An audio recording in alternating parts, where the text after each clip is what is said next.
Chapter 1. The Destined Soul. The winter winds of the vast realm swept across the entire continent, leaving no corner of the world untouched. 5 years prior, Li Changsheng had fallen gravely ill that fateful night. His father never returned after venturing out to save him. In the 2 years that followed, his mother succumbed to illness, leaving behind the unfortunate siblings to navigate their sorrowful existence alone. In a desperate bid for survival, the 10-year-old boy managed to secure a meager job washing dishes and performing odd tasks, subsisting on scraps of leftover food. Amidst the bitter cold and biting winds of midwinter, despite his frostbitten hands, Li Changsheng hurriedly washed the day's dishes while the water still retained some warmth. "Changsheng, make haste and come inside to warm your hands," called Madame Jean, the kind-hearted proprietress, as she busied herself at the front counter, packing items for customers.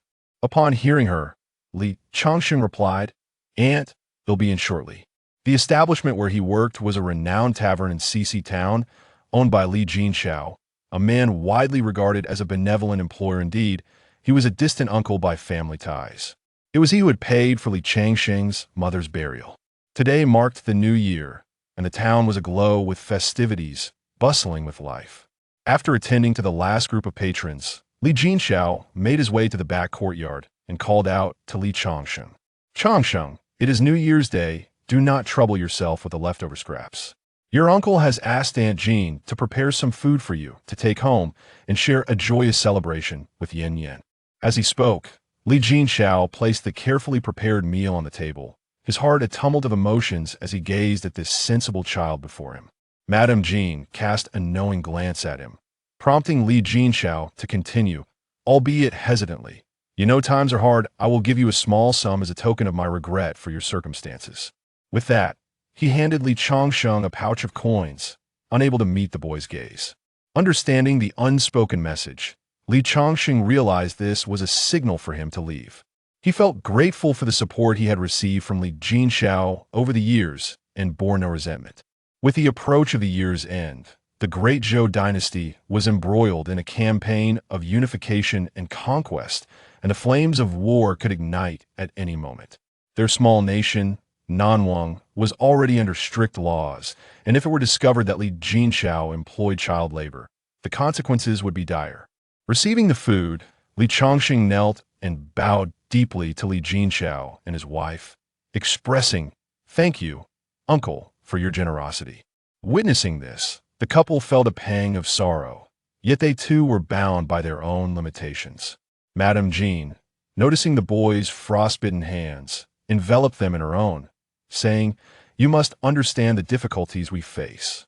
Li Changsheng remained silent, tears welling in his eyes. As he reached the door, he turned back and bowed 3 times before the couple, wiping away his tears before departing.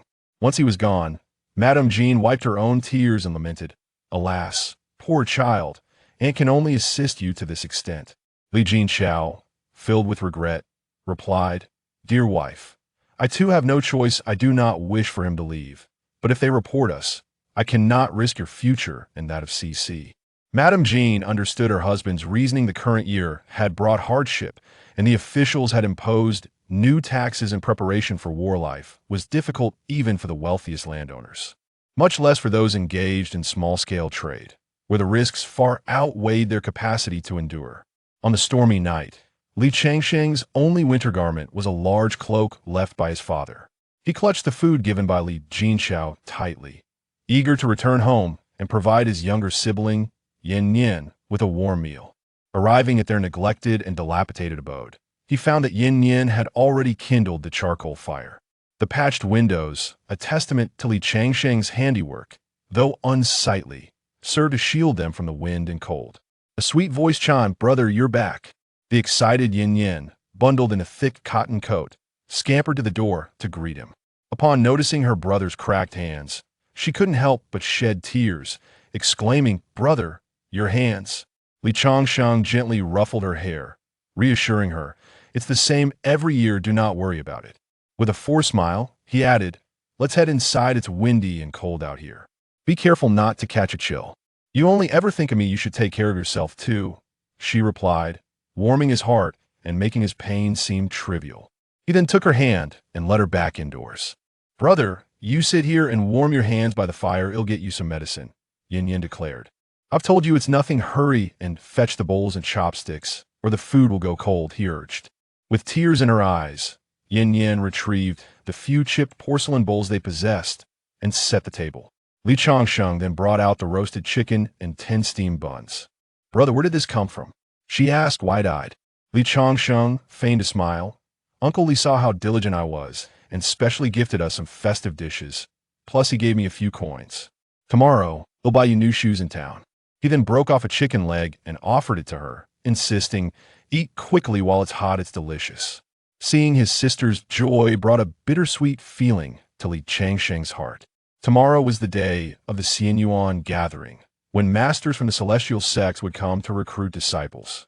He vividly recalled the old Taoist words. Yin Yin possessed excellent spiritual roots, and at the age of 7, she was at the threshold for recruitment. As the New Year bells chimed and fireworks erupted, Li Changsheng hurriedly took Yin Yin up to the loft, eager for her to behold the splendid display. However, the frost had sealed the skylight tightly, and after much effort, it finally yielded with a crack. "Brother, hurry, I want to see the fireworks," Yin Yin shouted, her impatience palpable. With one final push, the window opened, but the snow was piled too high. Li Changsheng quickly inserted his arm through the gap, only to feel a sharp pain resonate in his mind. Suppressing the agony, he shook his head vigorously until he finally forced the skylight open, then crouched down to lift Yin Yin up, following closely behind. On the roof, amidst the dazzling fireworks and falling snow, Yin Yin whispered sweetly, gradually falling asleep nestled in her brother's embrace. On the morning of the first day of the new year, Li Changsheng roused Yin Yin from her slumber. Before she could fully comprehend the situation, they hurriedly gathered their things and rushed towards the town square. "Make way, make way!" Li Changsheng's voice was drowned out by the cacophony of the crowd, but their small stature allowed them to navigate through the throng until they reached the front. Ahead, 3 distinguished masters were methodically testing a group of children for their spiritual roots. Li Changsheng and Yin Yin joined the queue, anticipation coursing through them. By midday, the majority of the 100 children had completed their assessments, with only 4 barely qualifying for cultivation, much to the dismay of the 3 masters. The master responsible for recording the results lamented, "Alas, truly, the local terrain yields few with superior spiritual roots." Just as he voiced his complaints, 8 distinct lines illuminated the testing artifact. The recording master blinked in disbelief, rubbed his eyes, and upon confirming he had not erred, his frown vanished, replaced by a broad smile as he hastily recorded the results. 8 lines, a heavenly spiritual root. "What is your name?" Confused, Yin Yin looked up at Li Changsheng, seeking clarification. With uncontainable joy, Li Changsheng exclaimed, "Li Yin Yang." At this, the master regarded Li Changsheng with visible displeasure, stating, "Did I ask you?" Li Changsheng immediately suppressed his smile, fearing for his life, aware that the masters could act with impunity. The townsfolk observing the scene were rife with jealousy, many muttering that the siblings had struck it lucky. However, upon hearing the master's irritable tone, little Yin Yin declared, "He is my brother." Upon hearing this, the recording master's demeanor softened, his stern expression replaced with intrigue as he began to consider the implications. After a brief pause, he inquired, "What is your age?" 7 years old. "Are your parents present?" "They have passed away." "Better, yet it simplifies the mortal ties. Come forth, it is your turn." Taken aback, Li Changsheng pointed to himself in disbelief. The recording master replied, "Who else could it be? Hurry up." Li Changsheng placed his hand upon the spiritual root testing artifact. The 3 masters, hopeful for another 8-grade spiritual root, envisioned the accolades that would follow their return. Yet, as Li Changsheng stood there, the artifact remained dim, with no inscriptions illuminating. The masters exchanged glances, their hopes dashed, and they shook their heads in resignation, one of them murmuring, "Those without spiritual roots are a rarity, destined for a life of hardship." As they had stated, in the vast realm, most individuals possessed spiritual roots, and for cultivation, the threshold was set at a minimum of 3-grade roots. While those with roots below 3 could still practice, they would achieve little success, leading the majority of ordinary root bearers to pursue alternative paths, often termed martial practitioners. A life free from calamity could still allow them to live to a ripe old age. Conversely, those without any spiritual roots were as rare as those with sixth-grade roots or higher. Such individuals were the epitome of suffering in the realm, destined to endure relentless trials, often passing away after only 30 or 50 years. Faced with this outcome, although it was anticipated, Li Changsheng found it difficult to accept. Calming his emotions, he gazed at Yin Yin with a smile, pondering, as long as my sister can cultivate, it matters little whether I can or not. I have come to accept my fate as a truly unfortunate soul. Upon hearing the immortal master declare that his elder brother could not cultivate, Xiao Yin Yin protested vehemently, exclaiming, "If my brother does not go, then neither shall I. I wish to remain with my brother." Those nearby who overheard her words offered mixed reactions. Some reproached Li Yin Yin for his lack of discernment, while others relished the misfortune, considering it a grave disrespect toward the immortal master. Many awaited the masters to admonish the pair of siblings. Yet, upon hearing Li Yin Yin's declaration, the three immortal masters grew anxious. They understood well the principle of cause and effect inherent in cultivation. The proverb, "a forced fruit is not sweet," resonated deeply with them. Even if Li Yin Yin possessed an 8th-grade spiritual root, should he remain bound by earthly ties, even a 9th-grade root would not yield true enlightenment. Thus, they had no intention of compelling him. At that moment, Li Changsheng gently patted Li Yin Yin's small head and said, "Sister, be obedient. If you cultivate, you will no longer have to suffer or go hungry."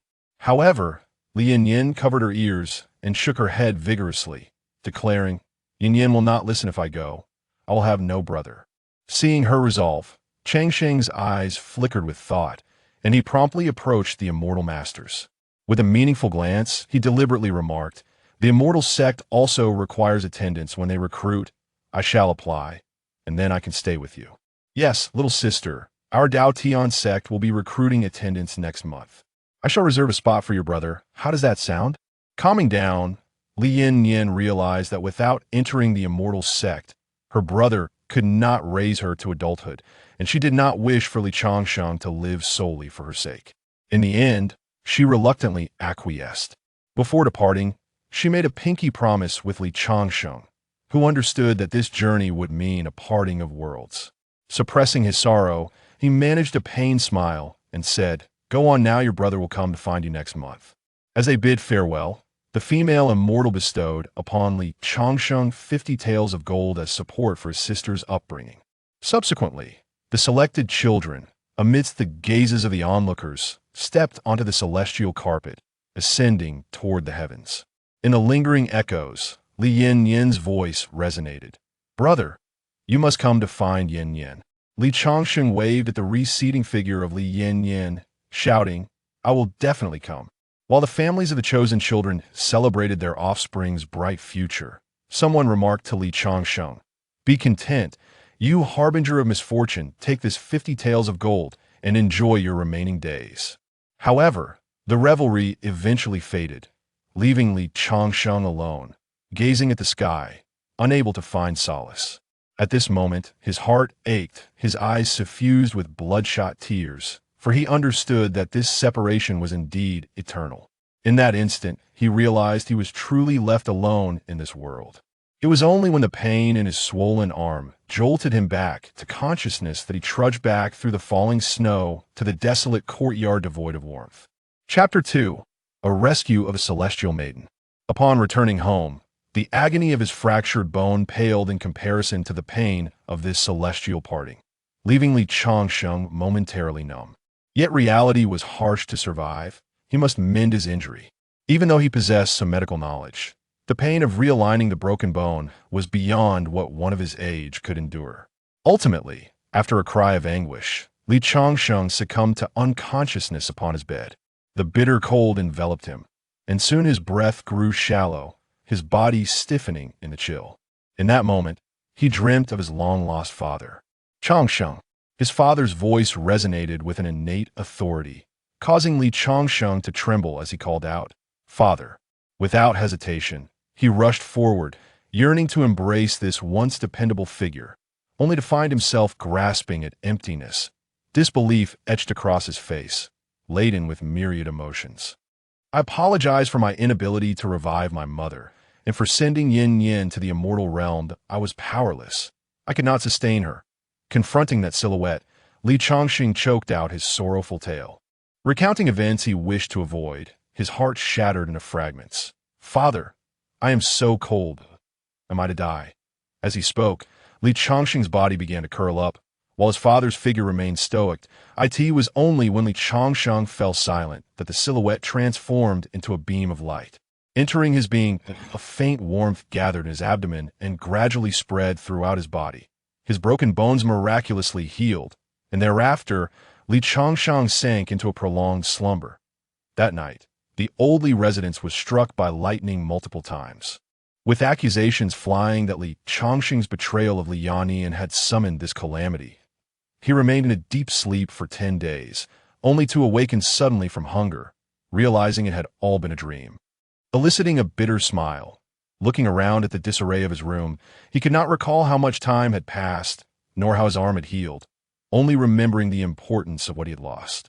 Hastily, he rummaged through the ash, relieved to find the gold still intact. With a sigh of relief, he felt his rumbling stomach and, upon seeing the rock-hard bun, resolved to start a fire to cook it. As the charcoal flames flickered to life, warmth returned to his body, and he noticed that his arm had indeed healed completely. Confused, he bit into the tough bun, contemplating the 50 taels of gold before him. He decided to plan his future, to build a stone grave for his mother, to study and seek an official position, or, if all else failed, to engage in trade for a living. However, he first needed to express his gratitude to Uncle Li and his wife for their kindness. So he resolved to take a portion of the gold to repay them. Filled with gratitude, he hurried to the inn where they resided, but upon arriving at the marketplace, he found it crowded with people.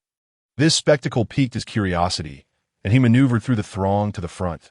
There he beheld a man and a woman, their backs to him, being interrogated by officials from the court. Upon closer inspection, he realized it was none other than Uncle Li and his wife at tea that moment. The judge slammed his hand on the table and declared in an authoritative tone, Li Jinxiao and his wife have violated national law by employing child labor.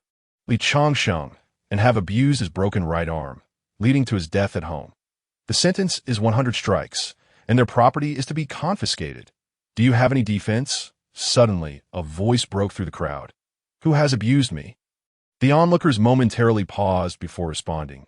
He has come back from the dead.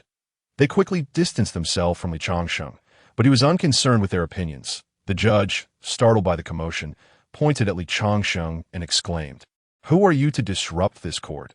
It was then that Boss Zhou, who knew the truth, stepped forward, seizing Li Chongqing with a menacing glare. Your Honor, this individual is impersonating a deceased person and disrupting the court. According to the law, he should have his tongue cut out and his eyes gouged, to be made a slave. Boss Zhou's words stirred the judge, who then bellowed angrily, Look back, you too. Is this child not the one you employed? They turned to see Li Chongqing, their expressions filled with confusion. Isn't he dead? Li Chongqing, unaware of recent events, called out, Uncle Li, it's me, it's Chongqing. He assumed they were feigning ignorance, upon recognizing his voice. Li Jinxiao swallowed hard and replied, Your Honor, it is indeed Li Chongqing. The judge then asked the crowd, Do you all recognize this as Li Chongqing? Many pointed, declaring, Who else but the star of misfortune who caused his parents' deaths? The judge, now furious, glared at Boss Zhou and demanded, Did you not say he was dead? Boss Zhou, caught off guard, stammered, My shop assistant must have made an error. I will ensure he is punished for this mistake. The judge, not one to be trifled with, retorted, For falsely reporting a case, you shall pay 200 taels of silver, and your assistant shall receive 50 strikes and be made a slave. Li Chongqing had been part of this small town for many years and understood its people well. He knew Uncle Li and his wife were honest tradespeople, incapable of wrongdoing. However, lacking connections and wealth, he felt powerless to save them from their plight, but spoke up nonetheless. Your Honor, I lost my father at 5 and my mother at 7. Uncle Li and his wife have shown me kindness, providing me with food. I willingly worked for them in gratitude. Many townsfolk, aware of Li Changxing's circumstances, voiced their support for him in light of the couple's benevolence. The judge, recognizing the implications of a wrongful judgment, glared at Boss Zhou and stated, "Given the circumstances, while the death penalty is off the table, you will still face punishment. Children are the foundation of the nation. No one may employ them for labor." He decreed 10 strikes and a fine of 200 taels to serve as a warning to the populace. Li Changsheng exhaled in relief, though he could sense the murderous intent emanating from Boss Zhou. The unfortunate shop assistant was then brought forth and publicly executed. Li Changsheng immediately paid 2 taels of gold to cover Uncle Li and his wife's fines and help them return to their shop. Now in ruins due to the officials of A.S.E. Ground Herbs, he said, "Uncle Li, Auntie, I am so sorry. I brought you trouble." The couple, lying on the bed, felt a pang of guilt. They had never expected that the very child they feared would ultimately save their lives. Uncle Li replied, "Changsheng, do not blame us for how we treated you. We had our reasons." Li Changsheng, their emotional distance was a relief. After all, none of his close connections had met a good fate. He responded, "I am grateful for your life-saving kindness and would never blame you. Here, I offer you 10 taels of gold. If you are able, leave tonight. Boss Zhou will certainly seek to trouble you again." Upon hearing this, despite his injuries, Uncle Li sat up and insisted, No, I cannot accept this money." Li Changxing urged him, "Uncle Li, I understand your good intentions, but this is my way of repaying Auntie's kindness. Please accept it. By the way, where is Cece? Do not worry about her. She went to her aunt's home on the first day of the month. Focus on living well. That is best, Uncle Li. Remember to leave quickly." With that, Li Changsheng hurriedly departed, aware that he too needed to flee, for many were after his gold. "You child." Uncle Li could only utter in exasperation, "My dear, we should return the gold to him tomorrow. It would be wrong to accept money obtained from selling Lianian." "Indeed, we cannot accept this money," his wife agreed. That night, before Li Changsheng could return home, he discovered his house had been set ablaze. With no other option, he returned to the inn where Uncle Li and his wife were staying. However, upon arriving, he heard screams from within. Hesitant to enter, he chose to hide until the assailants had left. Once the coast was clear, he cautiously slipped inside. There he found Uncle Li gravely injured and Auntie in a pitiful state. Cradling Uncle Li in his arms, he wept, "I'm so sorry. It's all my fault." At that moment, Uncle Li grasped Li Changxing's hand tightly and implored, "Changsheng, do not seek revenge. Find Cece. No, do not come back." With those words, Uncle Li's voice grew faint, and he succumbed to his injuries, leaving Li Changsheng to sob helplessly. In the dead of night, he used a cart to transport Uncle Li and Auntie's bodies to his mother's grave, digging a hole with his bare hands until dawn broke, at which point he buried the couple. "Rest assured, Uncle, I shall avenge you." Just then, a voice called from behind, "You star of misfortune, I've been searching for you all night." The visitors were a group of robust adult men, clearly indicating that there was no escape for him. At that moment, Li Changxing's heart felt as cold as ashes, lamenting the unfortunate reality that he had no chance for revenge, just as the men, armed with clubs, prepared to teach Li Changxing a lesson. A maiden's voice pierced through the air, commanding, "Step aside." Turning to see who had spoken, the men beheld a young woman, her face obscured by a hat brim. Yet from the sound of her voice, it was evident she possessed a striking appearance. Instantly stirring their base desires, suddenly, a series of agonized cries erupted, followed by the gruesome spectacle of blood splattering as the men fell, all succumbing to the blade of the maiden. This unforeseen turn of events sent a chill down Li Changxing's spine. At that moment, he had no time to contemplate the woman's beauty. She, too, was observing him, and he quickly waved his hands in a gesture of supplication, exclaiming, "Miss, I possess 38 taels of gold. I beseech you, spare my life." The young woman, still gripping her sword, advanced toward him with an intent that suggested she meant to slay him as well. Terrified, Li Changxing retreated, but just as she closed the distance, she suddenly collapsed onto him, narrowly avoiding the lethal thrust of her sword. After finally managing to push her away, he contemplated fleeing, but the sight of her back, marred by visible, deep wounds, left him hesitating over whether to rescue her. Ultimately, he chose to save her, though he wondered if her injuries could be treated at all. Thus, Li Changsheng, with a slight frame, dragged the young woman into the mountains to seek refuge. Chapter 3. Go, young man, and meet the winds of destiny to be wide dusk. He discovered a cave, utterly exhausted, and without a second thought, collapsed onto the ground to sleep. The following morning, he was awakened by strange cries from outside the cave, and upon opening his eyes, he noticed that thick fog had seeped into the cavern. Glancing at the young woman, who lay on a wooden plank, he feared she might be dead. Approaching her, he gently checked for a breath, relieved to find she still had a pulse. Thank goodness, she still lives, he sighed. However, the deep gashes on her back were truly disturbing. He resolved to venture out and find herbs to treat her wounds. All the while battling his own hunger. Motivating himself, he murmured, "Do not fear. You can do this." After a bout of inner turmoil, he finally mustered the courage to step outside the cave. As he navigated the tangled forest, he encountered numerous weathered stone tablets, choked by unruly vines, resembling a forsaken graveyard.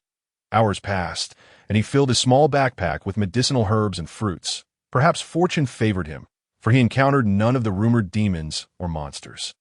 With all he needed in hand, he hurried back, wary of any sudden misfortune. Upon returning to the cave entrance, he found the young woman awake, turned away from him, causing him to hesitate momentarily. Then she spoke.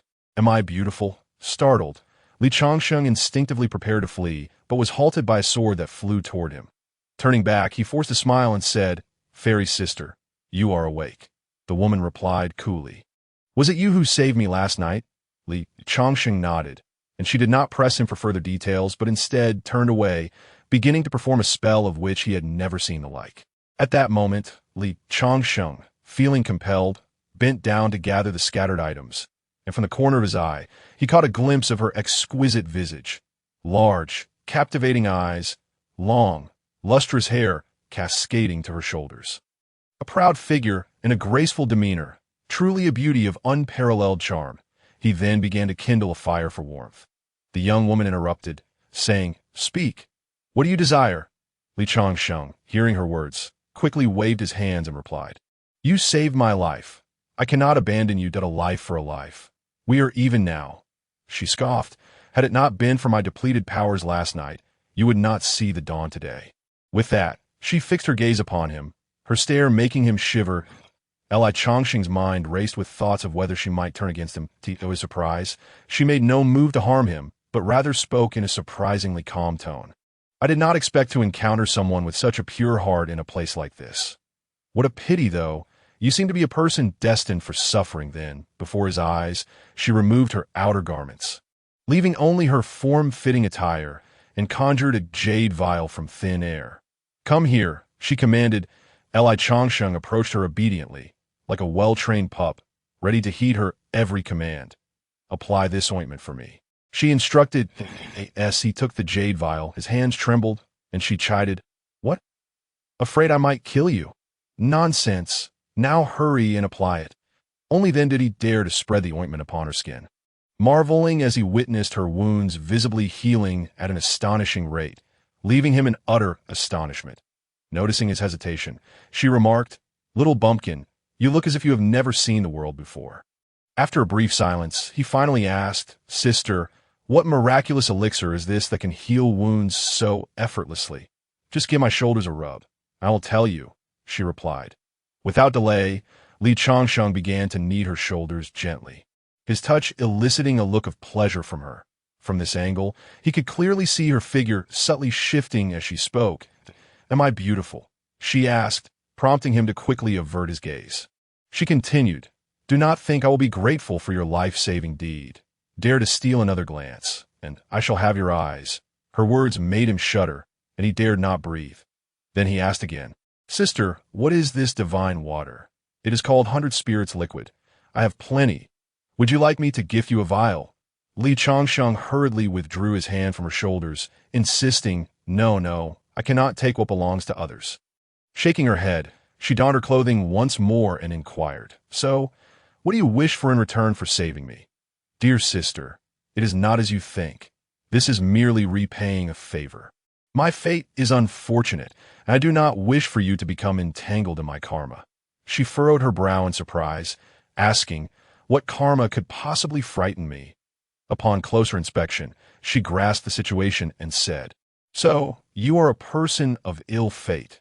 Hearing her articulate his destiny, Li Changsheng considered her to be a true celestial being, noting her relatively agreeable demeanor, and he boldly asked, Fairy sister, do I still have a chance to cultivate immortality? You wish to cultivate immortality? Alas, I fear you lack even the most basic spiritual roots, she replied as he nonchalantly munched on a large red fruit he had picked earlier. The young woman gazed at the fruit in his hand, her eyes lighting up as she exclaimed, that is a spirit source fruit aged 10,000 years. You dare to consume it so casually? Fairy sister, do you refer to this apple as a spirit source fruit? Do you not have apples in your celestial realm? He retorted, tossing a few toward her, yet she did not eat them, instead carefully storing them away, exclaiming, what a waste! Dear sister, are you a celestial being descended to the mortal realm? Why do you ask so many questions when you cannot even cultivate? I am simply curious, he replied, a hint of hope lingering in his heart that perhaps he too could cultivate. Suddenly, Li Changsheng felt dizzy, and no amount of shaking his head could restore his clarity. Believing he had ingested a poisonous fruit, he tossed the remaining ones aside. However, the maiden pointed a finger at his forehead with a spell, instantly awakening him. This is not an apple. It is a fire spirit fruit. I wouldn't dare consume it in one bite. Someone like you would surely perish from a single taste. Her words sent him into a panic, and he muttered, am I doomed? Indeed, she replied flatly. Finished, Li Changsheng plopped down onto the ground, lost in thoughts of unfinished business, and as the power of the fire spirit fruit surged within him, he felt himself ascending, as if his soul were departing his body. The woman chuckled softly, then placed a hand on his back, dissipating the remaining energy within him. Regaining his senses, Li Changsheng thought he had passed on and began to babble. Sister, am I dead?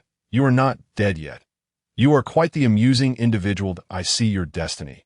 You shall lead a solitary life, yet your fortunes will be great. Pursue knowledge and a career, and you will live a fulfilling life. Do not entertain thoughts of immortality. This statement encapsulated the essence of his fate. While his fortunes were favorable, his life was fraught with misfortune, and those who aided him would invariably meet untimely ends. Sister, is there truly no chance for me? Li Changsheng persistently questioned her, yet he was met with a sigh of melancholy from the woman, who replied, the world of cultivation is not as idyllic as you might envision. For every 10 who seek immortality, 9 meet with misfortune. The price of soaring through the heavens is contingent upon innate talent. In my realm, not everyone can cultivate, let alone in this diminutive world. But isn't your pursuit of cultivation also a defiance against the heavens? Li Changsheng inquired, to defy the heavens. One must possess a foundation. Without spiritual roots, you lack the means to challenge the celestial. The woman abruptly ceased her discourse, feeling she had divulged too much. Rising, she stepped outside the cave, gazing at the scenery before her.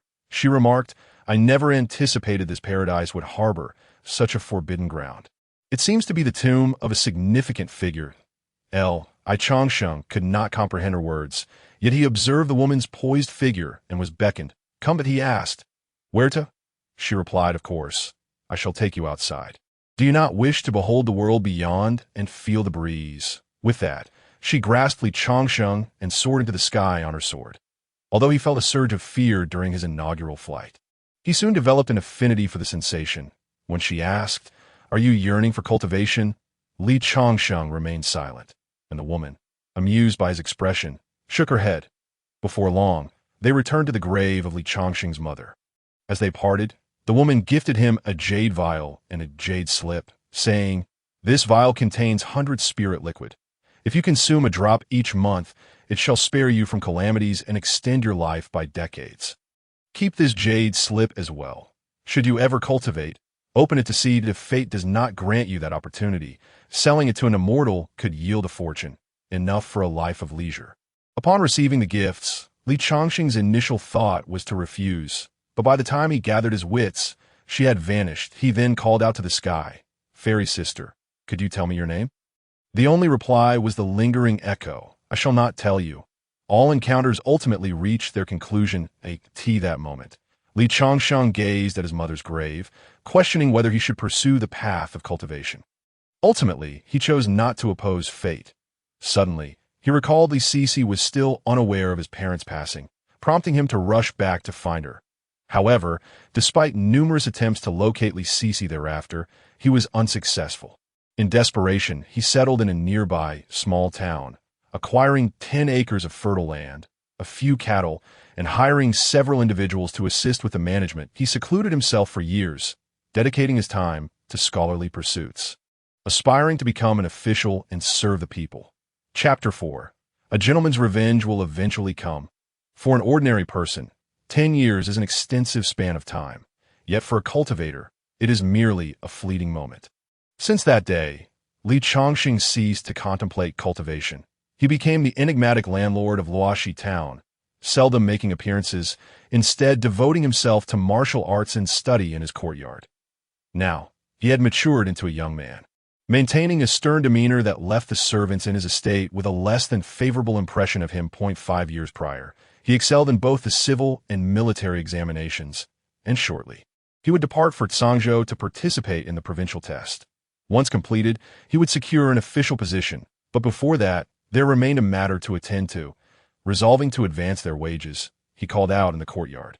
Anyo, Xiaya, Suitsue, come here at once. Anyo, whose surname was Zeng, was a child of hardship in the town, 3 years younger than Li Changsheng, yet tall and robust, diligent in managing his 10 acres of land. He was the first to arrive, inquiring, "Young master, is there something you need me to do?"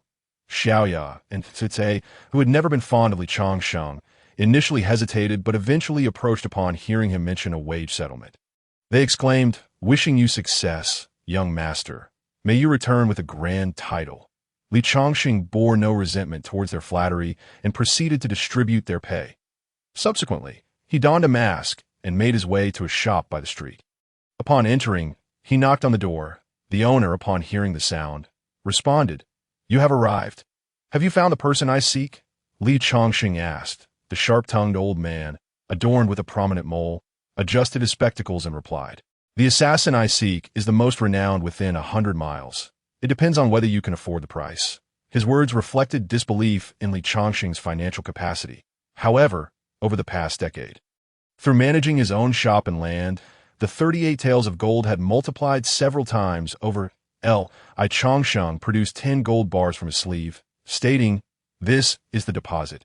Inform him to meet me tomorrow evening in the bamboo grove behind CC Town. I will pay the remainder upon completion." The shopkeeper's eyes sparkled at the sight of the gold, and he courteously assured, "Rest assured, young master, Ding Jiaka will execute the task flawlessly." He even tested the purity of the gold bars with his mouth, confirming they were genuine, delighting his heart. The following morning, Li Changxing departed amidst the farewells of several attendants. Arriving at the familiar yet foreign town, he glanced at the well-known restaurant from a distance. Muttering to himself, "Laugh while you can. After tonight, your laughter shall cease." He then turned towards the direction of his mother's grave, kneeling before it to burn paper, murmuring, "Mother, Uncle Li, Aunt, little Changsheng has come to see you. Uncle Li, today I shall send that scoundrel to accompany you. Then I will proceed to the provincial exam. Once I become an official, I will ensure that scoundrel joins you." This had been his resolution for the past decade. Thus, during these years, he not only studied, but also practiced martial arts diligently. Thanks to the elixir gifted by the fairy sister, his physical condition was robust, allowing him to easily handle several peers. As the breeze stirred the flames of the burning paper, the flickering candlelight was extinguished. Observing this, Li Changsheng exclaimed, "Mother, do not hinder me. This is the only act of filial piety I can offer Uncle Li. You do not know, if not for Uncle Li providing food, I and Yin Yin would have perished from hunger long ago. I must also tell you, Yin Yin was taken by the immortal teacher. I have inquired, and she is certain to become a significant figure. My fate is unfortunate, yet the immortals said my fortune is favorable. I am suited for an official role, and becoming a high-ranking official would ensure that Yin Yin's status remains intact." Perhaps Li Changxing's words moved his mother's spirit, for the candle did not extinguish. He then cried out like a child, recounting the bittersweet trials he had endured over the years. At that moment, a voice from behind interrupted, "Devoted son, are you finished?" Hearing this, Li Changsheng discerned that the person sent by the pawnshop owner had arrived, yet he did not turn immediately, waiting until he finished burning the paper to signify the debts he felt over the past decade. Once completed, Li Changsheng donned his mask and approached the swordsman, saying, "Ding Jiaka should have informed you that I require the elimination of 2 individuals." The burly man replied, "A few is no issue. I, Lu Su, only recognize money." With the terms negotiated, Li Changsheng and Lu Su returned to CC Town, remaining hidden in an alley as darkness fell, showing no signs of action. Growing impatient, Lu Su queried, "Boss, who exactly are we killing?" As he spoke, he absent-mindedly picked his nose and flicked it against the wall. "Do not rush. Wait for him to appear." As soon as Li Changsheng finished speaking, the target emerged, but was the last scenario he wished to encounter. Recognizing a familiar face holding a swaddled infant sent a tremor through Li Changsheng's heart, causing him great distress. After prolonged silence, Lu Su remarked, "Boss, are we proceeding with this? If not, I won't refund your money." This. Li Changsheng snapped back to reality, then turned and walked away, prompting Lu Su to follow suit. As Li Changsheng remained in command, soon they found themselves concealed atop a rooftop near the Zhou residence. Yet Li Changsheng still hesitated to strike, leaving Lu Su increasingly agitated, unaware of the turmoil swirling within Li Changsheng's heart. Finally, as the night watchman made his rounds, Li Changsheng resolved to act under the cover of darkness, while Lu Su grumbled in confusion. What a strange fellow! The 2 individuals resembled bandits, their faces concealed by masks. As they scaled the wall to infiltrate the estate of Boss Zhou, they crouched low, stealthily approaching the chamber where Boss Zhou rested. That moment, the room was filled with the resounding echoes of his snoring. Lu Su took the lead in opening the door, executing the task with practiced ease and without a whisper of sound. Upon entering and illuminating the space, Li Changsheng was met with a sight he had dreaded most. A woman lay sleeping beside Boss Zhou, with an infant swaddled between them. The woman was none other than Li Cici. He recognized her face, but fervently wished it were not her. The sudden burst of light was blinding, rousing the slumbering figures. While Li Cici screamed in shock, hastily cradling the baby and curling into the corner of the that moment, Lu Su had already positioned his blade against Boss Zhou's throat. The knife emanated an aura of deathly cold. And the trembling Boss Zhou, witnessing the scene, swallowed hard and stammered, "Gentlemen, what is your intention? We can discuss matters amicably. Drawing blades only breeds animosity." As he spoke, the glinting blade shifted slightly, sending chills down Boss Zhou's spine. While the bed exuded an inexplicable odor, Li Changsheng took a sip of tea to steady his nerves before saying, "Boss Zhou, it has been a while. Young hero, I believe we are not acquainted." Came the reply, "Some individuals you would undoubtedly recognize if you were to descend." Upon hearing this, Zhou Tsongren rifled through the misdeeds of his life. Suddenly recalling certain events, he pointed at Li Changsheng, asserting, "Cici, this is your father's nemesis, Li Changsheng." Li Changsheng was momentarily taken aback by this declaration, grateful for the mask that obscured his features. While Li Cici gazed at him with hollow eyes, the cries of the swaddled infant seemingly lost to her.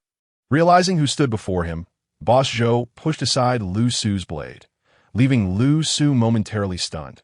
"This esteemed hero," Zhou stated, "I will pay double whatever he offers to have him killed." Lu Su, intrigued by the prospect, sheathed his knife and scrutinized Boss Zhou for a moment before adopting an innocent demeanor. "Alas, I have no choice. His offer surpasses yours." Faced with this unexpected twist, Li Changsheng furrowed his brow, panic rising as a cascade of questions flooded his mind. Zhou then declared, "I will offer 100 taels of gold, immediately redeemable now. I demand his life." Lu Su shook his head, responding, "That price is far too low. The cost for killing the employer starts at tenfold. He has offered 20 bars of gold for your life." Zhou Tsongren's heart sank upon realizing that his entire fortune could not match that amount, as 100 taels represented all he possessed. Lu Su then returned the blade to Zhou's neck, stating, "It seems your funds are insufficient, boss." In a state of panic, Zhou scrambled off the bed, pried up a floorboard, and retrieved a treasure chest. Opening it revealed a trove of gold, silver, and jewels, which he presented to Lu Su, saying, "This is my entire wealth. If it falls short, I can gather more later, just spare his life." Yet in the next instant, Lu Su snatched it away, retorting, "Foolish man, killing you would mean acquiring all of this." This act left Zhou paralyzed with fear. In the corner, Li Sisi remained in a daze, showing no inclination to plead for Zhou's life. Zhou, overwhelmed by despair, erupted, "Ungrateful wretch!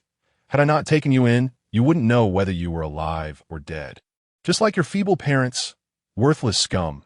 Before his words could fully dissipate, Lu Su's blade was stained with blood, the sound of its sheathing echoing as Zhou's head fell. Lu Su then approached Li Changsheng, saying, "Surprised are you, young man? No need to feign composure. Such trivial matters should not rattle you." Indeed, Li Changsheng was startled, having genuinely believed he might be slain, only maintaining an appearance of calm. "What shall we do with this mother and child?" Lu Su inquired. Observing Li Sisi's demeanor, Li Changsheng found himself at a loss for how to explain the events of the past to her. He sighed and said, "Let us depart." As he reached the door, Li Sisi finally spoke. "Are you Brother Changsheng?" Li Changsheng paused momentarily, responding in a steady tone, "You have mistaken me for someone else." Thus, he hurriedly left with Lu Su. Chapter 5. The Immortal abducts me once the ordeal was concluded. Li Changsheng led Lu Su to the rooftop of his ancestral home. Lu Su had discerned that Li Changsheng recognized the girl, and thus teasingly remarked, "What? Do you not acknowledge her?" In response, Li Changsheng feigned indifference, adamantly stating, "I do not know her." Receiving this retort, Lu Su could only chuckle in boredom. But for Li Changsheng, refraining from recognizing Li Sisi was the best course of action. Not wishing to delve deeper, Lu Su took another swig of liquor, observing Li Changsheng beside him. Based on his years of experience in the martial world, he had encountered all manners of employers. Yet someone like Li Changsheng was a first. The young man was resolute in avenging wrongs, patient and composed even in crisis, possessing the makings of someone who could achieve great things. Glancing down at the charred ruins below, Lu Su shifted the conversation, asking, "Is this your home?" Li Changsheng did not evade the question, responding directly, "It once was, now it is not." This straightforward answer surprised Lu Su, as he had expected Li Changsheng to express some emotion in such a moment. Lu Su, feigning ignorance, continued, "Was it the work of that scoundrel? Do you think I sought his life for no reason?" Li Changsheng replied, nonchalantly. Lu Su added, "It seems that fellow has caused you considerable harm." Li Changsheng maintained a calm demeanor as he replied, "Some individuals truly deserve to die." Hearing this, Lu Su appeared to reminisce about past grievances, choking back emotion before saying, "Indeed, some truly deserve death. Yet, some need not perish. You are still young, do not tread the path I have taken." "Thank you for your warning. I am mindful of my endeavors," Li Changsheng replied. Lu Su then extended his hand, prompting Li Changsheng to ask, "What is the meaning of this, to settle our account?" Lu Su stated that Li Changsheng countered, "The task is not yet complete. I shall not settle." Lu Su remarked, "I do not mean to chastise you, but that is an official of the court. Do you truly dare to act against him? What is there to fear?" "He deserves death," Li Changsheng asserted. Upon hearing this, Lu Su was immediately exasperated. The young man was a reckless fool, believing money could sway fate. Yet he must consider the weight of the stone. Thus Lu Su asked, "Do you know who he is? Isn't he just a provincial official? Can he compare to you?" Li Changsheng's ignorance left Lu Su speechless. Provincial official, that is a fourth-grade position, meaning his chief guard is a second-grade warrior. You understand. The strongest warriors rank just below immortals. I am but a third-rate assassin from a small nation, fighting merely to survive, not to perish. Li Changsheng was oblivious to Lu Su's insights. Someone of Lu Su's caliber, a third-rate assassin, would undoubtedly meet his end. He would not agree to Li Changsheng's request. It was far beyond the realm of what money could resolve. Who else would dare take on such a job? Lu Su shook his head, stating firmly, "Only a fool would attempt to kill a fourth-grade official. Do you not know our sovereign is very protective? Then is there no solution? Many solutions exist. It does not always require bloodshed. Sometimes, using one's intellect to eliminate foes proves more effective. The implication was clear. One must elevate oneself above others to wield power over them. Yet, from the current perspective, attaining such status was still far from Li Chongqing's reach, and it was likely that the official would perish long before that time. Continuing this line of conversation seemed futile, and Lu Su directly asked, "How shall we divide these spoils?" Li Chongqing responded, "Shouldn't you take the lead in this matter? You are the employer. I am a man of principles. You dictate how we share." Lu Su replied that, "I am discussing the spoils obtained from Zhou's estate." Li Chongqing inquired, "Brother Lu, you are so capable. Have you never considered pursuing immortality? What are you thinking? If only one could cultivate immortality and sell one's talents for money." Li Chongqing nodded, acknowledging the truth in those words. If he could indeed cultivate immortality, he would not aspire to be a mere official. The two refrained from further frivolous conversation and proceeded to divide their gains from the day. Leaving only the elixir mentioned by Zhou, Sun Li Chongqing had no desire for that elixir. But after Lu Su toyed with it for a while, he remarked, "You should keep this. I no longer have use for it in my old age. Just give me a bit more gold, and we shall both benefit." With that, he genuinely gifted the elixir to Li Chongqing before hastily departing without uttering another word. The next day, Li Chongqing, who had been peacefully slumbering on the rooftop, was roused by the clangor of gongs and drums from the street. He overheard someone proclaiming loudly, "Come one, come all." Last night, the Zhou family was annihilated, 12 lives extinguished. The authorities have issued a notice. A reward of 100 taels of silver for any leads. Li Chongqing was perplexed. How had the others perished?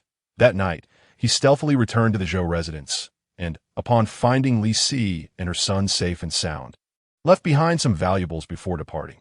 However, on his way back, Li Chongqing had casually pocketed some dried fruits and nuts from the Zhou estate. As he ambled along the path, he absent-mindedly snacked on the contents of his pocket, entirely forgetting that the elixir was among them. Suddenly, he halted, glancing into his pocket, and gasped, "Oh no!" Fearing that it might be poison, he instinctively began to retch, only to find that his thoughts had manifested into reality. Immediately, he felt an overwhelming discomfort, alternating between scorching heat and chilling cold, causing him to writhe in agony. In a daze, he perceived 3 elderly men before him. One of them, with a long beard, reached out to check Li Chongqing's breath, signaling to the others that he still had life. At that moment, he believed his great-grandfather had come to escort him to the afterlife.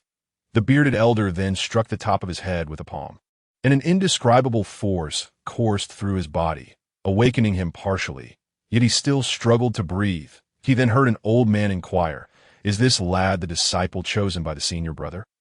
But Li Chongqing could hardly grasp their words, feeling as if he were choking, desperately gesturing for help. The elder scrutinized him, frowning as he appraised him, concluding that he was merely a mortal, completely oblivious to Li Chongqing's pleas for rescue. The thin Taoist, now filled with doubt, turned to his companions, asking, "Brothers, am I mistaken? Surely the senior brother's choice cannot be in error. Perhaps this child harbors some unspeakable secret. The sect master has always relished in such mystique. It must be so. Let us take him back for further examination." Just as Li Chongqing believed he was on the brink of death, the rotund Taoist pointed a finger at his forehead, employing a technique of celestial magic, exclaiming, "Truly, ignorance breeds fearlessness. How dare you consume the dragon's saliva pill without being attuned to the spirit world? The senior brother is quite generous to bestow such a potion upon you." With the aid of their celestial powers, Li Chongqing began to feel somewhat better. Without pausing to ponder, he hastily explained, "Esteemed immortals, you must have made a mistake. I was tested for my spiritual roots 10 years ago and found to be immortal, not the person you seek." Yet, they paid no heed to his explanations, conjuring a strand of celestial energy that bound him tightly, as if he were being abducted. Throughout the ordeal, he continued to plead, "Esteemed immortals, I truly ingested that elixir by accident. I possess no spiritual roots and cannot cultivate." The elders, however, remained indifferent to his words. In that moment, Li Chongqing contemplated, if he were truly to enter the realm of immortals, it might not be such a misfortune after all. Yet, he found it difficult to part with the mundane world, where his aspirations lay, and the sudden opportunity for immortality left him bewildered. For now, he could only proceed one step at a time. Time passed unmeasured as they flew, finally bringing him to the sacred celestial palace visible only within the Taoist canon. There, he beheld towering structures amidst levitating boulders, with individuals soaring by on swords, a scene that could only be described as transcendent.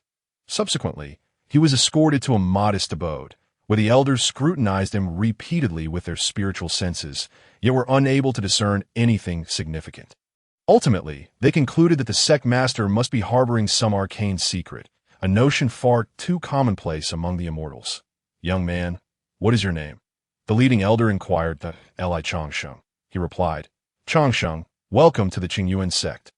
This is your second uncle, Qi Yinxing. This is your third uncle, Fei Baiwa, and I am your fourth uncle, Yel Chong." Upon hearing this, Li Changxing's mind was initially in disarray, but soon he grasped their intent. They were indeed ushering him into the path of cultivation. However, pondering his origins, Li Changxing found himself at a crossroads. This moment was utterly unforeseen, and he felt uncertain about his choice that on one hand lay his identity, which, if revealed, would lead to his demise. On the other lay the coveted chance for immortality, a path every soul yearned for. After much inner turmoil, Li Changxing ultimately resolved to favor cultivation over status and wealth. For only as an immortal could he hope to be worthy of his sister's current standing and perhaps discover the whereabouts of his father, all while seeking to resurrect his mother with the art of longevity. Meanwhile, the elders continued their discussions, seemingly oblivious to Li Changxing's sentiments. Aware of his imposter status, he shifted his demeanor, donning a smile as he tentatively addressed them. "Changsheng greets my esteemed uncles." His words halted the trio, with the rotund Taoist exclaiming joyfully, "It has been ages since I've heard such a voice." Their expressions softened with affection, yet Li Changsheng remained acutely aware of the potential consequences should his deception be unveiled, prompting him to constantly remind himself to tread carefully. "Splendid," Qi Yinxing responded, and then Li Changsheng inquired, "Esteemed uncles, as I am new here, I am unfamiliar with the ways of cultivation that I humbly request your guidance." However, the second uncle, Fei Baiwa, affectionately ruffled Li Changxing's hair, saying, "What is the rush? You have yet to open your spiritual sea and are already eager to practice. Allow me to give you a lesson." Feeling embarrassed, Li Changsheng rubbed his head as Fei Baiwa continued. "In our vast world, cultivators ascend through 5 realms, each realm divided into 9 tiers. A single tier's difference is like a chasm, while a realm's difference is akin to an ocean. Moreover, even those with similar cultivation levels can vary greatly. Understand this. All beings possess a spiritual root, which begins at the dantian. Following that, there are the 5 elemental roots: metal, wood, water, fire, earth, along with celestial and boundary roots. And those with innate Tao bodies are exceedingly rare in the realm of cultivation. Most mundane warriors possess roots of the 3rd tier or below, basing their strength on the dantian, absorbing and refining qi to enhance themselves. Yet their power can only rival that of body-refining cultivators. To this point, Li Changxing asked, "Why is it necessary to have 3 types of spiritual roots for cultivation?" "Because the Tao gives birth to 1. 1 gives birth to 2, 2 gives birth to 3, and 3 gives birth to all things. Those with roots below the 3rd tier who cultivate will inevitably perish in the body-refining realm unless they can develop 3 types of roots. Otherwise, all their efforts will be in vain." "Ah, I see," Li Changxing replied. Fei Baiwa continued, "A true cultivator's first step is to attune to the spirit, to sense the existence of the world's spiritual energy. Using the dantian as a gateway, they then draw in the spirit to activate their roots, open the spiritual sea, and create an inner landscape, thus embarking on the path of immortality. The first realm of cultivation is the opening spirit realm, where only those with 3 types of roots can establish an inner world, bearing the might of the heavenly Tao, thereby connecting with the myriad laws of the universe to harness such power." "Why 3 roots, you ask?" "Because 1 gives birth to 2, 2 gives birth to 3, and 3 gives birth to all things. This is the essence of the Tao. The second realm is the body-refining realm, As the spiritual sea expands, cultivators must enhance their physical form to accommodate greater power, effectively sculpting an immortal body, thus transcending the mortal coil. The third realm is the Dan formation realm, where one opens the life star and condenses the spiritual fetus. From this point, each level increases lifespan by 20 years, while each realm extends it by 200 years, with the exceptionally gifted potentially gaining 50 years at each level. The fourth realm is the profound cave realm, where the spiritual fetus shatters and the soul emerges, opening the sea of heavenly awareness, thereby acquiring the ability to comprehend the laws of the universe, perceiving all things from 1,000 miles away, and wielding power without the need for incantations. The fifth realm is the spirit void realm, where one creates their own Tao, breaking free from the constraints of this world, allowing them to ascend to the celestial realm and attain eternal life. After listening to their words, Li Changsheng gained a rudimentary understanding of the realms of immortality. He then inquired, "How can one achieve resurrection?" Amused by his question, the others chuckled and replied, "The art of resurrection does not exist in this world, but it surely does in the realm of immortals." This response deflated Li Changsheng's aspirations, revealing that cultivation was not an omnipotent solution. Hence, he had no choice but to ask, "Then how do I embark on my journey of cultivation?" Fei Bai Fa responded, "According to the will of our master, the chosen successor must begin as a registered disciple." What is a registered disciple? Qi Lixing explained, it refers to a disciple without any status. Li Changsheng was about to question the significance of this when he heard Qi Yinhang say, "Nephew, you must understand our master's good intentions. Whether a mortal or an immortal, only those who climb up from the lowest rungs can possess an unyielding determination to pursue the path of perfection." Yi Lui Chong chimed in, "Indeed. I recall being abandoned by him on that mountain, only to endure for 60 years before I was finally allowed to ascend." Fei Bai Fa, unwilling to be outdone, added, "I was brought into the mountains without any guidance, serving as a registered disciple for 20 years, sweeping the grounds for 30 years before earning his recognition." As they recounted their hardships, Li Changsheng found it difficult to grasp the extent of their suffering and thus asked, "Esteemed uncles, do not immortals have their own abodes? Should I not have one as well?" To which Fei Bai Fa retorted, "Dream on. Even we, who have reached the fourth realm, do not possess our own abodes." "Then where shall I cultivate?" Li Changsheng inquired. "You must first toil in the medicinal herb gardens scattered throughout the sect, contributing some results to the sect. In due time, you will be notified to participate in the outer courts competition. And you must ascend step by step before you can meet us here." Their words made Li Changsheng think that perhaps solitude was preferable, as it would shield him from exposure.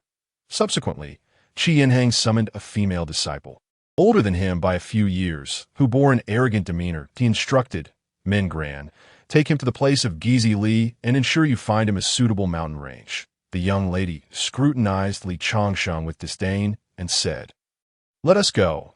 Her haughty attitude rendered him speechless throughout the journey. Before long, Li Changsheng was led to a small courtyard filled with the scent of herbs. Upon entering, a white-haired old man with a cane exclaimed, "Oh dear, has Dajian Peak begun accepting such disciples?" Min Gran cast a sideways glance at Li Changsheng's naive expression and replied, "My master has not acknowledged him as a disciple of Dajian Peak.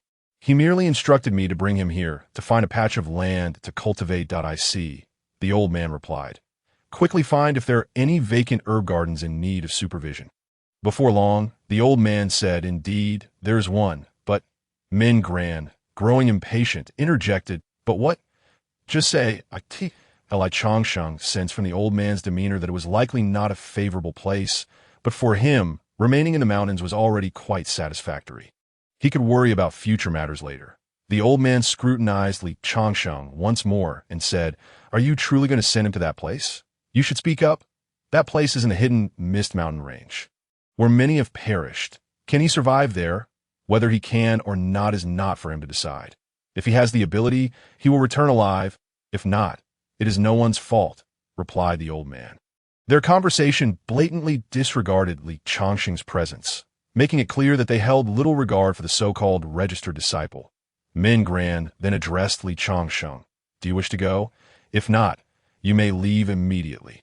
Once you go, there will be no chance for regrets. Upon hearing this, Li Changsheng felt no inclination to retreat. Having entered the immortal sect, he thought, if he did not take the risk, how could he achieve greatness? Thus, he resolutely agreed.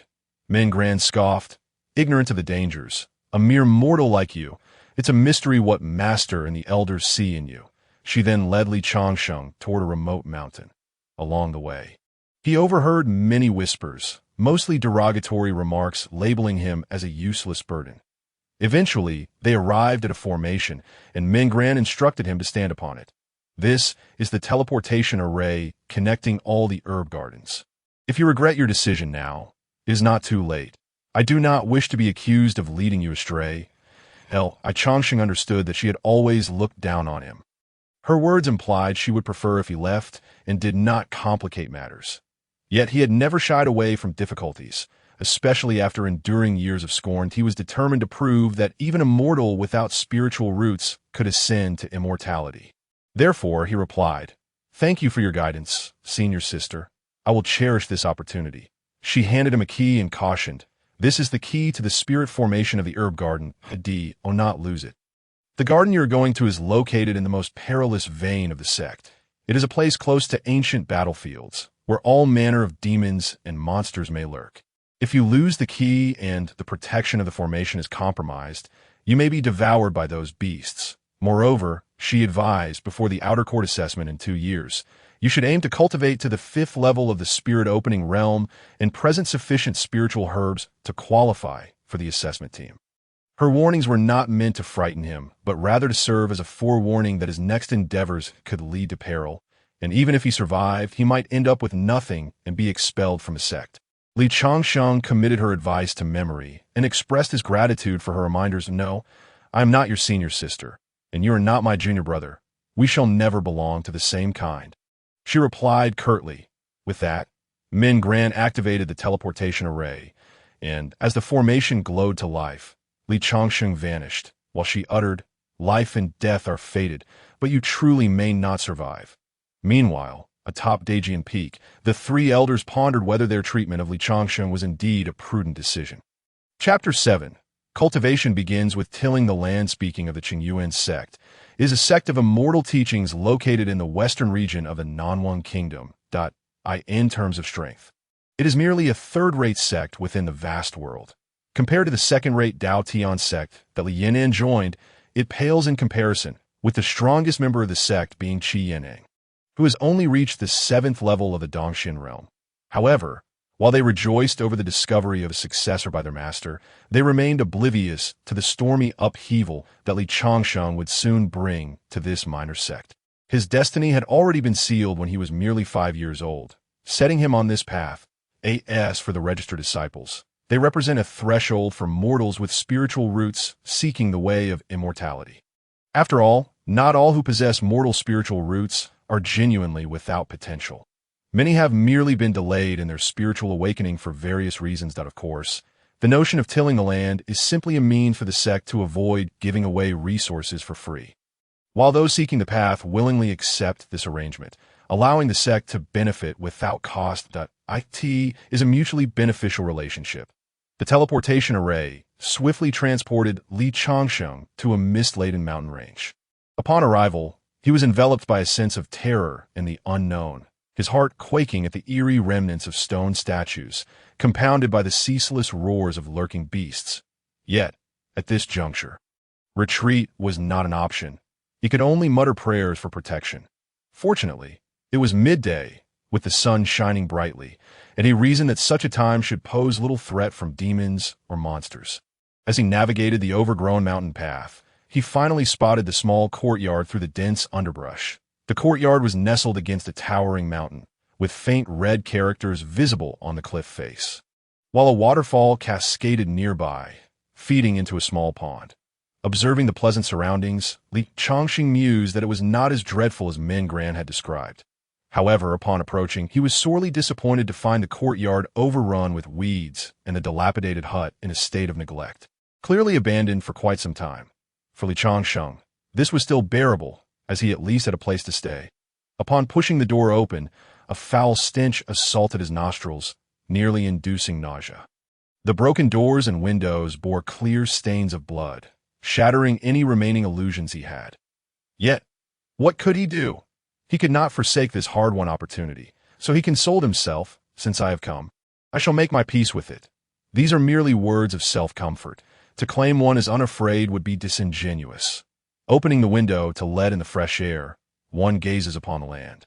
Overrun with weeds, devoid of any spiritual herbs, it is evidently a barren patch of abandoned soil. He hoped that the previous guardian of the mountain might have left something behind, but alas, there was nothing.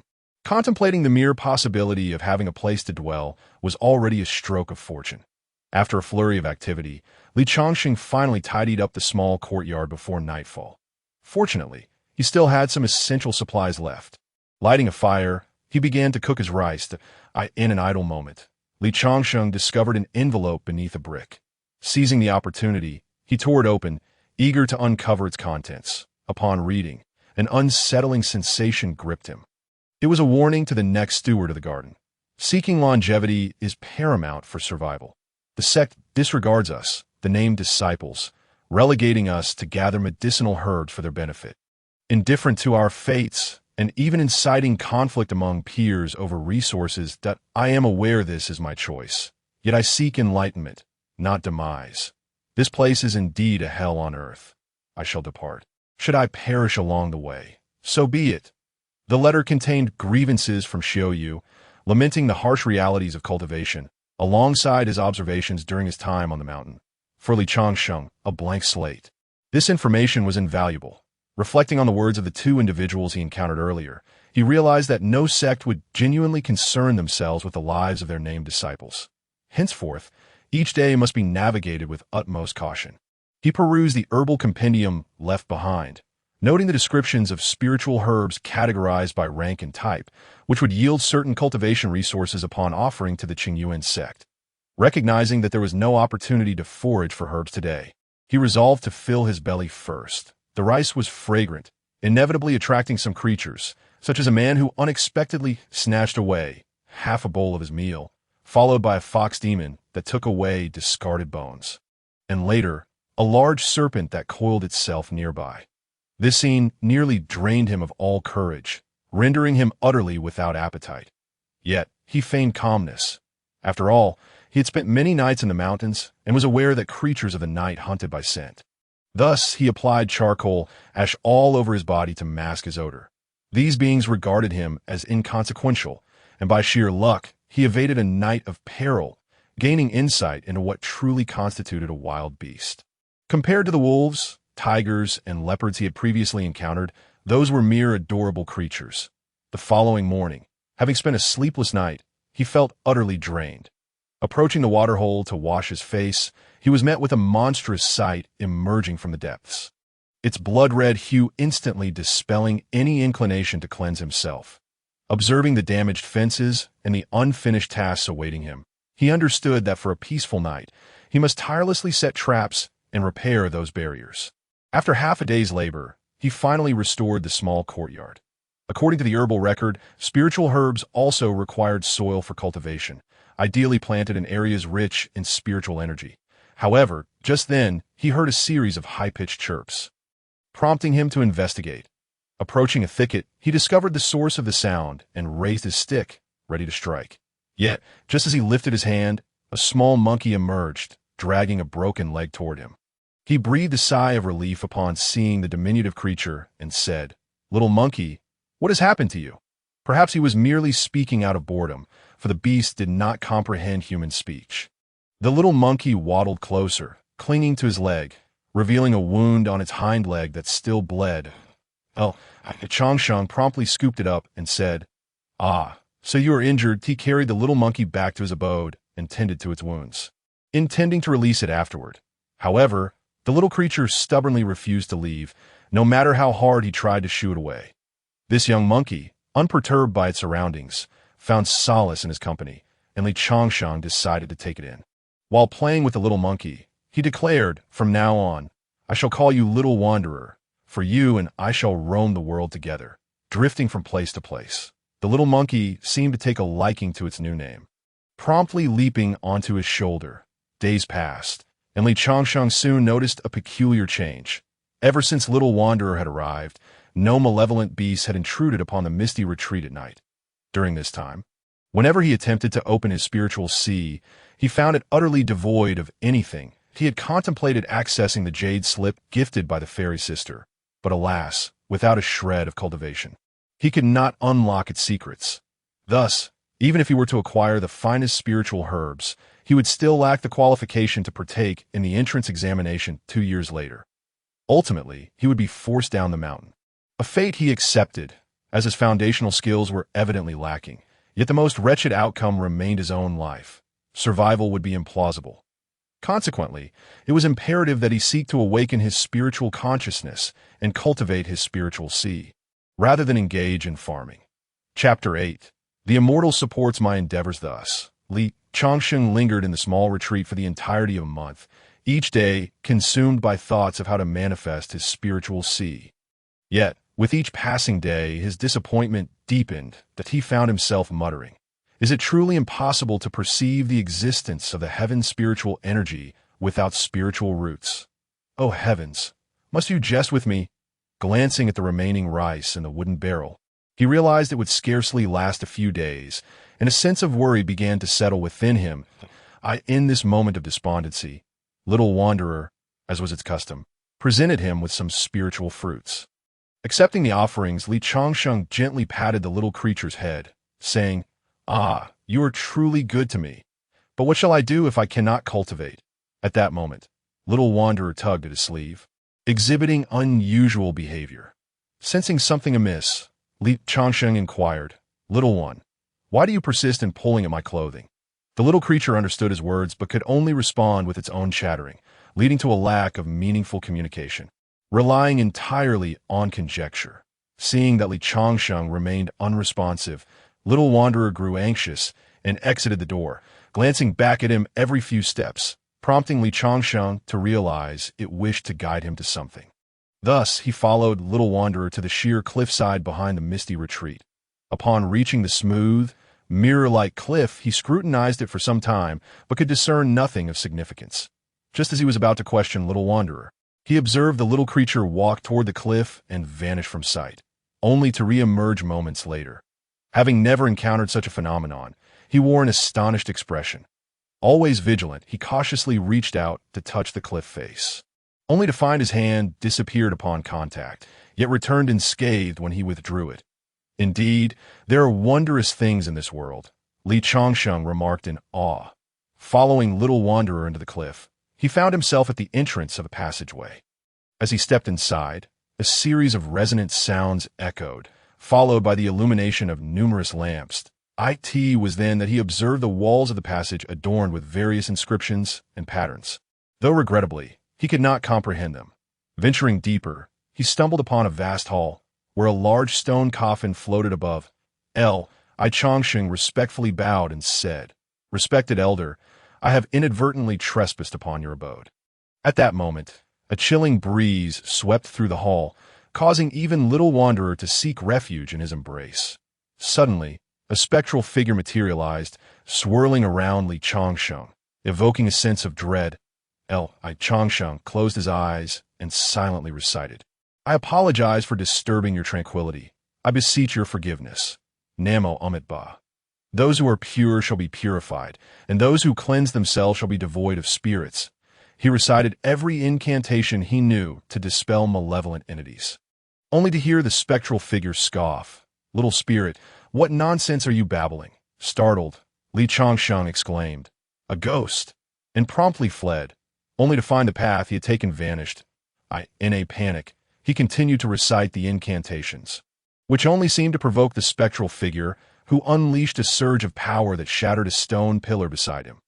This finally froze Li Changsheng in place, yet fear gripped him as he pleaded, "Respected elder, please spare me. I truly did not mean to intrude." The spectral figure replied, "I never imagined that I, a once great deity, would be mistaken for a ghost. Such is the fate of victors and vanquished." The apparition then thundered at Li Changsheng, "Silence." Only then did Li Changsheng cease his protests, but the figure continued, "Who are you, and how did you manage to enter my tomb?" I am a named disciple of the Qingyuan sect, tasked with guarding the medicinal garden outside this cave. Unfamiliar with the situation, Li Changsheng inquired, Senior, is there anything else? If not, I shall take my leave. Upon uttering these words, he began to search for an exit, eager to escape this haunted place that he wished to abandon without delay. However, he heard the ethereal figure respond, it is quite rare indeed to encounter a being without spiritual roots seeking immortality. Yet, there is something uniquely special about your aura. With that, the spectral form of Lingdao Xianren reached out above Li Changsheng's head, and he soon discerned the nature of his predicament. His spiritual roots have been excised. Cursed, tut, tut, tut, the individual you have offended is formidable, and so too is the one who seeks to rescue you. Li Changsheng, taken aback by these words, felt a wave of confusion wash over him, while the apparition showed no inclination to clarify. The spirit continued, Do you no longer wish to pursue the path of immortality? To which Li Changsheng replied, I do wish to. Then you have come to the right place. With a perplexed expression, the spirit elaborated, I am the supreme deity of the Tai Su Celestial Palace, Lingdao Xianren, who fell victim to the treachery of malevolent beings. Should you desire to seek enlightenment and ascend to immortality, I am not opposed to aiding you, but I have two conditions. Li Changsheng's entry into the Qingyuan sect had been a twist of fate. Encountering such an opportunity again, regardless of its authenticity, was not something he intended to forfeit. He promptly responded, I accept your terms. The first is that you must take me as your master. This was a trivial matter for Li Changsheng. The second is that upon mastering your skills, you must avenge me. A vow must be established, inscribed upon your heart of Tao. Should you falter, your path will crumble, and you shall face eternal damnation. At that moment, Li Changsheng was like a blank slate, entirely unaware of the grave consequences of such an oath, and he complied without hesitation.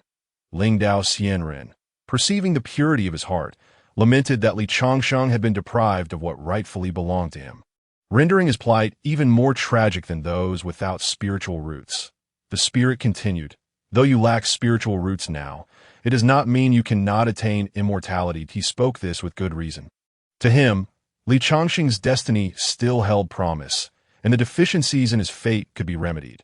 Though his spiritual roots might be restored, he lacked the means to assist him. The spirit spoke again. Innate attributes may be absent, yet there exists something that cannot be chased away or sought after, and that is the Tao's fortune. You have fortuitously encountered me.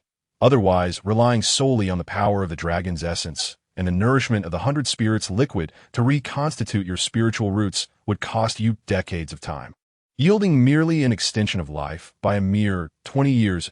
Li Changsheng was taken aback when the spirit revealed his consumption of the dragon's essence, but he was puzzled by the mention of the 100 spirits liquid. He asked, Senior, what is the 100 spirits liquid? The spirit replied, It is contained within that small jade vial of yours. It is a spiritual liquid that can only be refined by those of the 12th realm or higher, specifically designed to heal injuries within the spiritual body. Hearing this, Li Changsheng realized that the celestial maiden had been aiding him from the very beginning. With my guidance, you shall not require as much time. The mind gives rise to the form. With the heart, all things are born. With all things endowed with spirit, one can attain the Tao and achieve longevity. His words held merit, as there existed an individual who had indeed reached the heights of immortality. Had that person not stolen what should not have been taken, they would surely be a significant figure today. Thus, I believe that there exists a path for mortals to pursue immortality. It is merely that the methods to embark upon this journey remain undiscovered. Lingdao Xianren's assertions did not dismiss the possibility of mortals attaining immortality, yet they did not endorse the notion that every mortal could achieve it. He was but a dying remnant of a soul, fortuitously encountering someone as exceptional as Li Changsheng, and perhaps he had finally discerned the reasons behind the theft. That I know of a person who, despite being mortal, created remarkable miracles. Therefore, in my view, mortals are not devoid of paths to immortality. It is simply that we cannot perceive them. This statement served as a powerful impetus, invigorating Li Changsheng's yearning for divinity. Thus, even mortals may seek the Dao. Li Changsheng was assuredly not the first mortal to aspire to stand shoulder to shoulder with the divine. Yet he was among the few brave enough to do so. Subsequently, Lingdao Xianren proclaimed, "I shall use the remnants of my divine power to open the path of the spirit for you. You must understand, a master opens the door, but the journey depends on the individual. Prove to the gods that his approach was correct and demonstrate to all living beings that you too can succeed." With these words, the ethereal figure of Lingdao Xianren placed a hand upon Li Changxing's head. Despite perceiving Li Changxing's fate as dire and his constitution pitiable, he still harbored a glimmer of hope that Li Changxing could become a second Li Junmo, or even surpass him, reclaiming the lost destiny for humanity. Soon, Li Changxing felt an inexplicable force permeate his entire being, and he sensed a warmth gathering at his dantian, as if it possessed a will of its own, flowing into his spiritual reservoir. Initially, he believed this warmth would melt away the icy barriers, yet to his dismay, the small pool of spiritual sea showed no signs of expansion. Disappointment washed over him. But he soon reflected that merely having opened the sea of energy was a blessing from the heavens, prompting him to remain silent lest he incur the wrath of fate and allow the barriers to close once more. Then, from within the icy confines of his spiritual sea, white strands of spiritual energy began to flow, swiftly coursing through his meridians, filling him with an exhilarating strength. Observing this, Li Changxing immediately focused his consciousness into his palm, and the white energy manifested within his grasp.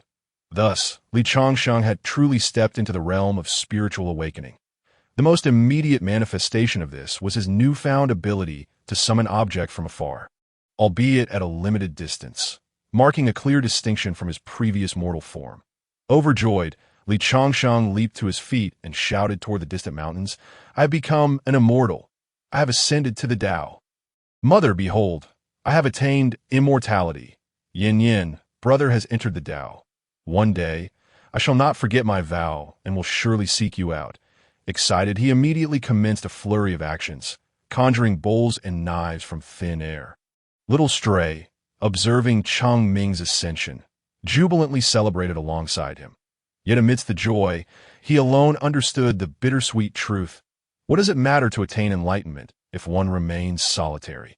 Noticing Li Changxing's momentary despondence, Little Stray nudged him with his tiny head, prompting Li Changxing to affectionately remark, "Ah, my little companion, you truly understand me.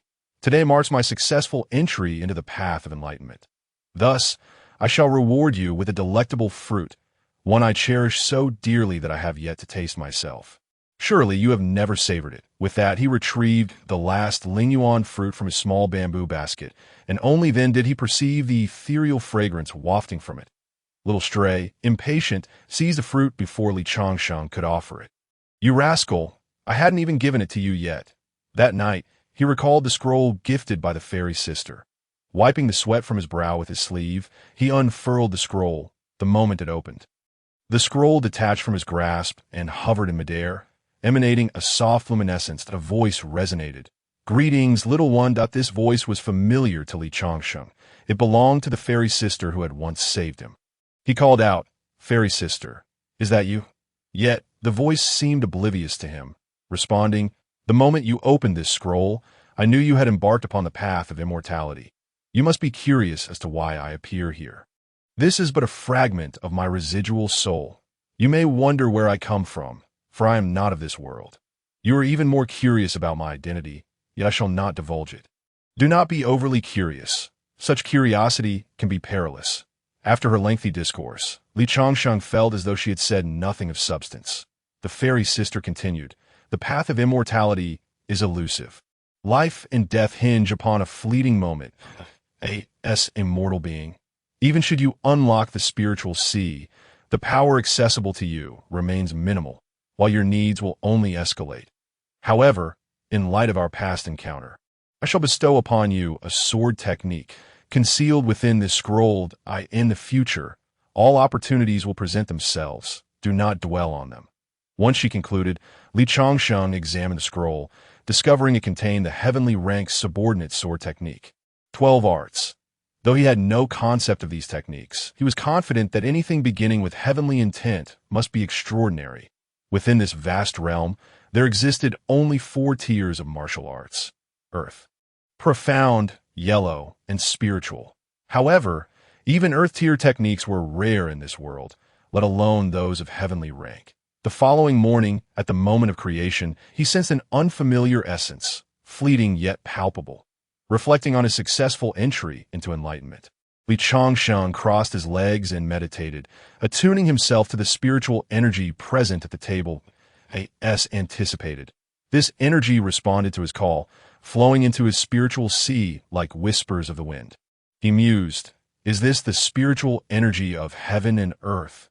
Indeed, as he surmised, this was one of the purest forms of spiritual energy, elusive even to those with superior spiritual roots and innate spiritual bodies. Yet, Li Changsheng remained oblivious to why it favored him. Though he had embarked on the path of enlightenment, he did not neglect his daily practice of combat techniques, for the dangers he would face were still unknown. His immediate focus was on practicing the 12 arts of the sword technique. First, he needed a sword. However, in this desolate place, he found only a kitchen knife and a hoe, with no other metal implements available. Thus, he resorted to whittling a wooden sword with a kitchen knife to serve as a temporary weapon. He presumed this sword technique would be akin to the mundane martial arts he had practiced. Yet upon attempting the first sword stance, he realized its intricate difficulty in the realm of mortals. Martial skill begins with the refinement of qi, a fundamental distinction from the cultivation of immortality, which involves forcibly awakening one's inner strength. Having reached the level of a third-rate martial artist in the mundane world, he mistakenly believed that wielding a sword would come easily. As he followed the instructions of the mountain sword technique, he discovered that every detail, from the initiation of the stance to the completion of the sword's intent, was crucial. Yet he struggled to master even the initial posture, his strikes producing nary a ripple of energy. Thus began his 6-month seclusion. Mornings were devoted to cultivation, afternoons to strengthening his physique, and evenings to sword practice. Although he made considerable progress during this period, he recognized the absence of a skilled mentor. Realizing the invaluable importance of having a guiding figure, he delved into the entry requirements for disciples of the Qingyuan sect. He noted that one must present 100 varieties of spiritual herbs as a contribution within 2 years. Additionally, one must reach the 5th level of the spiritual realm to qualify for an external examination. Failure to do so would result in either expulsion from the sect or a prolonged cycle of accumulating herbs. While the threshold appeared daunting, it was understandable. After all, one must pay a price for their aspirations. Consequently, he resolved to venture into the mountains in search of herbs. Chapter 10. The mantis stalks the cicada. While the fisherman gains the advantage to prepare for unforeseen circumstances, Li Changsheng took meticulous precautions for his journey into the mountains, harboring a private aim, for he brought little Stray along. Initially, fortune smiled upon him. In a secluded creek, he gathered 18 varieties of spiritual herbs documented in his herb compendium, bolstering his confidence. Thus, he ventured deeper into the mountains, only to be met with a scene that astounded his senses upon passing through a narrow passage. Before him lay a desolate expanse, strewn with colossal bones, remnants of severed peaks resembling gaping chasms, akin to the remnants of a vast battlefield. Though these were but lifeless remnants, the aura they exuded was potent enough to rattle his very spirit. Little Stray, perched on his shoulder, gazed vacantly at the scene ahead. "Let us move on. This barren land is devoid of life, and I shan't expect to find a garden of spiritual herbs here," Li Changsheng remarked, though a sense of dread gnawed at him. Yet, it is often in such moments that calamity strikes. The sound of falling stones broke the silence. Before Li Changsheng could turn, Little Stray had already leapt from his back and stood behind him. Turning to look, he beheld a massive red serpent, its mouth agape, measuring the size of 10 people, standing hand in hand, flicking its forked tongue menacingly. Without hesitation, Li Changsheng seized Little Stray, who was still growling at the serpent, and spun around, sprinting toward a narrow path along a sheer cliff. Although this was not his first encounter with a beast, this creature surpassed terror. It was a towering serpent, its eyes level with Li Changsheng's standing height. Fleeing was his only option. The serpent hesitated momentarily before lunging towards him. However, Li Changsheng's speed was no match for the serpent's, and within 10 breaths, he was overtaken. The serpent opened its maw to strike. In a moment of peril, Li Changsheng executed a swift maneuver, leaning back just in time to evade the attack.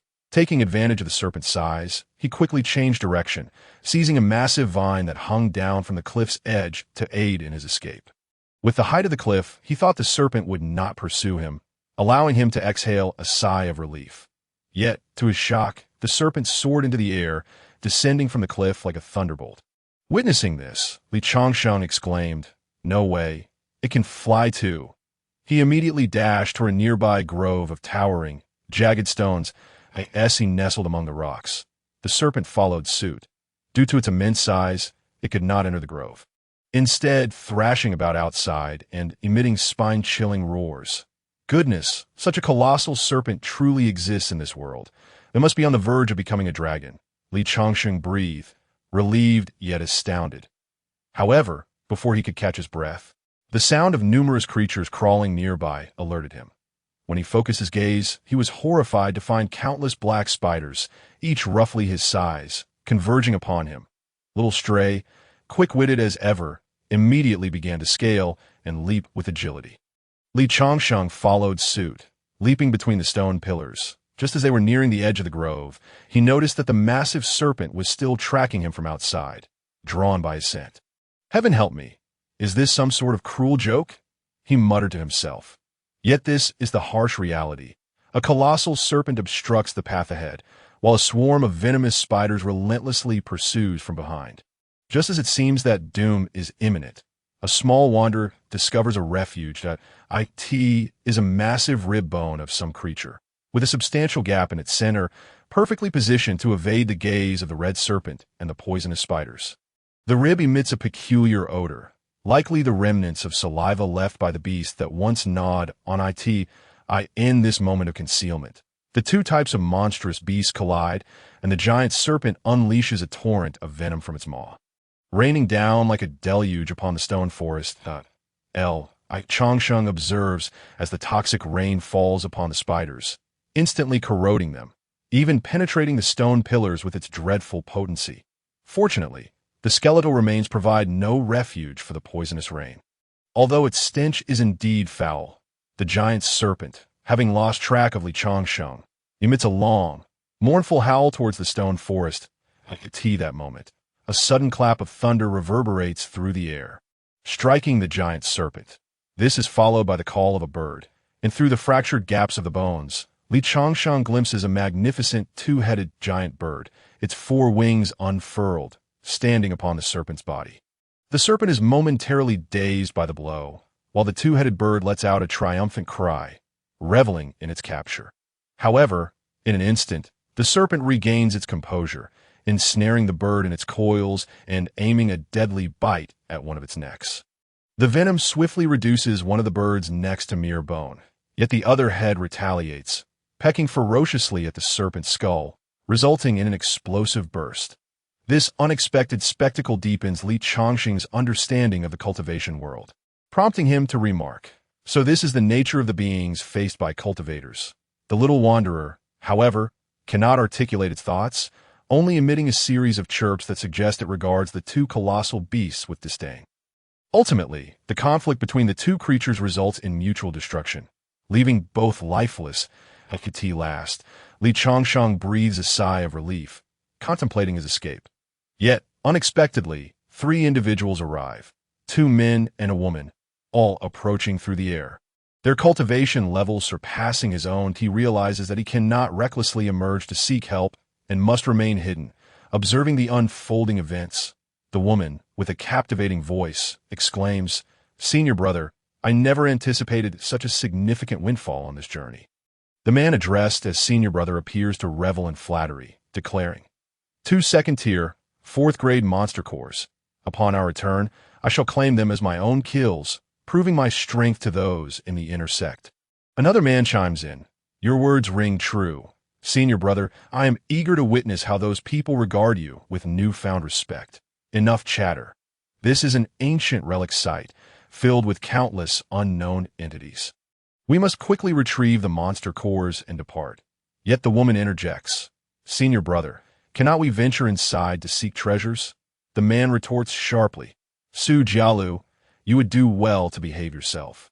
Not even the elders of our sect dare to tread lightly here, that if you wish to find treasures, seek them elsewhere, but do not involve me. The woman, chastened by his words, acquiesces, while the man retrieving the monster cores completes his task. At that moment, a figure cloaked in black suddenly appears, swiftly slitting the throats of the trio. This shocking scene sends a chill down Li Chongqing's spine. The assailant then seizes their spoils, embodying the age-old adage of the mantis stalking the cicada, unaware of the oriole lurking behind. Once the cloaked figure departs, and seeing that no further danger looms, Li Chongqing cautiously emerges, prioritizing the task of checking for any survivors among the fallen. As he approaches, he finds only the woman still clinging to life, faintly calling for help. Chongqing uses a medicinal herb he had gathered earlier to staunch her bleeding. He then drags her into the rib as hollow and inquires, "My lady, how may I assist you further?" The woman, her throat slashed and unable to speak, retrieves a signal device from her storage ring, gesturing for him to release it into the sky. Chongqing complies, then departs, having discerned from their earlier conversation that these individuals are not of good character, remaining would likely invite peril, and thus he resolves that discretion is the better part of valor. Chapter 11. One crisis averted. Another emerges, having just exited the skeletal remains of the colossal beast. Li Chongqing begins to sift through the belongings of the two deceased men. Unable to identify much, and lacking storage tools of his own, he ultimately decides to take their swords and shields. However, as he rises, an instinctual feeling warns him of impending danger from behind. He swiftly turns, raising his shield without a moment's hesitation. With a thunderous crash, Li Chongqing is sent flying a considerable distance, only stopping when his body collides with a massive boulder. Blood spills from his mouth. The pain radiating through his body is excruciating. Without lingering on the agony, he quickly rises, sword in hand, preparing for the next assault. The trio approaching him consists of 3 individuals. The leader, upon seeing Li Chongqing, remarks, "A first-tier cultivator, merely a fledgling." The older brother urges, "No need to waste time with him. Let us just take his belongings and leave." The woman chimes in, "His eyes will be mine." The other responds, "Then I shall take his blood." Their words fill Li Chongqing with revulsion, recalling the tales of bloodthirsty, man-eating cults he had heard in the mortal realm. He never imagined he would encounter such vile beings today. Gazing at the trio, he muses that he cannot escape this fate. Pondering whether today is indeed his last, he addresses them. "Esteemed seniors," their laughter erupts at his address, "that I bear no grudges against you. I implore you to spare my life," he pleads, attempting to negotiate for mercy. Yet he underestimates the ruthlessness of the cultivation world. The woman retorts, "In the 7-kill sect, we have no such customs. Are you suggesting I break our code?" No, I mean no disrespect. I merely beseech you to spare me." He continues, swallowing hard. The alluring woman teases, "Oh, that sounds quite like what you meant." Sensing the gravity of the situation, Li Chongqing inquires, "But why do you wish to kill me?" At that moment, a burly man wielding a giant axe steps forward, saying, "Since you're just a fledgling, I shall enlighten you to in the 7-kill sect. We require no reason to take a life. Blame your misfortune." As he finishes, the hulking figure raises his axe, aiming to cleave Li Chongqing's skull. Anticipating the strike, Li Chongqing deftly sidesteps. The brute glares at him, bellowing, "Come here and face me." Despite the giant's formidable size, he demonstrates surprising agility with the axe, and Li Chongqing realizes he cannot evade this attack. Therefore, he raises his shield to brace for the impact. The clang of metal rings out as he withstands the blow, sent hurtling through the air. Though the pain is intense, he seizes the opportunity to create distance between them. The two onlookers mockingly jeer. "Li Ernie, a body refinement cultivator, need 2 strikes to finish off this fledgling?" Truly pathetic. Li Chongqing cannot afford to listen to their taunts. His only option is to flee, but he must do so strategically.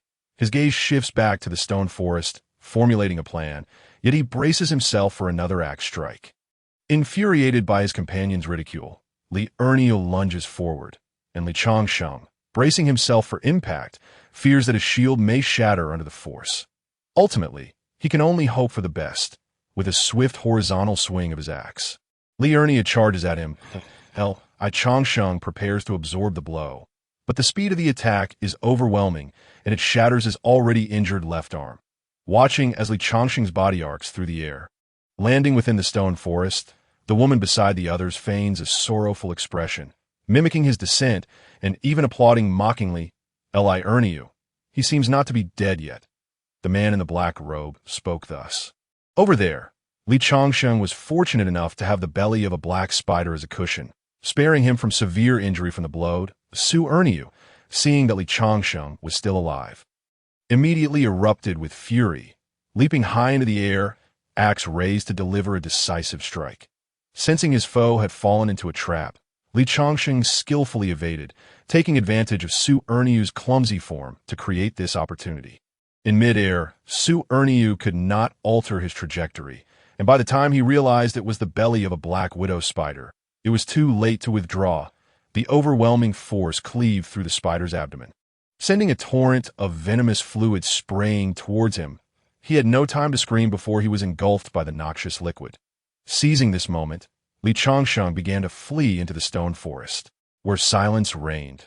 The landing spot concealed him from the gaze of the two, who, after a prolonged period of silence, approached to investigate. Upon closer inspection, they discovered Su Erniu's body had been reduced to a pile of white bones by the spider's venom. The man in the black robe was instantly incensed. "You wretched brat, I will make you pay for this." The woman echoed his lament, "Yo, how could you have perished? Little one, if I catch you, you shall regret it." With that, the two followed the tracks left on the ground. Unaware they were tracing the very path Li Changsheng had taken to hide in the stone forest, where he had not fled but concealed himself beneath the corpse of the deceased spider. Before long, Li Changsheng heard the sounds of chopping and smashing emanating from the depths of the stone forest, causing his heart to tremble. He was fortunate that the two had not turned their wrath upon him. Otherwise, he might have already met his demise. After a considerable time passed without any sounds from that direction, Li Changsheng cautiously emerged. However, just then, more individuals arrived, uniformed figures that unmistakably belonged to a sect. If he were not mistaken, they were likely the comrades of the woman who had come to rescue him. At the forefront was a middle-aged man, who surveyed the fallen duo and shook his head, stating, "This is not the handiwork of the Seven Kill sect. This individual employs our sect's sword technique. It appears a traitor has come prepared to cause trouble. You lot, retrieve the demon cores from those spiders. I will search for Nanner." Meanwhile, Li Changsheng contemplated revealing himself to warn these newcomers, but ultimately abandoned the idea, for after the earlier ordeal, he dared not trust anyone lightly. Just as he pondered this, fate conspired against him. The middle-aged man approached directly, and in that instant, Li Changsheng felt an inexplicable force sweep over him. With no other choice, he fled, preferring to engage in a battle of wits and courage with the two disciples of the Seven Kill sect rather than confront these new arrivals. He removed his shoes and silently made his way deeper into the stone forest. I could see that moment. The middle-aged man was interrupted by the sound of the giant demon's bones cracking, turning away from the stone pillar where Li Changsheng hid. After running for some time, Li Changsheng, satisfied that no one was pursuing him, sat down to catch his breath. Reflecting on the day's events provided him with a valuable lesson. The world of cultivation was perhaps more perilous than the mortal realm. Chapter 12. Mutual slaughter. Uncertain how long he had run, Li Changsheng had not even had the chance to check on Little Stray, hoping the little creature was safe, resting beside a stone pillar. He observed that the area behind him was quiet, leading him to believe he was secure. However, as he prepared to step out from behind the pillar, he overheard voices, prompting him to cautiously peek. To his dismay, it was the two individuals who had fled before him. Yet fortunately, they had not spotted him. In the distance lay a colossal white-furred gorilla in slumber. Su Jialu whispered, "Brother Zhao, it is a rare sight to behold a holy crystal beast. Do not wake I Changsheng watched intently as the two stealthily approached the beast. The atmosphere grew tense when Zhao Yu, perhaps distracted, inadvertently snapped a dry twig underfoot. The ground shook with a thunderous roar as the holy crystal beast sprang to its feet, furiously pounding its chest and releasing a chilling aura. I Changsheng recoiled, opting to observe through the cracks in the stone, unwilling to involve himself in such a confrontation. particularly as he lacked the strength to contend with this formidable foe. After all, he had barely survived an encounter with a second-tier beast. This massive gorilla appeared far more threatening. Meanwhile, the duo remained unfazed by the beast's sudden aggression, their minds already racing with thoughts of dividing the spoils. Seemingly indifferent to the loss of their comrade, Su Jialu, with a melodic voice, remarked, "Brother Zhao, is this a fully matured beast?" Zhao Yu, either brimming with confidence or seeking to impress, boasted, "Sister, this is merely a juvenile holy crystal beast. Encountering me marks its end." Su Jialu, eager to flatter, chimed in, "Brother, you are truly formidable. Sister, I have heard its demon core possesses rejuvenating properties. Once I procure it, I shall gift it to you." Su Jialu feigned a blush, replying, "I fear Brother Zhao may have ulterior motives. Sister, what other intentions could I possibly harbor? Do you not wish to enter the intersect for cultivation? Assist me in obtaining this demon core, and we can train together. The resources of the intersect would then be at your disposal. Brother Zhao, I am only at the 3rd level of body refinement. This creature is a 2nd-tier 5th-grade beast. How can I be of assistance?" Despite Su Jialu's beauty, she was not easily swayed. Zhao Yu, unwilling to abandon the holy crystal beast, proposed, "Let us work together to subdue it. The demon core shall be yours, while the skull is mine. How does that sound?" Upon hearing this, Su Jialu felt she had achieved her goal and urged, "Then what are you waiting for, brother? Let us act." Without hesitation, Zhao Yu seized the opportunity, brazenly brushing past her as he conjured a sword and axe from thin air, striking at the still enraged holy crystal beast. As he approached, he taunted, "Prepare to meet your end, little creature." However, just as he neared the beast, a deafening roar erupted from its maw, sending shockwaves that visibly pushed Zhao Yu back. Meanwhile, Su Jialu refrained from attacking, mockingly saying, "Brother, it seems your strength is lacking. Such a creature frightens you." Zhao Yu, a 7th-level body refinement cultivator, felt his pride stung by her words. In a fit of rage, he summoned his strength and swung his axe at the beast's arm. In response, the holy crystal beast retaliated with a mighty punch. Zhao Yu, unfazed, deftly blocked the blow with his left arm. That moment, Su Jialu sprang into action, her legs propelling her towards the beast as she executed a spinning leap, landing atop its head. Drawing 2 short swords, she plunged them into the beast's eyes. In pain, the holy crystal beast released Zhao Yu from its grip, allowing him to escape. He quickly retrieved 5 differently colored talismans from a pouch at his waist. With a flourish, he inserted each talisman into the ground, forming a pentagram of vibrant light that ensnared the holy crystal beast, rendering it immobile. "Now, let us see how you can move," Zhao Yu declared, clapping his hands together. "Sister, come down. This creature is bound by my 5 elements binding array." Upon hearing this, Su Jialu promptly leaped down, praising, "Brother Zhao, you are truly impressive. Do you not have a single treasure to spare for me?" Zhao Yu, his intentions now clouded by desire, stepped closer, teasingly lifting Su Jialu's chin as he replied, "My dear sister, I possess far more treasures than this. Following me, you shall lack for nothing. Shall we go claim its demon core together?" Su Jialu inquired, her eyes sparkling with envy. Zhao Yu's heart raced at her suggestion, and he seized her hand, pulling her into his embrace as they surged towards the immobilized holy crystal beast. Just as Zhao Yu prepared to thrust his knife into the creature's heart, Su Jialu suddenly stabbed him in the waist. Fortunately, he reacted swiftly, blocking the treacherous attack with his arm. "What are you doing?" Zhao Yu exclaimed in pain, releasing Su Jialu, his eyes filled with murderous intent, yet he found himself unable to retaliate. "You poisoned the blade." Without allowing him to utter another word, Su Jialu delivered a swift kick to his chest, causing Zhao Yu to plummet from the massive holy crystal beast. The entire scene left Li Changsheng utterly astonished. Chaos reigned supreme, and he found himself sympathizing with Zhao Yu. "Wretched woman, I knew you would resort to such tactics. Just wait until I slay this monstrous beast before I settle the score with you." With that, Zhao Yu swiftly turned and incanted a spell, ensnaring both himself and Su Jialu within the 5 elements binding formation. At that moment, a sinister expression crept across Zhao Yu's face as he declared, "Enchantress, let us perish together." Yet, to his surprise, Su Jialu remained unfazed, counting down to 5 before Zhao Yu collapsed lifelessly to the ground.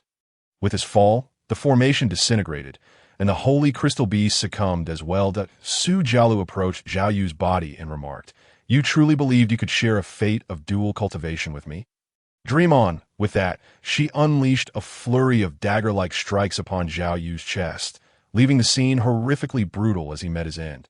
Then Su Jialu called out to the one hiding behind the rock, "If you do not show yourself, I shall come find you." Hearing this, Li Changsheng realized he could no longer remain concealed, so he stepped forward and said, "Esteemed sister, I was merely passing through and shall take my leave now." He turned to depart, but Su Jialu halted him with a sharp command. "Do you seek death, or will you assist me in burying this wretch?" Chapter 13. Those who act unjustly will meet their doom. Rest assured, I shall not kill you. I only slay those who are vile, Su Jialu made sure to add. Left with no choice, Li Changsheng complied with her demands. He approached Zhao Yu's lifeless body, which was now unrecognizable, and, suppressing his disgust, dragged him away to a more secluded spot for burial. He thought to seize this opportunity to escape, while Su Jialu was busy sifting through the treasure she had extracted from Zhao Yu's remains, discarding each one that did not meet her standards. "Make sure to come back once you have buried him. Do not think of fleeing, for I possess the art of tracking across great distances," she warned, sending a chill of dread through Li Changsheng, who pondered his next move. Su Jialu, having lost interest in Zhao Yu's artifacts, rose and walked toward the now-deceased holy crystal beast, exclaiming, "This holy crystal beast is a true treasure, brimming with riches," and Zhao Shixiang was greedy enough to covet its most precious head. Just as she prepared to dismember the beast, it unexpectedly feigned death, raising its enormous hand to strike her with a mighty blow. With a resounding crash, Su Jialu was slammed against the rocky wall, creating a significant dent in the stone. Observing this chaos, Li Changxing thought to himself how fortunate he was to have come to bury the corpse. Otherwise, he might have suffered dire consequences. The furious holy crystal beast did not relent, but instead seized a boulder and hurled it towards Su Jialu. Thankfully, she reacted swiftly, but her gaze shifted towards Li Changsheng, who, caught in the mesmerizing allure of her pink eyes, lost his sense of will and began to walk towards the beast. "Cursed fate, I have been ensnared," he silently lamented, feeling the chilling aura of death envelop his mind. Yet again, Su Jialu misjudged the situation. The holy crystal beast had no interest in Li Changxing. It inhaled deeply and unleashed a torrent of foul breath towards Su Jialu, realizing she could not outrun it. She attempted to flee, but it was in vain. The beast's malevolent breath struck her hindquarters, rendering her lower body numb, followed by a layer of frost that encased her entirely. The holy crystal beast then advanced, lifting a massive stone towards her, each step sending tremors through the ground. Su Jialu, undeterred, compelled Li Changsheng to pick up a small stone and throw at the beast, but it garnered no attention. As the beast prepared to crush her with the boulder, it unexpectedly collapsed before her, granting her a moment of relief. Yet, the boulder it had been carrying still fell upon her. "Please no," she cried out, followed by a deafening crash as the stone pulverized her. In that instant, Li Changsheng was freed from Su Jialu's enchanting control. As he regained his senses and beheld the remains of Su Jialu, he muttered, "You brought this upon yourself." Now the beneficiary of this grim turn of events, he eagerly gathered the artifacts Su Jialu had discarded, knowing that such treasures were rare and not to be missed. Just as he became engrossed in collecting the items, a sudden touch upon his left shoulder startled him, sending a shiver through his spine. Surely, she cannot still be alive, or have those pursuers returned. He thought anxiously. A kindly voice interrupted his musings. "Young one, what treasures are you collecting here?" Turning around, Li Changsheng was met by an elderly man with a gentle demeanor, a bamboo basket filled with various spiritual herbs slung over his back. Recognizing the man posed no threat, Li Changsheng scratched his head and replied, "May I inquire your esteemed name, senior?" The old man stroked his beard, scrutinizing Li Changsheng before responding, "I am Qiu Chuliang." "Greetings, Elder Qiu," Li Changsheng said with polite respect. Observing the chaotic scene, Qiu Chuliang inquired, "What transpired here?" Li Changxing replied, "I merely happened upon this place and witnessed their battle, which ended in this tragic manner. What are those peculiar objects you see in my possession?" "They are spiritual-grade artifacts, many of which are mere illusions." Qiu Chuliang explained, "I see you are not very seasoned. They will indeed prove useful for you." I Changshang felt relieved that the elder showed no intent to claim his findings. Qiu Chuliang then turned his attention to the holy crystal beast and asked, "Did you slay this beast?" His question was rhetorical, and Li Changshang, who had initially intended to keep the beast's core for himself, sensed that the elder meant to claim it. Thus, he replied, "It was not I, but those two." Pointing to the locations of the deceased, Qiu Chuliang said, "I see. It seems you have come into a fair amount of fortune." Li Changsheng replied courteously, "Not at all. It was nothing significant." Qiu Chuliang continued, "Young friend, acquiring good fortune is a form of opportunity. Do not think that you cannot take what does not belong to you.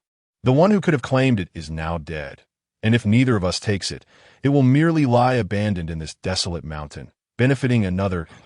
I Changsheng pondered this wisdom, nodding in agreement. "This holy crystal beast is excellent material for alchemy and forging. Why don't we split it between us?" Qiu Chuliang proposed. I Changsheng replied, "Elder Qiu, I have no use for it, and besides, I did not slay it. If you require it, please take it." Upon hearing this, Qiu Chuliang remarked, "You possess good character and sound reasoning. I appreciate it greatly. I shall graciously accept this holy crystal beast's remains." With that, the elder produced a bracelet from his sleeve. Murmuring a spell, a golden light enveloped the corpse of the holy crystal beast, instantly drawing it inside. I Changsheng was left in awe at this spectacle. "Elder, how can such a small object contain something so large?" Qiu Chuliang, noting Li Changsheng's naive expression, proudly stowed the bracelet away and explained, "This is a spatial storage artifact. It can hold even an entire mountain." I Changsheng's heart raced at the revelation, and he asked, "May I see it?" With a kind smile, Qiu Chuliang replied, "Certainly." Li Changsheng carefully accepted the bracelet, examining it closely, but found it surprisingly light. "Why is it so light?" Qiu Chuliang reclaimed the bracelet with a wave. Laughing heartily, "It is merely a common artifact used by cultivators. Once you grow stronger, you will encounter many incredible items. There is no need for such astonishment." Then Qiu Chuliang inquired, "I see you have just embarked on your cultivation journey. May I ask which celestial sect you have joined?" Li Changsheng responded, "In answer to Elder Qiu, I have joined the Qingyuan sect, and am currently a registered disciple. A registered disciple. I have heard it is not easy to attain such a status. Should you falter, you risk being expelled, perhaps even without knowing how you met your end." He spoke of a pressing issue, one that Li Changsheng was certainly aware of. The subtext in his words was crystal clear to Li Changsheng. In Chapter 14, the mentor of the Celestial Path, Mr. Qiu, expressed his intentions unambiguously, revealing his desire to take Li Changsheng as his disciple. Observing the man's eloquence and appearance, Li Changsheng felt he was not a malevolent character, and he promptly inquired, "Are you wishing to take me as your apprentice, senior?" Upon hearing this, Qiu Chuliang erupted in hearty laughter and replied, "You clever lad, it seems you possess some discernment.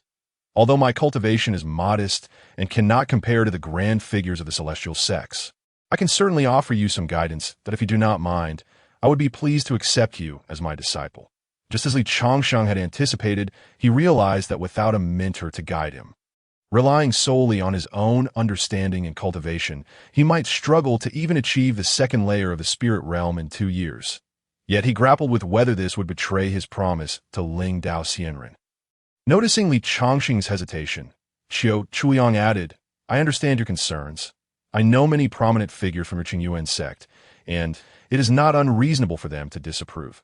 Hearing this, Li Changsheng hastily declared, "Senior, I am willing to become your disciple."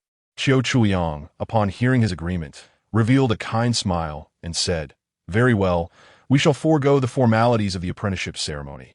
Come, follow me to my dwelling."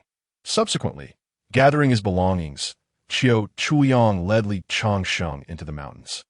This prompted Li Changsheng's confusion as he remarked, "Sir, this is the ancient battlefield ruins.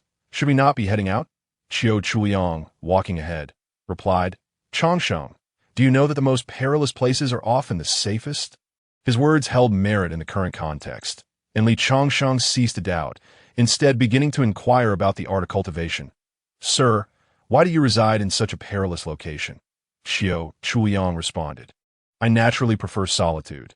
I enjoy living in such places that in truth, Qiu Chuliang was once a disciple of a small sect, but a century ago, during a calamity at the sect's gate, he took refuge in this vast and desolate mountain.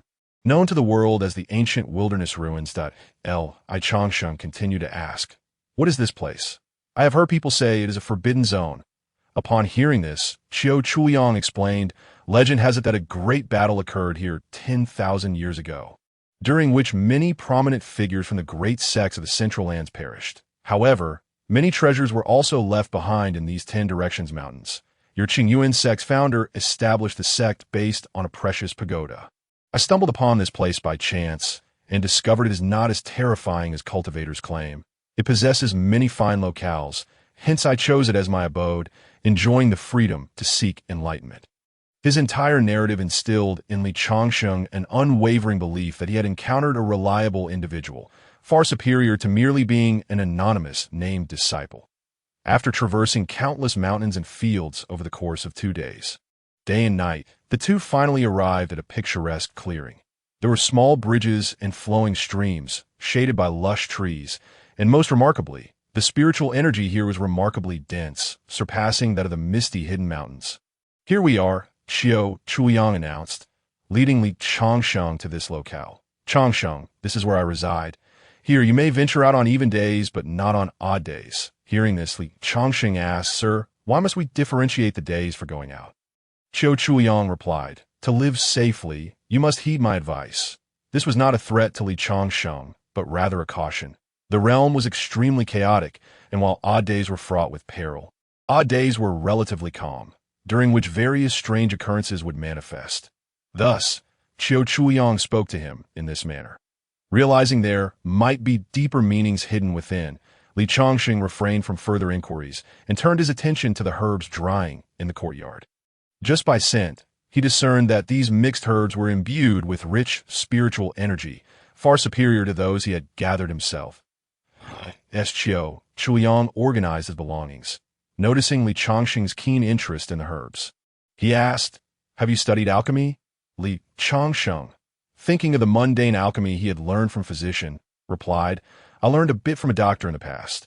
Upon hearing this, Qiu Chuliang burst into laughter, exclaiming, Changsheng, this alchemy is not what you think. Earthly alchemy involves boiling with water, whereas celestial alchemy is not merely a single pot boiled, but involves refining in a cauldron without the use of water. Qiu Chuliang's explanation broadened Li Changsheng's understanding, yet he curiously questioned, but won't the fire reduce it to ash? Do cultivators consume ash as medicine? His Navi interpretation earned him a sharp rebuke from Qiu Chuliang, who scolded, nonsense. The elixirs are not concocted in such a simplistic manner. Li Changsheng, having never witnessed it, was unaware of the intricacies involved. Qiu Chuliang promptly produced a small cauldron and said to Li Changsheng, consider this cauldron as a potion vessel, and observe how I shall expand your horizons. With that, Qiu Chuliang casually selected several spiritual herbs and ignited a flame that seemed to materialize from nowhere within the cauldron, subsequently tossing in herbs larger than the cauldron itself. Much like his spatial bracelet, the herbs were instantly devoured by the cauldron. After a while, the lid of the cauldron lifted on its own, revealing a small crimson orb that floated into the in an instant. The orb's red hue vanished, transforming into a blue-colored DOUC. This is the art of alchemy practiced by cultivators. Upon hearing this, Li Changsheng nodded vigorously. It was an astonishing revelation. Qiu Chuliang then caught the blue orb, presenting it to Li Changsheng, saying, this spirit-gathering pill is what you refer to as an elixir. As he grasped the pill, Li Changsheng could distinctly sense it was fundamentally different from the pills sold by ordinary practitioners, and he gazed in astonishment at the beaming Qiu Chuliang. Can I consume it? He asked. Qiu Chuliang replied. Of course that. Li Changsheng promptly placed the spirit-gathering pill in his mouth, which melted instantly, The flavor indescribable, yet the medicinal potency unmistakable. He felt a surge of rich spiritual energy coursing through his body, radiating outward. This mystical sensation left Li Changsheng at a loss for words, while Qiu Chuliang, maintaining a calm demeanor, stated, "Such a sensation is common for first-time consumers." After a considerable time, Li Changsheng emerged from his experience, excitedly exclaiming, "So this is the taste of an elixir. Now, do you still wish to return to Qingyuan sect?" Li Changsheng vigorously shook his head, declaring, "I shall not return. The notion of farming and cultivation is mere deception. I prefer the authenticity of your teachings, Master." Chapter 15. Fragments of the Heart Sutra. That night, Li Changsheng found it difficult to sleep, unable to shake the taste of the spirit-gathering pill from his mind. He resolved to learn the art of pill refining from Mr. Qiu. Meanwhile, Qiu Chuliang was still reading by lantern light, one hand busy grinding various herbs, which evoked a sense of admiration in Li Changsheng. Unable to bear the insomnia, Li Changsheng lit a lamp and approached the door of Qiu Chuliang's room, gently knocking. Qiu Chuliang's voice called out, "Come in."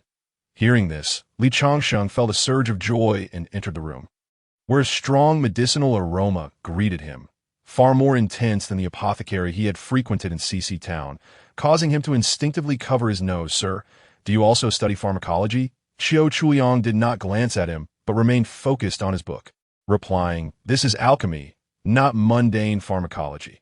Although they share a fundamental essence, they are not comparable." Hearing this, Li Changsheng was captivated by the shelves filled with exquisite small bottles exuding waves of celestial energy, making him feel as though he had entered a realm of immortals. In the center of the main hall hung a portrait of a person, whose visage radiated kindness, accompanied by an altar below. Qiu Chuliang continued, "Do not linger on that. He was my esteemed mentor." Upon hearing this, Li Changsheng bowed respectfully to the portrait, then approached Qiu Chuliang and asked, "Sir, why are you still awake at this hour?" Qiu Chuliang replied, "Cultivators may sleep or not. It seems you have yet to sever your ties with the mundane world." Li Changsheng was unaware of this. He had only heard that cultivators could go without food, but he had never heard of them foregoing sleep. Thus, since opening his spiritual sea, his life had remained much like that of a mortal. Subsequently, Qiu Chuliang paused his work, rose, and approached the shelves, carefully retrieving a box, and then presenting a book to Li Changsheng, saying, "This is a manual on cultivation. Although it is only a fragment, it will suffice for your needs." Upon hearing this, Li Changsheng inquired, "Master, what purpose does this heart method serve?" Qiu Chuliang, displaying considerable patience, elucidated, "Every cultivator requires a resolute heart for their path. Hence this heart method serves as a key. Without it, attempting to open the door to immortality is no easy feat." Subsequently, as Li Changsheng accepted the book that Qiu Chuliang handed him, his gaze fell upon the words Heart Sutra, and he felt as though he had stumbled upon a treasure, immediately performing a deep bow in gratitude. "You, my dear boy, are just as impetuous as I was in my youth. Take this back and contemplate it diligently. Tomorrow, I shall share further insights with you," Qiu Chuliang remarked. After Li Changsheng respectfully withdrew, he noticed that Qiu Chuliang regarded him with a warmth akin to that reserved for a beloved family member. Once back in his modest chamber, Li Changsheng hastily shut the door and lit a lamp, eager to unfurl the pages of the Heart Sutra. As he turned to the first page, he quickly encountered the phrase Foundation Establishment Record. The literal meaning eluded him, prompting him to delve deeper into the subsequent content. The first sentence articulated the significance of a cultivator's spiritual root, a concept that resonated deeply with Li Changsheng. The entry on entering the Tao succinctly stated, "From nothingness arises existence. The singular Tao manifests. Qi transforms form. Spirit transforms power.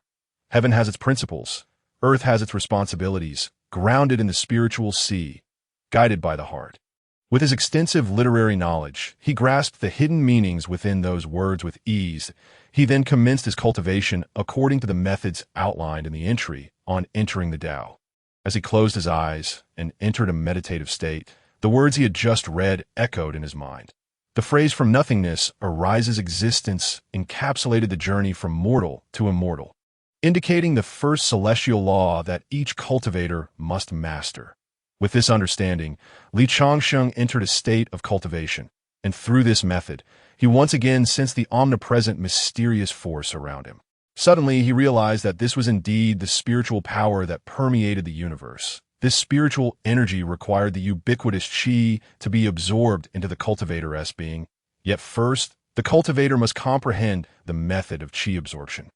Reflecting on his previous experiences, he recognized that the qi he had encountered earlier had entered his spiritual sea by mere happenstance.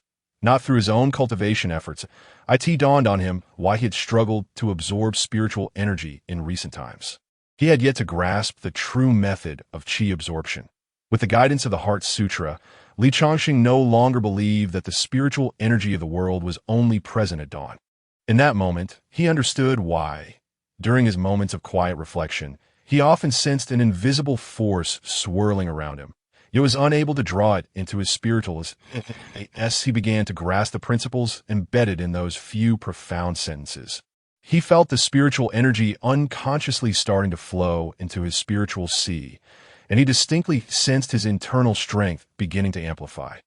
Thus, Li Changsheng mused, does this transformation from qi to form refer to the spiritual energy taking shape? Using the earth as a foundation, receiving celestial laws, and generating power from the heart. In alignment with the text, he focused intently, channeling his internal energy outward, and upon opening his eyes, he discovered himself enveloped in a nearly transparent aura of spiritual energy. He then concentrated his awareness in his palm, witnessing a mass of transparent spiritual energy coalesce in the shape of a lotus. In comparison to the day he had first opened his spiritual sea, he found he could now manipulate this energy into any form he desired. In the next moment, Li Changsheng attempted to direct the gathered energy from his palm towards the window, with a small explosion. The unfortunate window shattered under his force. Overjoyed at having learned to wield power for the first time, he heard Qiu Chuyang's voice admonishing him. Changsheng, what are you doing? Do not destroy my little courtyard. Startled, Li Changsheng replied, Master Qiu, it was unintentional. Qiu Chuyang retorted, you must learn to control your power. Do not act recklessly next time. Li Changsheng assured him, understood. Master Qiu, I shall remember this. Suppressing his excitement, Li Changsheng continued to direct his energy towards the tree outside, only to find that the moment the energy left the window, it dissipated. Puzzled, he attributed this to a lack of strength, a notion that proved accurate. Thus, a fresh idea sparked within him. He began to experiment with imbuing objects with power. Noticing two nearby axes, he lifted one and concentrated his spiritual energy into it. With a decisive swing, he struck, and with a resounding clang, the unenchanted axe was severed cleanly.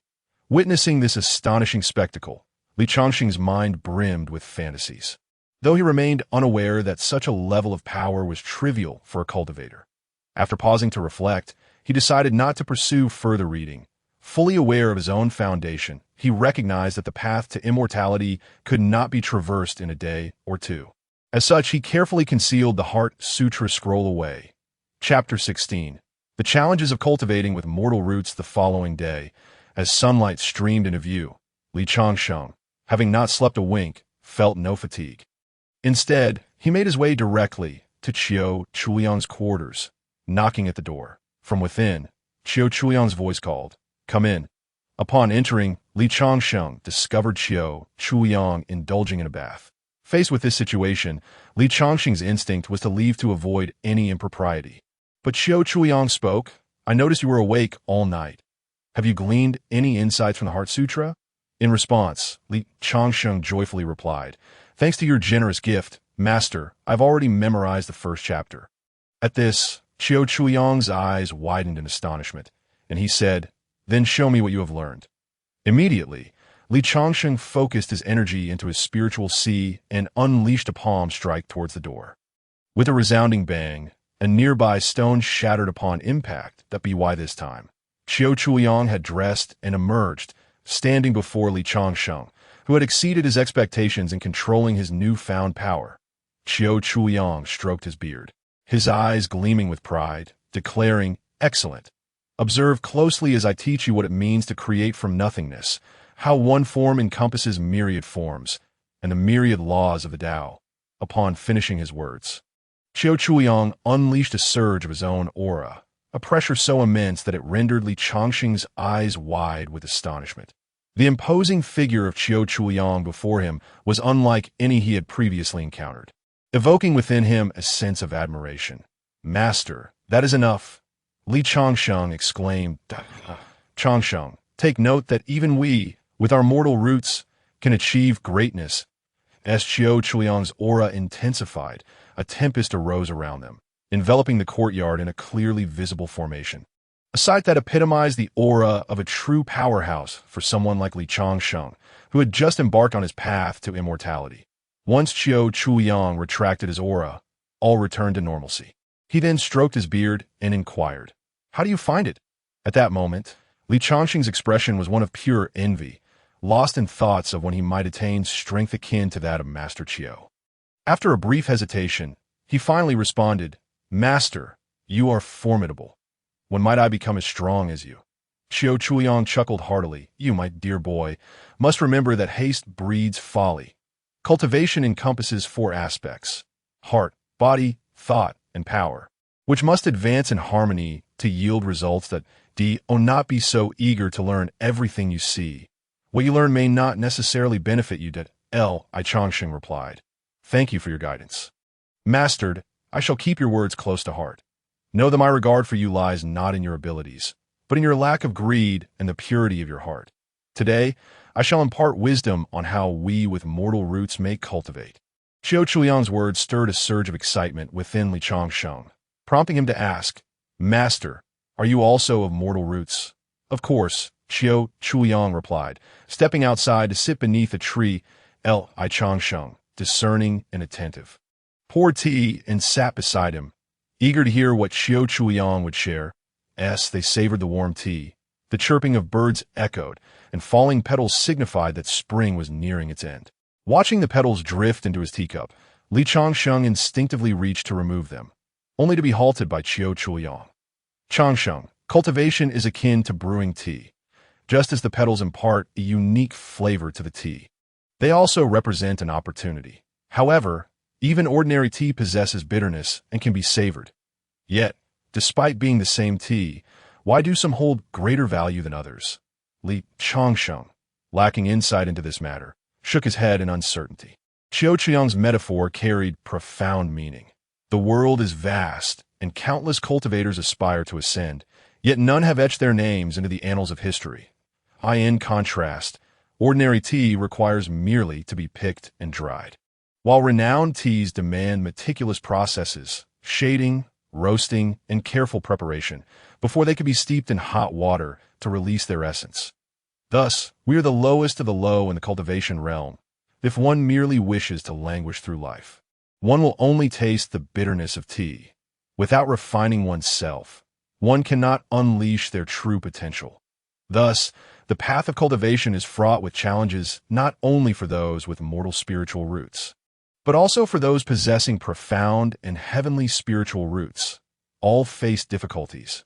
After hearing this discourse, Li Changsheng gleaned much wisdom. Previously, he believed that once he opened his spiritual sea, his journey of cultivation would be smooth and unimpeded. However, Qiu Chuliang doused this notion with a cold reality, stating, "As mere mortal spiritual root practitioners, you have witnessed the iron chains that exist within your spiritual sea. I surmise they represent some force that binds us." Not only did he express this, but Li Changsheng also shared this belief that it is well documented that the most powerful mortal spiritual root practitioners can only reach the 2nd level of body refinement, beyond which further advancement is impossible. Consequently, most mortal spiritual root practitioners choose to seek fulfillment in the mundane world rather than pursue immortality. Li Changsheng was well aware of this before entering the mountains. He had 2 choices: to study and become an official or to become a martial artist. In the realm of mortals, martial artists are not distinguished by the presence of spiritual roots.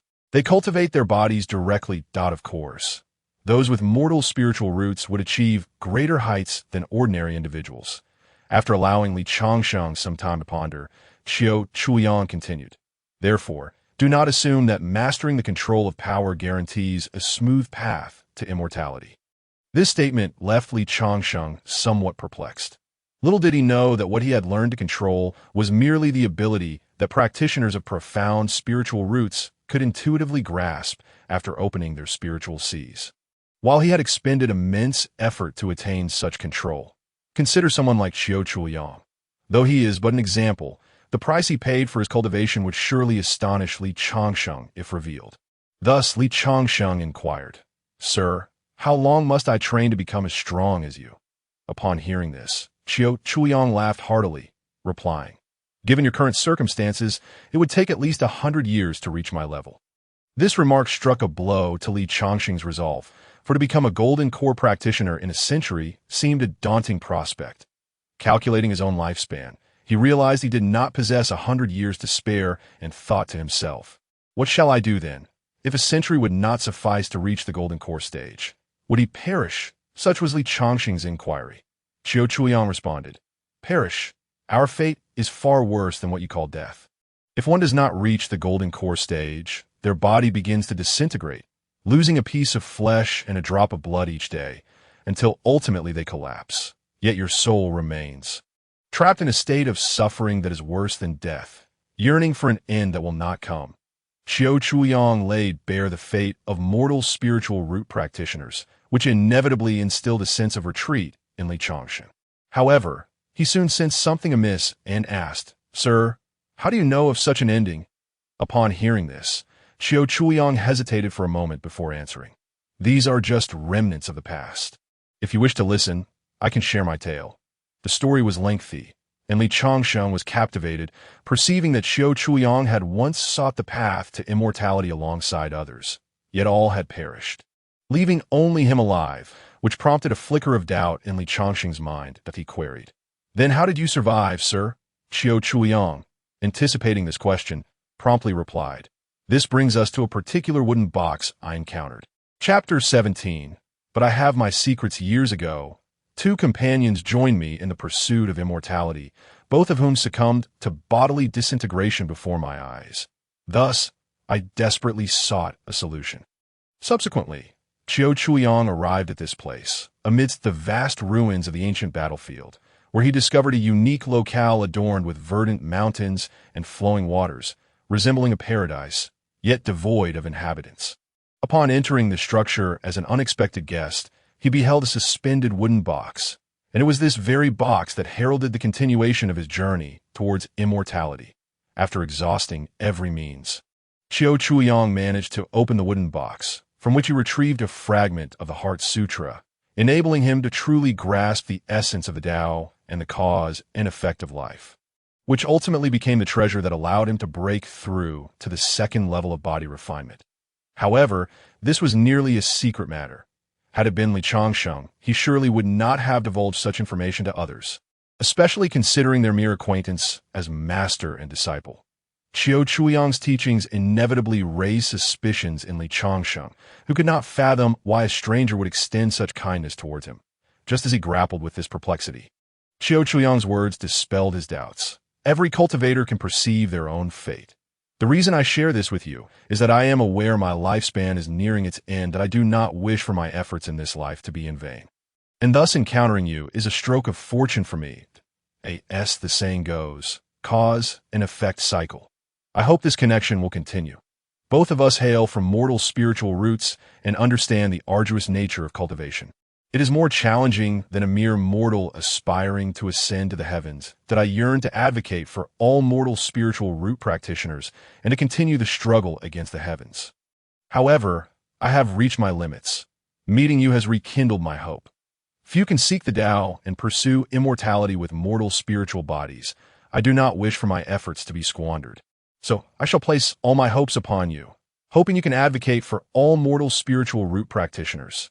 Xiao Chuliang's words resonated deeply with Li Changsheng, for they both shared the same unwavering aspiration for cultivation. Neither would easily concede defeat. Even in death, they should leave something for those who come after. Li Changsheng had faced numerous tribulations before stepping onto the path of immortality, and it was precisely because this obsession lingered within him that he had obtained the opportunity to tread this path. As a mortal, he bore the aspirations of mortals. Yet as a cultivator, he also harbored the aspirations of immortality. Qiu Chuyang's words undoubtedly inspired Li Chongqing's resolve to seek the devoid. Was then that he comprehended why he felt an inexplicable kinship with Qiu Chuyang from the very moment they met. He expressed his gratitude. "I shall forever remember your teachings, sir." Receiving such a reply from Li Chongqing brought comfort to Qiu Chuyang, who continued, "This fragment of the Heart Sutra is one of my secrets." At present, Li Chongqing had yet to perceive the extent of the assistance this fragment could provide. The only benefit he felt was his newfound ability to control power. Qiu Chuyang elaborated. "This fragment consists of merely 3 chapters. Yet it is sufficient for both of us to benefit for a lifetime. The first chapter pertains to foundation building. What does it mean to build a foundation? It does not imply that simply opening the spiritual sea makes one an immortal, but rather that a cultivator must comprehend the profound truths of the devoid. It took me 3 years to fully grasp this, yet you, young lad, have achieved it in just one night." Upon hearing this, Li Chongqing furrowed his brow, pondering why Mr. Qiu would say such a thing when the literal meaning seemed quite clear. Subsequently, Qiu Chuyang unveiled the underlying mystery, stating, "Do not be deceived by its apparent simplicity. To truly comprehend the profound truths of the Tao requires a resilient heart dedicated to the path." His words left Li Chongqing bewildered, until Qiu Chuyang continued, "This is precisely what we, mortal spiritual root practitioners, lack. It is not sufficient to possess such determination or insight to obtain the power of the heavens. Rather, it is through receiving the heavens' approval that one can naturally master the subtleties within. You should be able to sense it. Compared to your former self, do you not find it far easier to wield this power now?" With Qiu Chuyang's words, Li Chongqing understood. Though he had only grasped the Heart Sutra's profound truths for less than a day, he recognized how much it had aided him. Not to mention, he had learned what it truly meant to absorb spiritual energy. Previously, although he had opened his spiritual sea, he had not understood how to harness the power within him. Thus, while he had entered the stage of spiritual awakening, he had been little different from an ordinary person. However, after realizing the truths of the Heart Sutra the previous night, he not only learned how to absorb spiritual energy, but also understood how to utilize the power within him. Without the Heart Sutra's assistance, he could not fathom how long it would take him to achieve this alone. Consequently, Li Chongqing wholeheartedly agreed with Mr. Qiu's assertion and nodded to indicate his understanding. The second chapter discusses physical techniques. Only with a strong body can one later wield greater power and thus become a formidable practitioner. Li Chongqing had yet to read this chapter, but upon hearing Mr. Qiu's explanation, he grasped a crucial point. Why both the Celestial Maiden and Ling Dao the Immortal emphasize the importance of having a good heart on the path that Li Chongqing may not have known that a genuine heart is a rare treasure for cultivators. Unrelated to talent or innate constitution, it exists as a standalone truth of the Tao. Qiu Chuyang continued to expound upon the third chapter, the chapter of heavenly harmony. Although neither he nor Li Chongqing could decipher the characters, they could sense the power inherent in each word. Thus, the Heart Sutra was a significant opportunity that had propelled Qiu Chuyang to this day. Qiu Chuyang spoke with a tone tinged with sentiment. Li Chongqing, upon hearing this, could not help but resonate with the sentiments. Reflecting on his own experiences, his unfortunate childhood, the bumps along the path of growth, he realized that he had only lived a relatively better life during those 10 years. Had it not been for that fateful encounter, he might have become an ordinary official in the mortal realm today, but that was never the future he desired. Thus, regardless of whether it be celestial or mundane, chance is of utmost importance to every individual. The heart of the Tao does not inquire about one's identity. Only by adhering to one's original intent can one maintain purity. Qiu Chuyang, in his earnest recounting of these past events, aimed to fortify Li Chongqing's resolve, for it is only through such determination, free from distractions, that one can attain perfection on the great path. This, too, was the reason Qiu Chuyang was willing to become a milestone for mortals aspiring to cultivate immortality. You must understand, the words I share with you serve as a guiding light on your journey of cultivation. This is a path I have traversed, and I hope you will carry it forward.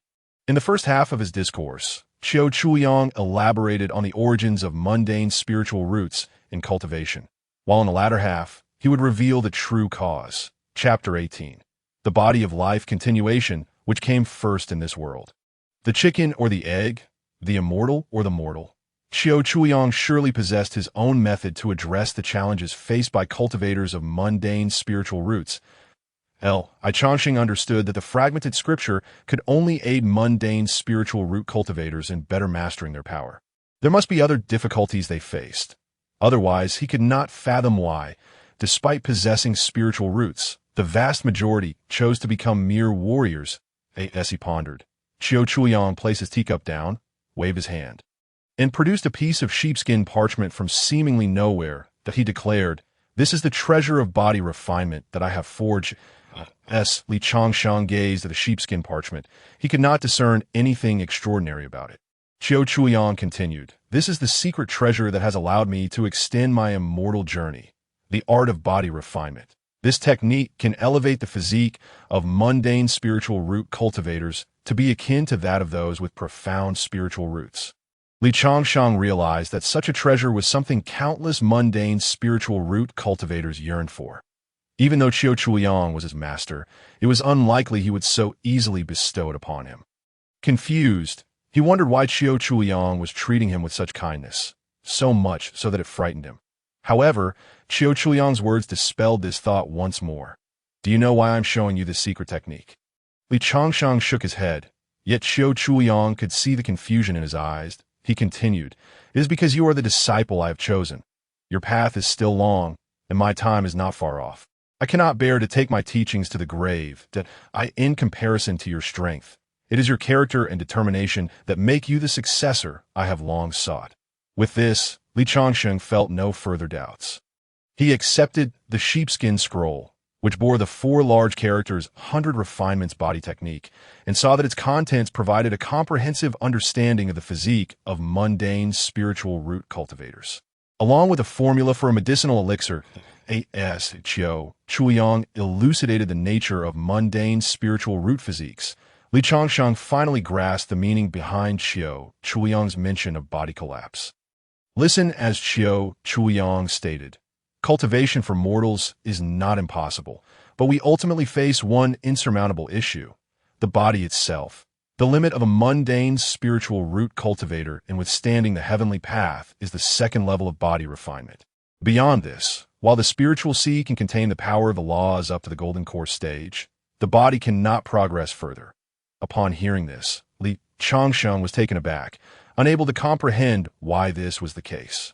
Yet as Qiu Chuliang pointed out, if one possesses power yet lacks a robust physique, the inevitable outcome is body collapse and demise. Hence, cultivators have delineated a specific realm dedicated to body refinement.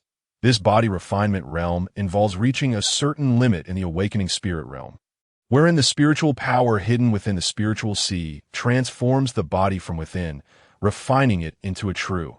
Only then can a cultivator's body endure greater strength. After explaining this, Qiu Chuliang led Li Chongsheng to a room within a small building nestled against the mountain. The door was not opened with a key, but rather through a formation, an observable barrier, akin to the defensive formation of the misty, hidden abode. Upon entering, they were greeted by a strong medicinal aroma. Yet distinct from any other, it was a scent that invigorated the mind, subtly laced with an elusive fragrance, akin to a fragrant broth. Chongsheng cast a puzzled glance and inquired, "Master, what is this scent? It feels remarkably refreshing." Walking ahead, Qiu Chuliang replied, "This is dragon saliva."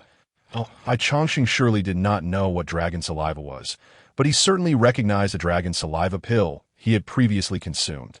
At that time, he lacked the ability to sense spiritual power, thus could not detect this enchanting aroma. As the two traversed a narrow pathway, they soon arrived at a slightly larger cavern. It was remarkably cool, with luminous stones illuminating the walls as bright as day. Not far away was a pool of emerald liquid, tinged with hints of white, which Li Chongsheng surmised might be the answer Qiu Chuliang wished to convey. Then Qiu Chuliang spoke again. "This is dragon's saliva liquid. As I instruct, and immerse yourself in this water. With a hint of hesitation, Li Changsheng complied, as he submerged himself in the dragon's saliva liquid. Qiu Chuliang produced a small vial and added a few drops into the water, as the mysterious liquid spread. Li Changsheng felt a cool sensation begin to permeate from the outside in. Enveloping his entire body in a refreshing chill, he suddenly felt remarkably light, as if every inch of his meridians was being cleansed by the liquid, akin to a purifying wash. Just as he was filled with joy, that force surged into his spiritual sea, while an endless stream of mysterious power continued to flow into his body. Qiu Chuliang observed with a satisfied expression and inquired, "Changsheng, how do you feel?" Li Changsheng, puzzled, responded, "Master, I sense a wondrous power cleansing my body, yet it all seems to be absorbed by my spiritual sea. That is because you're currently only in the awakening spirit realm. This spiritual liquid is effective only for those at the body refinement stage. Hence the spiritual power is absorbed by your spiritual sea." Qiu Chuliang explained that. Li Changsheng then asked, "Master, what is the liquid in that vial?" In response, Qiu Chuliang replied, "This is the elixir from the formula in the sheepskin scroll. To refine this spiritual liquid, I traversed the ancient ruins to gather all the necessary herbs. Fortunately, I discovered this pool of celestial liquid. The combination of the two can refine the body and purify the soul, that I cannot help but wonder where the predecessor who created such a remarkable formula has gone to." As he spoke, Qiu Chuliang opened the vial for Li Changsheng to smell. Upon inhaling, he recognized the scent immediately. It was the very given to him by the fairy sister. Moreover, this dragon saliva was no ordinary substance. It was a true spiritual liquid derived from the essence of a true dragon. Thus, Li Changsheng seemed to grasp even more clearly why he was able to embark on the path of immortality. Li Changsheng had never mentioned his possession of the Qiu Chuliang, and now, knowing the preciousness of this spiritual liquid, he was even less inclined to disclose it. Shortly thereafter, Li Changsheng emerged from the pool. Astonishingly, the spiritual liquid that had dampened his clothes seemed to have vanished entirely, leaving his garments completely dry. Perplexed by this phenomenon, he was about to inquire, but Qiu Chuliang interrupted him, stating, "Let us proceed. There is still important business to discuss." The two returned to the hall where Qiu Chuliang resided. He then proclaimed, "I specialize in the art of alchemy, and from this day forth, you must diligently learn the ways of alchemy under my tutelage. You are to immerse yourself in the dragon's saliva liquid every 7 days. While it may not yet refine your body, it will significantly compensate for the deficiencies in your spiritual sea." Chapter 19. Half a year later since that fateful day, Li Changsheng's confidence in cultivating immortality has surged exponentially. During the day, he diligently studies the alchemical properties of elixirs and hones his swordsmanship, while at night he immerses himself in profound meditation. With the aid of the fragmented Heart Sutra, his rate of growth has undergone a remarkable transformation. Furthermore, his weekly immersions in dragon saliva have significantly improved his physical condition. Gradually, mystical patterns began to manifest on his bones, heralding his gradual transition from a pseudo-spiritual root to a genuine spiritual root.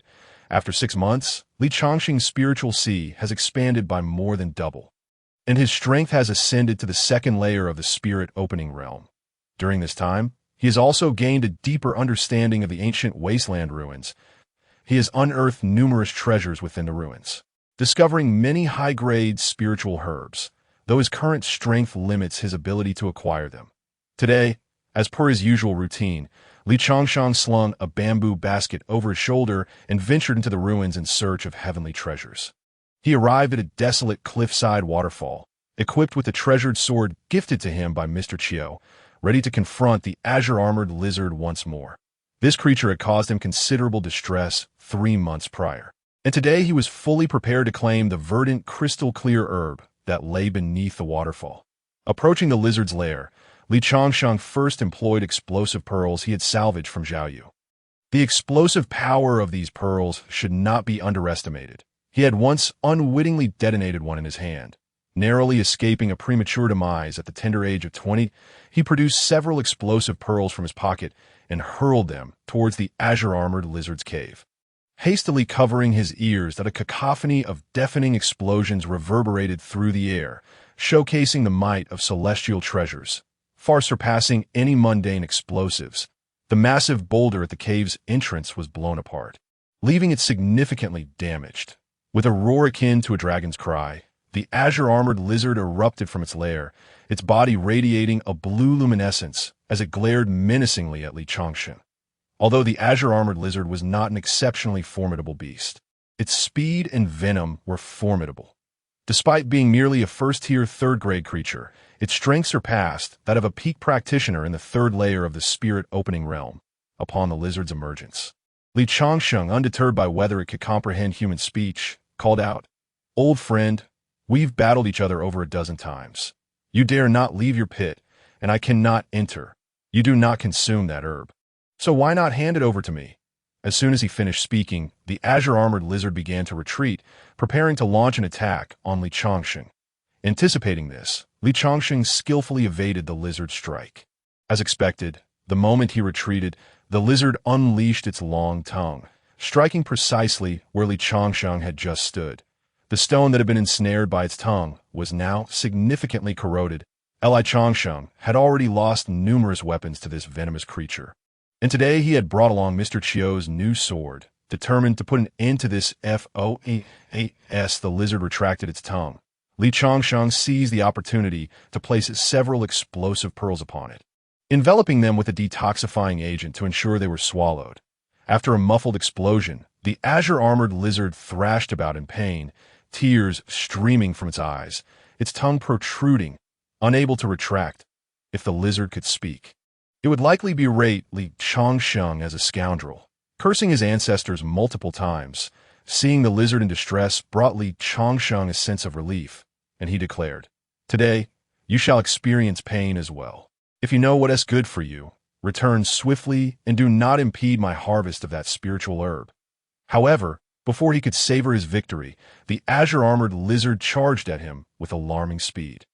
Caught off guard, Li Changsheng was struck head-on, the force of the impact shattering several stone stalagmites. A mouthful of sweet blood erupted from Li Changsheng, who had not anticipated such ferocity from the creature.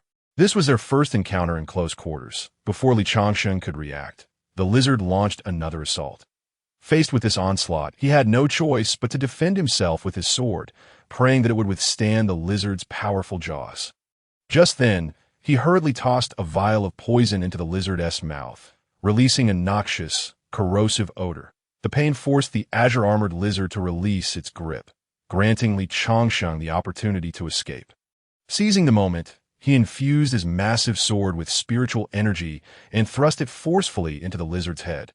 Unlike their previous encounters, this time his sword penetrated the creature's skull, resulting in its immediate demise. This decisive strike nearly drained Li Changsheng of his spiritual energy, for in past skirmishes his defeats had often stemmed from exhaustion. Weak and weary, he quickly consumed several spirit-replenishing pills to restore his energy before delivering a final, forceful blow to sever the lizard's head, allowing him to breathe a sigh of relief. Without pausing for breath, Li Changsheng began to navigate the rocky cliff, leaping from side to side as he approached the base of the waterfall. The elusive crystal-clear herb was now within reach, yet he sensed something amiss in the water and quickly retreated from the pool. Observing the towering cascade, he noted that it did not create a basin, and the water in the pool barely reached his knees. Such anomalies could not be ignored. Naturally cautious by nature, Li Changsheng refrained from recklessly entering the water and instead scrutinized the peculiarities surrounding the pond. At that moment, a group of cultivators flew overhead, inadvertently heading towards the waterfall's depths. Reacting swiftly, Li Changsheng dove into the water to conceal himself. Upon examination, he discovered that the bottom of the pool was not stone, but rather a solid iron plate, inscribed with various incomprehensible characters, resembling a horizontally positioned door. Feeling the enormous bronze door, Li Changsheng found no unusual phenomena, and thus felt emboldened to venture into the waterfall.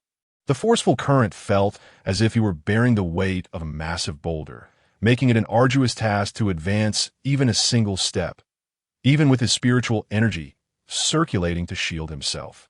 The effect was minimal. With the coveted spiritual herb ahead and unknown cultivators behind, he had no choice but to press forward. Yet, this watery curtain took him half an hour to traverse, fortunate that the others failed to notice the spiritual herb concealed behind the veil. Suddenly, feeling lighter, Li Changsheng found himself standing before the coveted jewel-like herb, its spiritual energy ensnaring the crystalline plant. He swiftly retrieved his bamboo basket and carefully plucked the herb, placing it within .8t that moment. He realized he was in an expansive chamber, and the bronze door submerged in the water appeared to seal the entrance to this cavern. Chapter 20. A fortuitous discovery. Moisture and intrigue permeated the air as Li Changsheng ventured further inside. A moment of inattention caused him to step into a puddle, sending his heart racing. Extracting the glowstone from his pocket, the faint light revealed the waterlogged ground, where he discerned a footprint the size of the misty, secluded cottage. Connecting this footprint with the bronze plate beneath the waterfall, Li Changsheng surmised that this must be a prison for some powerful being. Driven by curiosity, he proceeded deeper into the cavern, finding the scene as he had imagined. Before him lay a massive bronze shackles shattered into several pieces, and overhead, dimly lit by the lack of light, hung several gigantic bronze chains, similarly inscribed with characters he could not decipher. As he continued forward, Li Changsheng suddenly felt as though he had trodden upon something sticky. Illuminating the ground with the glowstone, he discovered a blue liquid seeping forth, exuding a metallic scent that grew increasingly potent, reminiscent of blood. The more he pondered, the more fear gripped him, and he instinctively retreated, unwilling to tread further. Yet, amidst the flickering shadows cast by the glowstone, he caught sight of something reflective ahead, compelled by curiosity. He summoned his courage and approached the source.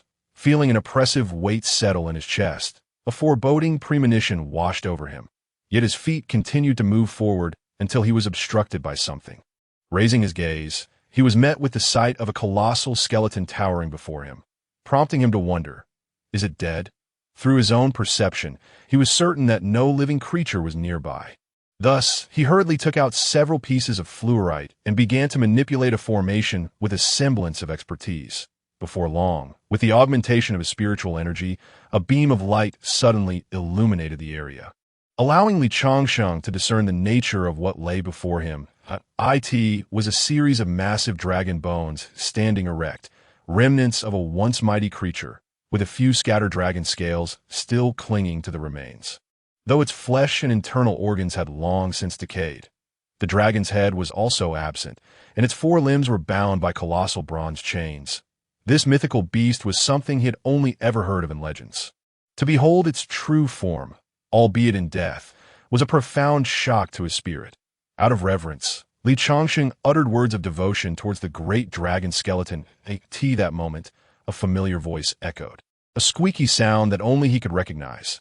Thus, Li Changsheng inquired, "Lulang, is that you?" Perhaps drawn by the familiar tone, a shadow suddenly darted from the dragon remains and landed on Li Changsheng's shoulder. Recognizing that familiar weight, he grasped the creature tightly. Cradling in his arms, he repeatedly exclaimed, "You ungrateful little rascal," running off at the first sign of trouble. "Where have you been all this time? I truly thought you had perished. Don't blame me for not searching for you. I was barely able to protect myself." Apologetically, he continued, "From now on, I will never abandon you again." This outpouring of emotion was a reflection of his feelings. Unlike Mr. Chiu's inexplicable kindness, Li Changsheng found solace in the affection that little Lulang had for him, as no one else in the world had ever shown him such goodwill. However, the little creature could not withstand his fervent greetings and wriggled free from Li Changsheng's excited grasp. Just then, a sudden noise erupted from behind them, sending both Li Changsheng and little Yolang's hair standing on end.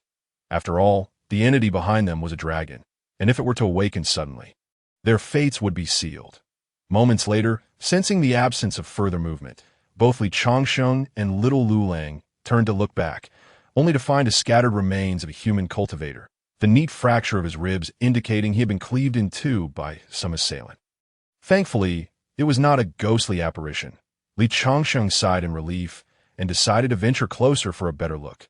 Curiosity piqued, he found a group of individuals besieging a strange creature with two horns and protruding fangs. Dozens of blades piercing its form, while those attacking it had all perished, reduced to mere corpses. Only the besieged creature remained intact, but what caught Li Changxing's attention was the half of a jade pendant embedded in its chest. At that moment, Li Changxing reached out, regardless of whether the creature was truly deceased, and yanked the pendant free. With a whooshing sound reminiscent of a gust extinguishing a torch, the creature's body disintegrated like sand. This spectacle tightened Li Changxing's heart, but fortunately, there was no imminent danger. Noticing the gazes of the human cultivators fixated on the jade pendant, Li Changxing discerned that this jewel was certainly no ordinary object. After stowing the pendant away, he turned his attention to the weapons clutched by the corpses. Observing their attire, it was evident they were no ordinary cultivators. He surmised their weapons must possess considerable quality. Li Changxing then spoke to the lingering spirits of the fallen. Esteemed predecessors, I humbly borrow your treasured blades.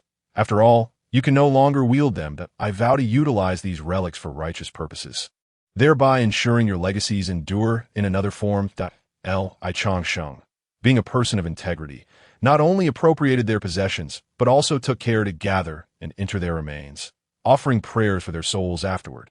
After a lengthy period, having arranged the remains, he collected the weapons, filling his small wicker basket to the brim, though it felt quite heavy. Having completed this task, Li Changxing did not dare to attempt removing a dragon scale, for it was said to possess formidable defensive properties that could be fashioned into a shield for future tribulations. Yet, despite the dragon being lifeless, it was not something he could easily detach, and after considerable effort, he recalled the fine blades he had just acquired. He attempted to pry a scale from the decaying dragon body with each weapon he had, but none succeeded in dislodging even a single scale. Frustrated by his inability to claim such a magnificent treasure, he embedded his remaining precious beads beneath the dragon scale, channeling his intent, only to hear a few faint thuds as the scale remained immovable. This only solidified Li Changxing's determination to obtain a scale. Thus, he abandoned brute force in favor of cunning. Yet this object was inanimate and unguarded, merely a tantalizing challenge before his eyes, coincidentally, at that moment. A dragon scale unexpectedly fell away. This scene, almost comical in its timing, brought a flicker of joy to Li Changxing's heart. Having secured the prized item, he prepared to leave, but as he approached the waterfall, he noticed that the nameless cultivators had already entered the water, seemingly having uncovered its hidden secrets. Chapter 21. The mysterious jade pendant burdened with an array of weapons. Li Changxing could not possibly exit through the waterfall, prompting him to recall little Lu Lang, realizing that this creature must have found another route into the cavern. However, time was of the essence, as the individuals outside had already detected his presence.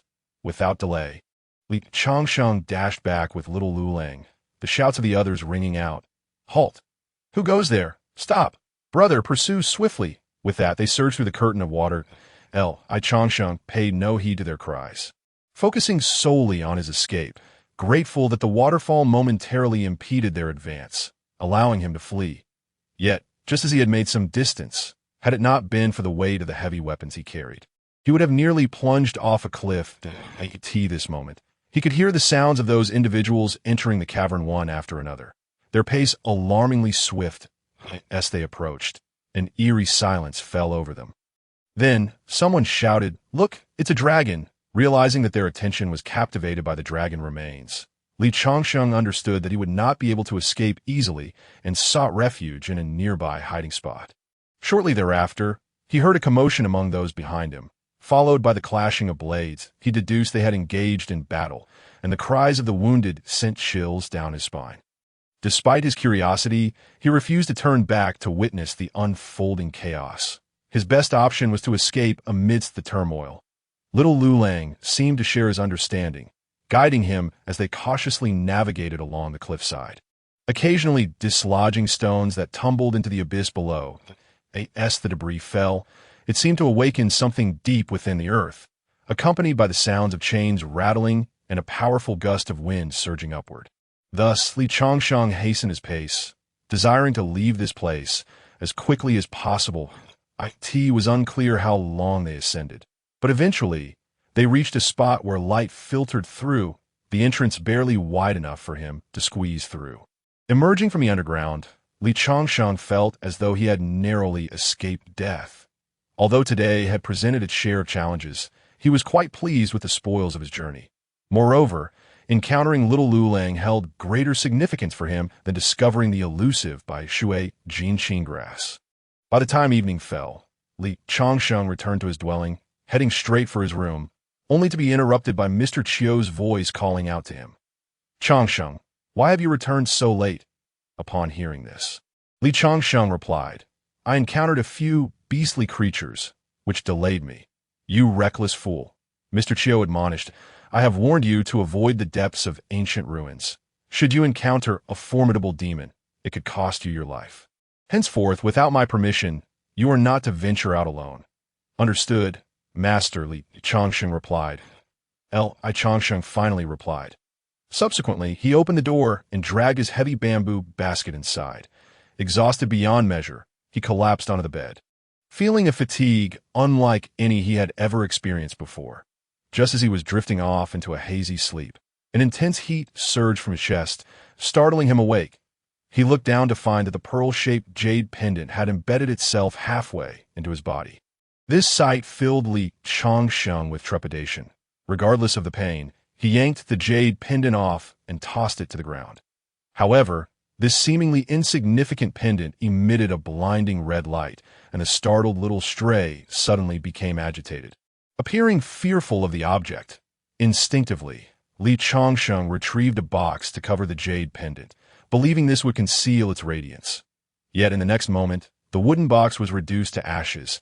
The glaring crimson light would surely attract Mr. Chiu's attention, prompting Li Changsheng to hurriedly procure an iron box to contain it. Just as he secured the pendant, Mr. Chiu Chuyang's voice rang out. "Why aren't you sleeping at this late hour? What mischief are you up to now?" While Mr. Chiu was generally amiable, Li Changsheng found his constant surveillance rather irksome, leading to the confiscation of many of the spiritual herbs he had gathered. Li Changsheng therefore concocted a pretext, stating, "I was practicing fire control and accidentally lost control." "You little rascal. Instead of studying during the day, you waste your time at night. Get yourself sorted out." Yes, I will tidy up immediately." After that, Mr. Chiu fell silent, but Li Changsheng still held the iron box, which was growing increasingly hot. If he did not devise another plan, he feared exposure. After a long night, once Mr. Chiu extinguished the lamp, Li Changsheng quietly slipped out of the backyard and into a more secluded grove. He then took out the now fiery iron box, and as he opened it, a wave of scorching heat erupted, causing him to swiftly retreat, while the box melted into a puddle of molten iron. Following this incident, the jade pendant dimmed considerably. Merely the intense heat had charred everything within a radius of 10 feet. This led Li Changsheng to believe that he had not found a treasure, but rather a deadly weapon, filling him with disappointment. Yet in such moments, fate often affords him a glimmer of hope. The pearl-shaped jade pendant began to change color, transforming from fiery red to a translucent, pristine piece of raw jade. Gradually, green specks of light began to appear around it, slowly converging towards the pendant, multiplying until they formed droplets of emerald green, which the jade pendant absorbed entirely. Li Changsheng was perplexed, unable to comprehend how this was all part of the same entity. Tentatively, he extended his hand, testing the pendant. When he found it no longer emitted heat, he cautiously lifted it. Bathed in the silvery moonlight, he squinted one eye while intently examining the jade pendant, but discerned no anomalies. He contemplated whether a good fortune might be concealed within its shape and resolved to smash it open to discover what spiritual treasures lay inside. Thus, he set to work, first placing a slab of blue stone beneath it, then lifting a hard stone to strike down upon it. With a resounding crack, he expected the pendant to shatter, but to his astonishment, the stone broke instead, leaving his hand cut by the shards. In frustration, Li Changsheng kicked the pendant away, muttering under his breath. Just then, the little stray scurried over to retrieve the pendant, reminding Li Changsheng of the incident that had occurred in the mountains behind Misty Hidden Cottage. He recalled that the little stray was a connoisseur of treasures, and his interest in the jade pendant was rekindled. However, being entirely ignorant of the art of appraisal and unable to communicate with the little stray, he had no choice but to seek Mr. Chiu's assistance. Yet, Having already lost many treasures to Mr. Chiu, he was reluctant to present the pendant, which had captivated him from the very start. Thus, he continued to ponder until dawn, ultimately returning in disappointment. Chapter 22. Unable to split or slice in the morning, Li Changsheng, unlike his usual self, devised a strategy to handle Mr. Chiu's inquiries, recalling that the valley was abundant with fruits. Given it was autumn, he took the little stray with him to gather some. The harvest was plentiful. The little stray feasted heartily, and Li Changsheng returned with a good supply of fruit. Upon arriving at the courtyard of the building, he intentionally knocked on Mr. Chiu's door, saying, "Sir, I have gathered some fruits for you to taste." This gesture was clearly intended to curry favor with Mr. Chiu, as he remembered the severe punishment he had received for venturing out without permission previously. So he feared a repeat of that ordeal. Moreover, he knew that his movements could not escape Mr. Chiu's keen perception, hence his actions aimed to prevent any knowledge of the jade pendant from reaching Mr. Chiu. Mr. Chiu, well aware of Li Changsheng's motives, remarked, as the saying goes, "One should not strike a smiling face. Today, surprisingly, I have no intention of punishing you." He accepted the fruits from Li Changsheng, saying, "I have been so engrossed in my cultivation that I had forgotten about the abundance of celestial fruits in this valley. In the future, refrain from searching for such things at night. Gathering them during the day suffices." Hearing this, Li Changsheng understood that Mr. Chiu was aware of last night's events, although he did not explicitly mention it. Since Mr. Chiu chose not to speak of it, Li Changsheng decided to let the matter pass in tacit understanding. The Mr. Chiu then inquired, "Where did you find that little monkey?" The question filled Li Changsheng with an ominous feeling, and he quickly replied, "Sir, that monkey is my companion from Misty Hidden Mountain. I hope you will allow me to keep him." Mr. Chiu, upon hearing this, displayed no anger but responded in a calm tone, "I have not said you cannot keep him. However, I, by nature, dislike these beastly creatures that I shall not prevent you from nurturing one or two, but one thing is certain. He must not enter this courtyard." Li Changsheng had expected Mr. Chiu to claim the little stray for himself, but was taken aback by his words, rendering his mental preparations unnecessary. "Get back to your training." Mr. Chiu's sudden stern command snapped Li Changsheng to attention, while the little stray watched from a nearby tree. However, after a night of exhaustion, Li Changsheng found himself lacking the usual vigor in his cultivation, which did not go unnoticed by Mr. Chiu. He remarked, "From now on, you must soak in dragon saliva once a day. Your body seems unable to endure this level of intensity in training." "Understood, sir," Li Changsheng replied, yet despite his intentions to focus on his practice, he found it impossible to concentrate, as the image of the jade pendant kept resurfacing in his mind, preventing him from settling down. Just then, Mr. Chiu soared away, reminding him, "Take good care of the place for me. I will be gone for some time. When I return, I hope you have come to understand that cultivation cannot be achieved through shortcuts. The righteous path also requires a righteous heart."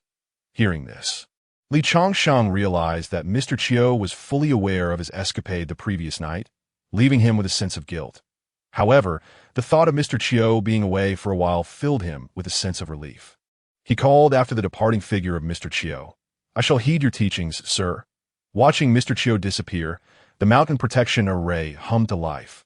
Without his return, Li Changsheng could not venture out again. Although he initially intended to continue his training, his mind was scattered. Consequently, he abandoned the notion of practicing and retreated to his small room to brood.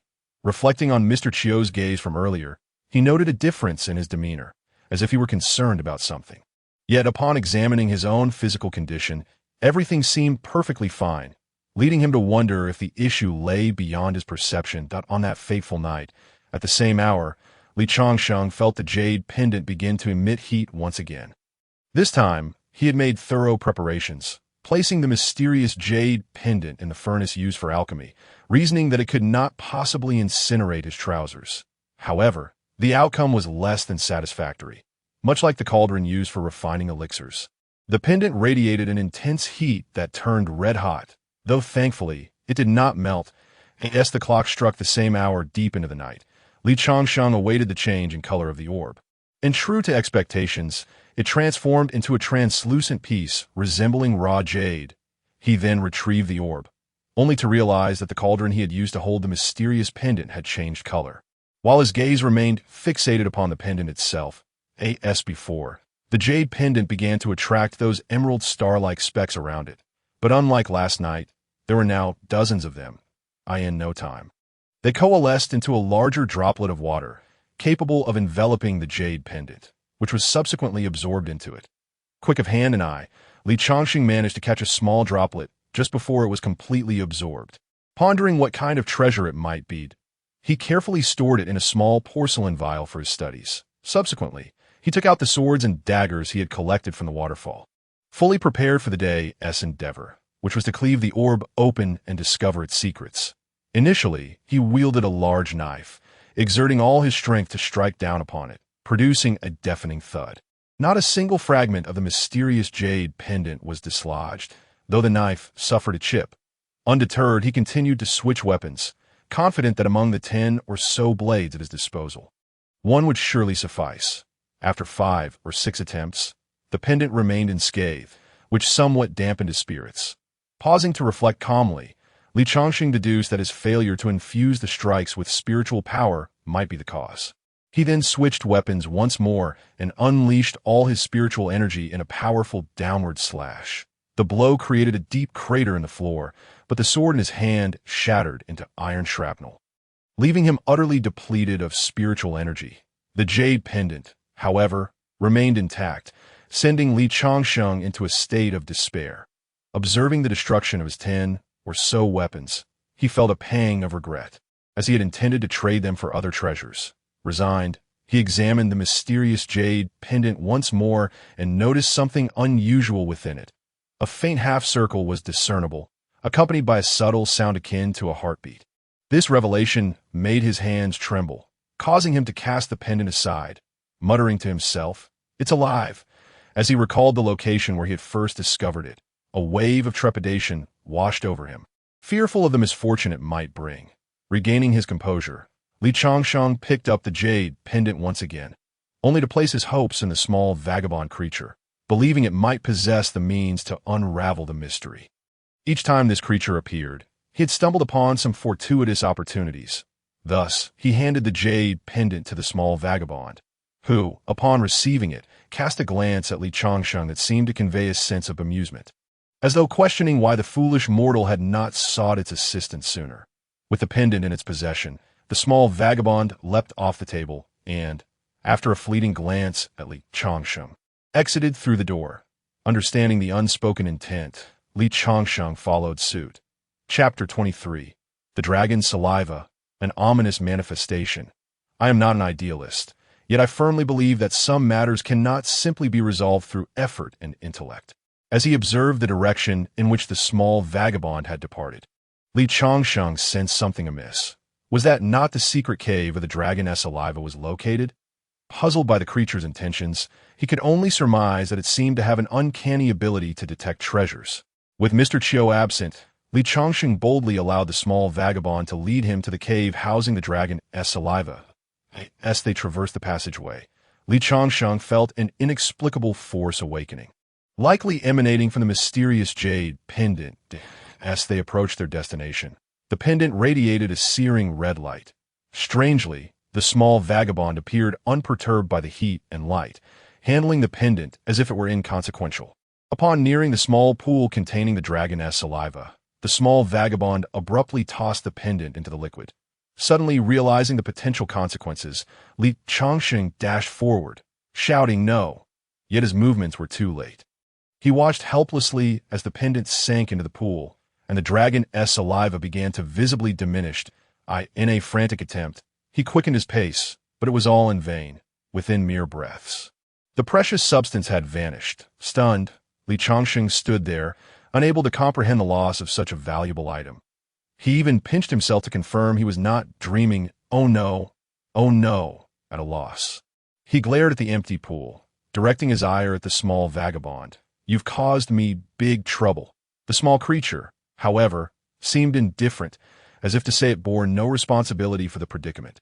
In a fit of desperation, Li Chongqing seized the mysterious jade pendant and began to shake it vigorously, exclaiming, "Spit it out! Spit it out!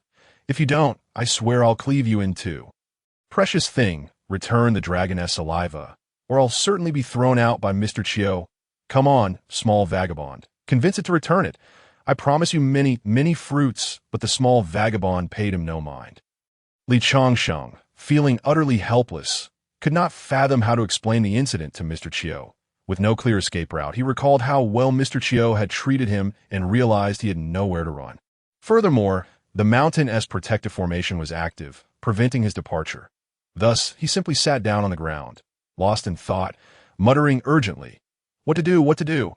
How can I explain this pool-esque disappearance? Claim it was my doing.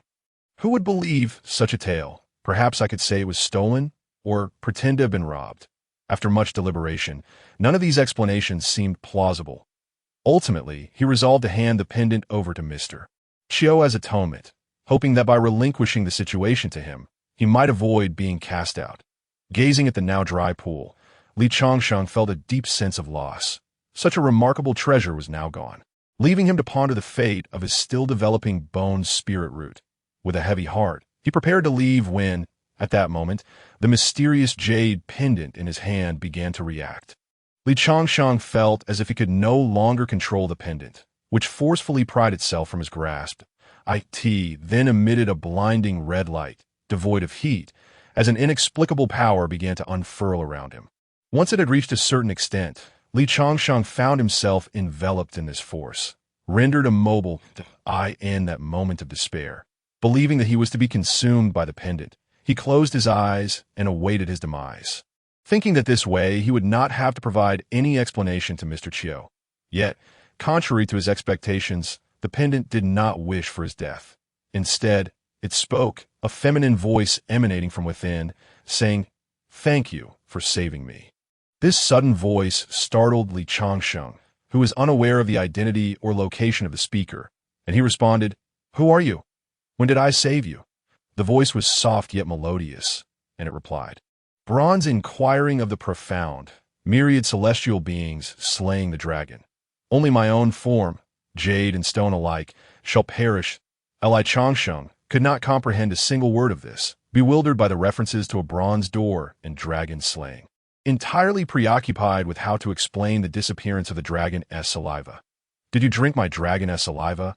Are you certain it belongs to you? This item has always been mine," he implored, desperation creeping into his tone. "Please, don't tease me. That substance is vitally important to me. Return it at once." But the other party showed no inclination to comply, with no means to confront her. Li Changsheng grew increasingly anxious, his mind racing with thoughts of how to resolve the situation. He implored, "I don't care who you are. I never saved you. Let me go. I have urgent matters to attend to." Yet the voice remained unyielding, continuing to utter phrases that Li Changsheng could not fathom, which only heightened his frustration. He thought to himself, if Mr. Chiu were to return and find him absent, the situation would be even more difficult to explain. "Oh, unknown celestial sister, could you please release me? I truly have pressing matters to attend to." Li Changsheng had uttered both sweet and bitter words, yet it was evident that his interlocutor paid him no heed. To make matters worse, the other party even laughed, which thoroughly extinguished any flicker of anger within him. Resigned to his fate, he had already prepared for the worst. If discovered, the optimal outcome would be to have his martial prowess nullified to preserve his life. The worst, however, would be to meet his demise at the hands of Mr. for the loss of such a precious item. He could not fathom who could endure it. He himself would not, let alone Mr. Chiu. Interestingly, the woman began to speak more normally, saying, "Little benefactor, did you not know that you saved me in my cave?"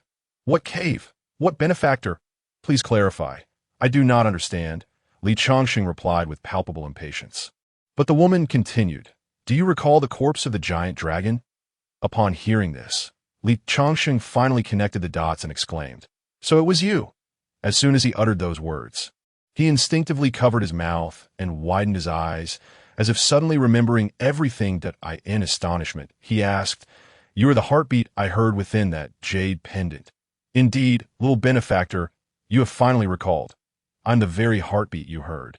The mysterious woman affirmed that Li Changsheng, at a loss for words, pressed on, "You cannot possibly be that dragon, can you?" The young woman was indeed the dragon spirit. Upon receiving this answer, Li Changsheng could no longer contain his excitement. suddenly casting aside thoughts of the dragon's essence, and inquired, "But I did not save you. Why do you insist on calling me your benefactor?" The woman replied, "Little benefactor, you may not know this, but had you not held me close to your heart, allowing me to absorb the dragon's essence, I would not have awakened." Listening to her explanation, Li Changsheng began to piece together the sequence of events. Everything revolved around the dragon's essence. There must be some significant purpose for it that Mr. Chiu was unaware of. Thus, he asked, "Can you not expel the dragon's essence and return it to me?" The mysterious woman responded, "I have already told you. That is mine. How could I possibly give it to you?" At that moment, Li Changsheng recalled Mr. Chiu's words. The dragon's essence was indeed the spirit fluid of a dragon. This answer undoubtedly plunged Li Changsheng into despair once more, as he contemplated how he had finally begun to make some progress, only to realize that his path to immortality might be cut short. However, the woman reassured him, "Little benefactor, do not worry. You saved me, and I shall certainly repay your kindness." Li Changsheng, upon hearing this, insisted, "I seek no reward. Simply return the dragon's essence to me." Yet, Li Changsheng was oblivious to the fact that once consumed, it was akin to something ingested, no longer of any value if expelled. At that moment, his mind was dominated by worry. The woman, however, had no intention of returning the dragon's essence. For one, she had already absorbed it, and for another, she could not regurgitate it. Realizing that this approach was futile, Li Changsheng understood he needed to calm his thoughts and devise a plan, as anxiety would not resolve the pressing issues at hand. Ultimately, he needed to ascertain the woman's origins and consider alternative solutions, for he was the one who had instigated this predicament, and perhaps he could find a resolution through her. Thus, Li Changsheng steadied his mind and inquired, "May I ask your esteemed name, senior?" The mysterious woman replied, "I have no surname. My name is Beiji, a member of the Star Palace Dragon Clan. I fell here in this cave while attempting to save my husband, who had been wronged." Upon hearing her mention the Star Palace, Li Changsheng immediately asked, "You hail from the Star Palace?" "Indeed. Do you know Ling Dao Xianren?" Such a prominent figure was known throughout the 4 great heavenly palaces. "Yet I have heard that he has been silent for some time. I do not know if he still lives." That Li Changsheng, upon hearing this, felt an unsettling first impression of Beiji, considering that his master, Ling Dao Xianren, had warned him of the dangers posed by the Star Palace's dragon clan. He then spoke curtly, "Release me. I did not save you out of kindness, but rather out of greed for that jade pendant." This admission was unlikely to earn his interlocutor's favor, and it prompted Beiji to ask, "Do you harbor grievances against my dragon clan?" Faced with such a question, Li Changsheng's initial instinct was to speak candidly. However, he was acutely aware of his current capabilities. While he needed to accomplish great things, he first had to become stronger. If he were to voice his grievances to his adversaries now, he would be a fool to do so. Thus, he concocted a pretense, stating, "I bear no grudges. It is merely that the human race and the demon race have always been at odds.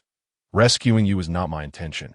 I implore you, senior, to exercise leniency and release me." Li Changsheng believed that such words would compel her to let him go, but instead, he encountered a stubborn spirit. Beiji responded, "What you say is indeed correct." Li Changsheng, growing impatient, replied, "I have a name. You may call me Li Changsheng." Yet Beiji dismissed his request, insisting, "I prefer to call you Little Benefactor." With no choice but to acquiesce to her preferred appellation, he listened as she continued, "My dragon clan is not as malevolent as you might believe. We are still far inferior to the human race. Nonetheless, kindness is kindness, and enmity is enmity. Since you saved me, I must repay you." Li Changsheng maintained his stance, "I do not wish for your gratitude," to which Beiji countered, "I simply wish to repay you. Little benefactor, do you know what is the strongest aspect of my dragon clan?" Li Changsheng shook his head, uncertain of such matters, and listened as Beiji elaborated, "The greatest strength of my dragon clan lies in our bloodline ability.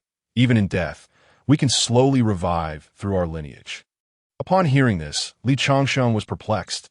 If they could revive, why then lay in pieces? Thus he directly asked, "Then how is it that you are dead?" Beiji responded, "They cannot kill me. Without you, I would still gradually return to life." Li Chongqing shook his head in disbelief, but Beiji clarified that is because they separated my soul. What remains of me now is merely spirit. My soul is lost. This explanation felt somewhat forced. Yet Li Chongsheng begrudgingly accepted her words, though his thoughts lingered elsewhere. Recognizing Li Chongqing's disinterest in their conversation, Beiji shifted the topic, stating, "You have already granted me a tremendous boon by allowing me to awaken. I may not truly live again, but my dragon clan has a tradition of repaying kindness tenfold and enmity 100-fold. Thus, although you are not one of my kin, I may still be of service to you. My dragon clan possesses the strongest self-repairing talent in the world, which can also bring great benefits to your human race. Otherwise, our two clans would not have clashed.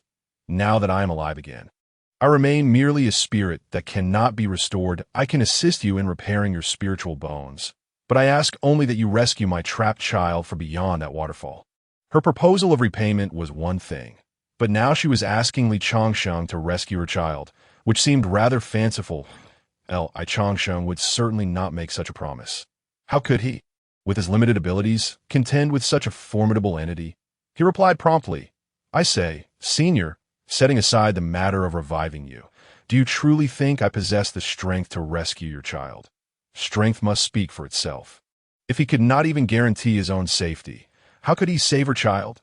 Li Chongqing's words reflected a harsh reality.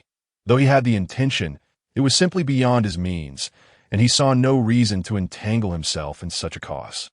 However, Beiji did not take his words to heart, stating, "Little benefactor, do not be alarmed. You are merely lacking a spiritual root.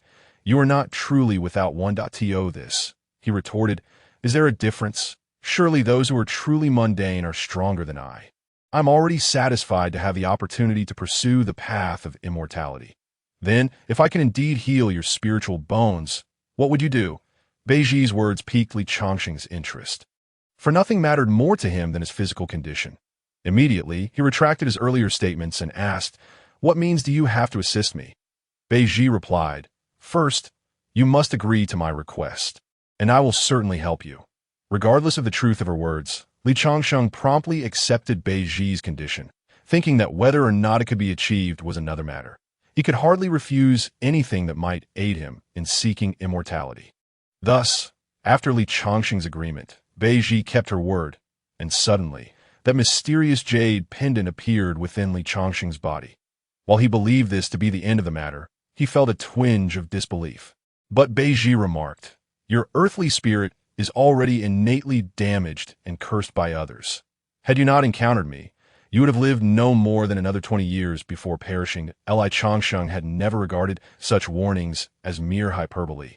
During his time in the mortal realm, those old Taoists could predict his fate, and cultivators could discern heavenly secrets. How could he not believe? Then Beiji continued, "I hope your promise is genuine. I shall become a part of you." Hearing these words, Li Chongsheng felt an unsettling sensation and quickly exclaimed, "Hold on." Yet, there was no time to waste. He suddenly sensed an inexplicable force surging within his spiritual sea. And in an instant, it vanished without a trace. Despite his fervent calls for Beiji, he received no response. Chapter 25. The mysterious secret chamber, the jade pendant, had already disappeared into his body. But Li Chongsheng remained oblivious to this fact. Everything transpired so abruptly that it felt like a dream. The binding force that had restrained him seemed to have never existed.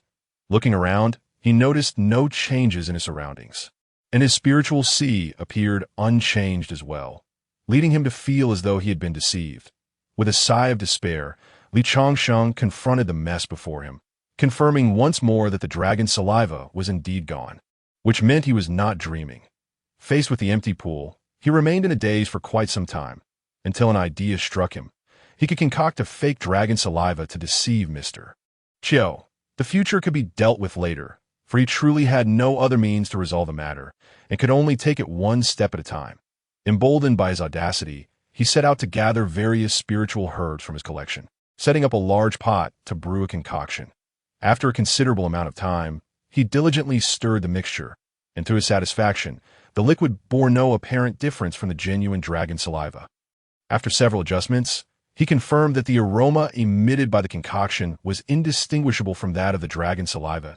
He then poured the entire pot into the empty pool, repeating this process for 3 days until it was finally filled to the brim. Mission accomplished, Li Chongqing murmured to himself. He had to admit that he possessed a certain talent for alchemy. If not tasted, Mr. Chiu would likely be fooled by this counterfeit dragon saliva. With a sense of relief washing over him, he noticed that the fake dragon saliva seemed to lack something essential. Yet it took him a while to recall what it was. It needs spiritual energy, he muttered to himself. This reminded him of the bottle of 100 spirits liquid that his fairy sister had gifted him, which was the only source of spiritual power that could sustain itself for a long time. Reluctantly, he retrieved the jade bottle and added several precious drops of the 100 spirits liquid into the mixture. After stirring it with his hand, he found it nearly indistinguishable in flavor. Yes, this is the taste, he concluded. With that, he temporarily set aside this matter, confident that even the meticulous Mr. Chiu would not discern the dragon saliva's true nature. In the blink of an eye, Li Chongqing's attention shifted to the treasures concealed by Mr. Chiu. Previously, he had lacked the opportunity to sneak a glance due to being under constant surveillance, but now, with Mr. Chiu absent, he felt emboldened to investigate. Upon reaching the stone lattice mountains, his gaze was immediately drawn to the array of colorful porcelain bottles displayed within a small stone cave during his previous visits to extract dragon saliva. Mr. Chiu had always accompanied him and never revealed the contents of the bottles, merely advising him against meddling with them and assuring him that he would disclose their contents in due time. Unable to contain his curiosity, Li Chongqing began to poke at the bottles, taking turns to sniff each one. To his dismay, every single one emitted an unusually foul odor. After sampling several, his interest waned. But upon glancing upward, he noticed a few blue and white porcelain bottles perched at the top. And he quickly found something to stand on and stretched to inspect them. There were 5 bottles in total, each inscribed with its respective name from left to right. The first bottle contained 1,000 flower dew, a restorative liquid, as described in the alchemical tome Mr. Chiu had given him.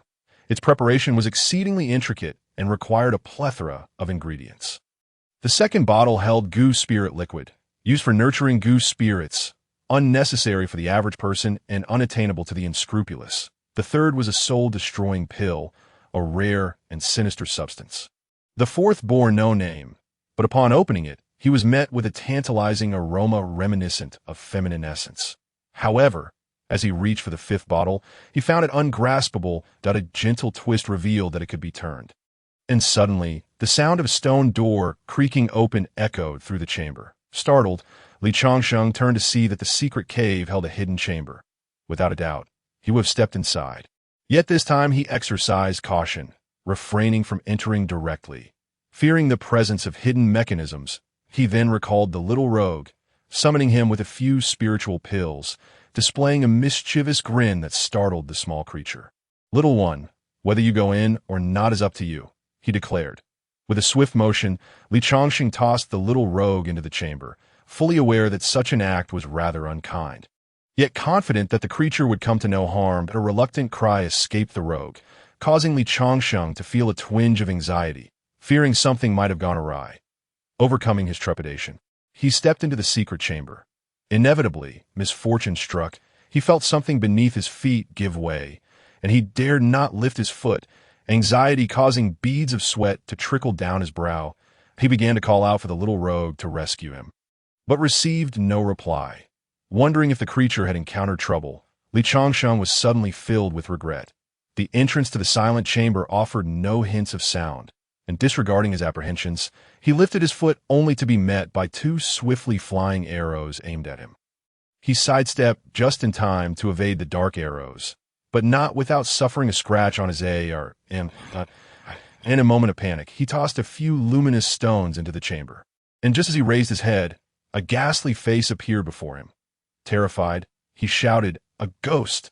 only to realize in his frenzy that it was merely the little rogue, hanging upside down to startle him. Once his heart rate steadied, he recognized the little rascal and admonished, "You little imp, do you not realize such antics could give someone a heart attack?" The rogue responded with a series of squeaks, seemingly retaliating for being unceremoniously tossed into the chamber. Through the luminous stones, Li Chongqing glimpsed the interior of the secret chamber, revealing a more exquisite space adorned with bookshelves, with two coffins placed prominently in the center. The floor was devoid of dust, indicating that this place was frequently visited. Sensing the urgency of the moment, Li Changsheng resolved to venture further, for who wouldn't be curious about what lay within? Cautiously, he approached the stone wall, proceeding slowly, fearful of any concealed traps. Yet, misfortune found him again as he inadvertently stepped on a pressure plate, and before he could react, he heard the whirring of gears. A series of arrows shot forth, and with a furrowed brow, he realized he had triggered a crossbow trap.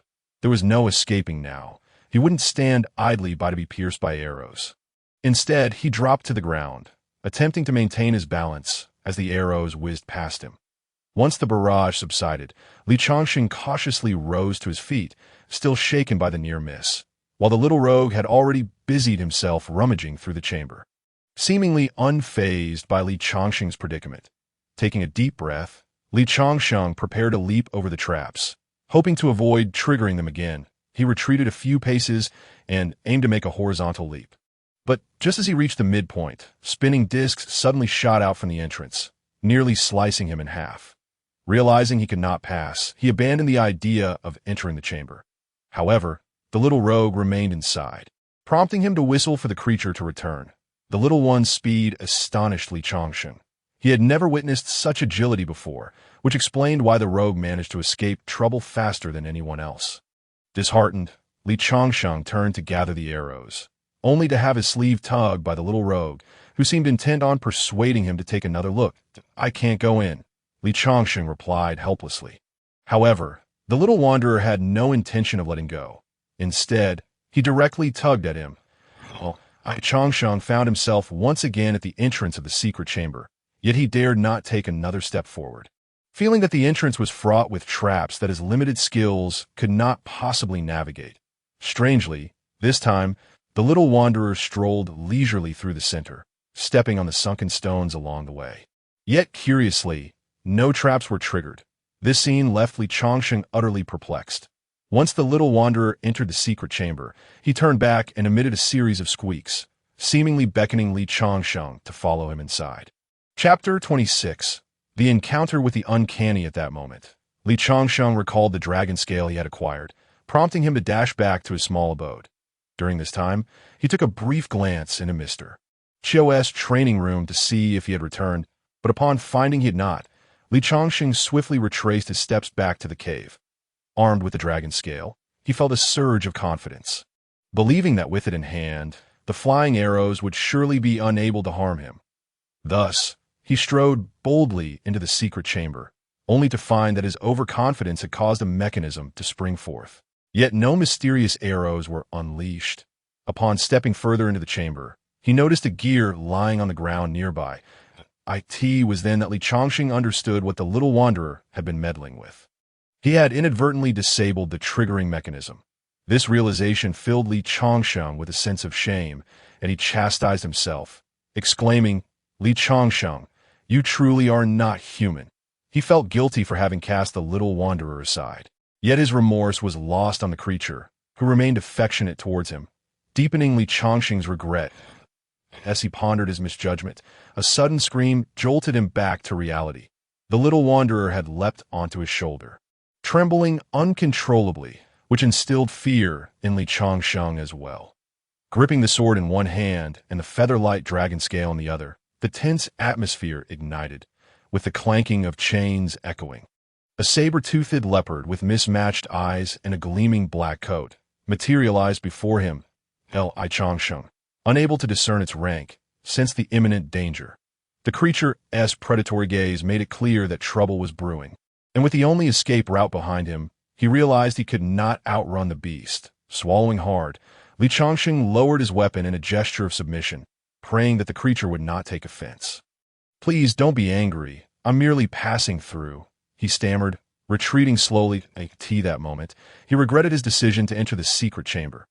The saber-toothed leopard emitted a low growl, advancing towards him menacingly, while Li Changsheng stood frozen, beads of sweat trickling down his face, the little wanderer shivering in tandem.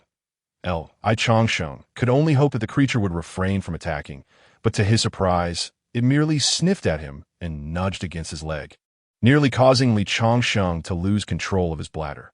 Subsequently, the saber-toothed leopard, resembling a feline, allowed a few soft huffs before sauntering away.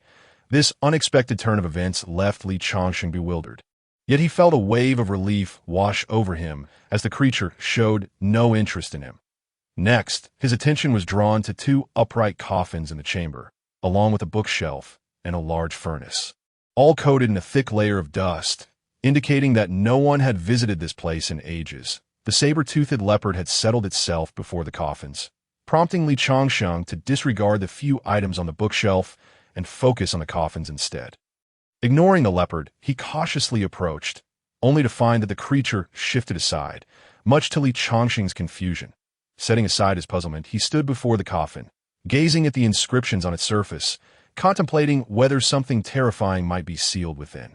After a struggle with his thoughts, he resolved to open it and see what lay inside, inserting his sword into the crevice of the coffin. Just then, a chilling gust of wind swept through, and the saber-toothed leopard emitted a low growl, indicating its fear. Not only the leopard, but the little wanderer on his shoulder began to fidget restlessly, confirming Li Changsheng's suspicion that whatever was inside was far from benign. Almost ironically, the coffin lid creaked open on its own, sending a chill down Li Changsheng's spine as he stepped back cautiously. I could see that moment. Both the little wanderer and the saber-toothed leopard bristled with alarm, simultaneously growling at the coffin as if issuing a warning. Li Changsheng, too, gripped the dragon's scale tightly, bracing himself for whatever monstrosity might emerge. Before long, the sound of the coffin lid crashing to the ground echoed, releasing a cloud of thick, black smoke that was nauseatingly foul. Without a second thought, Li Changsheng readied his sword for battle, and as a shrill cry pierced the air, the creature emerged from the coffin. Before him stood a figure devoid of color, marked with signs of decay, its limbs bound by iron chains. Overwhelmed with tension, Li Changsheng swallowed hard and inquired, "Who are you?" The entity appeared to possess some awareness, its dilated pupils fixating on Li Changsheng, yet it remained silent, expelling a cloud of acrid, gray smoke from its mouth that was even more repugnant than that from the coffin. Li Changsheng pressed, "What exactly are you?" In response, a hoarse voice escaped the creature's lips, and as Li Changsheng observed it, a realization struck him. "It's a zombie," he exclaimed. However, the term zombie merely refers to a mutated corpse in the mortal realm. The creature before him was not an ordinary zombie, but a puppet forged from the living by a cultivator, possessing formidable combat capabilities and a robust physique. Such puppets were typically crafted by alchemists for self-defense. Yet the method was so contrary to the natural order that only those with nefarious intentions would resort to creating them. Another possibility was that it was a vessel for possession. But this particular puppet seemed to retain a flicker of self-awareness, resembling more of a body nurtured for possession rather than a mere puppet. Li Changsheng was unaware of the true nature of this creature, but he recognized its formidable power and hesitated to engage in combat, opting instead to observe. Evidently, the creature did not regard Li Changsheng as a threat, casually walking past him. However, the saber-toothed leopard obstructed its path. Preparing to attack, the puppet glared at the leopard with fury, and the atmosphere crackled with the tension of impending conflict. Li Changsheng quickly sidestepped to avoid getting caught in the fray, while the saber-toothed leopard seemed to have the upper hand, landing blows that left the puppet with little chance to retaliate. At this moment, it appeared as though the unfolding drama was entirely separate from Li Changsheng, unaware that the shift in his aura was enough to intimidate these creatures. Yet, Li Changsheng seemed to have forgotten that another entity remained within the coffin, unprepared for what was to come.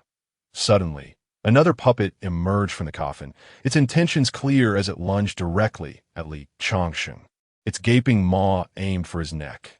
Alarmed, Li Changsheng exclaimed, "Goodness, am I truly facing a blood-sucking zombie?" Chapter 27. Mr. Chiu returns wounded, confused. Li Changsheng delivered a kick to the puppet, akin to striking stone, nearly fracturing his own foot. Realizing that this mindless creature posed no opportunity for a fair fight, he opted instead to evade it. Thus, a chaotic game of cat and mouse ensued within the secret chamber. Meanwhile, the saber-toothed leopard was effectively overpowering the first puppet. However, this could not continue indefinitely, as Li Changsheng sought an escape route. Yet the battle blocked his path. In a moment of desperation, he thrust his sword toward the puppet, only to discover that the weapon he had hastily chosen bore some Taoist essence, capable of inflicting damage on this seemingly impervious creature. Yet, the puppet remained oblivious to the injury, unfazed in its relentless pursuit. Lunging at Li Changsheng's neck with its fearsome, fetid fangs, Li Changsheng turned and fled.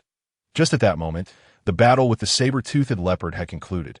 Observing this, Li Changsheng deliberately led the puppet corpse towards the location of the saber-toothed leopard. With a swift movement, the two collided, and a fierce struggle ensued. Unexpectedly, the strength of the puppet corpse proved to be exceedingly weak, and it was torn asunder by the leopard's powerful jaws in a single blow. Li Changsheng narrowly escaped this calamity. Once he confirmed that the puppet corpse was entirely lifeless, he approached to discern whether it was indeed a zombie. Meanwhile, Xiaolu, the little stray creature, had inexplicably returned to his shoulder. While the saber-toothed leopard lay quietly on the ground, it was then that Li Changsheng realized the puppet corpse bore a striking resemblance to someone he knew. After a prolonged mental lapse, he finally recognized that both corpses were quite similar to Qiu Chuliang. Subsequently, he discovered a bead within the puppet's mouth, but before he could reach for it, Xiaolu snatched it away and swallowed it whole. Li Changsheng couldn't help but scold Xiaolu, saying, "You glutton, do you eat everything in sight without fear of poisoning?" Meanwhile, Qiu Chuliang was busy scavenging treasures within the waterfall where Li Changsheng had discovered the jade pendant. With the destruction of the two puppet corpses, Qiu Chuliang felt a sharp pang of foreboding, muttering to himself, "This is bad. The substitute has encountered trouble." Without a moment's hesitation, he prepared to leave, only to find a group of individuals approaching through the waterfall, including two cultivators at the core formation stage. Leading them was an elderly man in blue, who, though not much older than Qiu Chuliang, bore an intimidating presence. He inquired, "Why the haste, friend?" Sensing the ill intentions of the newcomers, Qiu Chuliang remained unperturbed and continued on his path, while it was evident that they had no intention of letting him pass. Another elder in purple extended a whisk to obstruct his way. Without a second thought, Qiu Chuliang retaliated, unwilling to be delayed any further. He needed a swift resolution. As he fought against the two, he sought an opportunity to escape, but they were clearly aware of his intentions and kept him entangled. "Friend, why are you running? If you seek something, we can sit down and discuss how to divide it." "There is no need for this," the elder in blue suggested.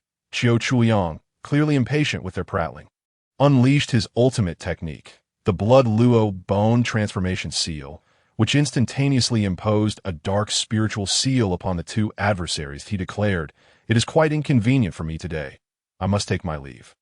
The treasures within this cave are for you to choose at your leisure." With that, he turned and soared toward the cave's exit. However, one of those bound by his Blood Luo Bone Transformation Seal had already freed himself and shouted angrily, "You killed 7 disciples of my Dao Tian sect in the past, and now you dare return to seize their belongings? You must be tired of living." With that, the man pursued him, and both were cultivators at the 5th level of core formation.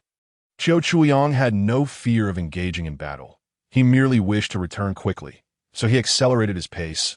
Avoiding entanglement, he called back, "If you seek revenge, you have mistaken the target. The one who knows about this matter is one of my disciples. Moreover, you should inquire how they met their demise." Hearing this, the purple-robed elder retorted, "As a teacher, if a disciple errs, who else should I blame but their master?" He added, "He is not my disciple. I have no time to chat with you. Be sensible and return to search for treasures. Otherwise, I shall not hold back." The purple-robed elder was evidently unimpressed by his threats. Without further ado, he initiated the attack. Qiu Chuliang was no pushover either, and the two exchanged a palm strike, each pushing the other back. That moment, the purple-robed elder noticed he had been poisoned, as evidenced by the dark hue of his palm, but he cursed, "Despicable wretch. How dare you poison me? That poison won't kill you," Qiu Chuliang replied, preparing to accelerate away, believing that the poison would grant him a temporary lead. However, just as he sped off, a flying sword unexpectedly pierced his abdomen, striking precisely at his spiritual C. The assailant was none other than the purple-robed elder. Realizing that his adversary had swiftly countered the poison, he recognized his oversight and quickly retrieved a magical artifact. With a loud explosion, the area was engulfed in smoke, and he took the opportunity to use a teleportation artifact to flee. However, due to the injury to his spiritual sea, he could not teleport far before plummeting to the ground. A result of his own arrogance, he had never been fond of making enemies. Had he been more ruthless, he could have dispatched the two with a single strike, yet there was no use lamenting what could have been. Looking at his battered body, nearly destroyed by the adversary's sword, he noted that although they had not pursued him further, he would now have to walk back. He muttered, "What a pitiful body! It cannot withstand such minor injuries. You better not touch my spare body." At this point, Qiu Chuliang was en route back, while Li Changsheng, upon close observation, discovered that the two puppet corpses exhibited peculiar features. Their limbs and heads appeared to have been nailed with something, and each bore different inscriptions. Naturally, he could not discern that this was a deliberate act, but having heard of the soul binding nails in the mortal realm, he speculated that these might be the spirits sealed by some adept. Seeing that there was nothing further of interest, Li Changsheng decided he did not wish to linger, fearing that another monstrous entity might emerge. After collecting his belongings, he prepared to depart. Before leaving, he called out to the saber-toothed leopard, asking, "Dehezi, do you wish to come with me?" It was evident that he harbored intentions of nurturing the saber-toothed leopard. However, the creature appeared quite docile, offering no response to Li Changsheng, who had no choice but to leave. Upon returning to his abode, he contemplated various explanations for what he had witnessed that day, anticipating the arrival of Qiu Chuliang to elucidate the events. Yet, after 7 days of waiting, he still had not seen Qiu Chuliang. Bored to the point of listlessness without his mentor's guidance, he settled into a reclining chair in the courtyard, relishing a rare moment of leisure. However, this tranquility was short-lived. Today, while indulging in his relaxation, he suddenly noticed that the protective mountain formation had vanished. Realizing that Qiu Chuliang had returned, Li Changsheng quickly stood up and pretended to be in meditation, hoping to present an image of diligence to his mentor. To his astonishment, he saw Qiu Chuliang, bloodied and weak, collapsing not far from him.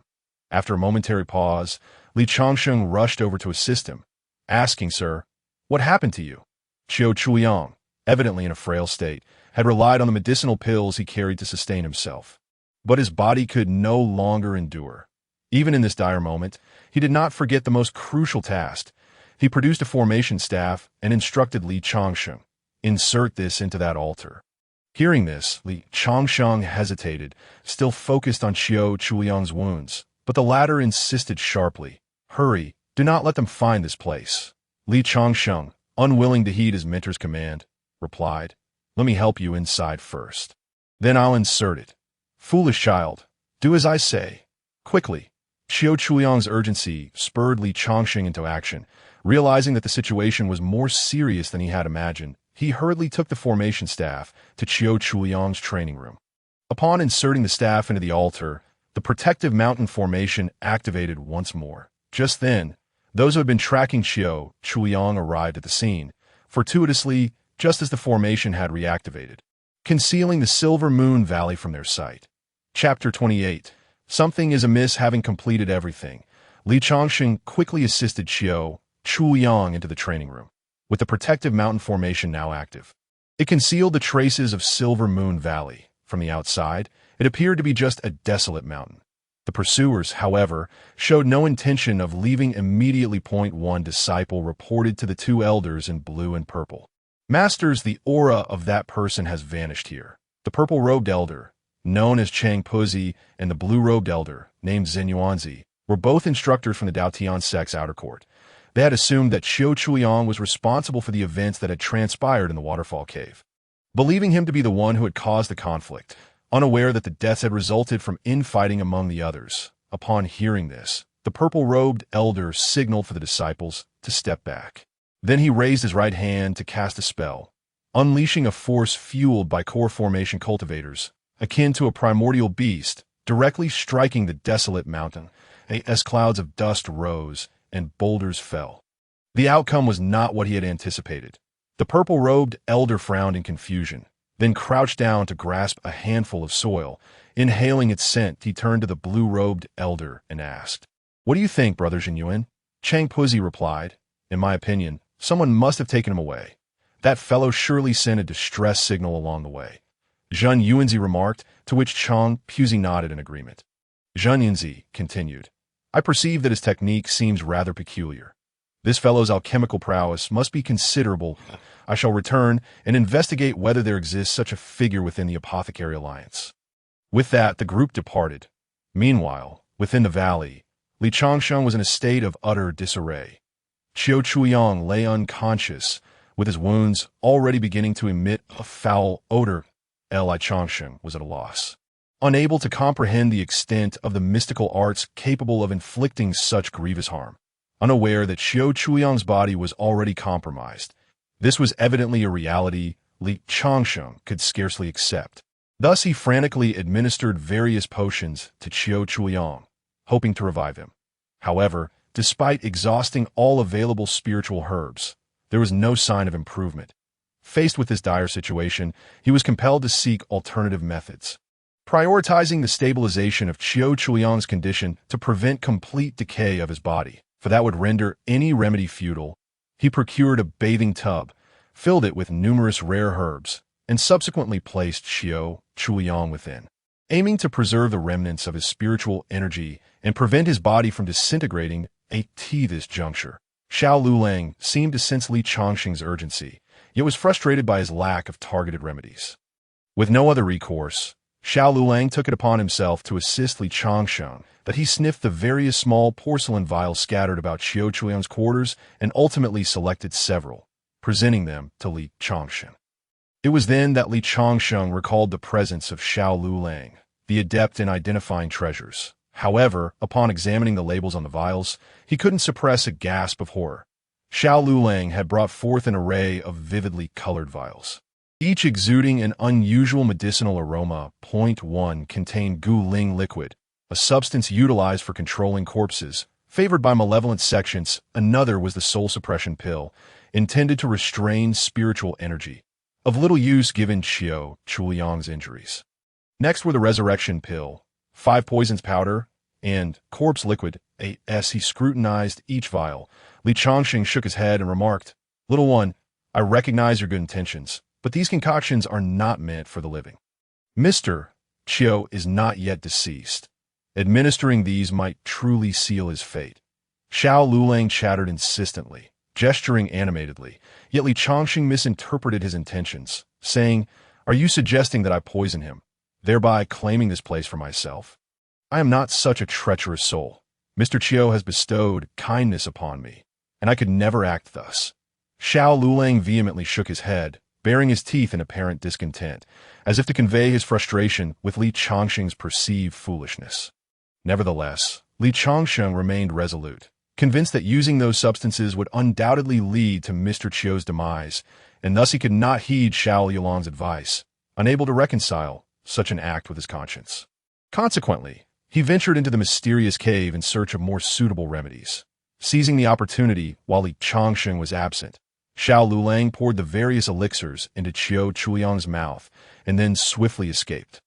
Upon Li Changsheng's return, he discovered the vials emptied, with traces of the potion still lingering on Qiu Chuyang's lips. Alarmed, he called out for Xiao Lulang. Foolish monkey, you have doomed me. Those are toxic substances. Do you wish to implicate me in a grave transgression? It was evident that the little fellow had acted with purpose.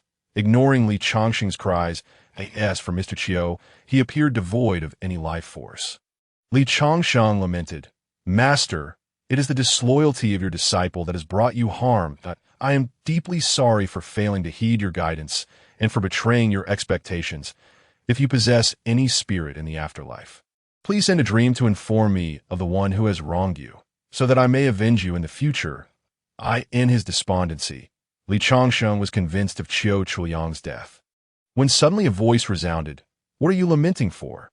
Your master yet lives. Startled by the voice, Li Changsheng stood in stunned silence, slowly regaining his composure as he gazed at Qiu Chuyang, who had emerged from the tub. You wretched boy, Qiu Chuyang admonished. I am at the core formation stage. How many can truly slay me within this ancient wasteland? At that moment, Li Changsheng noticed that the wound on Qiu Chuyang's abdomen had healed. and his spiritual power had returned to its former strength, albeit accompanied by an inexplicable odor. As someone who had also studied alchemy, Li Changsheng, while not an expert, had a general understanding of human physiology. And this unusual occurrence piqued his curiosity. "Master, what has happened to your wound?" he inquired. Qiu Chuliang, however, remained composed, replying, "You are versed in alchemy. Surely you can discern the reason behind this." His response seemed to challenge Li Changsheng's understanding, leading Li Changsheng to question whether he had overlooked or misunderstood something. In his confusion, he asked, "Master, what kind of sorcery is this?" Qiu Chuliang explained, "You still possess much to learn. I have previously mentioned that we are both of mortal spiritual roots. I have already attained the 5th level of core formation. While the dragon saliva has aided my body, the capacity to bear such power is ultimately limited. This is what I refer to as bodily collapse. This vessel of mine has long been unfit. You may find it difficult to comprehend why I was unharmed by those so-called poisons and malevolent drugs." Upon hearing this, Li Changsheng nodded repeatedly, eager to understand this counterintuitive phenomenon. Qiu Chuliang continued, "That is because I employ the dark arts. Only through such means can this body be preserved. However, fret not for me. I shall not impart this technique to you. Instead, focus on diligently cultivating according to my guidance, and in time, you shall grasp the true path of the mortal spiritual root. I only discovered that pool of dragon saliva a few years ago. Alas, it was too late. The dragon saliva is effective solely during the body refinement stage. Yet if I were to fall into depravity, this body would perish first, and I would then reincarnate. Thus, encountering you has afforded me a chance to pass on my legacy." Many of these matters had not been disclosed to Li Changsheng before, but he understood that everyone harbors their own secrets, and he could empathize with such realities. Qiu Chuliang's words held no falsehoods. Indeed, many cultivators of mortal spiritual roots, much like him, resorted to various forbidden techniques to prolong their lives. Therefore, Changsheng, you must not tread the path of no return as I have. You are still young and capable. There is much you can accomplish. Be sure to follow my teachings diligently, or else we mortals will truly face a bleak future." Qiu Chuliang earnestly advised. Li Changsheng was certainly no ungrateful or self-serving individual. It was only now that he grasped the immense hopes Qiu Chuliang had placed upon him. Reflecting upon the plight of a mortal spiritual root cultivator, especially one who was not truly a mortal spiritual root, he realized that encountering such a wise mentor on the path of seeking truth was an extraordinary fortune. Instantly, Li Changsheng expressed his gratitude. "Thank you for your teachings, Master. I shall surely prove myself to the world of mortals." Qiu Chuliang regarded Li Changsheng with a look of immense satisfaction. Perhaps this was the final hope of a dying man. He then continued, "Your master requires some time to recuperate in that cave. Remember, you must not disturb me during this period. You are to guard my retreat."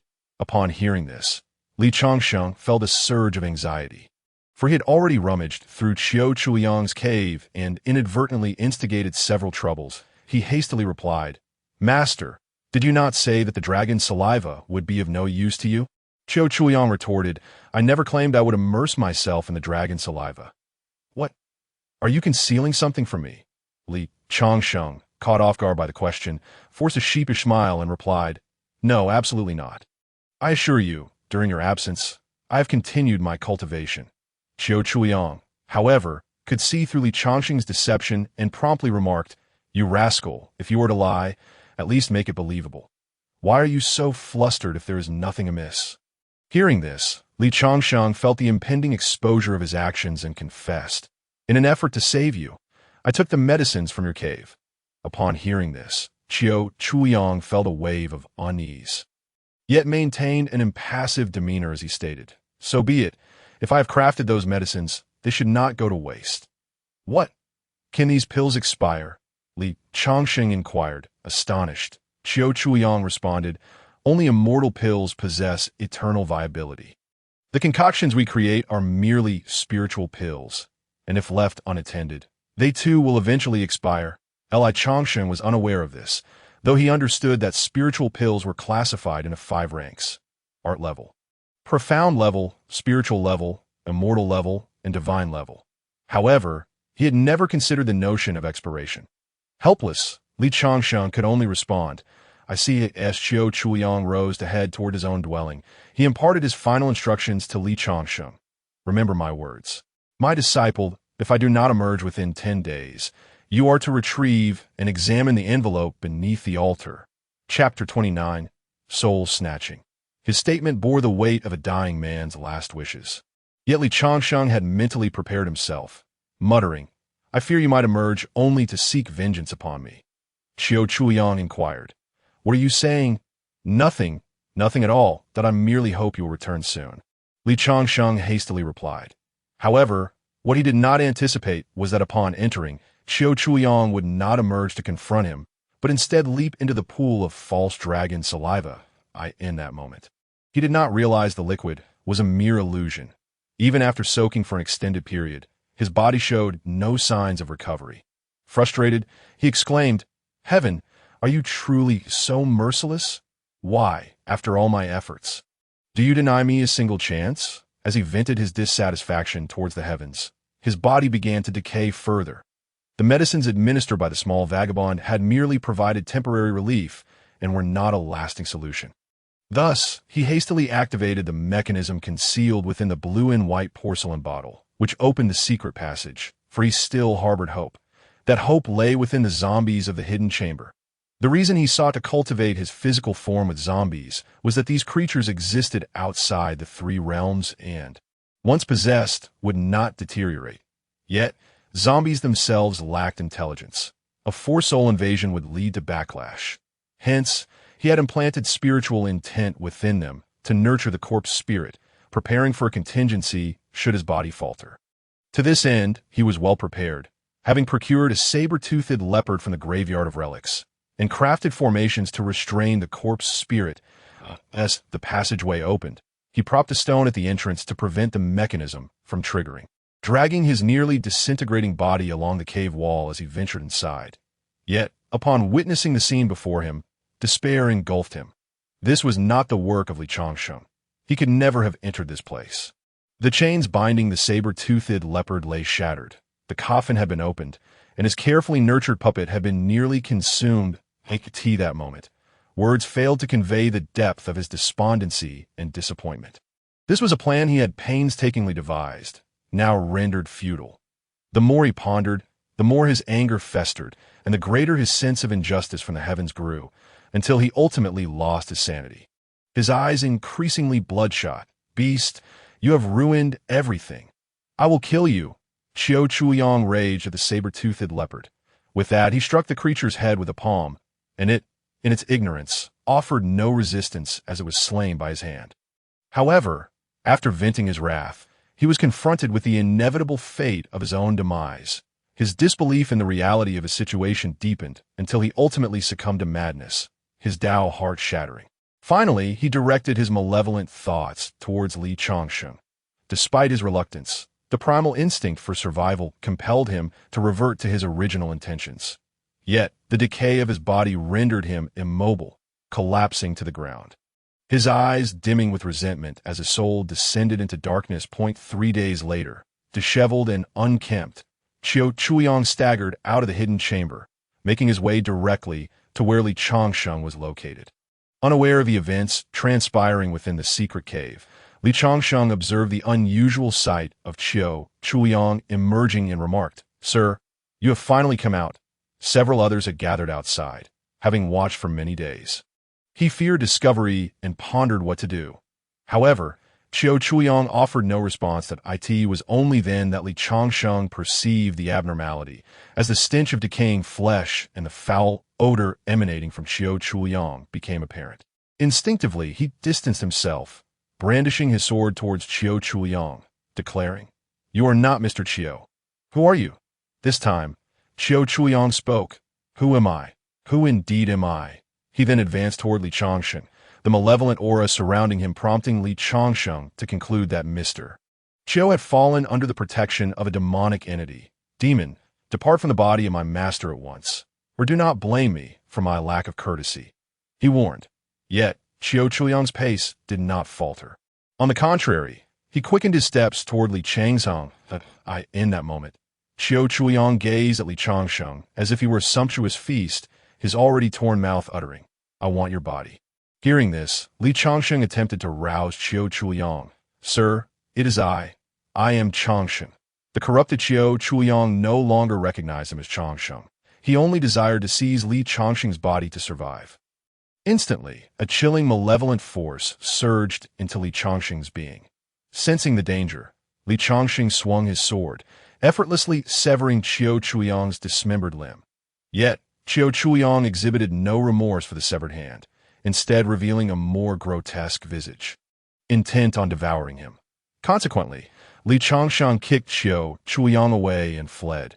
Given his current abilities, he stood no chance against Qiu Chuliang. Fleeing was the only prudent option. Alas, he had succumbed to demonic poison. Causing his consciousness to waver, in a daze, Li Changsheng dashed into the chamber, seeking to erase central pillar to activate the protective mountain formation and to retrieve the envelope, eager to uncover its contents. However, as he arrived at Mr. Qiu's training room, he was seized by Qiu Chuliang's grip on his shoulder, who ominously asked, "Changsheng, what are you planning?" The voice sounded eerily normal, as if Mr. Qiu had regained his senses. Yet it was laced with an unsettling chill, that moment. Qiu Chuliang was entirely under the control of his inner demon, his decaying body revealing ghastly white bones. Li Changsheng did not respond. Instead, he executed a move to slip away. Narrowly escaping Qiu Chuliang's clutches, he sprinted towards the training room. But as a mere practitioner of the second level of the spirit opening stage, he could not possibly outrun a cultivator of the core formation stage, regardless of Qiu Chuliang's deteriorating form. Thus, he was captured again. Qiu Chuliang gripped his neck and forcefully pushed him backward. As they collided with the altar, Li Changsheng seized the opportunity to grasp the central pillar and the envelope left for him by Qiu Chuliang. Yet, his head was firmly pressed down by Qiu Chuliang, who began to exert a force that invaded his body. "Changsheng, inherit my power. I shall bestow upon you the true art of immortality. Trust me, you shall not perish. You will live forever," Qiu Chuliang proclaimed. Li Changsheng was no fool. He had no intention of believing Qiu Chuliang's words at that moment. He summoned all his strength to repel the encroaching malevolent force. Unfortunately, the disparity in their realms was far too great. Soon, Li Changsheng found himself drained of power, slipping into a state of confusion. Nevertheless, his will commanded him not to surrender, and he persisted in resisting the force that sought to claim his body. "Stubborn fool, how could I have treated you with such kindness? Yet you dare defy me," the darkened Qiu Chuliang declared. Li Changsheng, however, struggled to utter, "You are not Mr. Qiu." Within his mind, he heard Qiu Chuliang's voice again. "Did you truly believe I was nurturing you?"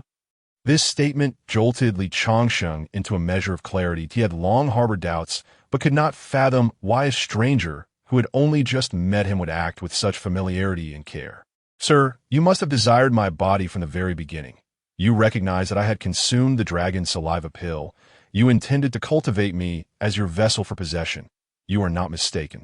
Such was my initial intention, and I saw much hope in you.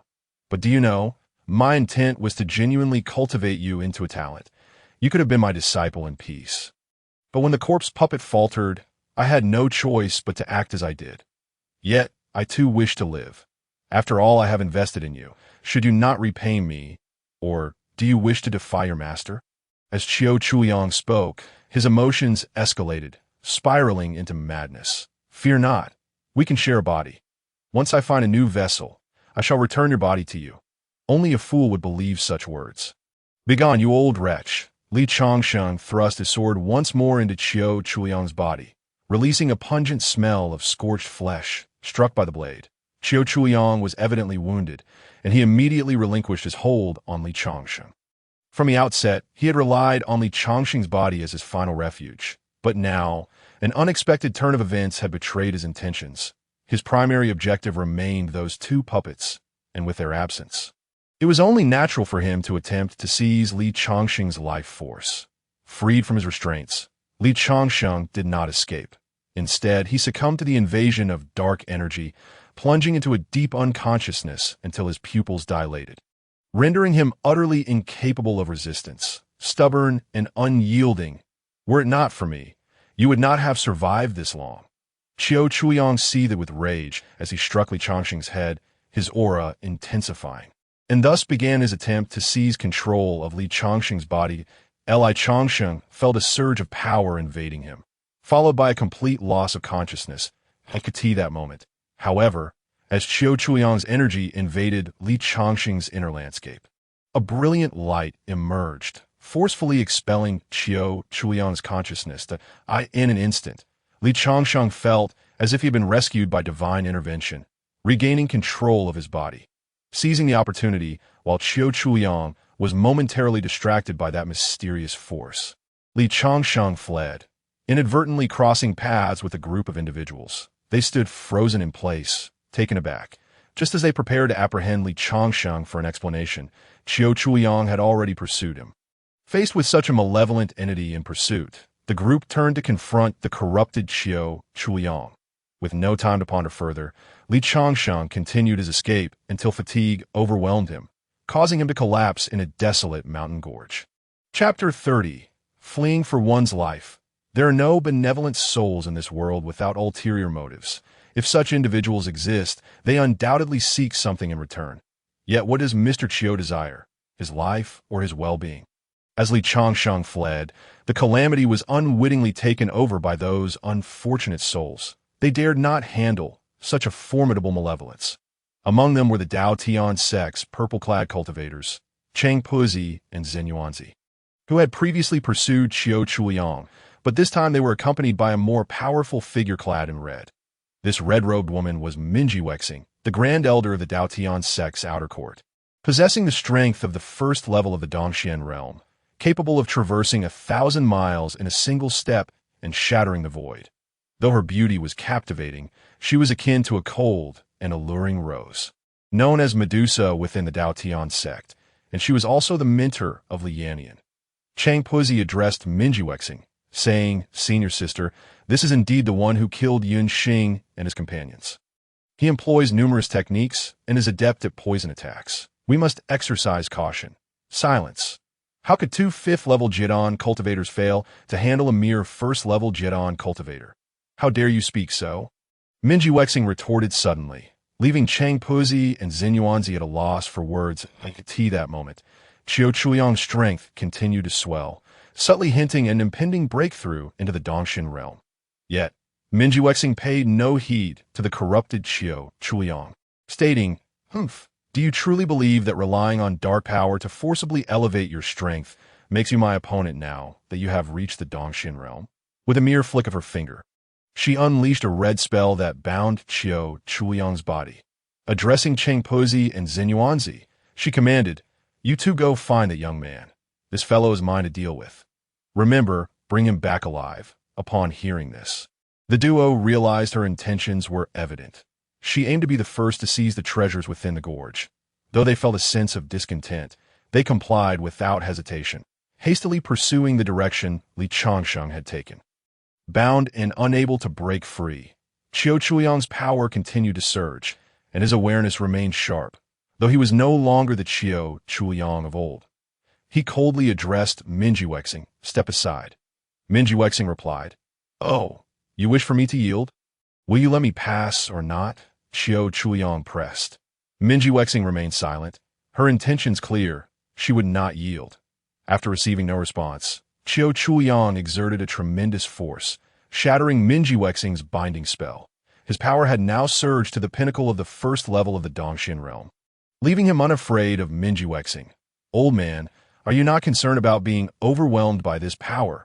Minji Wexing replied, her demeanor still unfazed. Qiu Chuliang countered, "At least I won't perish before you do."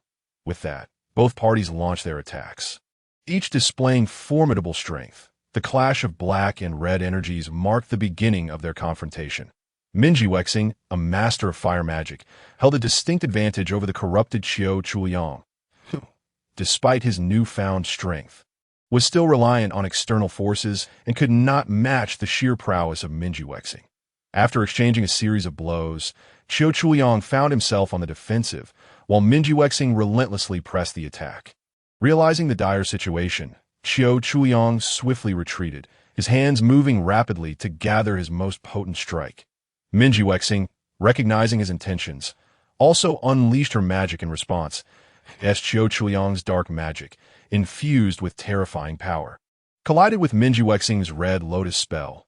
A resounding hum echoed, followed by a cacophony of thunderous explosions, culminating in a deep roar as the two forces clashed. Clearly, Minji held the upper hand, and, as Chiu Chuyang attempted to flee, he found himself forcibly drawn back from the void by her red lotus spell.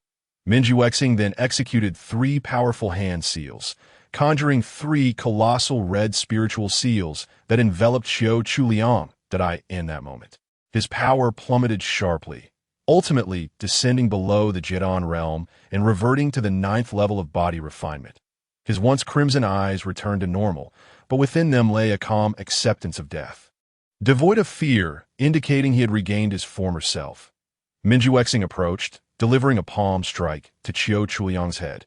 The dark energy that had engulfed him began to distort his features grotesquely. Finally, with another red lotus spell, Chiu Chuyang was reduced to ashes in the brief span of a few breaths. Minji acquired the information she sought. Afterward, she took a moment to address the void ahead, proclaiming, "For those with mortal roots seeking the path of immortality, has no one informed you that mortals should not tread upon the path to ascension? Why abandon the mundane path for the gates of hell? What treasures await you in the immortal realm?" Li Yannian, with his 6th grade spiritual root, is bound to the affairs of the mortal realm, while a creature like you willingly descends into depravity for the sake of cultivation. You are all but fools with water in your brains. After expressing her grievances, Minji strode towards the dark bricked building, leaving Chang Puzi and Xinyuanzi with their thoughts, as the valuable treasures now belonged solely to her. Meanwhile, Chang Puzi and Xinyuanzi quickly traced Li Changxing's whereabouts, who was still navigating the narrow, dim-gorged T that moment. 2 opposing forces clashed within him, causing him considerable discomfort.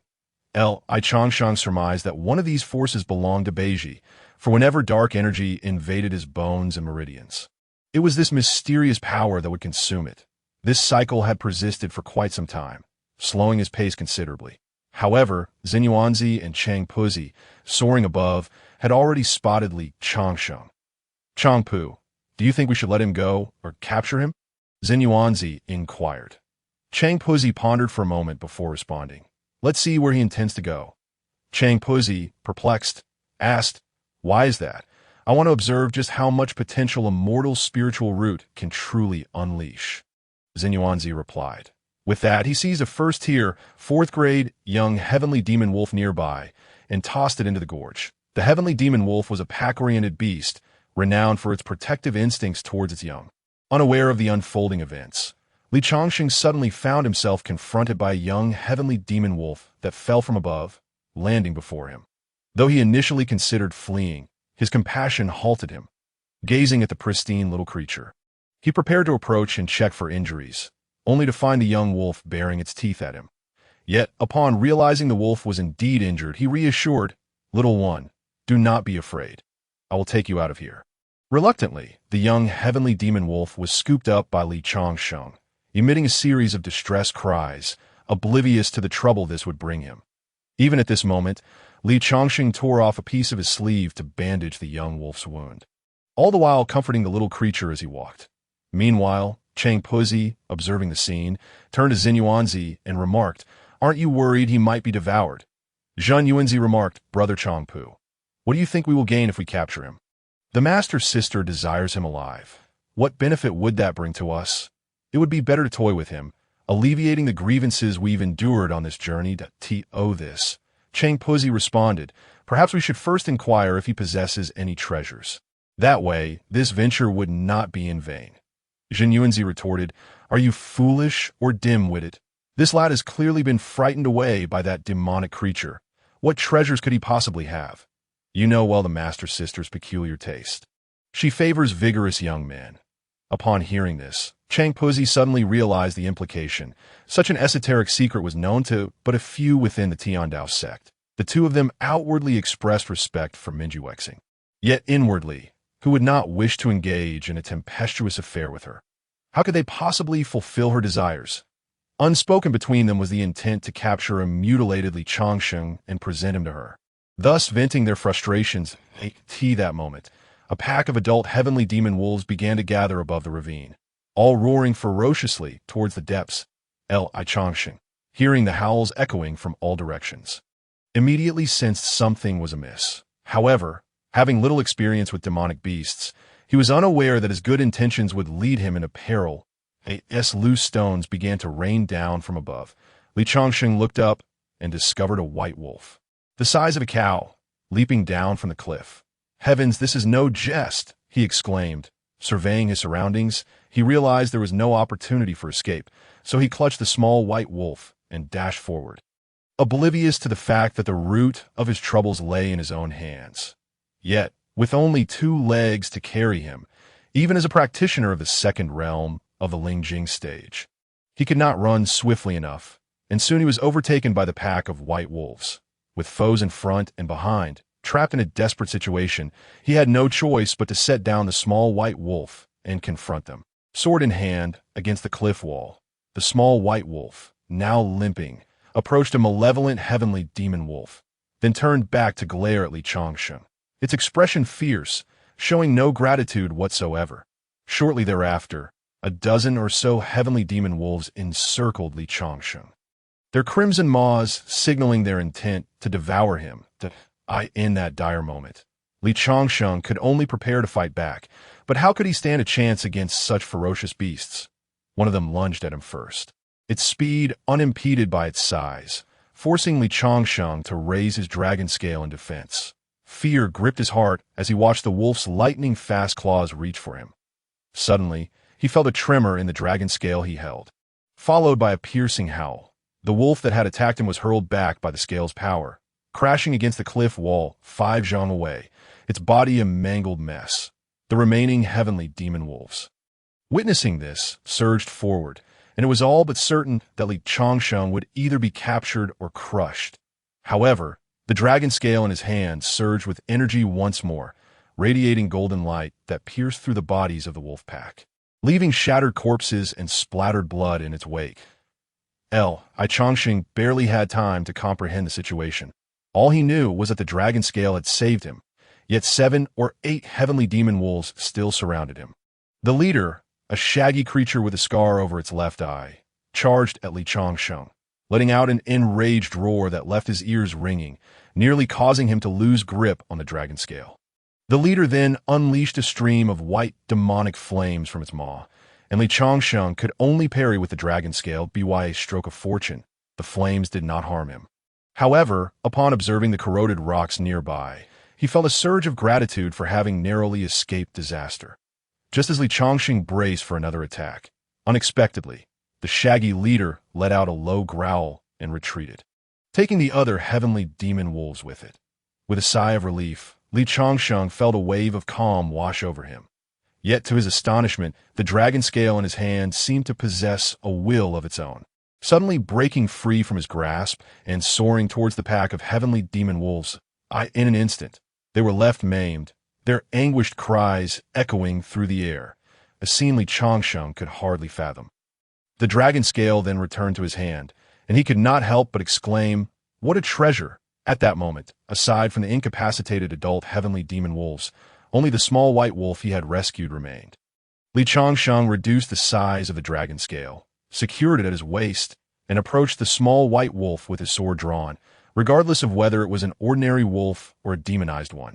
The consensus among people was that one could never tame a white-eyed wolf. Li Changsheng had overlooked the instinctual protectiveness of wolves over their young, which had led to his current predicament. The dragon scale had taken the small white wolf as a matter for him to resolve. As Li Changsheng stood before the small white wolf, he noticed tears streaming from the corner of the shaggy leader's eye, while the small wolf looked up with a pitiful expression. Yet having just survived a harrowing ordeal, Li Changsheng showed no hesitation and swiftly dispatched the creature. He then began to collect the demonic cores from the heavenly demon wolves. Meanwhile, Zhen Yuanzi and Chang Puzi in the sky were taken aback by Li Changsheng's ease in handling the situation. Chang Puzi remarked, "What did I tell you? This lad possesses treasures." Zhen Yuanzi, taken aback by the inquiry, grew slightly pale but quickly descended towards the ravine, clearly intent on seizing whatever Li Changsheng had.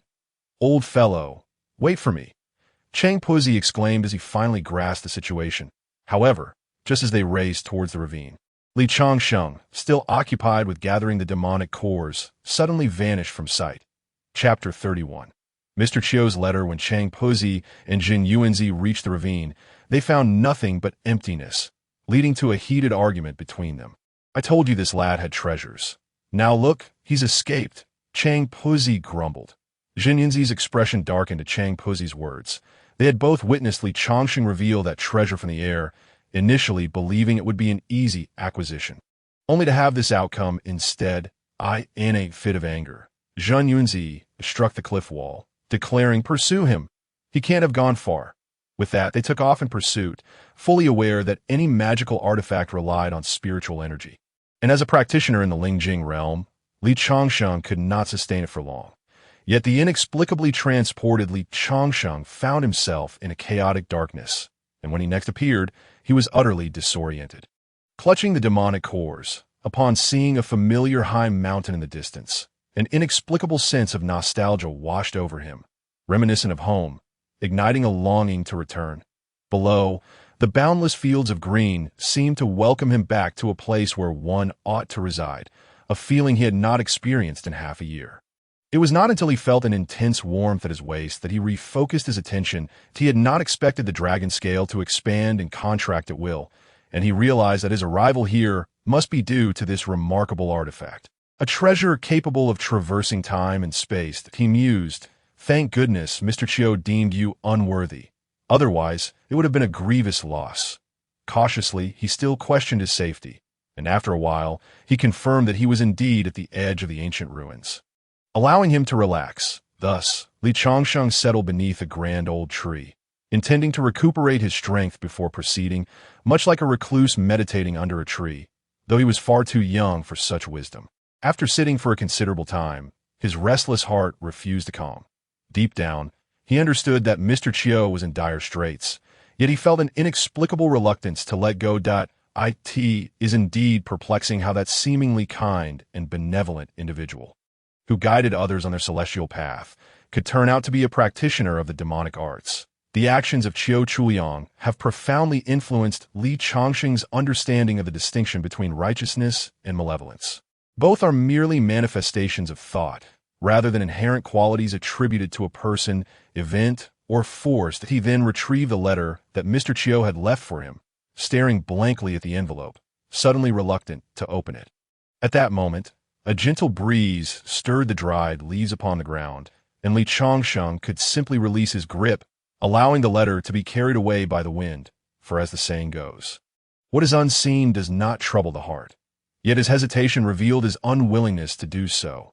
Lost in thought, he reminisced about the past decade, wondering how the mortal Li Sisi fared, what the now ascended Li Yannian had become, and whether his enemy had truly met his end. The breeze paused, and the letter did not blow away, but rather drifted back to him. With a hand outstretched, Li Changsheng reclaimed the letter, ultimately choosing to open the envelope, which contained several sheets of paper that appeared to have been written long ago. The first page had already yellowed, its creases threatening to tear it apart at any moment. Li Changsheng could only gently unfold it, revealing a single line. As of now, a mere star on the celestial path. One day, the clouds will bear witness to thousands. The literal meaning was easily grasped by Li Changsheng. It was an inspirational statement, perhaps reflecting Chiu Chuyang's not entirely malevolent intentions. This thought reminded him of the day he first met Mr. Chiu, a kind-hearted man who gradually transformed into someone who sought to usurp him. All of this was the result of cause and effect. Had Li Changsheng encountered a different fate, he might have remained unaccomplished, and he owed a measure of his current state to Chiu Chuyang's influence.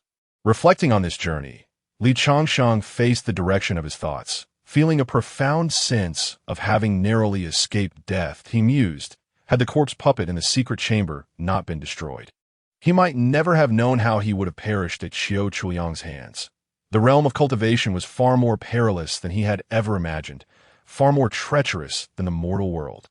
Rising to a seated position, Li Changsheng quietly began to unfold the second page, which was densely filled with hasty scribbles. The paper was crumpled, as if it had been written with the intention of discarding it, yet ultimately retained. This indicated that Mr. Chiu had encountered troubling matters, imbued with a sense of resentment, unwillingness, and a calm that followed disappointment. The first line read, "The way of heaven is unkind, treating mortal souls as mere fodder." 819 years of Tao cultivation. I entered the path at the age of 60, believing it to be the beginning of rebirth, yet finding myself plunged into another abyss. This world of cultivation is rife with deception, devoid of true friends, where living for today means sacrificing tomorrow. Only strength holds any true value. Upon reading this, Li Changsheng felt a resonance within himself. His own experiences throughout the years had taught him the complexities of human nature and the undeniable truth that power reigns supreme in the struggle for survival. He could not help but voice his sentiments. All beings strive to live, and immortals seek to endure. Sir, how am I any different from you? Yet we are both destined for hardship. Even if I were to articulate 1,000 sentiments, they would scarcely reveal the depths of my heart. Perhaps this is the fate of the common as he passionately lamented the bittersweet trials of the past years. It was as though someone were sharing in his plight. Glancing around, he found himself alone, and a laugh escaped him, a mockery of himself, a testament to his frustration, and a reflection of his uncertainty regarding the future of his celestial journey. Regaining his composure, Li Changsheng continued to unfold the third page, finding the handwriting neat and orderly, indicative of Mr. Chiu's serene state of mind. It seemed he had, at that moment, discovered a guiding light on his path to enlightenment. As Li Changsheng had surmised, once an individual finds their purpose and encounters opportunity, they pursue it with unwavering resolve. This page detailed Mr. Chiu's 2 pathways to enlightenment for those of mortal roots, with a clear distinction between the old and new writing styles. The first was the dialogue he had shared with Li Changsheng that day, while the second described the methods Li Changsheng currently employed. This undoubtedly confirmed that Mr. Chiu had never lied to him, yet Li Changsheng still struggled to comprehend why he would cultivate him as a puppet for possession when alternatives existed. Though he grappled with these questions, he realized that Chiu Chuyang's attitude toward him could not be judged solely by notions of good and evil. Morality is born from the heart. The final page contained a poem.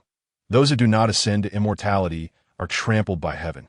Unable to rise, let the flowers bloom, drifting with the wind, and upon landing, they shall live anew. Appearance is born of the heart. The distinction between mortals and immortals lies in a single thought. Where there is a path, all things are born.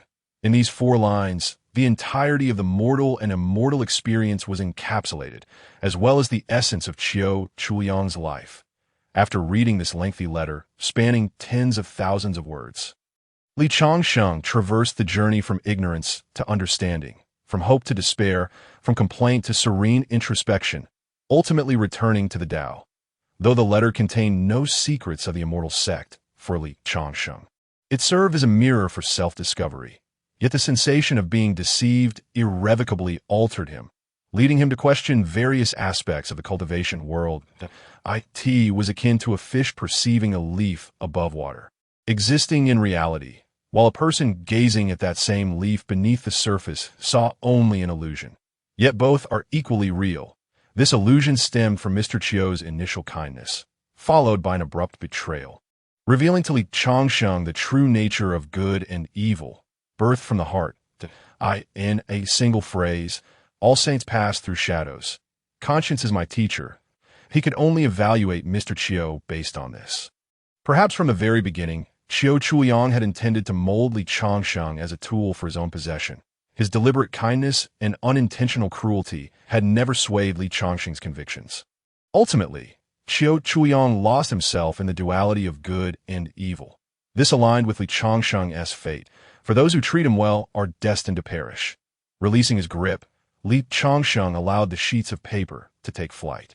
Returning to his true self, he acknowledged that while Qingyuan's sect may not be ideal, it marked the commencement of his journey into the Tao, and he must return there to continue his celestial path. This experience served as a guiding lantern on his journey, as someone lacking foundations, background, and talent in the pursuit of immortality. Perhaps emulating Mr. Chio's path to longevity would be more suitable for him. After all, he had no one to guide him. This was currently his only beacon on the road to enlightenment. Finally, he dug a small pit, burying the envelope in the ground, erecting a grave for Chio Chuyang. And after making a wish, he arrived at the edge of a cliff. There, he unleashed his emotions into the vast, silent mountains. Chapter 32. Is it truly impossible to return? Sometimes, the path taken may be wrong. But that does not render the journey itself erroneous. Much like a lantern-bearer who momentarily loses their way. From the outset, Li Changsheng had harbored desires, and Xiao Chuyang had his own ambitions. Ultimately, it was merely a matter of diverging paths. Bidding farewell to this nameless mountain, which he feared he would not revisit, Li Changsheng set forth towards the distant peak. However, as the saying goes, the mountain looks closer than it is, lacking the ability to fly. And still not having reached the body refinement stage, he could only traverse this verdant land on foot. Yet fate always has a way of playing tricks, and the route he was to take led directly through the ancient ruins of the Tsangshu forest, where every tree could spell his demise, not to mention the formidable beasts lurking within. Arriving at the foot of the mountain, Li Changsheng took his first steps into the unknown woods, only to discover remnants of crumbling walls and ruins shrouded by towering trees. Everywhere he looked, treasures of heaven and earth abounded, from palm-sized mosquitoes to fantastical lanterns, each sight overwhelming his senses. Alas, he found himself in a state of yearning without the means to claim these treasures. He could only let them be. Pressing deeper into the woods, Li Changsheng felt an increasing tranquility, where the only sounds were the rustling leaves stirred by the wind, and little else reached his ears. Having spent his formative years in the depths of the mountains, he instinctively recognized the ominous signs surrounding him. Gazing at his feeble spiritual awareness, he was oblivious to the lurking dangers that permeated the air. Thus, he paused to ponder whether to continue his journey. Suddenly, without giving Li Changsheng a moment to react, a violet vine lashed out towards his back, propelling him several yards away. Upon regaining his senses, he found himself ensnared within a cage woven from these violet tendrils, which constricted ominously around him. In a panic, he grasped his sword and struck at the encroaching vines. Fortunately, he had selected a fine blade. With a swift horizontal sweep, the violet vines were severed cleanly. However, the purple liquid oozing from the severed ends exuded an intoxicating aroma that entranced the senses, prompting Li Changsheng to hastily cover his nose and mouth. In an instant, he was enveloped by the sudden mist of purple fog, and lacking the fortitude of a refined body, he found himself unable to withstand the corrosive effects of the poison. Sensing the imminent threat of toxic infiltration, he bolted forward, only to discover that the violet vines had begun to thrust themselves into every spot where he landed. Fortunately, Li Changsheng had made significant progress over the past 6 months, skillfully evading each strike from the vines. However, the relentless pursuit quickened, while his own pace began to falter. Ultimately, he was caught. One of the vines ensnared his arm, and in the next moment, he felt an overwhelming force yank him forward. Leaving him defenseless, he was then suspended upside down, peering down at a gaping maw filled with razor-sharp teeth. As he teetered on the brink of being devoured, a wave of panic surged through him. Despite being in a precarious position, he attempted to slash at the violet vine binding him, but remained just out of reach. As he was on the verge of being consumed, a tremendous rumble echoed around him. Growing ever closer, in the next instant, he witnessed the colossal tree being uprooted and hurled down toward the menacing maw below. Although it seemed to be a rescue, the tree showed no intent of avoiding him, prompting Li Changsheng to exert himself and push away. Fortunately, he fell to the ground from the impact of the free fall, while the great mouth was momentarily obstructed by the tree, leaving only a writhing mass of vines in its wake. Regardless of the pain from the fall, Li Changsheng swiftly regained his footing, sword in hand. Ready for any further threats, he felt the earth tremble once more as an enormous silhouette loomed above him. This presence did not feel like a savior, yet Li Changsheng found himself filled with awe for such overwhelming power, vowing to one day attain similar strength. though this was hardly the moment for such contemplations. The unsteady tree crashed down, pulling him back to reality. He resumed his journey, leaping through the underbrush like a monkey, unaware that a pack of small creatures was in hot pursuit behind him. As the sun reached its zenith, Li Changsheng arrived at the edge of a crystal-clear pool. Before him lay an immense chasm, surrounded by waterfalls cascading into its depths. The sheer cliffs appeared as if meticulously sculpted, presenting a breathtaking scene akin to an otherworldly paradise. Taking a moment to wash his face and catch his breath, he scrutinized the roots and vines that descended into the abyss, contemplating his next move. Yet, confronted with such height, even as a bona fide cultivator, he understood that a fall could prove fatal. Just as he hesitated, fate intervened, for he found himself encircled by a pack of leopard demons. Observing these diminutive yet fierce creatures, Li Changsheng felt confident that he could dispatch one with a single stroke of his sword and dismiss the threat, believing the disparity in size to be sufficient. However, he overlooked a crucial detail. These creatures had survived in the depths of the ancient forest, indicating they were no ordinary beasts. In an instant, the leopard demons launched a coordinated assault from all directions, forcing Li Changsheng to adapt, dodging their strikes while countering with his own attacks. Yet, their speed was astonishing, and he found it impossible to land a hit, while they showed no inclination to close in on him. Their intent was unmistakably to wear him down. Realizing he could not remain passive, Li Changsheng cast a glance behind him, then swiftly pivoted, executing a horizontal strike at the four leopard demons trailing him. The creatures, startled, promptly evaded, which played right into Li Changsheng's strategy. Without hesitation, he leaped off the cliff, having memorized the terrain, and thrust his sword into the roots to steady his fall, believing he had evaded danger. Li Changsheng boldly addressed the demon pack above, saying, "Farewell, little ones." Yet he had celebrated too soon. The leopard demons immediately pursued him over the edge, prompting a startled exclamation from Li Changsheng. "What? You dare to follow? Aren't you afraid of falling to your doom?" Unconcerned with how foolish he might appear, he hastened his descent, but his speed was no match for the agile creatures. To make matters worse, their sharp claws were severing the roots he depended upon. Spotting his opportunity, Li Changsheng dashed laterally towards the opposite side of the waterfall, aiming to shake off his relentless pursuers. However, the torrent of water flowed with greater force than any he had encountered, and with little choice, he steeled himself and plunged into the waterfall.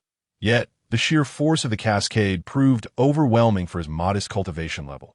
Despite channeling his spiritual energy, he was swept away, his situation spiraling far beyond his expectations, leaving him gasping for breath before he succumbed to unconsciousness. In that fleeting moment, he feared he might never return, utterly exhausted. Chapter 33.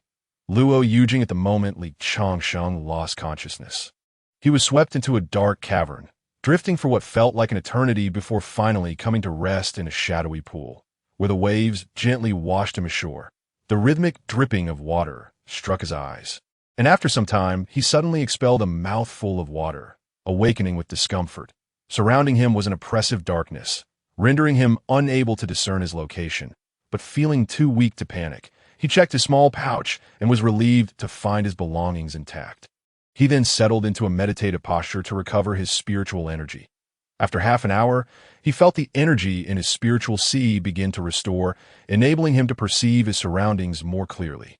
It was evident he was within an underground river cave, resembling a subterranean palace more than a mere cavern. This was not the first time he had encountered such a place, and he felt no surprise, for it was part of the ancient ruins. Initially, Li Changsheng believed the dragon scales had returned him to that secret location, but soon realized it was not the case. He began searching for an exit, yet found none. In that moment, he could only pray that no beasts lurked within, proceeding cautiously down the stone steps. In this lightless cavern, every sound of dripping water compelled him to halt, only moving forward once he confirmed there was no danger.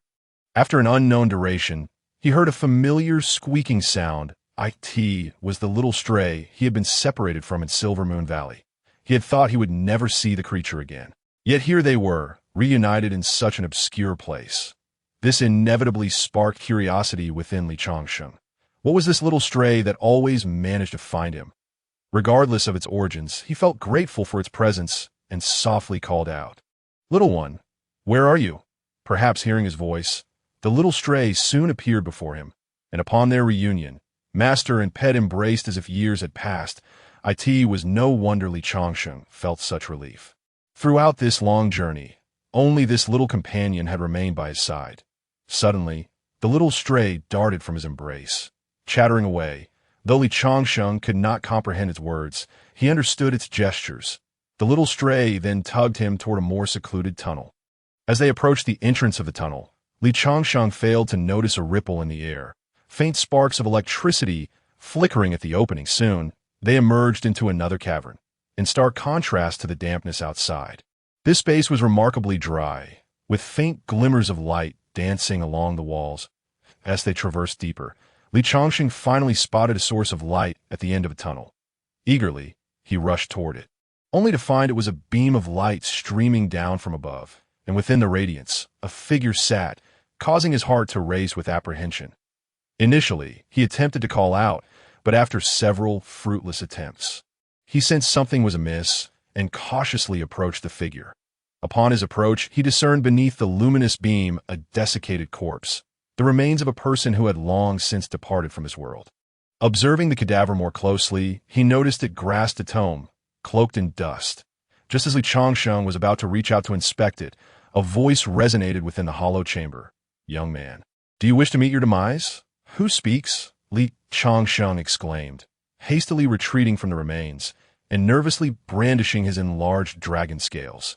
However, upon surveying the surroundings, he found no other presence, and upon inspecting the cadaver again, he concluded that the voice emanated from within his own consciousness. Thus he inquired across the void, "Are you human or specter?" "I am neither human nor ghost. I am a celestial being, merely unseen in this realm." The voice replied. Skeptically, Li Changsheng countered, "I have encountered celestial beings. Are you certain those insects you encountered were celestial?" The enigmatic figure retorted, "How could they not be celestial? I assert they are not. Why must you be so verbose?" "Then enlighten me as to why they are not celestial," Li Changsheng challenged, feeling the mysterious figure was merely boasting that if figures such as Qi Yinxing, Fei Baihe, and Yelv Chong were not celestial, then what truly was? Perceiving Li Changsheng's disbelief, the enigmatic figure elaborated, "It is simply that such beings do not exist in this world. Should they arrive, they would likely rend this place asunder with a mere gesture, and all life would be reborn." This assertion irked Li Changsheng, who muttered, "If you're celestial, then how did you perish here?" Contemplating the mysterious figure's words, Li Changsheng pressed further, "What manner of world is this in which I reside? It is but a minor cave world. Think of it as a household within a nation or a blade of grass in a field," the enigmatic figure explained. This revelation fundamentally altered Li Changsheng's worldview. In his understanding, the Southern Kingdom was vast. Even a journey to the imperial city would take half a year to owe him.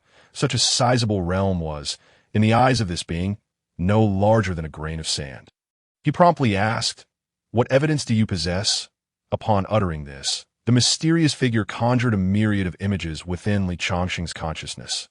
After a prolonged silence, the figure triumphantly inquired, "What you have witnessed is but a mere glimpse of the iceberg beyond this cave world."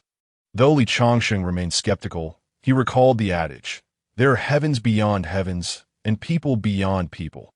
Then the enigmatic figure stated, "You bear the power from the void. I have not misjudged. You have encountered a benefactor." Revealing Li Changsheng's prior experiences, the figure's words instilled a measure of belief in him. Thus, Li Changsheng continued, "Can you explain to me why this world lacks deities?" "Curious for the reason, are you?" the figure replied playfully. "I shall not divulge it." "Very well. Then tell me how to exit this place," Li Changsheng said, genuinely lost and unaware that the formation was the cause of his predicament, and that his arrival here was mere happenstance. The enigmatic figure remarked, "I have not finished speaking. Why the sudden disinterest?" Li Changsheng declared, "I refuse to listen to a ghost's ramblings." The figure, incensed, retorted, "I am the legendary sword god, Luo Yujing. When did I become a wandering spirit? I merely state that this cave lacks deities, yet it does not imply that other realms are devoid of them." Li Changsheng queried, "How can you prove this?" After a moment's pause, Luo Yujing responded. You have not only encountered those from the Palace of the Void, but also beings from the Lingshu immortal realm. You possess a sword technique gifted by one of them, as well as dragon scales from the Star Palace. Upon hearing this, Li Changsheng was taken aback, pondering how such details could be known. He asked, You know this as well? In truth, as a cultivator at the second level of the spiritual sea, Li Changsheng had yet to fully awaken his consciousness. However, to a being of Luo Yujing's caliber, even a mere fragment of his soul could be discerned with a glance. Thus, Luo Yujing retorted, Now do you comprehend why I am a deity, revealing Li Changsheng's secrets? Luo Yujing instilled within him not just belief, but unwavering conviction. Then came a question Li Changsheng regretted asking. Why did you die here? This inquiry rendered Luo Yujing momentarily speechless, after a prolonged silence. A spectral figure materialized, resembling the appearance of the cadaver. With a tone tinged with melancholy, he lamented, Were it not for the ancient temple of Zhou Mountain, how could I and those ancient ones have perished within this trivial Howren cave world? Li Changsheng had little interest in their fates and pressed on, What distinguishes this cave world? Luo Yujing elucidated, A cave is the abode of immortals, or may serve as a sanctuary for a powerful being's cultivation. The Howren cave you inhabit is a sanctuary opened by a great figure for their own practice. Li Changsheng inquired. And what of others? Luo Yujing replied, In a world so lacking in principles, they are naturally dead. And what lies above the cave? Above the cave may be a continent, or perhaps a complete world, or even another world within a different cave. All of these are realms beneath the 10 directions of the divine domains. And what, pray tell, are the 10 directions? You have yet to comprehend such places. Revealing them to you would be futile. Simply remember that true deities reside there. Yet, the information Luo Yujing imparted was sufficient. No one in this world truly comprehended the reality of the Howren cave world, nor would they understand that what they deemed the immortal realm was merely another place, not vastly different from this. The reason for this ignorance lay in the fact that no one had ever ascended and returned. Thus, ascension from the Howren cave represented merely the limits of this realm, not the ultimate path to enlightenment. Chapter 34.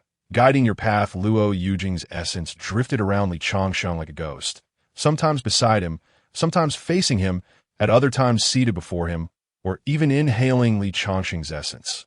After observing Li Changsheng closely, Luo Yujing expressed a tinge of disappointment. The innate spiritual bones that have been excised, the pseudo-spiritual roots born from the dragon clan's regenerative power, the forcibly opened spiritual sea by that obsessive Ling Dao, and the ancient scriptures from the Zhou Mountain temple.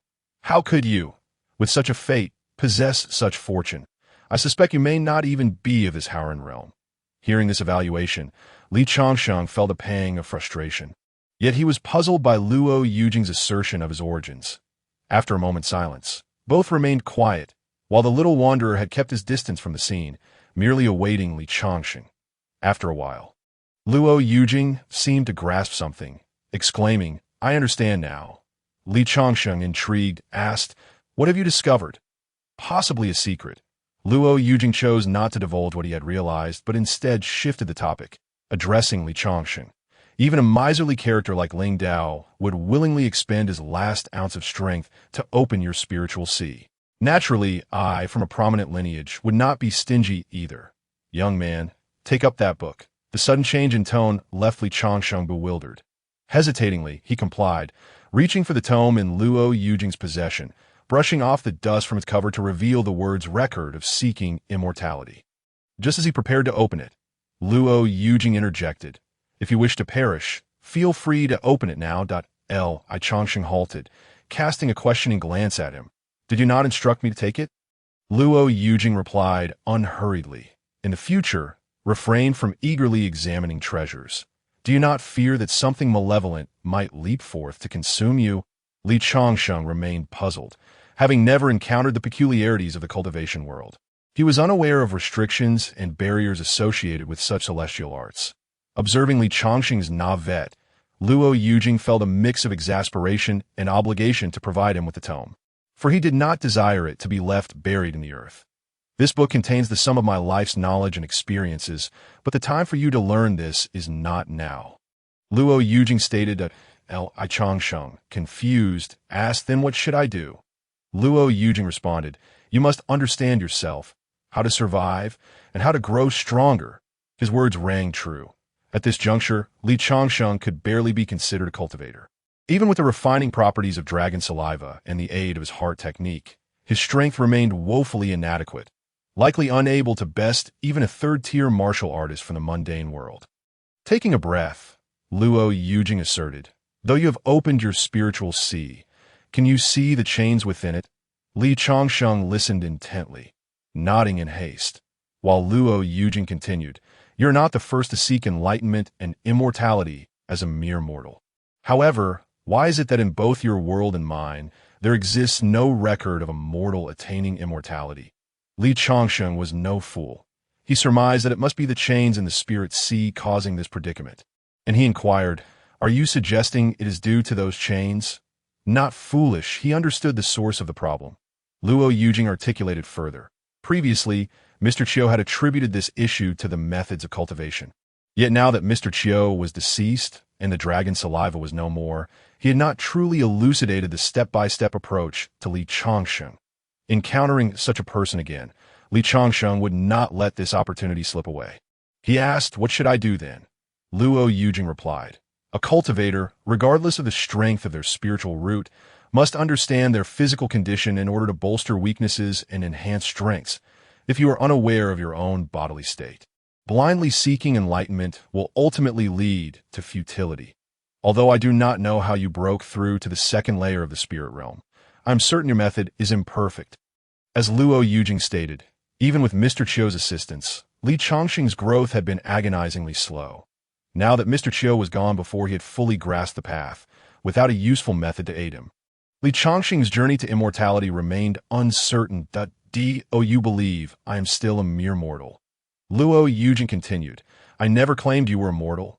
You are even worse off. Your life has been stolen, and that is karma. Others' causes have borne fruit within you. It is unreasonable for you to be unscathed." Li Changsheng found this difficult to comprehend, yet he was eager to unravel the many confounding doubts surrounding his growth. "Do not dwell on matters unknown to both of us. Although you are the second layer of the spirit realm, your strength does not surpass that of a first-layer cultivator with a third-grade spiritual root." Li Changsheng could not deny this. Given the meager spiritual energy in his spirit sea, he was acutely aware of his limitations. These concerns were secondary. What mattered was understanding the direction of his path. This was a question Li Changsheng had never pondered. Him. Becoming a figure of the spirit void realm felt like an extravagant aspiration, and he dared not set his sights further, especially given his spiritual root issues. Perhaps Luo Yujing could see through his thoughts, as he remarked, "Do you wish to attain enlightenment without a teacher? That is impossible." Li Changsheng resonated deeply with this statement during his recent period of cultivation. Without Mr. Chiu, he had made little progress. Thus, though paths abound, most people begin on broader roads. He could only forge his own path. You must understand that while you can cultivate, there exist two extreme divergences. A limited spirit sea coupled with abundant resources is essential for your advancement. This was a perplexing notion for Li Changsheng, something even Mr. Chiu had never mentioned. Yet Luo Yujing articulated the truth. Upon hearing this, Li Changsheng grasped the crux of the matter and urgently asked, "What should I do to ensure I am on the right path?" "I humbly request your guidance," Luo Yujing responded. "Be content and resolute. With steady footing, your path will stabilize. One must learn to achieve great things within limited conditions, and do not always expect me to solve your dilemmas. I cannot." He wanted to convey to Li Changsheng that a steadfast heart is fundamental for bearing the weight of the journey. And ultimately, it all depended on himself. Li Changsheng understood his message. He alone must navigate his affairs. Perhaps due to his mortal spiritual root, Luo Yujing did not provide him with a specific method. Observing the vague confusion in Li Changsheng's eyes, Luo Yujing continued, "Do you even comprehend what you mean by changing your fate?" Li Changsheng replied somewhat absent-mindedly, "Of course. It is to soar through the skies, achieve eternal life, and reunite with my sister." The more he spoke, the quieter his voice became, as his heart was tumultuous, and he struggled to discern his true desires. Luo Yujing, perceiving his demeanor, seemed to have anticipated this, and spoke, in truth, that is not the case. Seeking enlightenment without a goal is a futile endeavor. Ultimately, a common person harbors common thoughts and cannot achieve grand aspirations. This revelation jolted Li Changsheng into clarity. He realized Luo Yujing was illuminating the path for him. He then bared his soul, ready to learn humbly. Witnessing Li Changsheng's sudden sincerity, Luo Yujing expressed a sigh of resignation, stating, "The myriad worlds are vast. Cultivation is a battle against both heaven and oneself. Dare tread the path of immortality as a mortal is proof enough of your unwavering resolve. This book contains my supreme prohibitions, encompassing all I have learned throughout my life. Focus intently, condense a drop of your essence blood, and immerse it within. Only then may you glimpse its contents." With Luo Yujing's acknowledgement, Li Changsheng opened the tome, which once again reshaped his worldview, revealing the myriad wonders of the realms, igniting a yearning within him. Luo Yujing continued, "I, Luo, have traversed countless worlds and never imagined I would be ensnared within this humble Howren cave. Thus, in this meritocratic realm of cultivation, strength reigns supreme. Since that old fellow dared to bet on you, a mere mortal, I, Luo Yujing, am no insignificant figure. I shall bestow upon you a fortuitous gift." Having spoken, Luo Yujing pointed his ethereal finger at Li Changsheng's brow, and an inexplicable power coursed into his being that a wave of warmth spread from Li Changsheng's heavenly spirit throughout his body. And he sensed a fundamental transformation within himself. Once it was complete, he felt certain obstructed meridians had been cleared, and his reflexes had become much more agile, rendering his body significantly lighter than before. Immediately, characters began appearing in his mind, and Luo Yujing stated, "This is the Tian formula I created. Learn it and combine it with your innate qi. This is the sole method to rectify your lack of spiritual energy." Li Changsheng promptly knelt to express his gratitude for the imparted wisdom, to which Luo Yujing added, "Remember your original intent to achieve enduring success. While the paths of the world are myriad and can be shared, one must choose a single path to pursue. Please instruct me," Li Changsheng implored. "Given your current knowledge, I lack the time to teach you further. However, I happen to possess several treasures. It would be no trouble to gift you one." Chapter 35. Encounters are all, fate the path ahead was now clear, yet it remained his journey to traverse. A phrase from Luo Yujing resonated beautifully. All the good and bad fortune you encounter is due to fate. In adversity, it is heart and fortune that prevailed. As the sun and moon exchanged places, the light illuminating Luo Yujing's form had faded. His ethereal presence grew almost transparent, yet he continued to speak to Li Changsheng incessantly. "The sword in my hand is a divine artifact meant to slay gods. Though the sword may be lifeless, its materials are unparalleled even beyond the Howren cave. Take it with you." Upon hearing this, Li Changsheng understood he was being offered a gift, although he considered that even if the other did not offer it, he would still collect whatever he could upon departing. The willingness to gift him something alleviated any burdens he felt. "This is something I can no longer use. Take it if you desire," Luo Yujing remarked, glancing at the jade-inlaid spatial ring in Li Changsheng's hand. Li Changsheng felt a lump in his throat and asked, "Senior, what treasure is this?" "This is called a spatial ring. It can store treasures equivalent to an entire mountain," Luo Yujing replied. Upon hearing this, Li Changsheng recalled the bracelet Mr. Chiu had possessed. Such spatial artifacts were said to be exceedingly rare, and now that he could acquire one, he certainly would not refuse. Without hesitation, Li Changsheng took the spatial ring. This time, having learned his lesson, he first used his spiritual sense to ascertain that there was no danger before directly dripping his blood to establish ownership. However, to his surprise, it did not work. He then questioned in confusion, "Why isn't it responding?" Luo Yujing shook his head helplessly, explaining, "Not every artifact requires such a process. This spatial ring has long lost my control and contains nothing of value. You merely need to keep it in your possession. Remember my words. The path lies beneath your feet. How you traverse it is up to you. Erring may lead to irreversible consequences, while correctness paves the way to immortality." Upon hearing this, Li Changsheng bowed deeply, expressing, "Thank you for your guidance, senior." "Then you may depart." Luo Yujing concluded, "Do you have any messages for me to convey?" After a moment of hesitation, Luo Yujing replied, "I fear you may not be able to bring it back." His words conveyed a complete lack of faith in Li Changsheng, and one could hardly blame him. After all, Li Changsheng's potential was rather limited.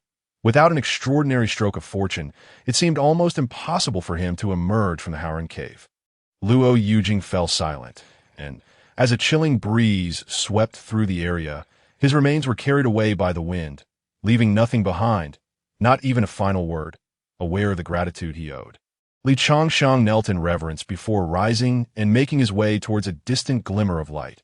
With the expert treasure hunter Zhao Lialang by his side, escaping the cave was merely a matter of time.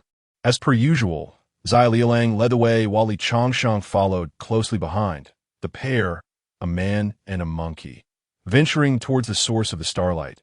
As they approached, he discerned that looking out through the cave revealed a desolate ruin, engulfed in swirling sands.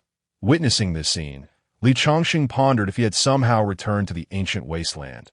The mist-shrouded mountain he had finally glimpsed had vanished, leaving him in despair. The roaring winds at the cave's entrance twisted into eerie wails, sending shivers down his spine.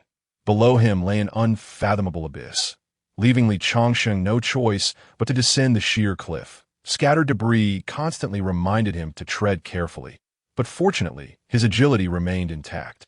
Following Zhao Lialang's leaps, he finally reached the base of the cliff, just as he intended to catch his breath. Yet in such moments, calamity often struck. He soon heard terrifying cries, followed by human voices. Cautiously, he approached the source, witnessing a group of cultivators engaged in the hunt of a monstrous beast, surrounded by numerous corpses. Unsure of their intentions, Li Changsheng knew his only option was to quietly slip away.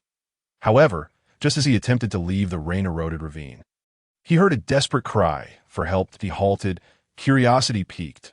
Suddenly, a massive shadow loomed over him, and sensing danger, he dared not look up but instead fled, wishing for multiple legs to hasten his escape. A piercing roar rent the air as a chain-dragging King Kong bear charged in his direction. Zhao Lialang had already vanished, while Li Changsheng was a beat slow to react, nearly falling prey to the creature's colossal claws.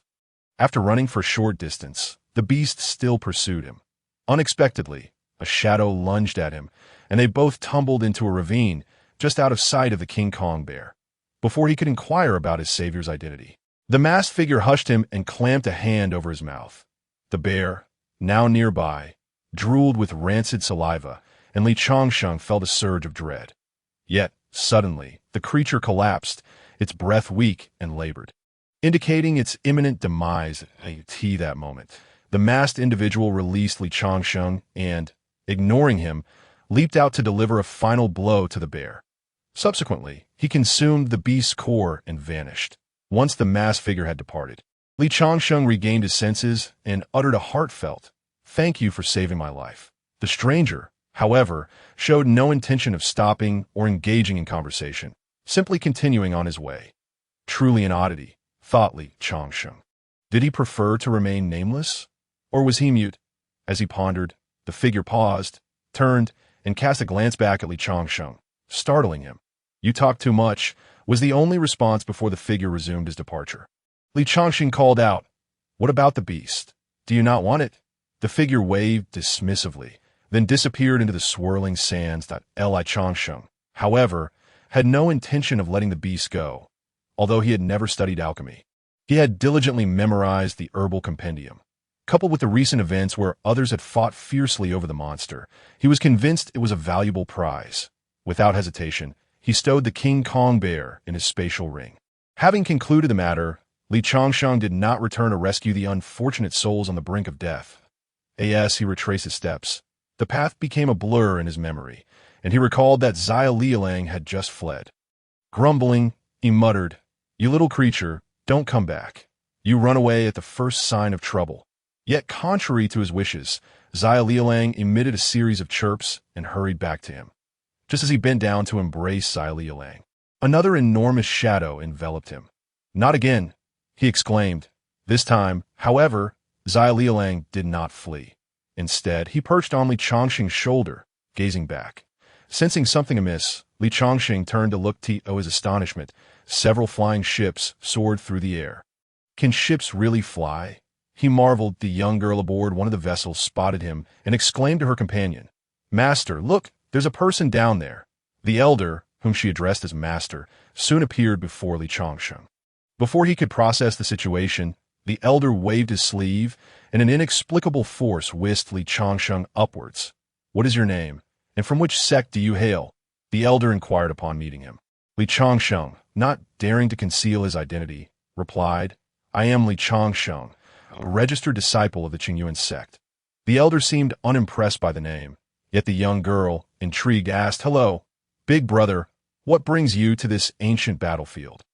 Li Chongqing shrugged, explaining, "I was being chased by a monster." The girl giggled mockingly. "Big brother, are you cultivating the way?" Li Chongqing nodded, and she continued, "Join our Chaotian sword sect. My grandfather will teach you cultivation." She then turned to the elder, "Grandpa, isn't that right?" The playful tone was met with the elder's stern reprimand. "Nonsense. Our Chaotian sword sect does not accept those with mortal roots."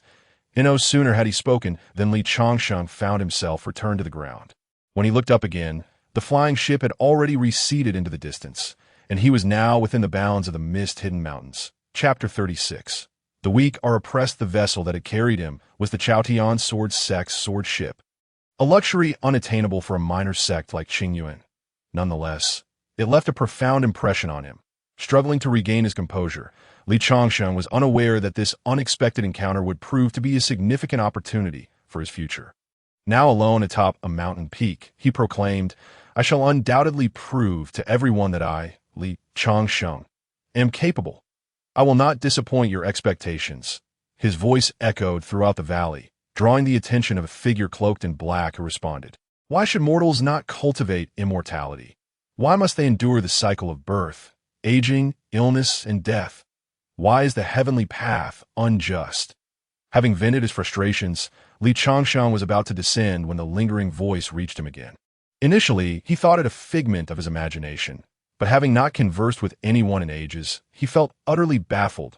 He quickly turned and shouted, "Might I ask which fellow cultivator speaks?" Before long, the voice replied from the depths of the valley, "A solitary cultivator. My name is but a mere illusion, unworthy of attention. Let us gather at mist-hidden peak when time permits. I shall visit you another day."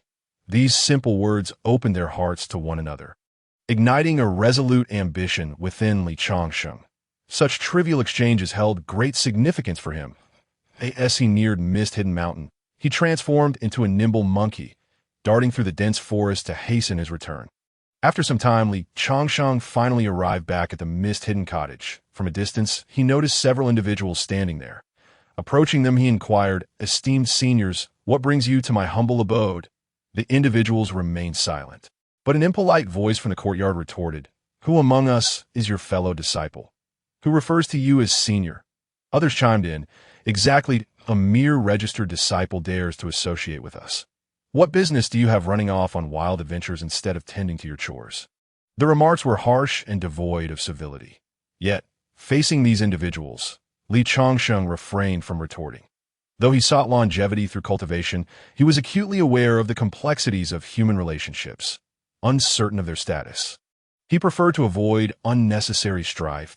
He continued to greet them with a smile, asking, "Might I inquire what brings you here?" However, no sooner had he finished speaking than he was met with a resounding slap across the face from his opponent.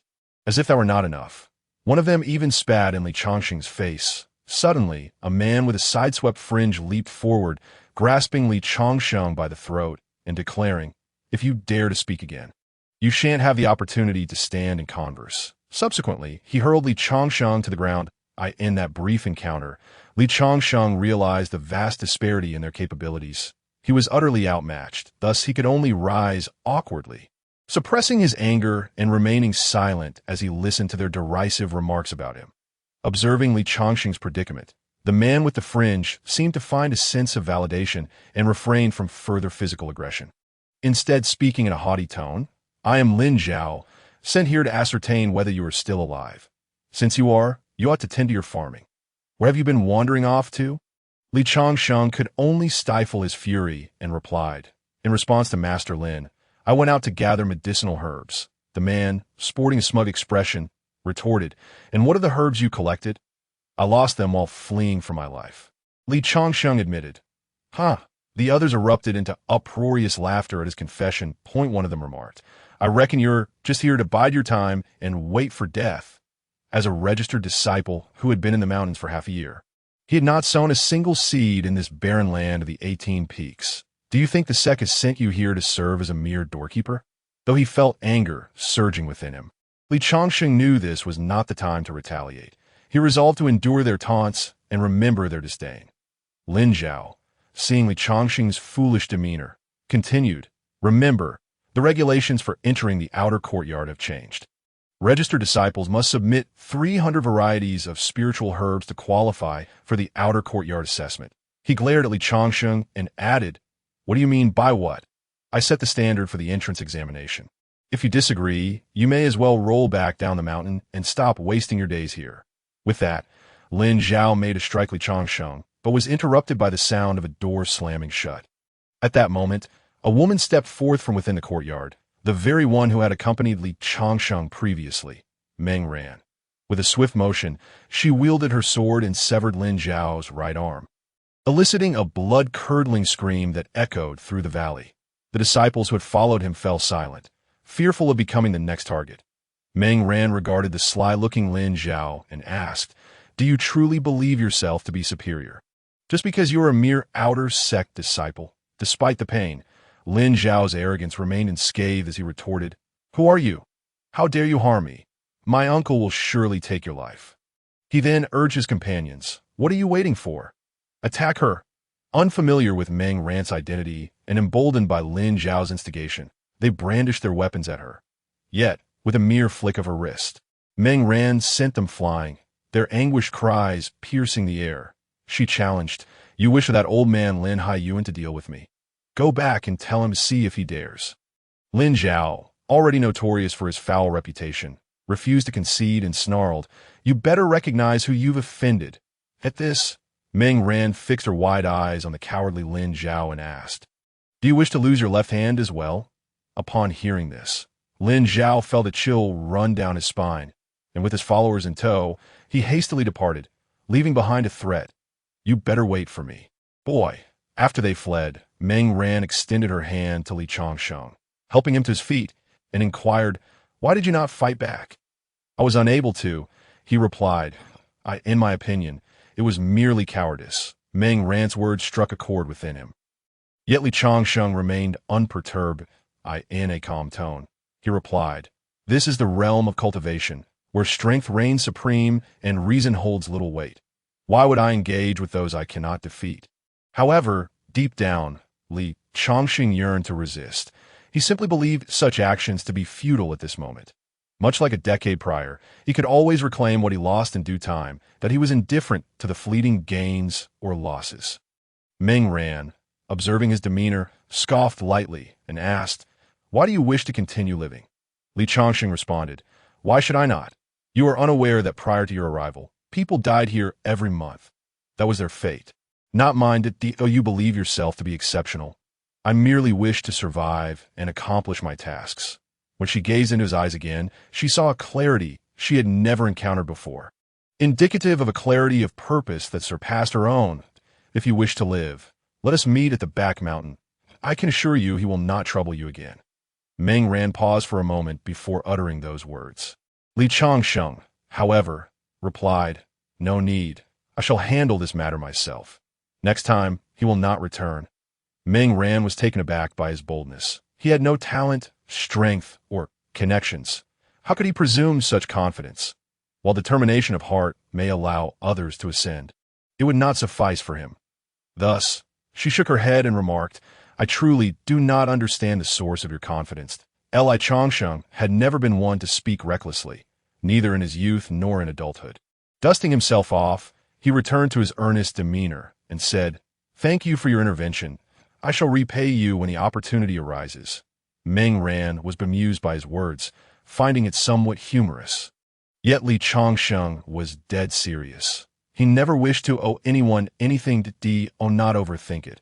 I simply cannot abide such behavior. Reassured by his words, she added, Why have you come here? To see if you were still alive. So I could assign someone to this little courtyard. In truth, Meng Ran was acutely aware of Li Chongqing's status. She had come to ascertain whether he was indeed the future heir spoken of by the elders. This is a tome on alchemy that my second master sent for you. You may study it and remember his kindness when you enter the sect. Moreover, as long as you survive until the day of the sect assessment, someone will come to collect you.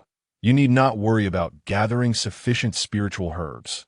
Having conveyed her message, Meng Ran took to the skies, her purple attire leaving a lasting impression on Li Chongqing. Reflecting on her words, he understood their implications, yet he had always preferred to rely on himself. He did not wish to wait idly for that day to arrive, for his circumstances were exceedingly dire. If he did not strive for progress, he feared he might not live to see that moment. Chapter 37. The secret of the small pool. Life is inevitably fraught with challenges. Endure temporary setbacks to gain lifelong wisdom. And with clarity of thought, all paths shall align. After bidding farewell to Meng Ran, Li Chongqing felt neither elation from her words nor fear from his recent ordeal. Instead, he recognized that such encounters might become commonplace in the future. He had understood long ago that only by growing stronger could one avoid being bullied. Taking a deep breath and collecting himself, Li Chongqing began to tidy the disarrayed courtyard, though he lamented the loss of the numerous spiritual herbs he had painstakingly gathered. At that moment, the little stray returned, dragging along Li Chongqing's bamboo basket. Putting aside the earlier events, Li Chongqing greeted the little creature with a smile, saying, You rascal, how dare you return? Do you not realize I nearly perished out there? The little stray chirped in response, as if to convey, What does that have to do with me? Gently, Li Chongqing patted the little one's head, knowing full well that while the creature might be unreliable, it was not entirely foolish. He then retrieved some spiritual herbs he had unearthed earlier and counted them aloud, a total of 66 herbs. The worst among them is 300 years old, while the finest is 1,000 years. Come along, little one. Let's go tend to the fields. Having spoken, Li Chongqing picked up his hoe and made his way to the field, each strike of the hoe creating a pit, while the little wanderer followed behind, planting the spirit herbs. Indeed, they were spirit herbs. As soon as they were buried and watered, their wilted appearance instantly transformed into a vibrant and lively one that, after toiling all day, he was covered in dirt and exuded a strong scent of sweat. With the sun still shining, he leaped into the water without even shedding his clothes. That moment, he seemed to have forgotten about the giant python he had encountered earlier. Immersed in the water, a refreshing clarity enveloped him, sweeping away his fatigue. Yet he soon discovered that the view beneath the surface was quite different from what it appeared above. The water was so clear that he could see the riverbed, which was paved with stone slabs, along with a small temple nestled within. Driven by curiosity, Li Chongqing felt compelled to dive deeper, but he spotted a white dragon snake coiled around the temple. The events from half a year ago were still fresh in his memory, and he knew that with his current abilities, he dared not provoke such a fearsome beast. Thus, he prepared to swim away, wary of awakening the serpent. However, just as he began to ascend, the massive snake spoke from below. Little neighbor, why do you wish to leave? The voice resonated clearly in the murky water, causing Li Chongqing to panic. Thinking to himself that he had disturbed it, before the serpent could utter another word, he swam vigorously towards the surface, fearing he might be devoured if he lingered. His dismay. The dragon snake opened its mouth wide, and a powerful whirlpool sucked him downwards. Despite exerting all his spiritual energy, he was helpless against the pull. When Li Chongqing finally landed on the riverbed, he was astonished to find that there was no water here, allowing him to breathe. Before he could ponder the situation, he spoke. Predecessor, I did not mean to intrude upon your solitude. Please spare me. The serpent replied, Why do you think I am so fearsome? Do you believe I would consume you? Given its imposing appearance, Li Chongqing was certain that it would indeed devour him, prompting him to flatter the dragon snake. Hearing this, he swallowed nervously and replied, No, I am not afraid. I was just nearly suffocated in the water. The dragon snake showed no interest in his display of fear and asked, Then what brings you here? I was merely taking a bath. Li Chongqing said pitifully, The serpent inquired again. Is that all? With such a question, Li Changxing dared not admit to any ulterior motives. At that moment, he wished he had never come here. The dragon snake continued. You need not fear me. I have no interest in consuming humans. Skeptically, Li Changxing asked, You truly want to eat me? No, I will not, the dragon snake replied in a voice akin to that of a benevolent elder. Hearing this, Li Changxing let out a sigh of relief. Although his wariness did not dissipate, he then gazed at the temple and asked, What is this place? The serpent responded, A treasure trove. Its master has not returned for a long time. He must be dead, Li Changxing remarked. The serpent acknowledged this statement, saying, Perhaps. Then why do you not leave? Li Changxing inquired that I promised him I would wait for his return. How long have you waited? 2,000 years. Perhaps that Li Changxing was astonished, exclaiming, 2,000 years. This was beyond what he could fathom. Even the most powerful beings in the Lingshu realm live at most 1,000 years, he thought to himself. If he's lived for 2,000 years, how powerful must he be? Elder Snake, do you not ascend to the higher realms? If he does not return, I cannot leave this prison. It has been a long time since I've spoken with anyone. With this, Li Changxing asked, Did you consume those who disappeared previously? I have already stated that I have no interest in consuming humans. The serpent's reply prompted Li Changxing to shift the conversation back to the treasure trove, asking, Surely there are many treasures inside. The dragon snake shook its head, saying, There's only a piece of jade. There are no treasures. May I enter to take a look? You may. With permission granted, Li Changxing hurried towards the temple. Upon opening the door, a musty odor wafted out, unpleasant to the senses.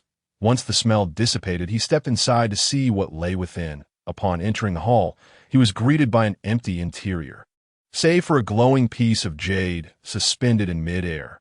Upon closer inspection, he realized it was the other half of the jade pendant he had seen before. He quickly reached out to grab it. To his surprise, upon touching the jade pendant, it vanished into his body, disappearing without a trace, just like the one Beiji had mentioned. However, Li Changxing could not feel any joy. He pondered how he would explain this incident. Elder, there was nothing of value inside. Before he could exit, the white dragon snake had already thrust its massive head inside, and Li Changxing felt an ominous premonition as the serpent's tongue flicked behind him. Did you steal his possession? The white dragon snake asked, causing Li Changxing's legs to tremble slightly. He thought about how to explain the situation, turning around and retreating with a wave of his hands, saying, No, I did not see anything upon entering. The white dragon snake circled around Li Changxing and scanned the vast empty hall, leaving no corner unchecked. Suddenly, it retracted its head and locked eyes with Li Changxing, asking, You truly did not see the jade pendant? Maintaining a facade of calm, Li Changxing steadied his voice and replied, I really did not see it. In an instant, the white dragon snake pulled its head back, enraged, exclaiming, Liar! How dare you deceive me? Why have you lied to me for so long? In its fury, it coiled around the palace, and with a surge of force, it seemed poised to destroy the structure, disregarding whether Li Changxing was inside. With a furious roar, Li Changxing hurriedly fled outside, shouting, Elder, do not act impulsively. The white dragon snake was far beyond mere impulse. It felt it had been deceived for 2,000 years. And any human would undoubtedly be furious. With a thunderous crash, the palace collapsed under its might. The white dragon snake then soared towards the water surface, only to be thwarted by an invisible barrier. In a fit of rage, it opened its enormous mouth, aiming to bite into the air. But suddenly, bolts of lightning struck the white dragon snake from the water, forcing it to cease its attack. As the serpent emitted smoke, Li Changxing felt a pang of guilt. However, in such a dire situation, he could only suppress his conscience. For his life was paramount, he had not anticipated the white dragon snake's wrath. All he could do was continue to lie, saying, Elder, please calm down, remain composed. After being struck by the lightning, the white dragon snake settled down considerably and said to Li Changxing, Young one, you should leave. Li Changxing sensed that it no longer wished to continue the conversation and did not dare to press further. Even so, as he prepared to leave, he felt a twinge of guilt and said, Elder, I can come down often to talk with you. One day, if I possess the ability, I will surely come to rescue you. Speaking such words stemmed from Li Chongqing's inner remorse, and the white dragon snake replied, I am ashamed. Please forgive my earlier rashness. That I Chongshang smiled in response, saying, It is of no concern, elder. The white dragon snake then continued, Though I do not know what this spirit object is, that individual once sacrificed everything for it. Hearing this, Li Chongshang could tell it was either incredibly important or a rare treasure. Unable to withstand the weight of his conscience, he decided to reveal the truth, preparing himself for the worst. Elder, there is something I am unsure whether I should mention. The white dragon snake responded, Speak. I am listening. I Chongqing replied, If that treasure suddenly vanished after I saw it, would you kill me upon hearing this? The serpent's anger flared, and it opened its mouth, ready to devour Li Chang's tea that moment.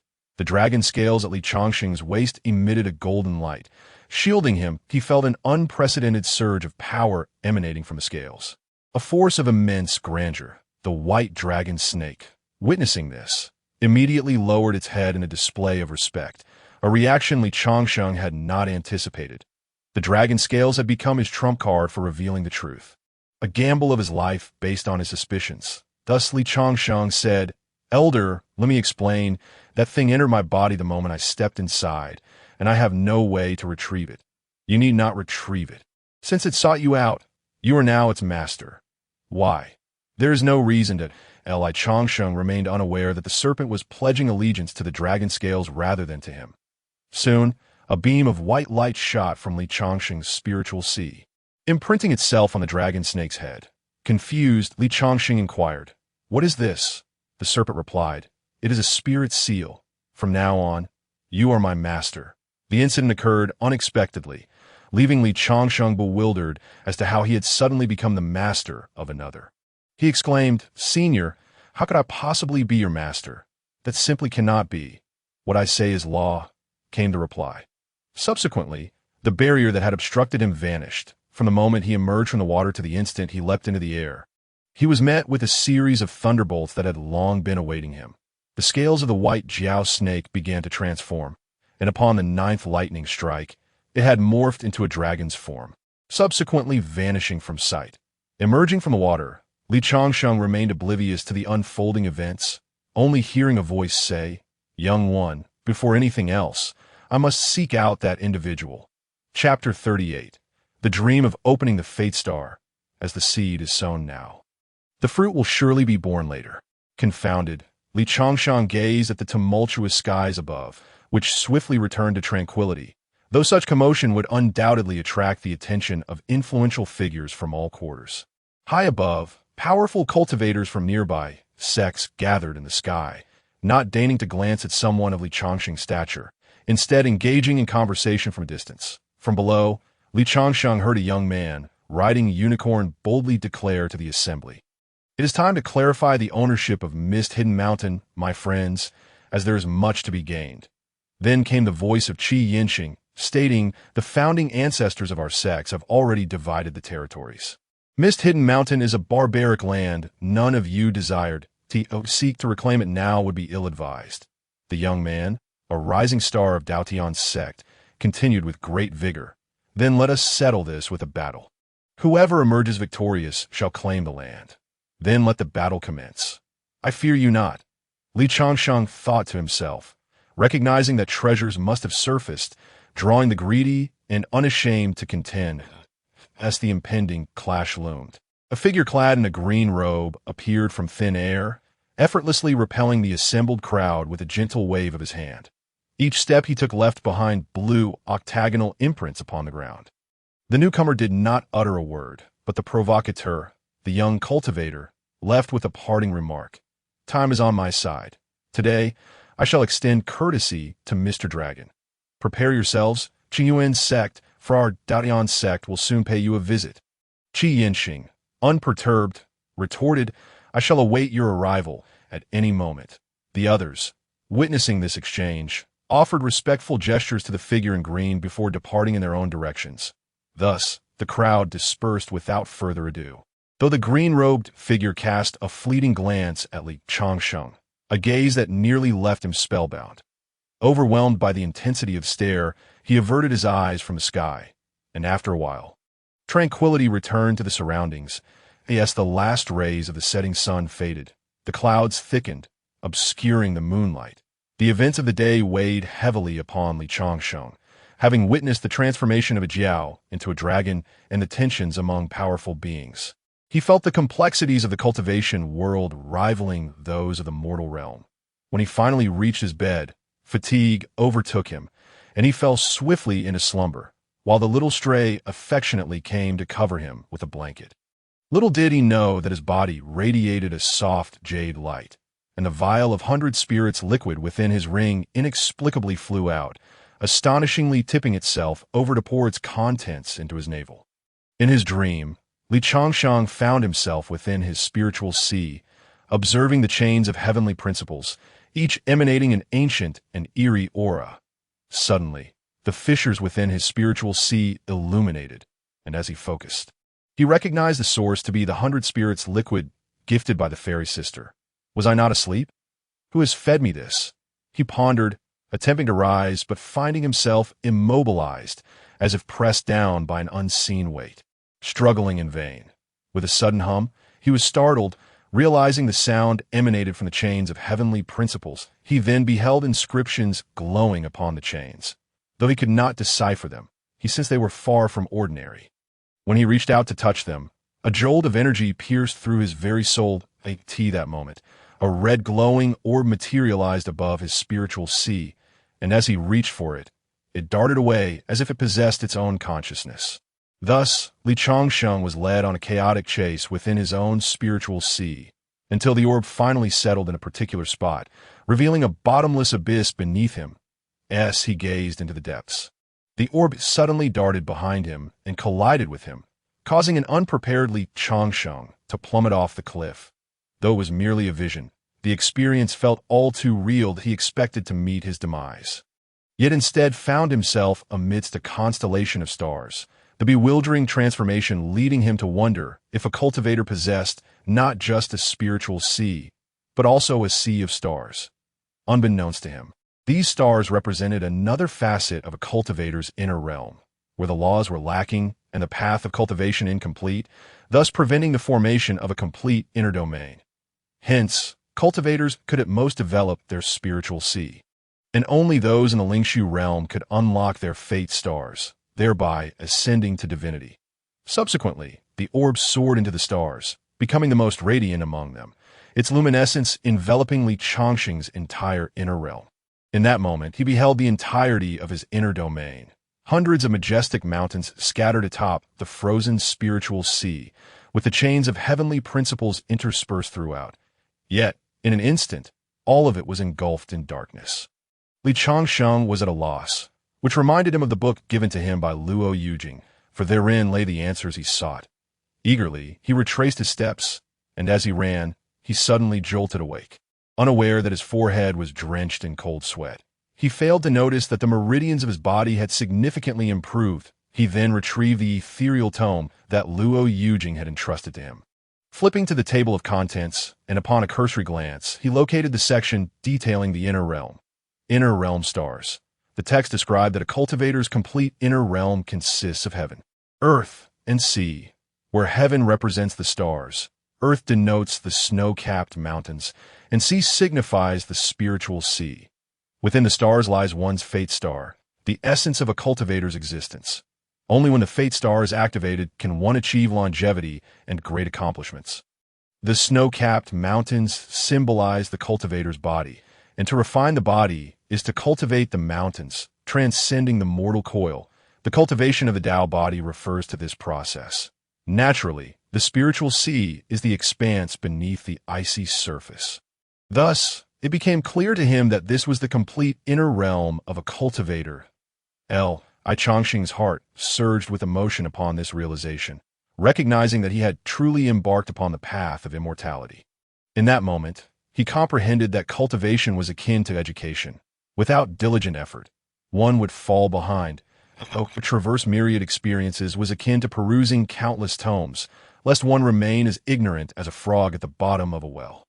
Recalling the words of the fairy sister, Li Changsheng suddenly understood that every individual he encountered was a manifestation of his fortune, and he was now witnessing the winds of destiny. With this epiphany, Li Changsheng realized that the fairy sister had been aiding him all along. That vial of 100 spirits liquid was a pathway laid out for his body. All these occurrences were manifestations of his Tao fortune, leading to the opportunities he now faced. Setting the book aside, Li Changsheng looked skyward and expressed, "Thank you, fairy sister." Indeed, although the east wind has arisen, to achieve his aspirations, Li Changsheng can only escape the confines of his humble beginnings through relentless effort. When he once again sensed the jade pendant, he was astonished to discover that he could communicate with it, though he did not comprehend why it had become his fateful star. Following this revelation, he felt his spiritual sea, which was akin to the size of a well, expand further, yet he remained unaware that he had already entered the second level of the spiritual realm. Suddenly, he felt an overwhelming breath escape his lips, and it dawned on him that his cultivation had indeed progressed. Joy and excitement swiftly gave way to silence. The joy stemmed from his elevation and cultivation, which illuminated his future path to immortality, while the excitement arose from the notion that, if he was not mistaken, he should be the first person in this world to possess a fateful star. However, the silence was a reminder of his solitude, as he lamented the absence of anyone with whom he could share such thoughts. With a wave of his hand, Li Changsheng sensed that his control over spiritual energy had become significantly more fluid than before. One hand wielded a wooden stick to stoke the fire, while the other delved into the ethereal records contained within his tome. Chapter 39. The Stormy Night and Feng Yuxiu in Meditation. Li Changsheng was deeply attuned to the forces of heaven and earth when he was abruptly roused by a thunderous clap. Glancing outside, he observed that a torrential downpour had begun, while the little stray lay limp atop the beams of the room. Li Changsheng maintained the habit of tending to the fire. Even though he no longer required sustenance, he continued to prepare meals, kindled a fire for warmth, and suspended a pot of water over the flames to boil throughout the night. Pausing for a moment, he stoked the embers, adding some firewood, and was just about to brew a refreshing soup when a series of knocks echoed at the door. Thud, thud, thud. It was the first time he had heard a knock since moving into this secluded abode, and he instinctively felt alert. Rising, he donned a tattered raincoat and quietly approached the door, pondering whether it might be some monstrous creature seeking a meal, for he had heard old tales in the mortal realm. However, considering that he was currently on an immortal mountain, where no such beings were likely to appear, he hesitated before calling out, "Who is it knocking at this late hour?" After several unanswered inquiries, he initially attributed the lack of response to the heavy rain. So he raised his voice. "Who is it?" Perhaps his voice reached the listener, but the reply that came was not human, but a chilling scream, confirming his suspicions that some malevolent entity was indeed at the door. Feeling a sense of foreboding, Li Changsheng hurried to check the integrity of his protective array, only to hear what sounded like a furious beast outside. Soon after, more screams pierced the night, prompting him to realize that matters had grown dire. He cautiously approached the courtyard gate and peered through a crack, revealing a figure clad in black robes, whose presence struck him as familiar, though he could not immediately recall where he had seen such a visage. When he looked again, he met a pair of large eyes staring back at him. "A ghost," Li Changsheng exclaimed. Yet the figure outside responded with a questioning tone, "Do I really appear so ghostly?" Hearing the calmness in the stranger's voice, Li Changsheng steadied his mind. Reasoning that as a cultivator, he should not fear phantoms, he queried the figure, "Are you human or ghost?" The figure replied, "If you do not open the door soon, I shall enter uninvited." The implication that the stranger would force their way inside triggered a memory of a recent incident at the mountain peak, and upon confirming the identity of the visitor through the door's crack, he hastily opened it, saying, "So, it is you." Before he could finish his sentence as he opened the door, he was unexpectedly kicked to his knees, while the newcomer swiftly drew a blade and struck behind him. A scream echoed, and a pool of black ash appeared on the ground. The fluidity of the stranger's actions left Li Changsheng in awe, but the black-robed figure merely said, "Get up, it's over," confused by the unexpected kick. Li Changsheng wondered how it could be over when he had just been assaulted. The stranger, indifferent to his plight, closed the door behind him and strolled further inside. "What an odd individual," Li Changsheng muttered before shutting the door and following him into the room. Upon entering, he observed the figure already hanging up his outer robe and cradling the sleeping little stray, as if this were his own home. This scene led Li Changsheng to conclude that this person must be the owner of the letter. "Are you Feng Yuxiu?" he inquired. The masked Feng Yuxiu turned and shot Li Changsheng a glance, saying, "In this desolate place, who else would venture here but me?" Li Changsheng, upon hearing this, approached the fire and asked, "So you're still alive?" Feng Yuxiu replied, "And you're not dead either, are you?" Li Changsheng suddenly felt that his question was rather redundant, and continued, "So, were you responsible for the events in the Wild Mountains?" "Yes, that was indeed my doing," Feng Yuxiu replied calmly. "Are you a good person or a bad one?" Li Changsheng pressed further. Feng Yuxiu responded nonchalantly, "What do you think?" given his imposing stature and masked appearance. He hardly resembled a benevolent figure. However, Li Changsheng understood that one should not judge solely by appearances. "I cannot say," he admitted. "Then keep your silence," Feng Yuxiu retorted. "Are you truly a good person or a bad one?" Li Changsheng persisted. Feng Yuxiu replied, "If you declare me a good person, then I am. If you say I am bad, then so be it." He then asked, "Do you have a bowl here?" In response, Li Changsheng rummaged through a cabinet and produced several dusty bowls. After taking one, Feng Yuxiu wiped it clean with his sleeve, blew off the dust, and summoned a bottle of wine and a roasted chicken from his ring. The aroma of the food made Li Changsheng's mouth water. For despite having transcended the need for mundane sustenance after opening his spiritual sea, the memory of such flavors lingered deep within him. Feng Yuxiu, without hesitation, tore the chicken in half and offered half to Li Changsheng.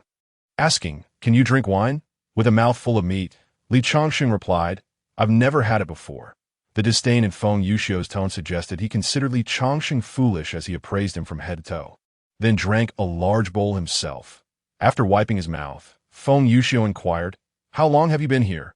"Over a month, I suppose," Li Changsheng responded, not forgetting to take another bite of the chicken leg. "It seems you are fortunate. You haven't been devoured by those monsters," Feng Yuxiu remarked with a hint of curiosity. Li Changsheng, surprised, recalled that during the initial days of his arrival, he had encountered those ghastly creatures. But since the little stray had joined him, he had not seen any of them. "Come, have a drink," Feng Yuxiu urged. Raising his bowl, Li Changsheng filled his bowl as well, and for the first time in his life, he tasted the sharpness of the wine, which later revealed a sweetness that enveloped his senses. Li Changsheng's eyes widened in astonishment as he exclaimed, "This is delightful. It tastes wonderful." Feng Yuxiu, with little to say, filled another bowl, replying, "If it is good, then drink more. But be warned, even cultivators can become intoxicated, and when drunk, one tends to speak too much." Feeling lightheaded, Li Changsheng was the first to speak. "Why are you still alive?" Feng Yuxiu responded, "This cursed place is more terrifying than the mountains. Day and night, it is beset by ghastly beings. Anyone with sense would flee. Yet you, with such remarkable luck, have gained a six-eared spirit monkey as your companion. With him around, those vile entities dare not approach." Hearing this, Li Changsheng did not consider the little stray to be particularly formidable, as it was typically the first to vanish in times of danger. "If you think so highly of it, then I shall give it to you," he declared. Feng Yuxiu countered, "Foolish! If it were so easy to claim allegiance, I would have a legion of them." Returning to the matter at hand, Feng Yuxiu continued, "When I left, I thought I would surely perish, yet wasn't as dreadful as I had imagined." "How so?" Li Changsheng inquired. Feng Yuxiu replied, "Can you guess what I encountered after entering the mountains?" Li Changsheng could only wonder how he was to know what Feng Yuxiu had experienced, but Feng Yuxiu soon divulged, "I encountered a venerable one, who begged me to save him, promising to aid my cultivation in return. Later, you would not believe what happened. With good intentions, I saved him, yet he sought to seize my body that I thought my end had come, but unexpectedly, he could not take over and instead became a part of me." Li Changsheng burst into laughter, a case of losing the chicken while trying to catch the rice. Suddenly, Feng Yuxiu grew serious and removed his mask, startling Li Changsheng into sobriety. Chapter 40. Bound by fate, a friendship forged over countless cups of wine. Companions often accompany one on the journey of life. As Feng Yuxiu unveiled his mask, Li Changsheng was met with the sight of a mouth devoid of a lip, half a face, and a left eye that lacked a pupil. Such a disconcerting visage was one Li Changsheng had never before encountered. Though it evoked a sense of horror, he reassured himself that it was not so significant after all. As Feng Yuxiu observed his reaction, he self-deprecatingly remarked, "Ha ha ha, see, you're startled, aren't you?" Li Changsheng shook his head and replied, "No, I can accept it." Feng Yuxiu countered, "I practice dark arts. You have no reason not to despise me." After experiencing Mr. Chiu's incident, Li Changsheng developed a unique perspective on good and evil. He harbored no disdain, but replied calmly, "There is no absolute good or evil. You haven't taken a life, so I have no reason to consider you a malevolent being." Feng Yuxiu had originally anticipated a contradictory response from Li Changsheng. Yet these words left him speechless. It was the first time he encountered someone who viewed him in such a light, which altered his perception of Li Changsheng. Noticing Feng Yuxiu's somewhat dazed expression, Li Changsheng wondered if his words had been inappropriate and quickly clarified, "I do not intend to flatter you. This is merely my opinion." Recovering from his momentary shock, Feng Yuxiu replied, No, I'm just surprised to hear someone say that for the first time." Li Changsheng observed Feng Yuxiu's typically expressionless face and knew he spoke the truth, unaware that each word held profound significance for Feng Yuxiu. "I am not particularly articulate. Please forgive any excesses." "Fellow cultivator," Li Changsheng added. Feng Yuxiu, hearing this, waved his hands dismissively, saying, "You haven't misspoken. You are quite right. Come, let us continue our drinking. I still do not know your name, Li Changsheng." Changsheng is a misnomer. Li Duoming would be more fitting. Li Changsheng vented his dissatisfaction with fate under the influence of alcohol. Feng Yuxiu then inquired, "How can you speak of yourself in such a manner?" Li Changsheng responded, "It's a long story." Upon hearing this, Feng Yuxiu hastily attempted to smooth things over, saying, "If it's complicated, then let us not discuss it. There's nothing pleasant to hear. Come, drink." Consequently, the two raised their glasses, indulging in several hearty toasts.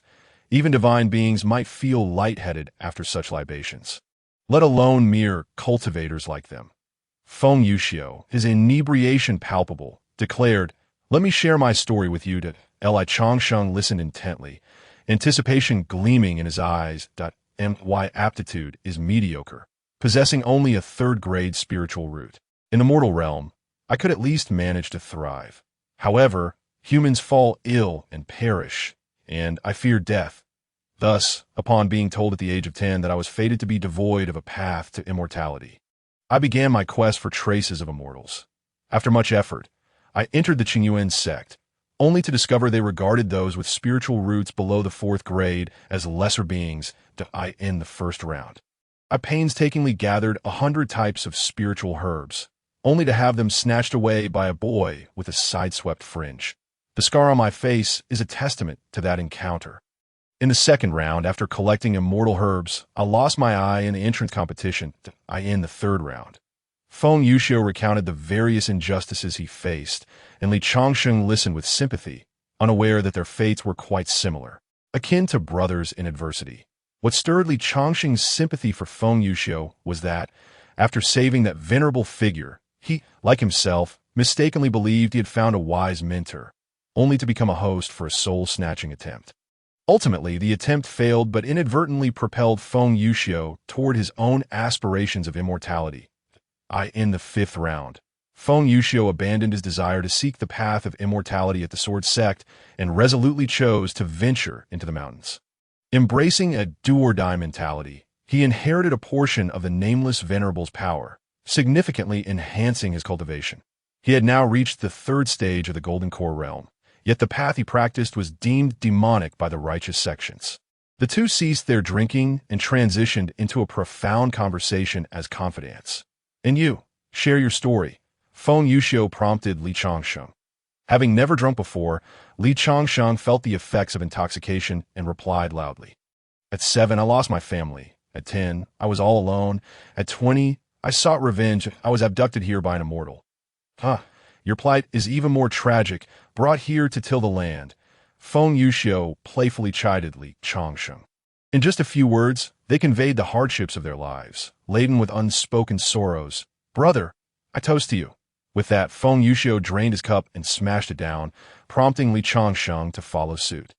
Feng Yuxiu then stepped outside into the pouring rain, exclaiming in anger, "The heavenly law is heartless, treating mortals as mere fodder. Why should they dwell high above while we are left to gaze up from our wells?"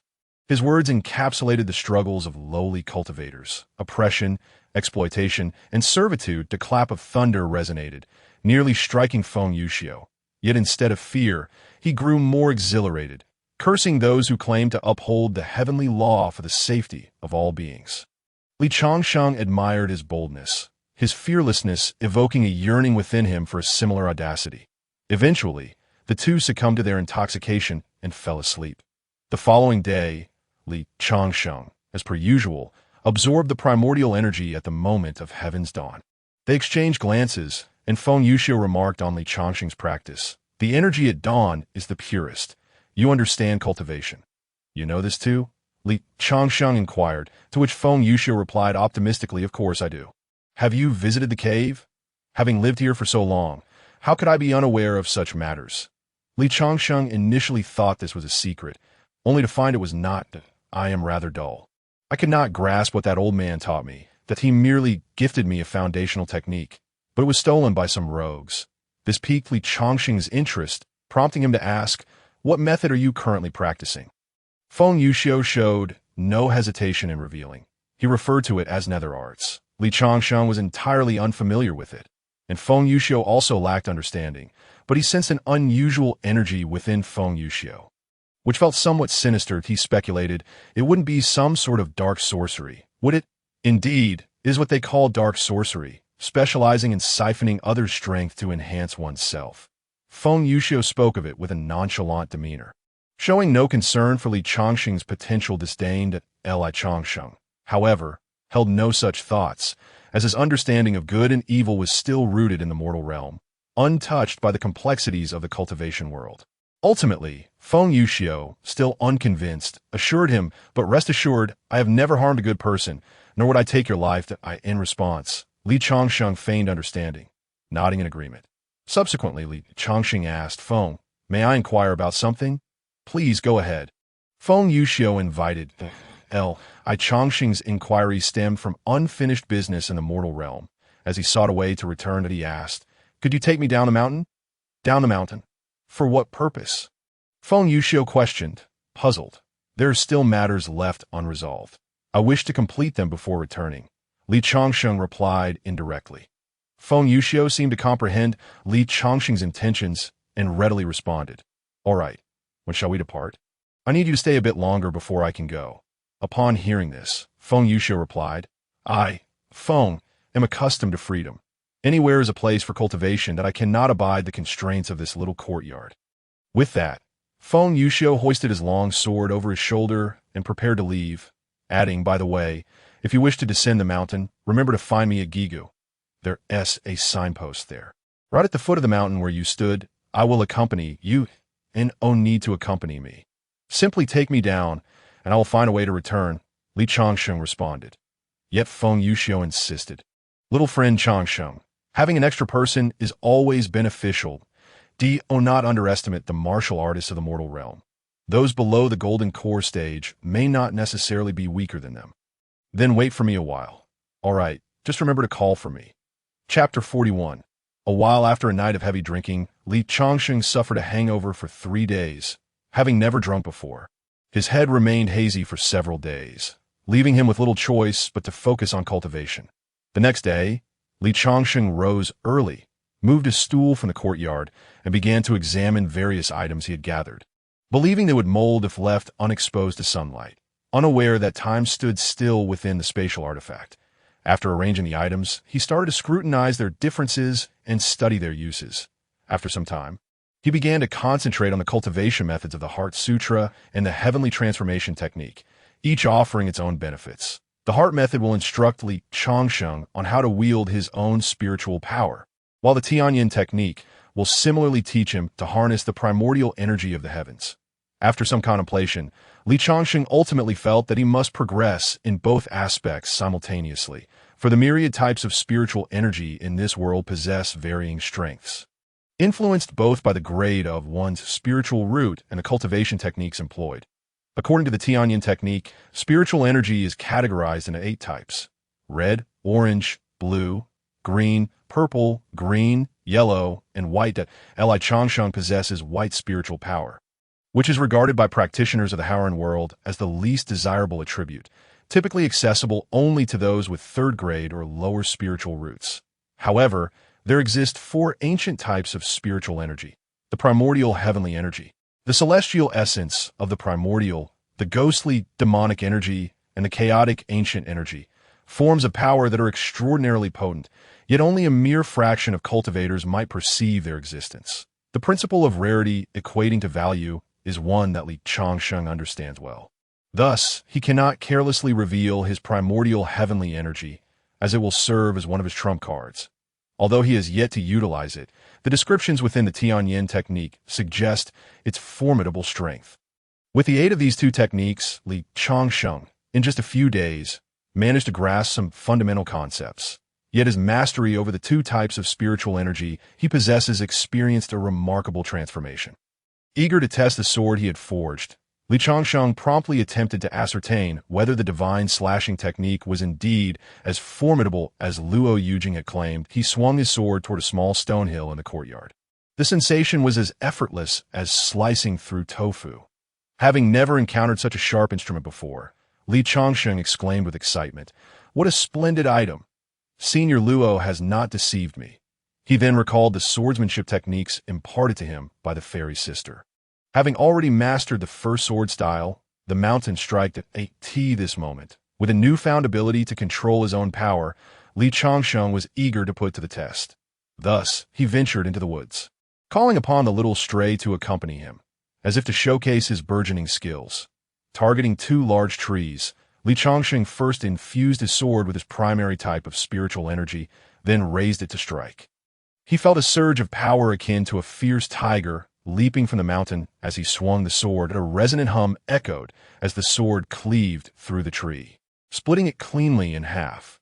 The residual force from this impact further severed several other trees behind it. It was a flawless strike, albeit his spiritual energy could only sustain such a move once.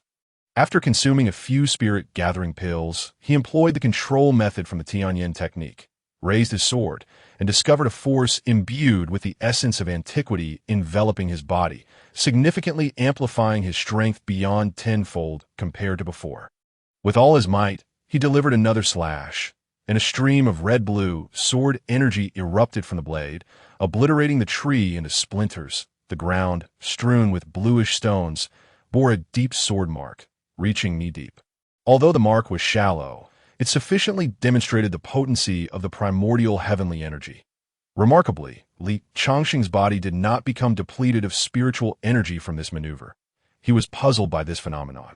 He continued to slash repeatedly, only halting after several strikes. Having surpassed his own understanding, he sensed that the primordial heavenly energy seemed inexhaustible, unaware that the energy within him did not originate from a spiritual sea. Meanwhile, the little stray, observing from a distance, trembled in fear, clearly apprehensive that Li Changsheng might accidentally strike it. Thus, throughout the afternoon, Li Changsheng immersed himself in studying the Tianyin technique, contemplating abandoning the heart method. However, realizing his lack of profound understanding, he awakened from his greed, acknowledging that no matter how powerful the primordial heavenly energy might be, he must still cultivate his original abilities. Otherwise, he would not grow stronger. Subsequently, Li Changsheng returned to the misty hidden cottage, where he did not cease his cultivation, but rather began alchemical practice. According to Mr. Chiu, there are 3 essential aspects to alchemy: the source of the medicinal materials, with higher quality herbs yielding superior elixirs; the alchemical furnace, as a good furnace can enhance the alchemist's efficiency; and finally, the alchemist's mastery of fire. In alchemy, fire plays a crucial role, and practitioners of the Haoran world classify fire into 2 types: one's own spiritual fire and the naturally occurring exotic fire. Clearly, Li Changsheng's circumstances only permitted him to possess the former, as he lacked the fortune to encounter the latter.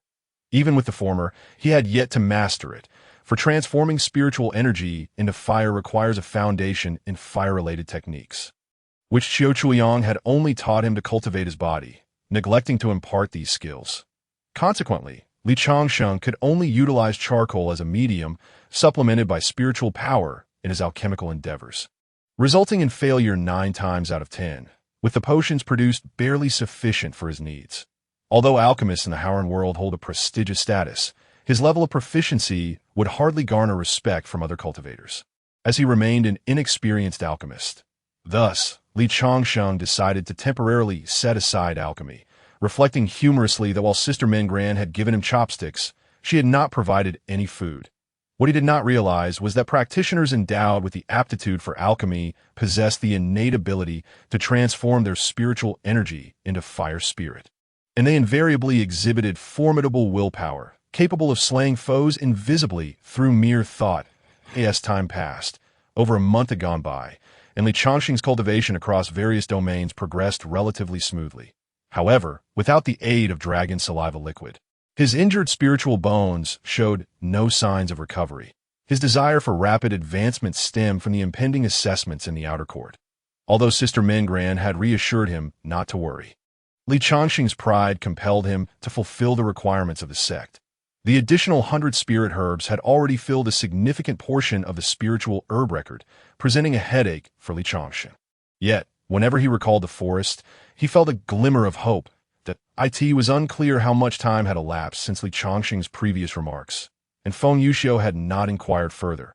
It was as if the two had not met before, and their exchanges had ceased. Chapter 42. I have something to discuss with you. Li Changsheng had lived this way for 2 months. Today, as usual, he did not grant himself a moment's respite. Instead, continuing his diligent cultivation that it was the season of crisp autumn, with various spiritual trees bearing fruit in the mountains, and the little stray would dutifully deliver fruits to Li Changsheng daily to alleviate his fatigue. Li Changsheng remained indoors, seemingly unconcerned about the matters of agriculture. Suddenly, a series of knocks on the door roused him from his meditative state. Without needing to inquire, Li Changsheng knew who had arrived. He hurried to open the door, only to hear the person outside exclaim impatiently, "If you don't come to the door soon, I'll break it down." By this time, Li Changsheng had reached the door and was not worried about the person's threat to break in. He said, "I could smell your wine from afar. Why haven't you come down the mountain yet, my young friend Changsheng?" The visitor was none other than Feng Yuxiu. After Li Changsheng had mentioned he would invite him down after some time, Feng Yuxiu had waited for quite a while without any sign of him, thus deciding to come uninvited. Upon hearing this, Li Changsheng quickly replied, "Brother Yuxiu, please come in." Just then, Li Changsheng had numerous questions he wished to ask him. So he inquired, "You mentioned that the martial practitioners of the mundane world are not to be trifled with. Could you elaborate further on the affairs of the mundane world and its rivers and lakes?" Feng Yuxiu shot Li Changsheng an incredulous glance. Unsure if the latter had even noticed, he continued, "You don't seem to be asking like someone who genuinely wants to know." Clearly, Feng Yuxiu expected Li Changsheng to host him properly. And Li Changsheng understood this well. He promptly fetched a chair for Feng Yuxiu to sit on and brewed tea, serving it while it was still hot. Feng Yuxiu glanced at it without a second thought, swallowing it down only to spit it out moments later, uttering a few words of reproach. Changsheng paid no mind to whether the tea had burned him. He simply wanted to hear Feng Yuxiu share tales of the martial world.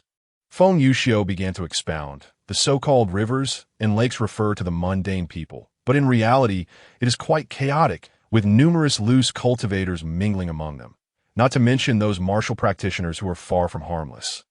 He cast a few scrutinizing glances at Li Changsheng before continuing. With your kind of capability, you might truly struggle against those martial practitioners when you descend the mountain, let alone the deceitful rogue cultivators. However, with me here, you need not worry. If trouble arises, I'll handle it for you," he assured. Hearing this, Li Changsheng realized that the martial world was far more complex than he had initially perceived, much more so than the realm of cultivation. He responded, "Perhaps it would be best to wait until I join the sect before venturing down."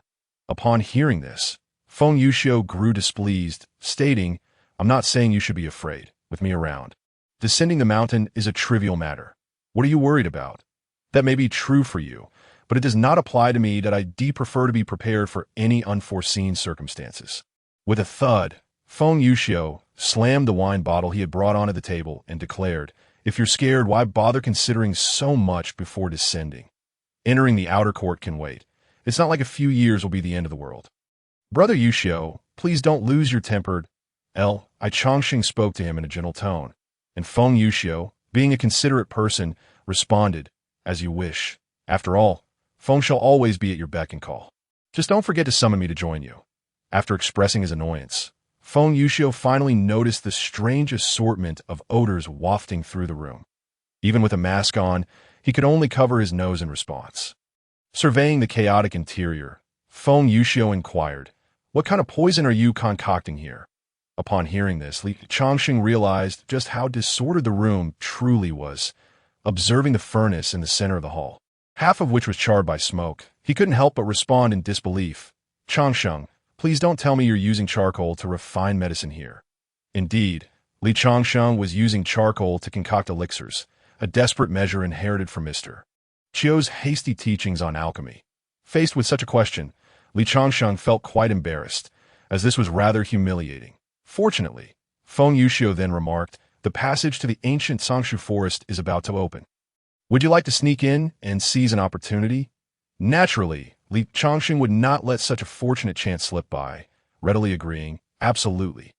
"I admire your spirit," Feng Yuxiu declared, already indulging in a drink. The enticing aroma made Li Chongqing salivate. Previously, he had not been fond of alcohol, but after that day, he found it quite enjoyable. He promptly asked Feng Yuxiu for a few cups to sample, and the taste was indeed delightful. "Brother Yuxiu, what sort of place is this Sangshu forest?" Li Chongqing inquired. Feng Yuxiu replied, "It is a hidden realm within the ancient wasteland, rumored to be filled with treasures left by our predecessors.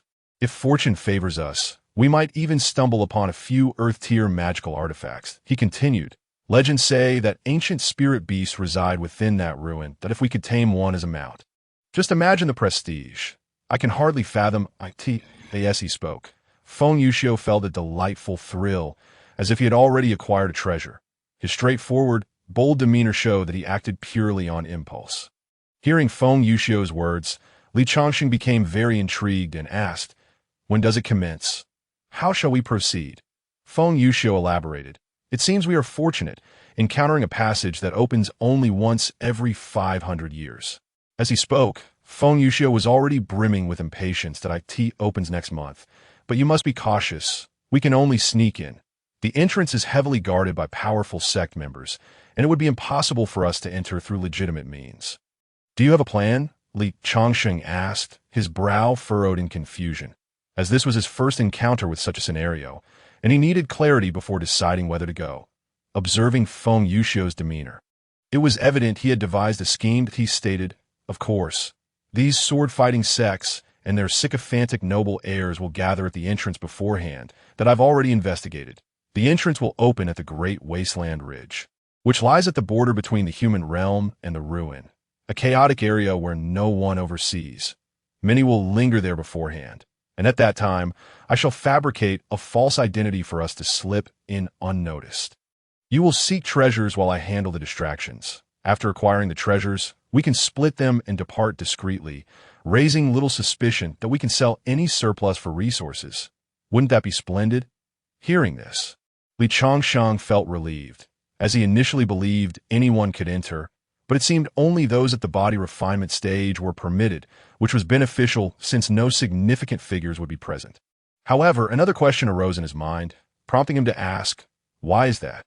"Because the Sangshu forest only allows cultivators below the body refinement stage to enter. Those at higher realms would be eradicated by the laws within." Feng Yuxiu explained, relaying what he had heard. I Chongqing then queried, "So you also need to take that medicine to enter? What else? Are you expecting me to go alone?" "How nothing?" Feng Yuxiu retorted. Looking at Li Chongqing, Feng Yuxiu remarked, "You rascal, it's only been a month, and your prowess has increased significantly. Have you consumed some miraculous elixir?" Li Chongqing remained unaware that despite still being at the second level of the spirit awakening realm, certain qualities about a person were distinctly recognizable. namely, their aura. He simply hadn't looked in a mirror to realize why Feng Yuxiu made such a comment. Chapter 43. Return to retrieve the items, just as Feng Yuxiu was excitedly elaborating. Li Changsheng suddenly recalled something and asked, Brother Yuxiu, could you accompany me into mountains? Feng Yuxiu responded with evident disinterest. Not going, I only wish to descend the mountain.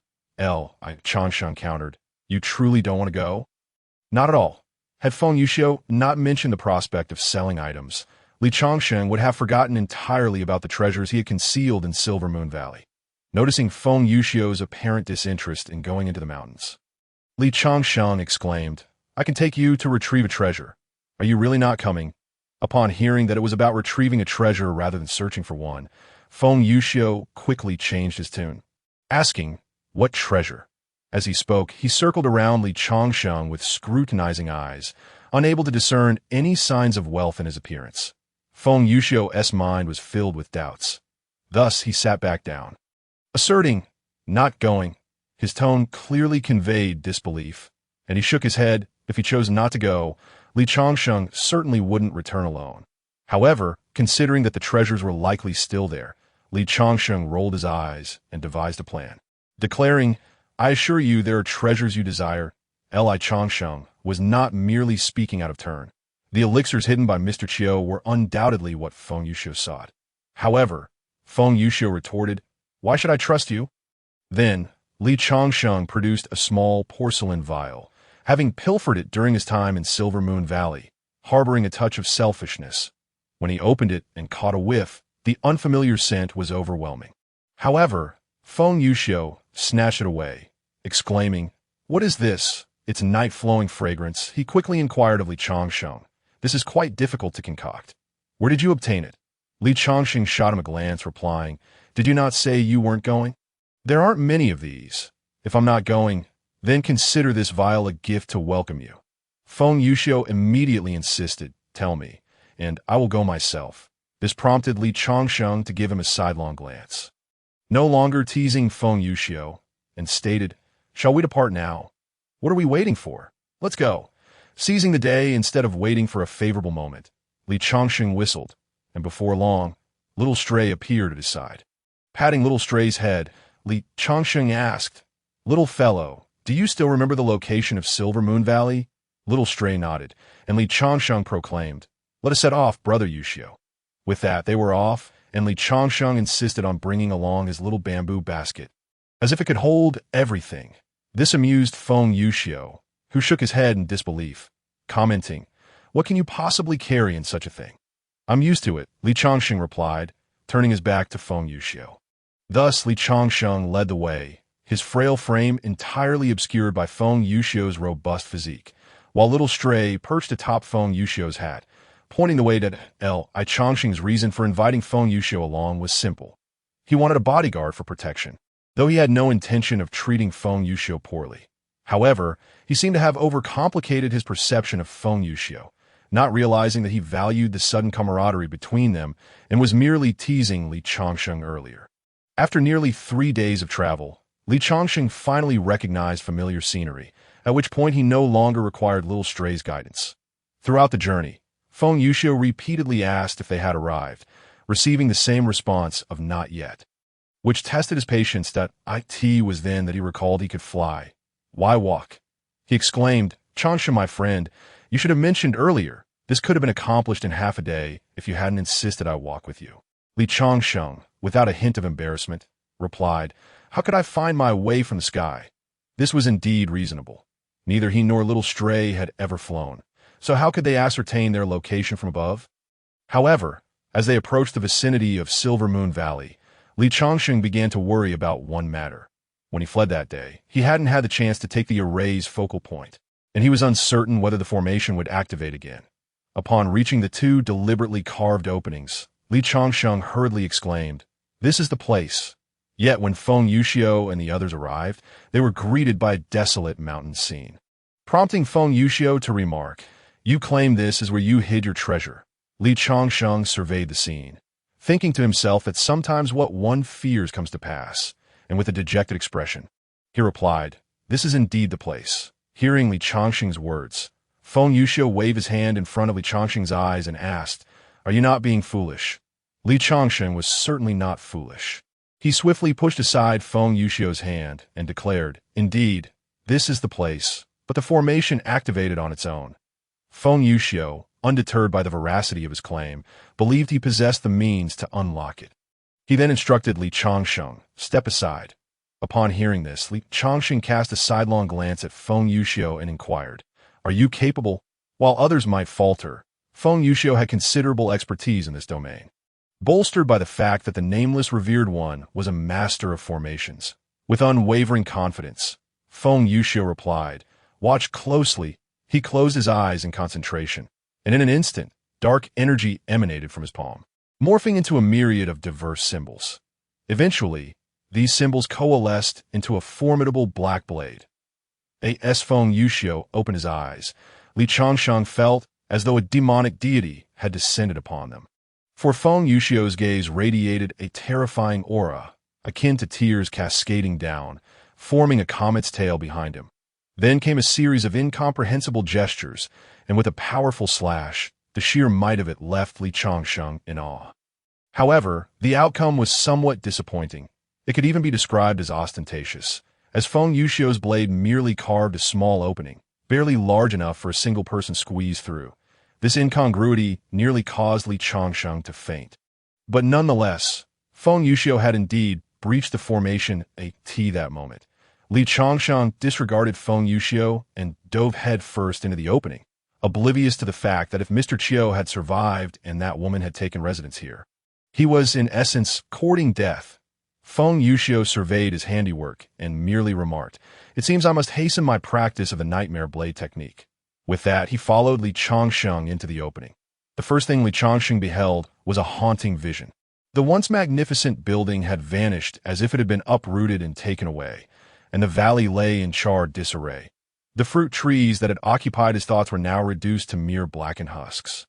Observing this scene, Feng Yuxiu could not help but exclaim, "What heartless wretch could have destroyed such a beautiful place? This is utterly unconscionable." At that moment, Li Changsheng was eager to investigate whether the secret cave had been plundered, and in his haste, he hurried toward the cave. Yet, Feng Yuxiu cautioned him, "Changsheng, wait." Upon hearing this, Li Changsheng halted, and Feng Yuxiu continued, "There's a heavy presence of demonic energy over there. Something peculiar may be afoot. Allow me to lead the way." Li Changsheng, unable to discern these ominous signs, placed his trust in Feng Yuxiu's words and stepped aside for him to proceed. As they drew closer, Li Changsheng felt as though some unseen force was watching him, sending chills down his spine. Confused, he asked, "Yuxiu, what is this?" Feng Yuxiu's expression turned grave as he replied, "It is the demonic intent of the core formation stage. Be cautious, for it can possess and seize one's body." With that, he handed Li Changsheng an object, claiming it to be a protective talisman, though it was in truth a relic of the nameless revered one, whose malevolence was beyond Li Changsheng's comprehension. Just as he finished speaking, a series of roars erupted from the site where the building once stood. Li Changsheng recognized the unmistakable sound of a saber-toothed tiger and wondered if Mr. Chiu, in his retreat, had taken over the beast's body. Just as he had that thought, the saber-toothed tiger emerged, and it spoke. "You have returned." Chapter 44. "You cannot be like me." The moment felt like a distant memory. Perhaps it was the sensation of shattered hopes that seized his heart. All of this vanished the instant the saber-toothed tiger appeared. Feng Yuxiu positioned himself protectively in front of Li Changsheng, locking eyes with the beast, but Li Changsheng pushed Feng Yuxiu aside, leaving him bewildered. Prompting the question, "What are you doing?" Li Changsheng simply shook his head. He lacked the powerful spiritual awareness to ascertain whether the saber-toothed tiger was indeed Mr. Chiu, relying solely on instinct for confirmation. Was he here to mock me, or to seek revenge? The voice of Chiu Chuyang resonated through the saber-toothed tiger's mouth, "that I have no grievances with you, so why would I seek revenge? Nor would I have any reason to mock you, that I merely wish to collect your remains." Li Changsheng replied flatly, "Our master-disciple bond has reached its end. Pursuing the immortal path cannot be done in your manner. It is time for you to adopt a different way of life." At that moment, Chiu Chuyang bore no malice, speaking to him as he once did. Hearing their exchange, Feng Yuxiu interjected. Do you know each other? Li Changsheng ignored Feng Yuxiu, his emotions a tumultuous mix difficult to articulate. He then heard the saber-toothed tiger, possessed by Qiu Chuliang, continue. Then why have you returned?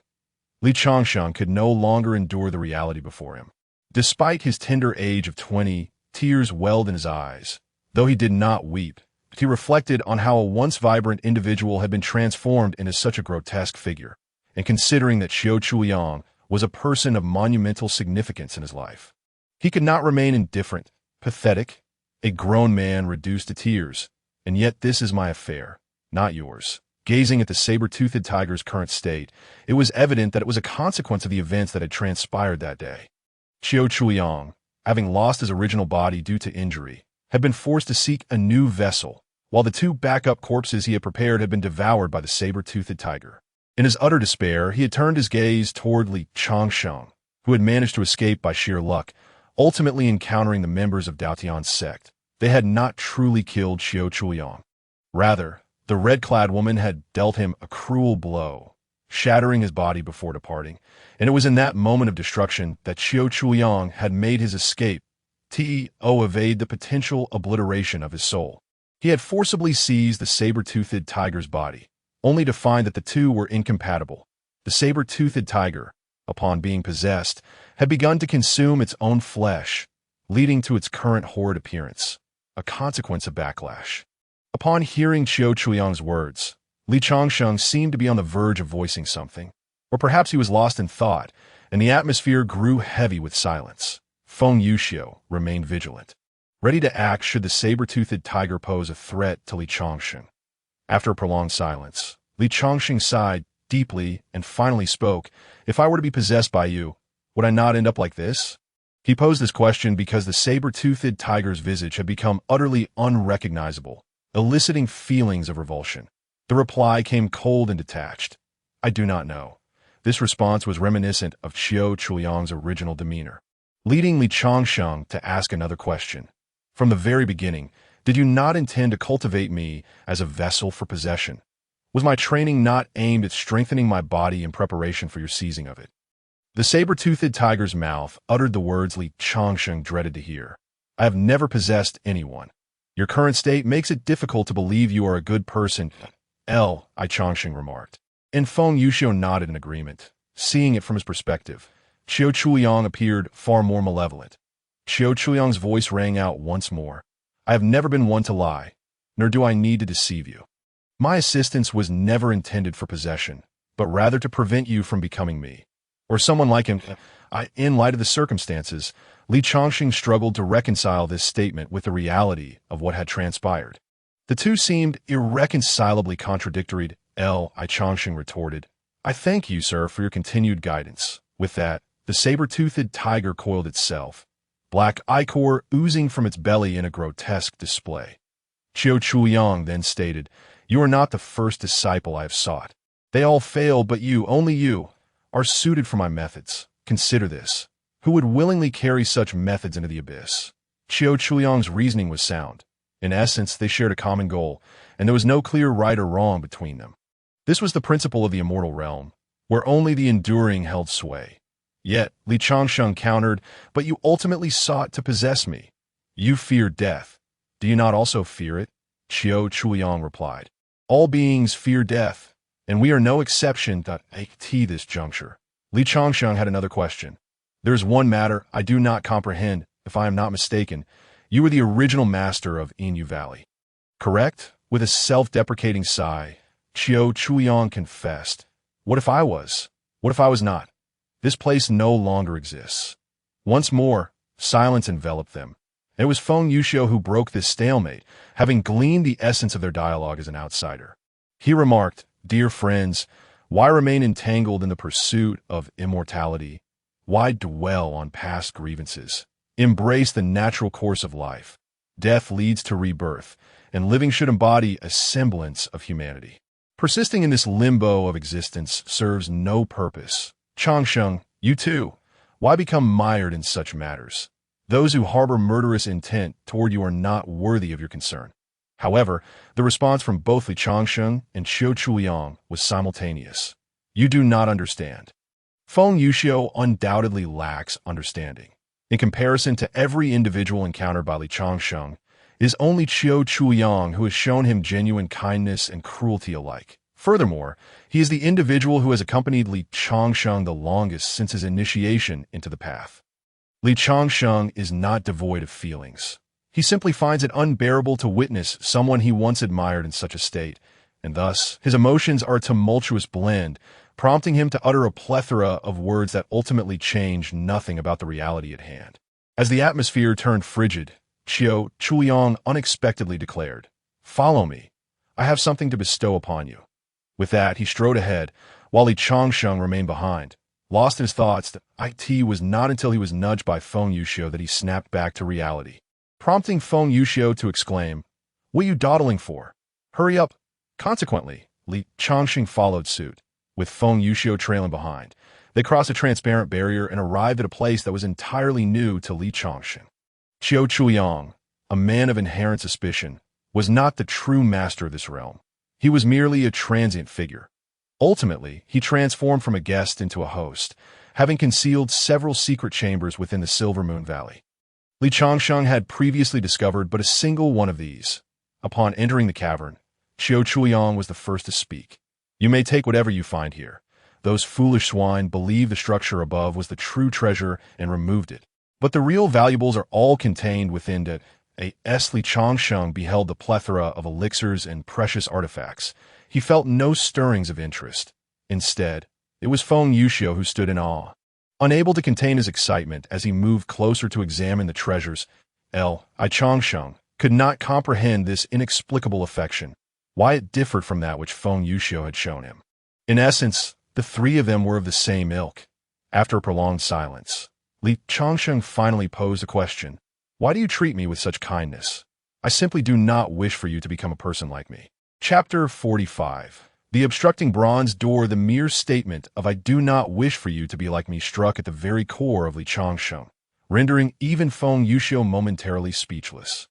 Under their shared gaze, the saber-toothed leopard emanated a glow akin to sand, until it ultimately vanished from sight. Li Changsheng recalled Qiu Chuyang's words that the fate awaiting people like them was one of soul scattering, leaving no chance for reincarnation. Can he enter the cycle of rebirth? Li Changsheng pondered aloud. Feng Yuxiu's calm response was, "Soul scattering." Indeed, Qiu Chuyang's essence dissipated entirely, but the saber-toothed leopard did not perish. Under Feng Yuxiu's spell, it was restored to its former self and became his spirit companion. Changsheng, that old fellow, was truly talented. It is a pity he never encountered any celestial fortunes. Otherwise, he might have made something of himself. The two conversed at the entrance of the Silver Moon Valley, setting aside gratitude for later. Li Changsheng had another intention for his expedition into the ancient ruins, to venture into the vast forest in search of spiritual herbs. As many as possible, for he needed to concoct a considerable supply of revival elixirs. The current gathering elixirs no longer suffice for his needs. Thus, he suggested, "I know of a splendid place. Would you care to accompany me?" Brother Yuxiu. Upon hearing this, Feng Yuxiu, having acquired so many treasures from the Silver Moon Valley, readily agreed. Yes, let's set off at once. That he could hardly contain his eagerness. Yet Li Changsheng found himself at a loss for directions. The only locations he was aware of were the canyon and the exit. Hence, he remarked, "I am unsure of the direction. Could you assist me in flying there?" Feng Yuxiu, having heard this, produced a flying artifact and urged, "Let us go. Why are you hesitating?" Li Changsheng was taken aback by his urgency and promptly leapt onto the artifact. Once more, he surveyed the expanse below, yet he felt none of the exhilaration Feng Yuxiu had boasted about, as if he had grown accustomed to it. After a considerable time, Li Changsheng requested that they halt, and they arrived at the canyon from which he had been taken. Feng Yuxiu, unable to discern anything peculiar, inquired, "Changsheng, are you certain you have not made a mistake?" Li Changsheng was confident. The uncorrupted corpses of the celestial demonic wolves were still strewn about. How could he possibly be mistaken? As he searched the area, he speculated whether there was a teleportation array present. After some time, he activated the dragon scale to sense its energy, moving hither and thither, yet he detected no changes. Feng Yuxiu interjected, "Think carefully. How did you get here?" Li Changsheng had forgotten the specifics of his arrival, so he vigorously shook the dragon scale, but incantations yielded no results. Ultimately, he decided to seek another location, while Feng Yuxiu patiently observed. I Changsheng excelled in many areas. But his memory was particularly sharp. He then remarked, "Brother Yuxiu, that place is where you saved me. Do you recall?" With this, Feng Yuxiu could hardly forget, and without a moment's pause, he seized Li Changsheng and the little stray, soaring toward that location. After what felt like half a day's flight, the trio finally reached the spot where Li Changsheng beheld the seemingly bottomless chasm. He was certain it was the very place. "This is the cave." Before Li Changsheng could utter another word, Feng Yuxiu leapt inside, forgetting Li Changsheng's current capabilities, which could leave him severely injured or worse. Moments later, Feng Yuxiu burst forth, exclaiming, "I forgot to bring you down." As he spoke, he took Li Changsheng with him and descended to the cave's depths. Just as Li Changsheng had described, it was indeed the place where light streamed in. Had he possessed the ability to fly that day, he would have never encountered Feng Yuxiu. Upon hearing the sound of flowing water, Li Changsheng began to search, having prepared a luminous firefly stone, which allowed him to see the surroundings clearly. Indeed, this was an underground palace. Though now in ruins, it was evident that it had once been a bustling locale.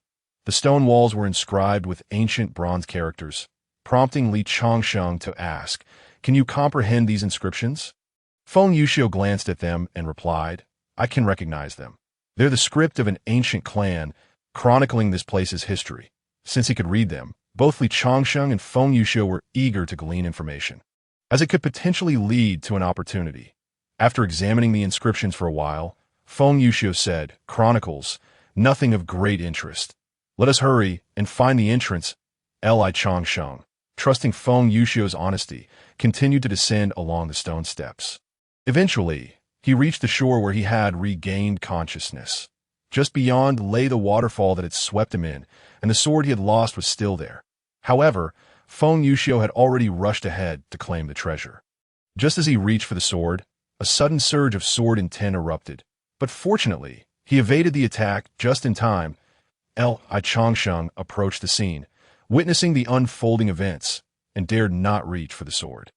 At that moment, Feng Yuxiu inquired, "This is a Taoist artifact of righteousness, quite formidable. Which Li Changsheng replied, "This is my lost sword." In light of this revelation, Feng Yuxiu remarked, "How many treasures have you encountered? This sword must be at least of low-grade earth tier. Tell me, how many such items do you possess?" Hearing this, Li Changsheng's eyes darted. "I have many, but..." Feng Yuxiu pressed, "But what?" "All of them are damaged," Li Changsheng confessed. Upon hearing this, Feng Yuxiu continued to inquire, "Are any still intact?" Li Changsheng responded, "They are in the Silver Moon Valley, but they should have been taken by those from the Dao Tian sect." At this, Feng Yuxiu felt a deep sense of disappointment. Then, Li Changsheng asked, "Brother Yuxiu, could you assist me in traversing this waterfall?" Without hesitation, Feng Yuxiu led Li Changsheng toward the curtain of water. Despite his formidable cultivation at the second level of the Golden Core stage, he found the waterfall somewhat taxing.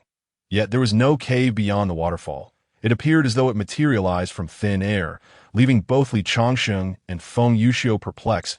Like the tea that moment, Feng Yuxiu pondered and said, "There must be a mechanism to open this. Search for it."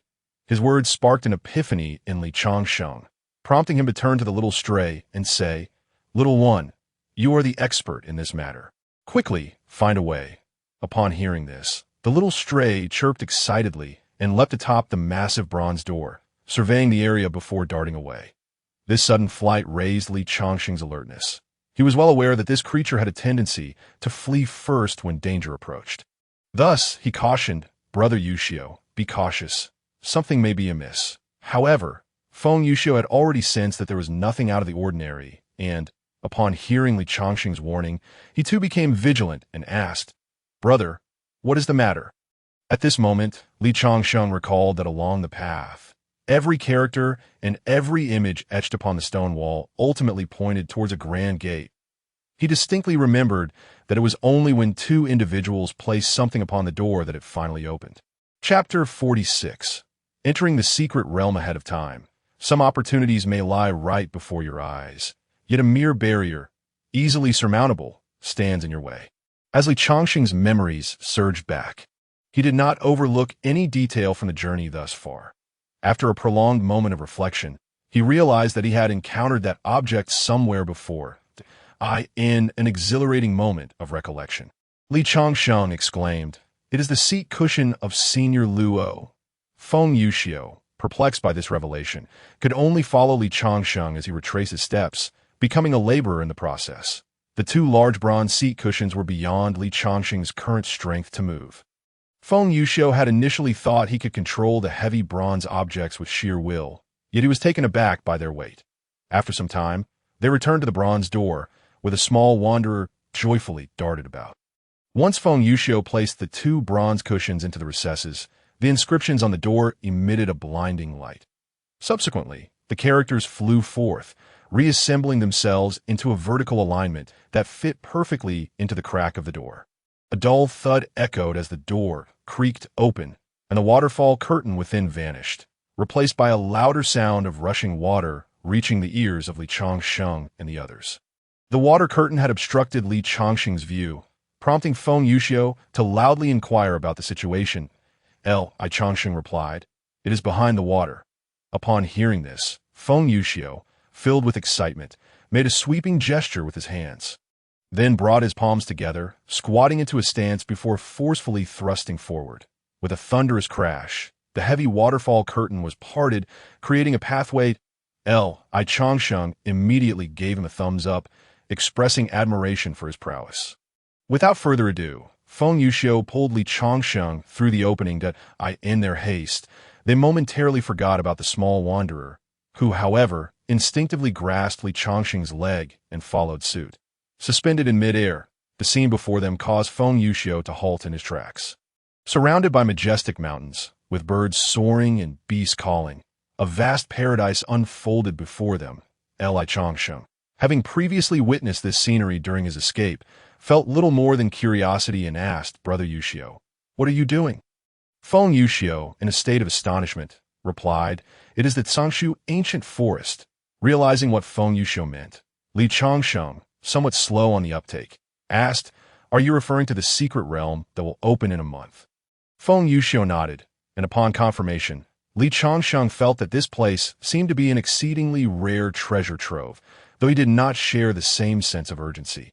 Having wandered in the central area of the ancient wilderness ruins for half a year, he had not encountered such paradises before. The places he had visited were either thoroughly plundered or in a state of ruin, devoid of any spiritual treasures.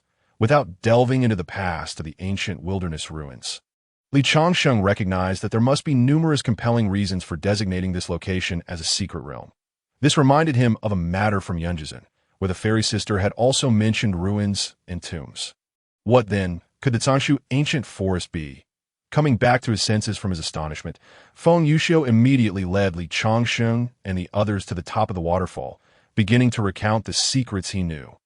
"Do you know the origin of the Cangshu ancient forest?" Upon hearing this question, Li Changsheng certainly did not know, yet Feng Yuxiu had no intention of delivering a thorough lesson. He commenced his tale, with Li Changsheng and the small wanderer listening as if engrossed in a story. The Cangshu ancient forest, as its name suggests, was not a mere location. It was one of the largest secret realms within the entirety of the ancient wilderness ruins, with treasures far exceeding what Feng Yuxiu had previously described to Li Changsheng. This was precisely why Feng Yuxiu was so astounded upon witnessing its true visage today. Feng Yuxiu revealed that the four major sects had colluded to deceive all cultivators in the eastern part of the ancient wilderness ruins, publicly claiming that only cultivators below the core formation stage were permitted entry into the Cangshu ancient forest. As it stood, these were merely deceptive tactics, likely fraught with hidden agendas. He continued, "Since we have entered, we must seize the opportunity to collect as much as we can. Otherwise, this trip will have been in vain." Li Changsheng would have acted similarly, as his admission into a sect hinged on this excursion. In the remaining year and a half, he needed to gather enough spiritual herbs. Otherwise, not only would he face challenges in his own endeavor, but the entrance examination would also pose difficulties. He had to remain until he had completed his collection before he could leave. How long that would take remained uncertain, But Feng Yuxiu began to provide a warning lesson to Li Changsheng that he elaborated. In the realm of Haoren, there are 4 levels of sex: first tier, second tier, third tier, and fourth tier. For the sake of treasures, they will not discriminate between friend and foe, and we must depart before the secret path closes. Otherwise, we will encounter considerable trouble. Li Changsheng. This issue seemed entirely unrelated to their current circumstances. Yet Feng Yuxiu's intent was to prepare for future conflicts. The Zangshu ancient forest was a small world governed by rules different from those of Haoren, a fact that anyone with a modicum of understanding in the cultivation world would know. Its contributions to the realm of cultivation in Haoren were well documented in historical texts. Each time it opened, many sects gained substantial strength thanks to the treasures their disciples acquired within, and every opening replenished the already scarce spiritual energy in Haoren. This was undoubtedly a fortuitous opportunity for the Tao of Heaven, crucial to the future of the entire cultivation world in Haoren. As such, the sects established an agreement. The Zangshu ancient forest would remain open for 1 year, with the weakest sects and rogue cultivators granted 3 months to enter and seek treasures, ultimately culminating with the elite disciples of the first-tier sections. This arrangement was designed to balance the resources within the cultivation world. Feng Yuxiu had his reasons for revealing this information early. If Li Changsheng guessed correctly, the items he sought might not be readily attainable, and thus he shared this knowledge for Li Changsheng's benefit. Feng Yuxiu continued. Under Haoren, there are 5 first-tier sects: the Zhou dynasty in Zhongzhou, the Hanjiao Temple in the northern region, the Zen teaching in the western region, the Bodhi Mountain Academy in the eastern region, and the Chaotian Sword sect in the southern region. Your Qingyuan sect lies within the influence of the Chaotian Sword sect, the foremost sword sect in Haoren. They wield considerable authority across the entire continent, and the ancient forest resides within their domain, so they will undoubtedly provide special consideration for southern cultivators. I may remain here until the end, so do not wait for me.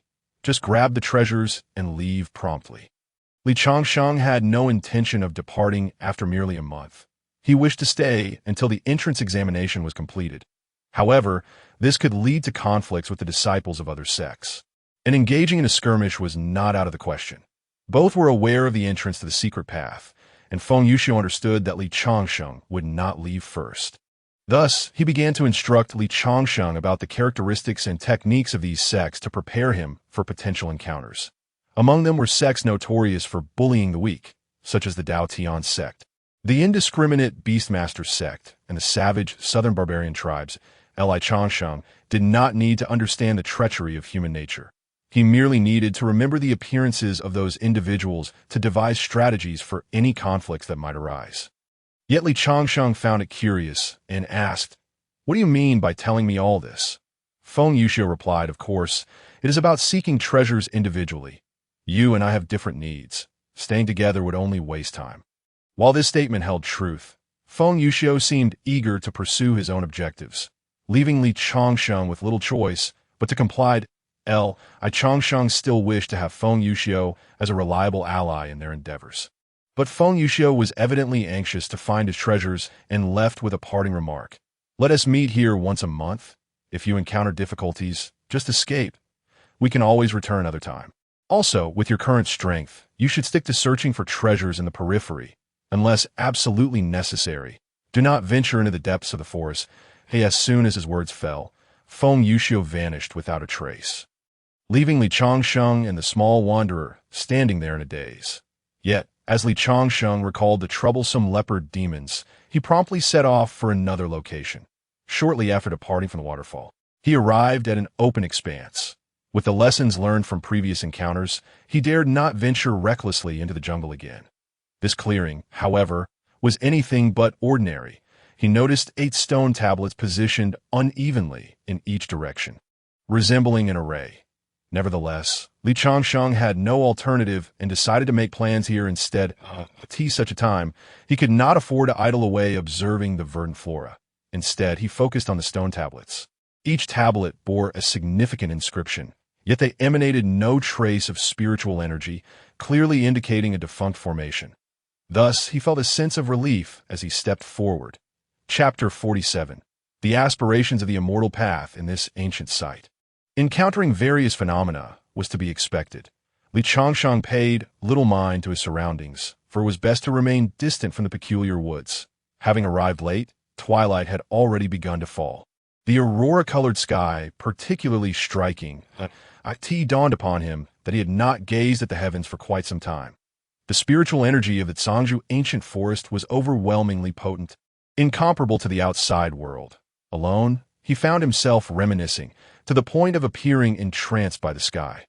Little Lulang, too, seemed lost in thought beside him, perhaps contemplating its own musings. Taking a deep breath, Li Changsheng rose. While the sky had yet to darken completely, he first gathered some dry twigs for a fire, deciding to postpone the collection of spiritual herbs until the morrow. Once the fire was kindled, he began to study the compendium of herbs, methodically cross-referencing it with his current conditions. The gentle breeze caressed him, and the flickering flames created an idyllic scene of reading by the campfire. Until a sudden clap of thunder shattered the tranquility. Upon hearing the sound, Li Changsheng swiftly scanned his surroundings, wary of potential demonic disturbances. Suddenly, a blinding light erupted in the sky, prompting him to shield his eyes with his sleeve. Squinting to see, not far above, a luminous sphere appeared, radiating waves of brilliance, starkly contrasting with the oppressive dark clouds surrounding it, which occasionally flickered with lightning. Such a dazzling spectacle was bound to attract attention. Instantly, the sounds of birds, beasts, and insects fell silent.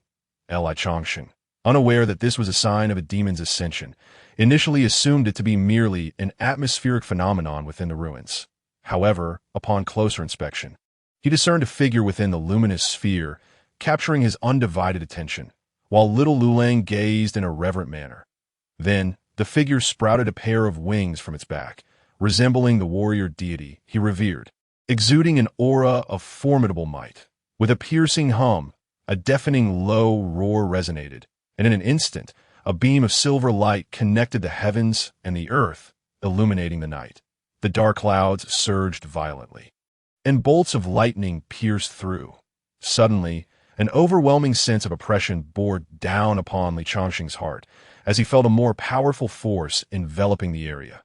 Even from a distance, he found himself compelled to bend his knees.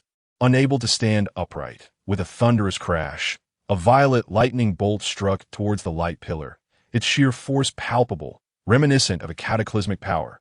Simultaneously, the figure within the sphere formed seals with its hands, summoning an enormous luminous bird that let out a resounding cry before swallowing the violet thunderbolt whole. Li Changsheng gasped in astonishment. Incredible! It can even consume lightning. His exclamation stemmed from the universal recognition of lightning's supreme power. Regarded as a pinnacle force in both mortal and immortal realms, for an immortal to wield lightning magic was a manifestation of profound celestial power. This sentiment was not his alone. Even Feng Yuxiu, who was still treasure hunting in the forest, paused to admire the rare sight of ascension, equally astounded by the strength on display. However, beneath the unidentified great demon, numerous king-level beasts had gathered to pay homage. Alongside 3 emperor-level beasts engaged in hushed discussions. This was merely the first lightning tribulation, and the clouds above churned more violently, descending lower still. The man within the luminous sphere conjured an additional blue energy barrier in response. In quick succession, an orange bolt of lightning descended like a furious dragon's tail, coiling around the light pillar, seemingly intent on shattering. As the orange lightning entwined, a blinding radiance radiated throughout the Zhangzhou ancient forest.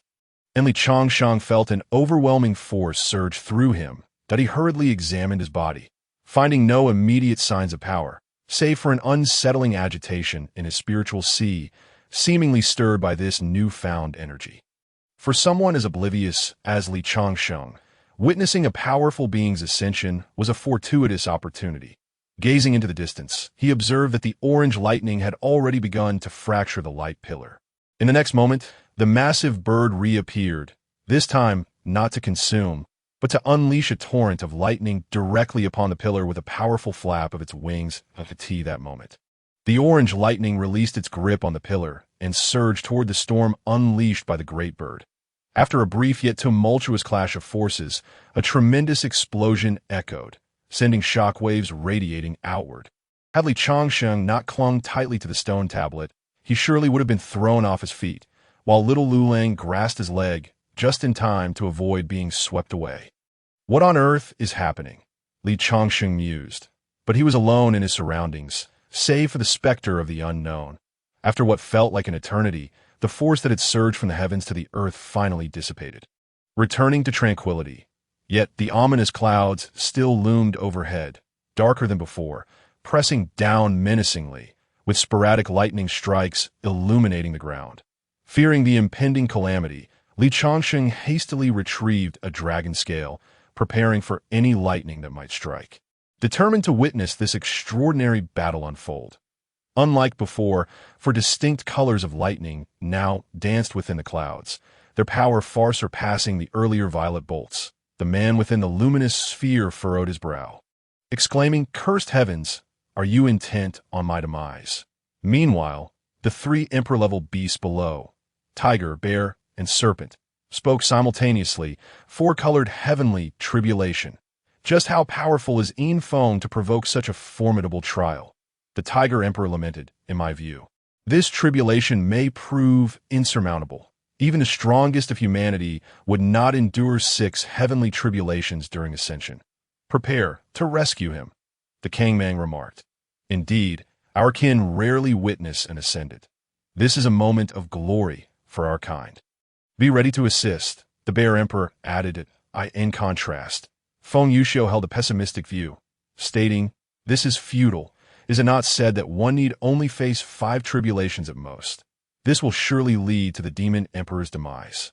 Having said this, he readied himself to seize the remains of the Demon Emperor, perhaps exaggerating the situation somewhat. Li Changsheng, with his inherently good nature, found himself worried for the unknown figure, silently praying for their survival. Though he was unaware of the trials being faced, it appeared they were indeed challenging some form of calamity. The heavenly tribulation had fully manifested, with 4 red bolts resembling spears aimed at the man within the luminous sphere. At this moment, Yin Feng summoned his most potent technique, the Heavenly Gang and Earth Sha Seal, a shield formed from 108 types of celestial energy, though it still fell short against the 4 bolts of lightning. However, Yin Feng had a trump card.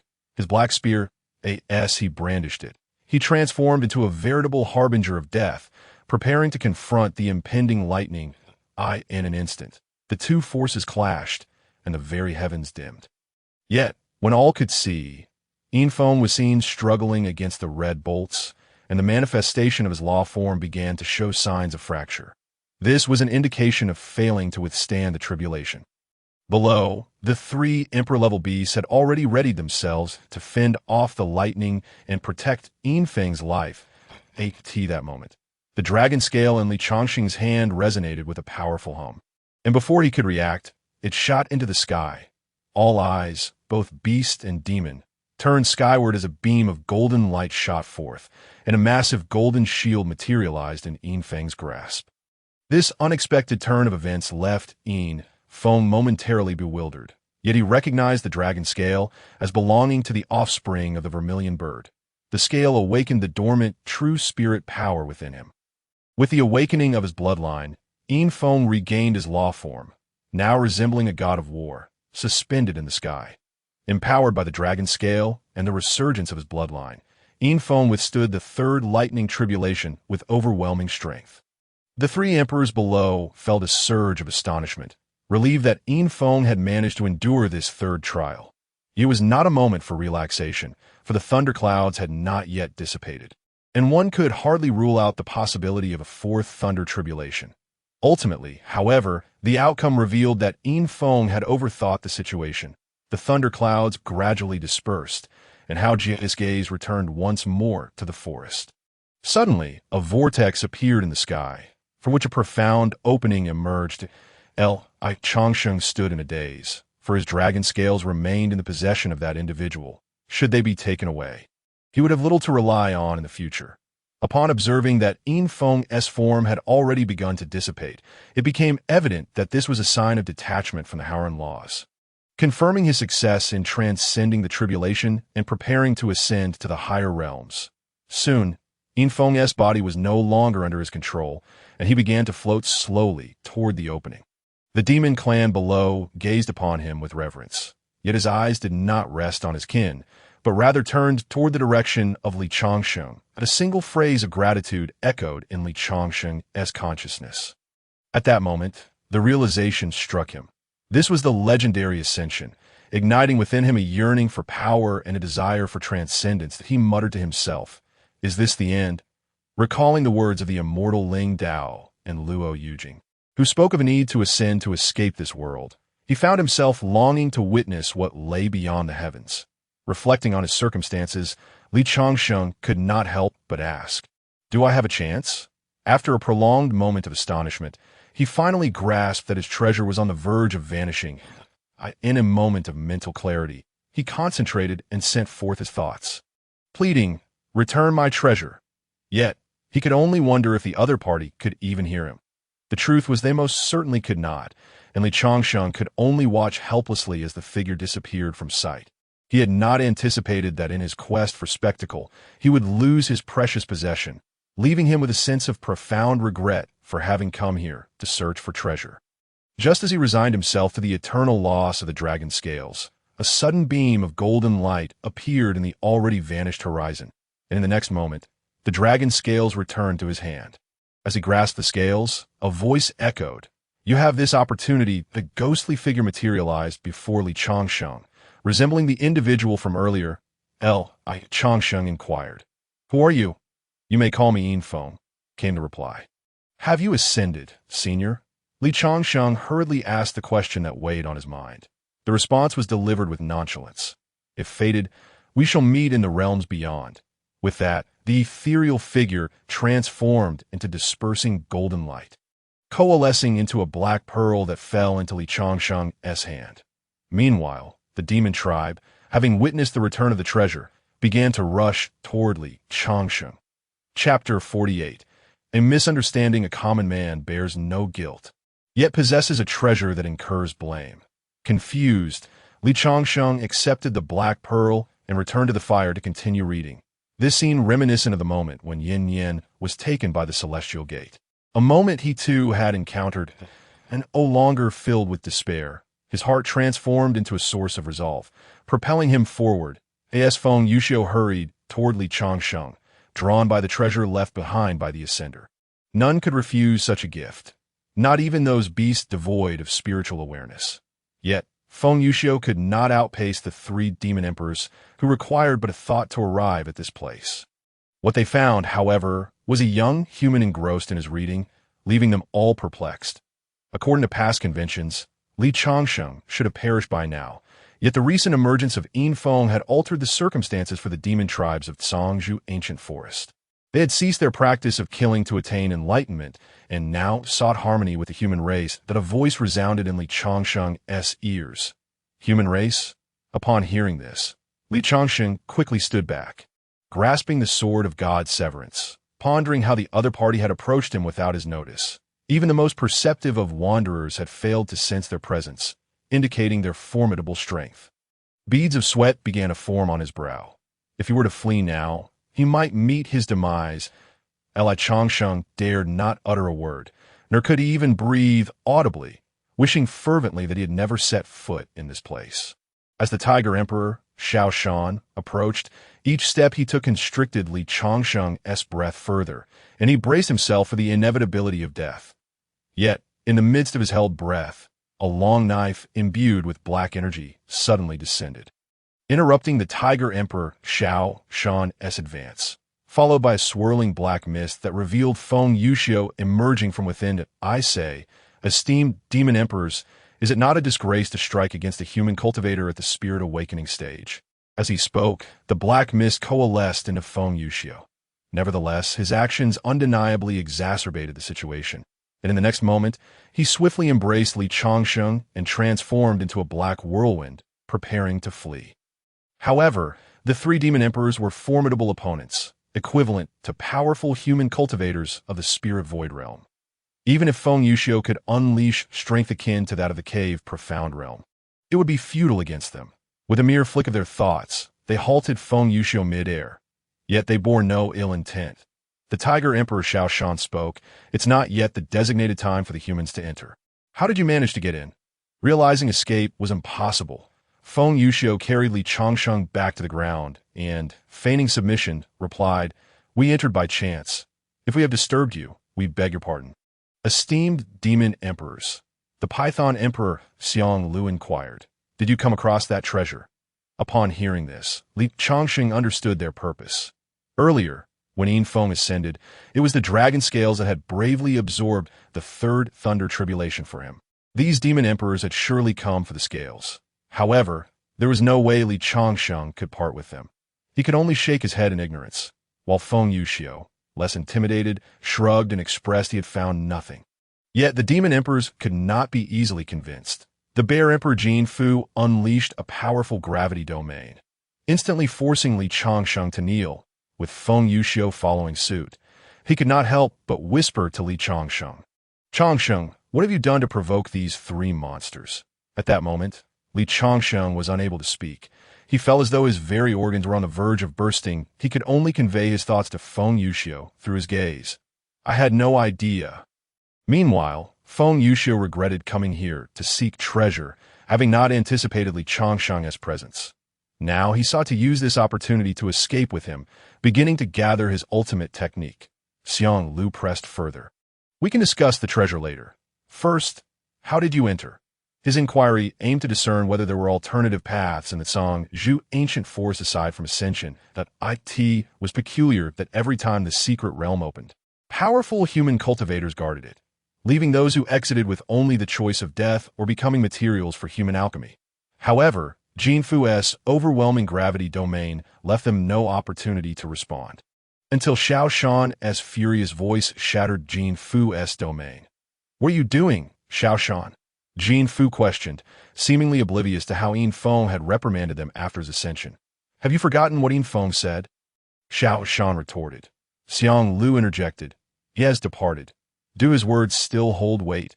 In that moment, the three demon emperors engaged in a dispute over past events unknown to Li Changsheng and Feng Yuxiu, inadvertently granting Feng Yuxiu an opportunity. Yet, as he made a move, he was seized by Jin Fu, who warned, "You best behave and refrain from any tricks. I haven't had a meal in a long time. And that doesn't mean I wouldn't feast on humans." It was at this moment that the dragon scales from Beiji reappeared, instantly blocking the fierce pressure from Jin Fu. Gaining a moment's respite, Li Changsheng instinctively exhaled a sweet breath, and fortunately, Feng Yuxiu was there to support him, preventing him from collapsing. Coughing, Li Changsheng forced out a few words. "How would I know?" However, upon seeing the dragon scales, the demon emperors ceased their impending conflict and, to their astonishment, knelt down. This unexpected turn of events caused even Feng Yuxiu to rub his eyes in disbelief. That moment, Li Changsheng felt as though he were on the brink of death, having no mind to observe the unfolding scene. He even envisioned his mother coming to retrieve him.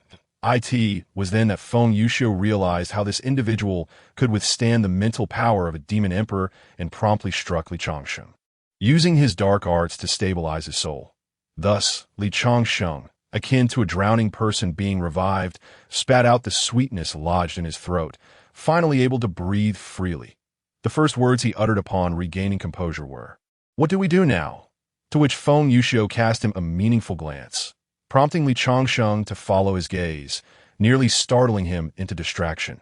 The sight of such powerful beings kneeling before him made him ponder. What kind of performance was this? Unbeknownst to the two, dragons possess an innate aura of dominance over all demonkind.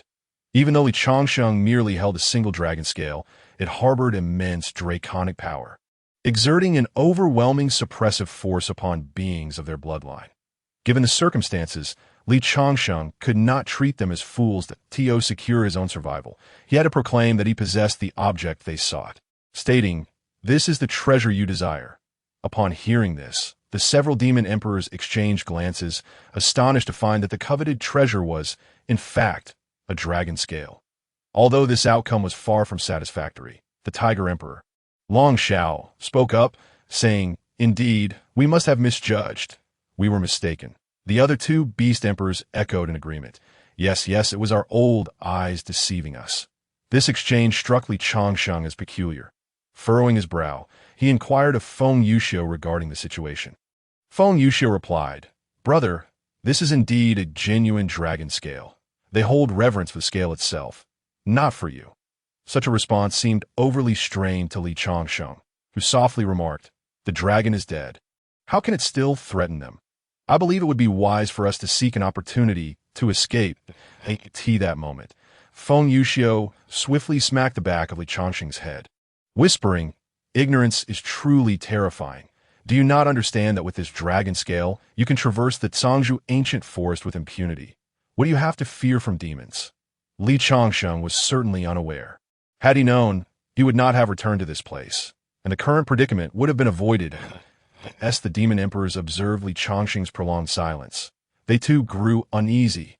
Thus, a cycle of mutual misunderstanding ensued, with neither party willing to take the initiative to speak. At that moment, the small wanderer they had abandoned earlier approached, displaying an audacity that suggested it feared not these demon emperors. In fact, it boldly sat upon the enlarged dragon scale. Li Changsheng could not comprehend its presence at this juncture. How could this creature, a descendant of spiritual beasts, display such fearlessness? Unbeknownst to him, the small wanderer preferred interacting with intelligent demonkind, while the brutish beasts were driven solely by violence, devoid of any fear. It would rather wait for death and flee. This small wanderer, appearing quite fierce to the demon emperors, seemed nothing short of a deity to them, who had never ventured beyond their confines. Li Changsheng began to grasp the severity of the bloodline suppression. It was even more pronounced than he had imagined. He recognized that they were demons, not humans, and he was unfamiliar with the intricacies of the demon world. He called the small wanderer to perch upon his shoulder, allowing him the stature to speak confidently. Feng Yuxiu also recognized that they must rely on Li Changsheng in this context. Clearing his throat, Li Changsheng addressed the demon emperors. "Might I trouble you to allow me to gather some spiritual herbs for alchemical purposes?" The demon emperors, equally perplexed, pondered their own arduous journeys to reach their current state. They dared not gamble on Li Changsheng possessing the six-eared spirit monkey and the formidable dragon as his backing. Yet it seemed Li Changsheng had indeed made the right bet, and what transpired next solidified their respect for him. This was due to the appearance of a black pearl, a remnant of the Yin Phoenix's soul, which manifested before them and expressed gratitude to Li Changsheng. After reprimanding the three demon emperors, who were all raised by the Yin Phoenix, they obediently declared, "Whatever you require, we shall send our subordinates to procure it. There is no need for you to exert yourself." Li Changsheng, however, was unwilling to accept such assistance, realizing that if this misunderstanding were to be revealed, even the Yin Phoenix's words would hold no weight. "No need to trouble yourselves. I shall procure it myself." Sensing his displeasure, they commanded the remaining demon minions to withdraw. Once they had all departed, Li Changsheng and Feng Yuxiu finally breathed a sigh of relief, collapsing onto the ground with a profound sense of gratitude for their survival. Chapter 49. The enigmatic bronze plate. They arrived in a grand procession, departing with equal grandeur, a spectacle rivaling the combined might of all the celestial sects in the southern One Kingdom. This peculiar phenomenon left Feng Yuxiu bewildered. Demons not prefer solitude, especially those of their caliber. Why are they congregating? He posed this question to Li Changsheng, who, despite his ignorance, responded, "Humans are social creatures as well. Who would choose to live alone without reason?" His reasoning held merit, yet Feng Yuxiu disagreed, stating, "Humans may need to cohabitate, fostering harmony among various races, but that is not the case for demons." Curious, Li Changsheng inquired further, "Why is that?" Feng Yuxiu elaborated, "Demons have a strict hierarchy, diverse species, and most are inherently savage, with few possessing wisdom." Li Changsheng grasped the concept, likening it to the consolidation of power among human elites, but Feng Yuxiu's perspective revealed profound differences from the common understanding of demons. Eager to learn more, Li Changsheng wished to ask further questions, but Feng Yuxiu was already preparing to depart. Before leaving, he remarked, "Had you not possessed the dragon scale and this spirit monkey, do you think they would have shown you any deference?" This innate bloodline suppression was not something they feared. Rather, They were wary of the entities backing Li Changsheng, that if they were formidable demons who had achieved human form, they certainly would not dare to take risks. Feng Yuxiu succinctly articulated the reason for the three-demon emperor's departure. Li Changsheng felt a flicker of luck. Had it not been for the dragon scale, the outcome might have been drastically different. With a final piece of advice, Feng Yuxiu cautioned, do not think that possessing this dragon scale and spirit monkey will grant you unfettered freedom in this ancient forest. Be aware that it is a remnant of ancient times. And there are those who may not recognize its value or who will not hesitate to assault the weak. Li Changsheng concurred, understanding that a weakling wielding a peerless treasure would not intimidate a true powerhouse. And that parity in strength was paramount. Have you located your object? Li Changsheng inquired of Feng Yuxiu. Though Feng Yuxiu had heard tales from the nameless Venerable One, he had already discerned certain traces and did not linger, stating, I should be able to find it. With that, he departed. Li Changsheng hesitated, wanting to ask more, but Feng Yuxiu had no time for further discourse. Left alone with the small wanderer, Li Changsheng noted that after the demon emperors returned, they had instructed their subordinates to yield the path to him, ensuring he faced no obstruction. However, they also indicated their readiness to assist him in critical moments, the motivations behind which remained known only to them. Unable to shake off his concern, Feng Yuxiu returned once more, leaving Li Changsheng perplexed. Why have you come back? He queried. It won't hurt to delay a bit. I'm worried you might stir up trouble again. I will stay with you tonight. This display of camaraderie resonated with Li Changsheng, revealing that Feng Yuxiu's inexplicable fondness for him was distinct from that of Qius. He tended to the embers. Feng Yuxiu resumed the conversation. Where did you acquire this dragon scale? He quickly added, do not misunderstand. I have no intention of seizing your treasure. I am merely curious that Li Changsheng had no intention of concealing the truth. Stating, I found it within a bronze underground palace. Feng Yuxiu promptly inquired, did you encounter a true dragon? I did, but it was deceased, and I obtained this single scale, Li Changsheng replied.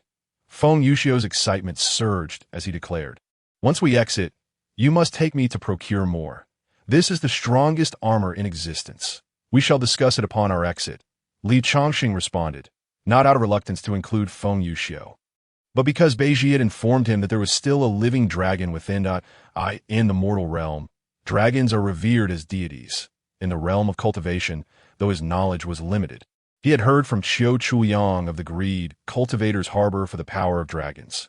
Contemplating whether he should disclose the existence of the living dragon weighed heavily on his mind. As Li Changsheng pondered, Feng Yuxiu too wrestled with his thoughts, uncertain of how far he could tread upon his chosen path. Thus, they remained silent, each lost in contemplation, with Li Changsheng eventually succumbing to slumber. Feng Yuxiu kept watch over him. The following day, a torrential rain fell, and upon awakening, Li Changsheng discovered that Feng Yuxiu had already departed. Hastily seeking shelter from the downpour, he failed to notice that the stone tablets had vanished. As he rose to leave, he accidentally kicked something, causing him to hop in pain, exclaiming, it's that heartless wretch tossing things about. After venting his anger, Li Changsheng finally lowered his head to inspect what he had kicked. To his astonishment, it was a copper disc adorned with an intricate pattern he could not comprehend, encased in 8 layers. The outermost and innermost layers were immobile, leaving only the 6 middle layers capable of rotation. Impulsively, he twisted the 7th disc, triggering a sensation akin to the earth trembling beneath him. Li Changsheng initially assumed it was merely an earthquake and prepared to flee. In the next moment, he inexplicably found himself amidst a multitude of stone pillars.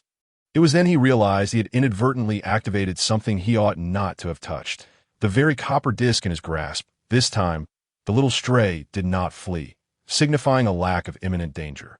Still incredulous, Li Changsheng proceeded to rotate the 2nd disc, only to be transported once again to an unfamiliar location that he now stood atop a solitary copper pillar, surrounded by identical pillars facing every direction. Unbeknownst to him, the next moment saw these copper pillars moving erratically, all converging towards his position, which sent a wave of panic through him. He had fallen into a formation in a moment of desperation. Li Changsheng twisted the 4th layer, and, as expected, he was transported to yet another realm. Compared to the previous layer, he now found himself in an empty expanse. There, he witnessed bizarre phenomena, such as glimpses of his childhood, the unscrupulous visage of Zhou Tsongrun, and even the demise of Li Sisi. Subsequently, he became ensnared in various illusions, and despite his frantic head shaking, it proved futile. In a rush, Li Changsheng twisted the sixth disc, and in an instant he was thrust into a realm engulfed in flames. This cycle continued, ensnaring him in diverse worlds, a torment beyond measure. Initially, he believed it to be mere illusions, only to ultimately discover their authenticity, as the arrows within could indeed harm him. Discarding the copper disc offered no solace. The copper disc in his possession was the 8 Directions, 6 Harmonies formation, a low-grade spiritual artifact of the Earth tier. The largest disc served as the foundation of the formation, while the smallest acted as its core, with the remaining 6 discs functioning as the pivot. Each movable disc could only perpetuate the cycle, never reversing. Together, they could form a total of 48 distinct formations, each unique and based on the combinations of 6 desires. IKT possessed 5 fundamental capabilities: entrapment, defense, destruction, assassination, and sealing, making it one of the most intricate artifacts derived from the long-lost Thousand Transformations formation technique. Yet its multitude of combinations rendered it largely impractical. T times, even the wielder could fall victim to its effects, leading to its abandonment. Li Changsheng, utterly ignorant of formations, had no notion of how to resolve the array. Nor did he anticipate that picking up an object would result in such considerable trouble. Now he found himself unable to rotate the copper disc, and with no idea how to return it to its original state.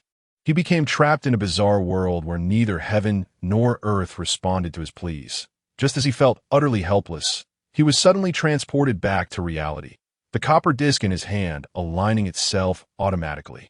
Instantly, Li Changsheng released his grip and discarded it, muttering, "What accursed object, trapping me for so long." Upon raising his gaze to the sky, he noticed a significant change. A large hole had appeared in the heavens. If he was not mistaken, this indicated the opening of the secret realm that Feng Yuxiu had mentioned. Having been trapped within the formation, he had lost all sense of time and was oblivious to the current situation when he heard someone shout from behind. "Kid, leave that thing behind and walk away." At this, Li Changsheng turned to see a figure wielding a blade, accompanied by 2 others dressed in matching attire, disciples of the dual blade sect, as Feng Yuxiu had described. Li Changsheng had no desire for the object, yet he disliked being spoken to in such a manner. He retorted, "Why should I hand it over to you?"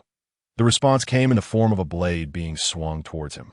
Without hesitation, Li Changsheng seized the little stray and dashed into the forest. Chapter 50.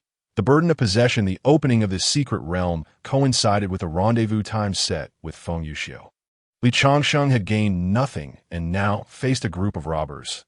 Engaging in a confrontation was out of the question. Fleeing was his only viable option, with the peculiar copper disc stowed away. He took off running, leaving the dual blade sect disciples momentarily stunned. The leader quickly shouted, "Chase him!" Having encountered the forest's oddities, Li Changsheng only dared to leap between the massive tree branches, while his pursuers were significantly faster. It was not long before the trio surrounded him, led by a bald man named Zhang Yi, whose demeanor was quite menacing, adorned with tattoos and possessing a robust physique. Accompanying him were an even larger, rotund figure and a gaunt man with a prominent mustache. All 3 were inner disciples of the dual blade sect, their cultivation levels ranging from the 1st to the 4th stage of body refinement. Li Changsheng, still at the 1st stage of spirit awakening, could not discern their true power, but sensed that trouble was imminent. Zhang Yi moved with remarkable speed, reaching Li Changsheng in mere breaths without any intention of obstructing him. Rather, he seemed intent on toying with him to further mock Li Changsheng. Zhang Yi began to leap backward between the branches, tauntingly asking, "Kid, which sect do you belong to?" Ignoring him, Li Changsheng changed direction and sprinted in another direction, his gaze primarily scanning the ground for something. Alas, no matter how he ran, he could not shake off the trio. The rotund man charged through the underbrush heedlessly, crashing into trees as if they were mere obstacles. Meanwhile, the slender, agile man appeared sporadically to taunt him. When Li Changsheng remained silent, the slender man suggested, Zhang Yi, should I take care of him? Zhang Yi, however, gestured for the others to slow down, confidently stating, Spirit Awakening second stage. Run faster. You see, I can jump backwards faster than you can run. His words incited laughter from the rotund and slender duo, clearly reveling in the humiliation of Li Changsheng. Yet, there was truth in their words. And Li Changsheng understood their intent. To exhaust him until he could no longer flee.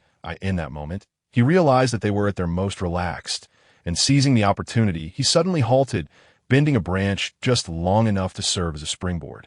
Propelling himself backward, caught off guard, Zhang Yi and his companions were momentarily stunned, allowing Li Changsheng to escape.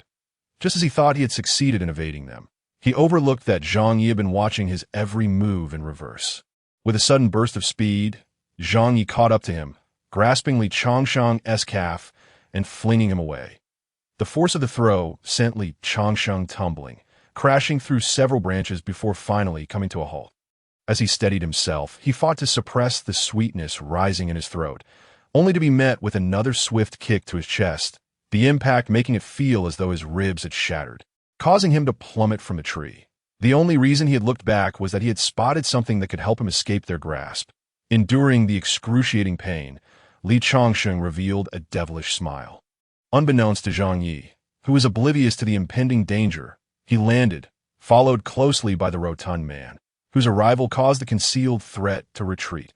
Observing Li Changsheng's disheveled state, the slender man mocked. Kid, you can take quite a beating. Zhang Yi approached, lifting Li Changsheng's face with a disdainful expression and demanding, hand over the treasure you just picked up, and I might consider sparing your life. Li Changsheng erupted into laughter, retorting, if I give it to you, I'll still end up dead. The trio exchanged glances before bursting into laughter, with one remarking, Oh, so you know quite a bit. Zhang Yi added, Honestly, just a moment ago, my brothers and I didn't want to waste our energy on someone like you. Having witnessed such scenarios of betrayal before, Li Changsheng knew he was no match for them and refused to accept his impending doom. To buy time, he suddenly exclaimed, 3 senior brothers, I'll give you the item. Just spare my life. At these words, the trio ceased their laughter, exchanging wary glances, and Li Changsheng could see they were beginning to doubt him. The rotund and slender duo, less astute than Zhang Yi, readied their weapons, but Zhang Yi quickly restrained them that he was no fool. Upon seeing Li Changsheng halt beneath a large, budding flower, he deduced his intentions. The sudden plea for mercy was clearly a stall tactic that he remained cautious. For a low-level cultivator with self-awareness, abandoning the object and fleeing would be the wisest course of action, and it was evident that Li Changsheng's refusal to do so indicated he had something up his sleeve. At this point, Li Changsheng was in a state of panic, having risked being devoured by the formation to make that claim. With his ruse exposed, he thought to himself that he had overreached. Zhang Yi then declared, Hand over the item, and I will naturally let you go. Upon uttering those words, he exhibited no further intention of approaching Li Changsheng. This was evidently apparent. The scheme had been unveiled. Li Changsheng, at this juncture, pondered for a moment. This troublesome entity had ensnared him for so long. Relinquishing it was not out of the question. However, he needed to ensure that his adversaries maintained a considerable distance, allowing him the opportunity to escape. Yet without Li Changsheng needing to voice his concerns, Zhang Yi and the others had already retreated several paces. Still, he felt uneasy and proclaimed, Cast your knives aside. Otherwise, I shall feed this treasure to that creature. The group complied obediently, discarding their blades, but Li Changsheng discerned something peculiar. Their gazes were not fixed upon him, but rather above his head. Simultaneously, Li Changsheng beheld what he had been longing to see. Situated upon the heads of his foes, observing their expressions, which bore a hint of triumph, he realized that the flower behind him had awakened, in contrast to the past, when he had suffered due to its presence. A chill coursed down his spine. He could almost sense the creature's tongue reaching out to caress him. In a moment of clarity, Li Changsheng recalled that this entity was prone to ambush. As he glanced at the 3 individuals, their faces betrayed their glee.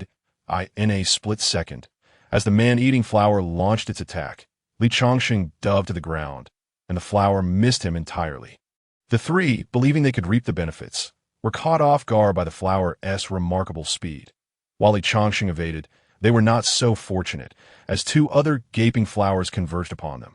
Witnessing the flowers pass over him, Li Changsheng took flight. The rotund man positioned himself before Zhang Yi and the others, employing only his hands to restrain the nearest flower.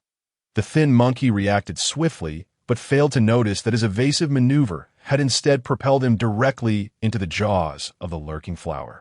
"Brother, save me!" he cried out in panic. Zhang Yi, witnessing this, immediately severed the flower's stem with a swift stroke, while the hefty man furiously tore it apart.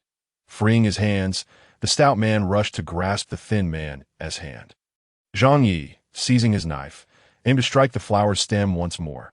Yet despite the stem being severed, the plant continued to consume the thin man.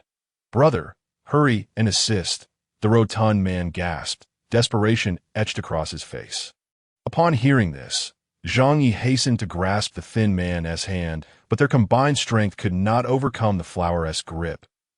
In the end, each managed to clutch only one of the thin man's arms. The stout man, frightened, released his grip, while Zhang Yi, in a fit of rage, hurled the thin man's other arm towards the flower. At this moment, the rotund man collapsed, weeping, while Zhang Yi seethed, "You little brat, if I catch you, I shall tear you to shreds. Thin monkey, rest assured, brother will avenge you," lamented the stout. At this juncture, the flower fell silent. Zhang Yi, brandishing his knife, began to slash at it, but the thin man had already been devoured. His lower half completely vanished. "Ah!" Zhang Yi roared, unleashing a flurry of strikes against the flower. "You little scoundrel, don't let me catch you!" Fueled by rage, both men sprinted in pursuit of Li Changsheng. Little did they realize that the most perilous location was, in fact, the safest. In their fury, Zhang Yi failed to notice that Li Changsheng had concealed himself beneath the massive leaves of the flower. Chapter 51. The counterstrike after Zhang Yi and the others had departed for some time. Li Changsheng finally exhaled in relief, suppressing the pain in his chest as he emerged from beneath the giant leaf. However, Li Changsheng, with a forgetful disposition, seemed to disregard the earlier events, as his feet had become ensnared. He swiftly drew his sword and slashed at the tendrils ensnaring him. The vines twisted like decapitated serpents, and with a sigh of relief, Li Changsheng felt reassured enough to step away. Yet, unbeknownst to him, beneath the vibrant exterior lay a body rife with poison. The ruptured vines oozed a purplish-red liquid, which seeped into his trousers and infiltrated his body. Oblivious to this, he merely felt a slight itch in his calves and absent-mindedly retreated. Not long after, he began to feel dizzy, attributing it to an overexertion of spiritual energy. Subsequently, he consumed several spirit-gathering pills and, after tapping his temples, regained his lucidity. However, after taking only a few steps, a wave of disorientation overcame him, and he collapsed, his body no longer under his control. The 8 directions, 6 harmonies artifacts slipped from his grasp and fell to the ground. No matter how hard he tried to rally himself, he found himself caught in a state of helplessness, neither fully unconscious nor fully awake, as if his body had been numbed. It was then that he realized he had succumbed to some form of paralyzing poison, though the means by which it had been administered escaped him. Thus he lay there like a conscious vegetable, with dust swirling about his nostrils. Suddenly, a blinding white light burst forth, yet he lacked the strength to close his eyes. Amidst the radiance, he spotted Xiao Lulang, who had gone missing within the formation. Upon seeing Li Changsheng in such a state, Xiao Lulang became frantic, but to Li Changsheng's dismay, the creature scarcely spared him a glance before darting away with remarkable speed. Watching Xiao Lulang flee, Li Changsheng felt a surge of dread. Before long, he heard the sound of trees snapping, followed by Zhang Yi's voice echoing ominously behind him. At that moment, Li Changsheng's expression turned ashen. He had not anticipated that Zhang Yi and his companion would launch a counterstrike. "I thought you could escape. It turns out you were hiding here, making it easy for my brothers to find you." Zhang Yi sneered, standing over Li Changsheng, his foot pressing down on Li Changsheng's hand, that he then delivered a sharp kick to Li Changsheng's abdomen, eliciting a pain that left him gasping for breath. The two had not ventured far before they sensed something amiss. With Li Changsheng's agility, he should not have strayed beyond Zhang Yi's spiritual perception. realizing he had not fled but remained there. They turned back, fortuitously encountering Li Changsheng, poisoned and collapsed. Zhang Yi picked up the fallen 8 directions, 6 harmonies artifact, and brought it down upon Li Changsheng's head, delivering a blow that felt as though it would shatter his skull. In such circumstances, Li Changsheng could only resign himself to their whims, hoping Zhang Yi would spare his life. Zhang Yi, however, had no intent to kill Li Changsheng. Instead, he sought to humiliate him, relishing the torment. The stout man, as Zhang Yi's lackey, seized the incapacitated Li Changsheng, whose limp body resembled freshly laundered clothes, entirely at the mercy of his captors. "Brother, he seems to lack strength," the simple-minded stout man remarked. A resounding slap struck the stout man's head as Zhang Yi scolded, "Fool! He is poisoned." The stout man, though berated, could only rub his head, yet he still hoisted Li Changsheng aloft to present his face to Zhang Yi. At that moment, Zhang Yi brandished his long knife before Li Changsheng, declaring, "Did you think you could outsmart me? Show me another trick?" As he spoke, Zhang Yi did not hesitate to drag the blade across Li Changsheng's face. The stout man then inquired, "Brother, what shall we do with him?" "Hang him up. Today, I shan't pursue treasures. I intend to eradicate these man-eating flowers and swallow that skeleton whole. That I will avenge the thin monkey." Zhang Yi directed his ire towards the flowers. He then commanded the stout man, "Hang him up as bait." The stout man, with an innocent promptly fetched some vines, ensnaring Li Changsheng before suspending him from a sturdy tree branch. Zhang Yi prepared for a grand slaughter, and as blood dripped from above, the cacophony of rustling branches and dragging vines filled the air. Suddenly, a flurry of purple vines surged towards Li Changsheng. As the tendrils sought to ensnare him, Zhang Yi swung his knife, severing them all, causing Li Changsheng to break out in a cold sweat. He could only pray that this fool would not accidentally harm him. While Xiao Lulang had already fled to procure an antidote, the dim-witted stout man suddenly spotted a dark figure darting through the woods and exclaimed, "Brother, I see a monkey," to which Zhang Yi responded with palpable annoyance. "Idiot, keep an eye behind you. Don't let that demon flower catch you off guard." The corpulent figure nodded repeatedly before turning away, while at that moment, Li Changsheng realized that a warm sensation was gradually expelling the toxins from his body, most notably allowing him to move his fingers. From his elevated vantage point, he observed numerous carnivorous flowers advancing towards them, and Zhang Yi, sensing the danger more swiftly than he, revealed a menacing grin, as if eagerly anticipating the arrival of these predatory plants. As the first carnivorous flower lunged forth, Li Changsheng bore witness to Zhang Yi unleashing a martial technique from the Twin Blade sect. The willow leaf broadsword's ultimate skill, a cross-shaped arc of light, erupted, cleaving the first carnivorous flower into 4 distinct petals. The second flower attacked from behind the hefty figure, who, despite his considerable girth, wielded his blade with surprising grace, executing an awkward yet effective spinning maneuver, reducing the flower to scattered strands. Before the two could catch their breath, a fresh wave of carnivorous flowers approached, these dim-witted botanical creatures displaying their weakest stems rather than launching a direct assault. Instead, they unfurled their broad petals and emitted a bizarre shriek, seemingly attempting to intimidate before battle. In the face of these voracious plants, Zhang Yi exhibited remarkable confidence, with the large man taking the initiative in this second round of carnage. This time, his movements were swifter. His spinning form conjured gusts of wind as he unleashed a barrage of slicing winds. The ferocious blade winds shattered the incoming wave of carnivorous flowers, their delicate tendrils reduced to mere fragments. However, they remained oblivious to the fact that their bodies were now tainted with a significant amount of purplish-red toxins. The third wave brought forth even larger carnivorous flowers, their crimson and violet petals adorned with serrated teeth. Upon witnessing this, the two immediately activated their spirit armor, a feat achievable only at the body refinement stage. The hefty man struck first, only to find his blade rebuffed, as if striking resilient rope. Zhang Yi, noticing this, swiftly pulled the large man back. With 2 fingers of his left hand gliding along the blade, the weapon transformed into a vibrant azure hue, and he struck at the purplish-red flower. A brilliant azure light piercing through this second-tier menace. As more and more carnivorous flowers encroached upon the duo, they became increasingly neglectful of Li Changsheng's condition that moment. The small vagabond who had fled returned, hastily stuffing several black cocoons into Li Changxing's mouth. Upon consuming them, Li Changxing felt a surge of detoxifying power intensify within him. A blazing warmth began to radiate from his spiritual sea, gradually restoring sensation to his body. Suspended from a tree, Li Changxing observed the battle below, compelled to acknowledge the formidable prowess of Zhang Yi, who handled the carnivorous flowers with apparent ease. The hefty man was no slouch either, utilizing brute strength and his mass to crush several blooms. Yet the ferocity of their adversaries signified a grim fate for him.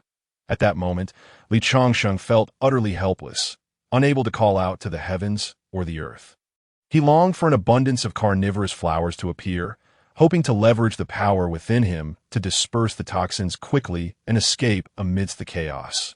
Indeed, the number of carnivorous flowers grew exponentially, and they seemed to communicate with one another. Before long, over 100 of these deadly plants had encircled Zhang Yi and the hefty man, along with Li Changxing. Undeterred by the sight, Zhang Yi revealed his more murderous side, grasping his twin blades and spinning them with remarkable speed, unleashing a flurry of cutting winds that obliterated the carnivorous flowers in an instant. Alas, despite the ferocity of his assault, it was a futile endeavor, as even the strongest blows could not contend with the sheer number of foes. Only a mere few dozen flowers were felled.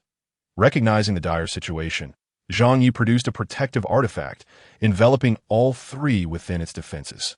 Plunging the battle into a stalemate, Li Changxing discerned that such a protracted conflict would be unsustainable, and indeed, Zhang Yi and his companion began to show signs of exhaustion, relying on the artifact to regain their strength. Yet, Li Changxing found himself puzzled as to why Zhang Yi sought to shield him from harm. Did he suspect that Li Changxing harbored some secret? Otherwise, he would surely have perished by now. As Li Changxing pondered this, Zhang Yi released the protective artifact, and the two regained their strength, launching another massacre upon the intellectually deficient carnivorous flowers. With time passing, layers of flower remnants piled up around Zhang Yi and his companion, their movements gradually slowing. The final wave of attacks approached, yet what arrived were several small orbs flung by Zhang Yi. With a series of explosive sounds, flames erupted, leaving the carnivorous flowers in tatters. After this decisive strike, both men were utterly spent, the hefty man panting heavily, leaning on his knees for support, exclaiming, "Brother, I think we've had enough." While speaking, he hastily consumed several spirit-gathering pills to replenish his energy. However, Zhang Yi, blinded by bloodlust, showed no signs of ceasing his assault.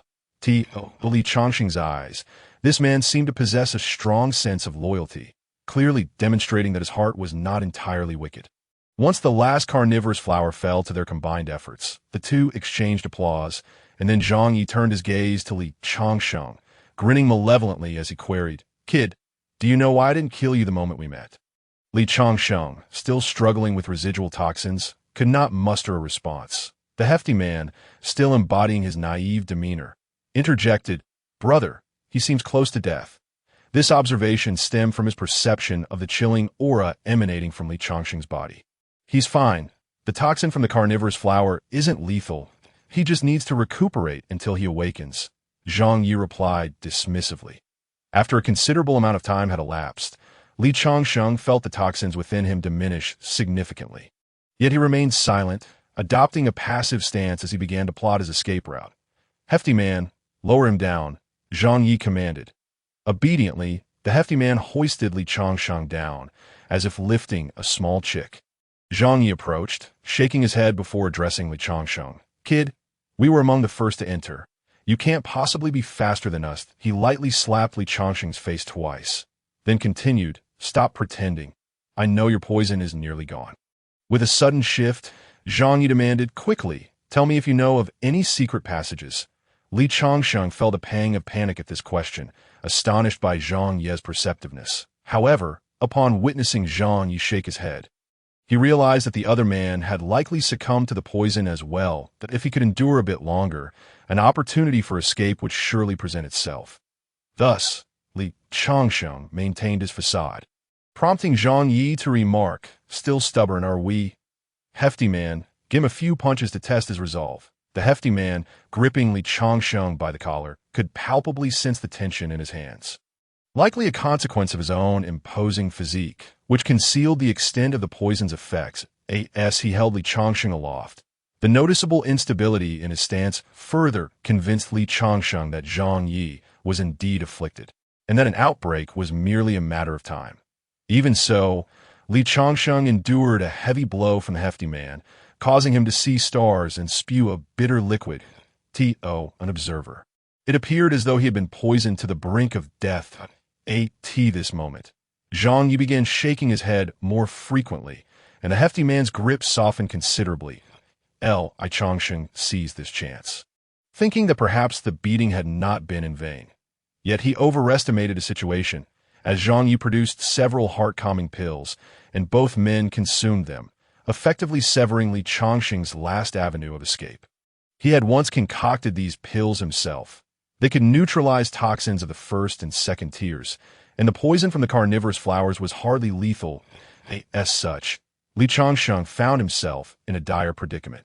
Afterward, the hefty man released Li Changsheng, and a rejuvenated Zhang Yi continued, "You can choose not to speak, but I have countless ways to make you talk. Let's see how long you can keep up this charade."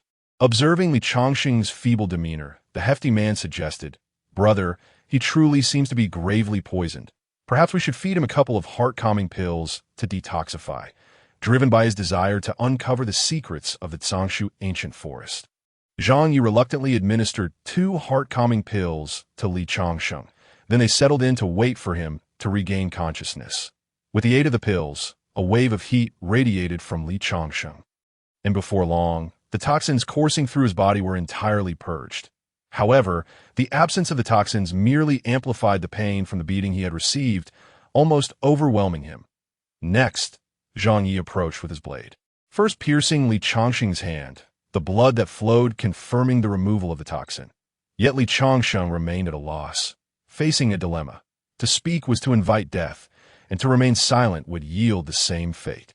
What was he to do? Stop pretending. The next strike could sever your arm. Zhang Yi threatened once more. Suddenly, Li Changsheng felt an icy chill enveloping his body, his temperature plummeting rapidly, and the purged purple poison flared back to life. Witnessing Li Changsheng convulsing, both men instinctively retreated a safe distance. The hefty man was the first to speak, his earnest tone inquiring, "Brother Zhang, what's happening to him now?" Zhang Yi observed the situation with a sense of bewilderment. Being cautious, he refrained from approaching Li Changsheng and instead chose to observe. He remarked, "This unfortunate fellow has also been poisoned by something else." Both of them shared this belief, unaware that it was due to Li Changsheng's physical constitution, coupled with the fact that the Qingxin Dan was a counterfeit with only a minimal detoxifying effect, which had left him paralyzed by the suddenly spreading toxin.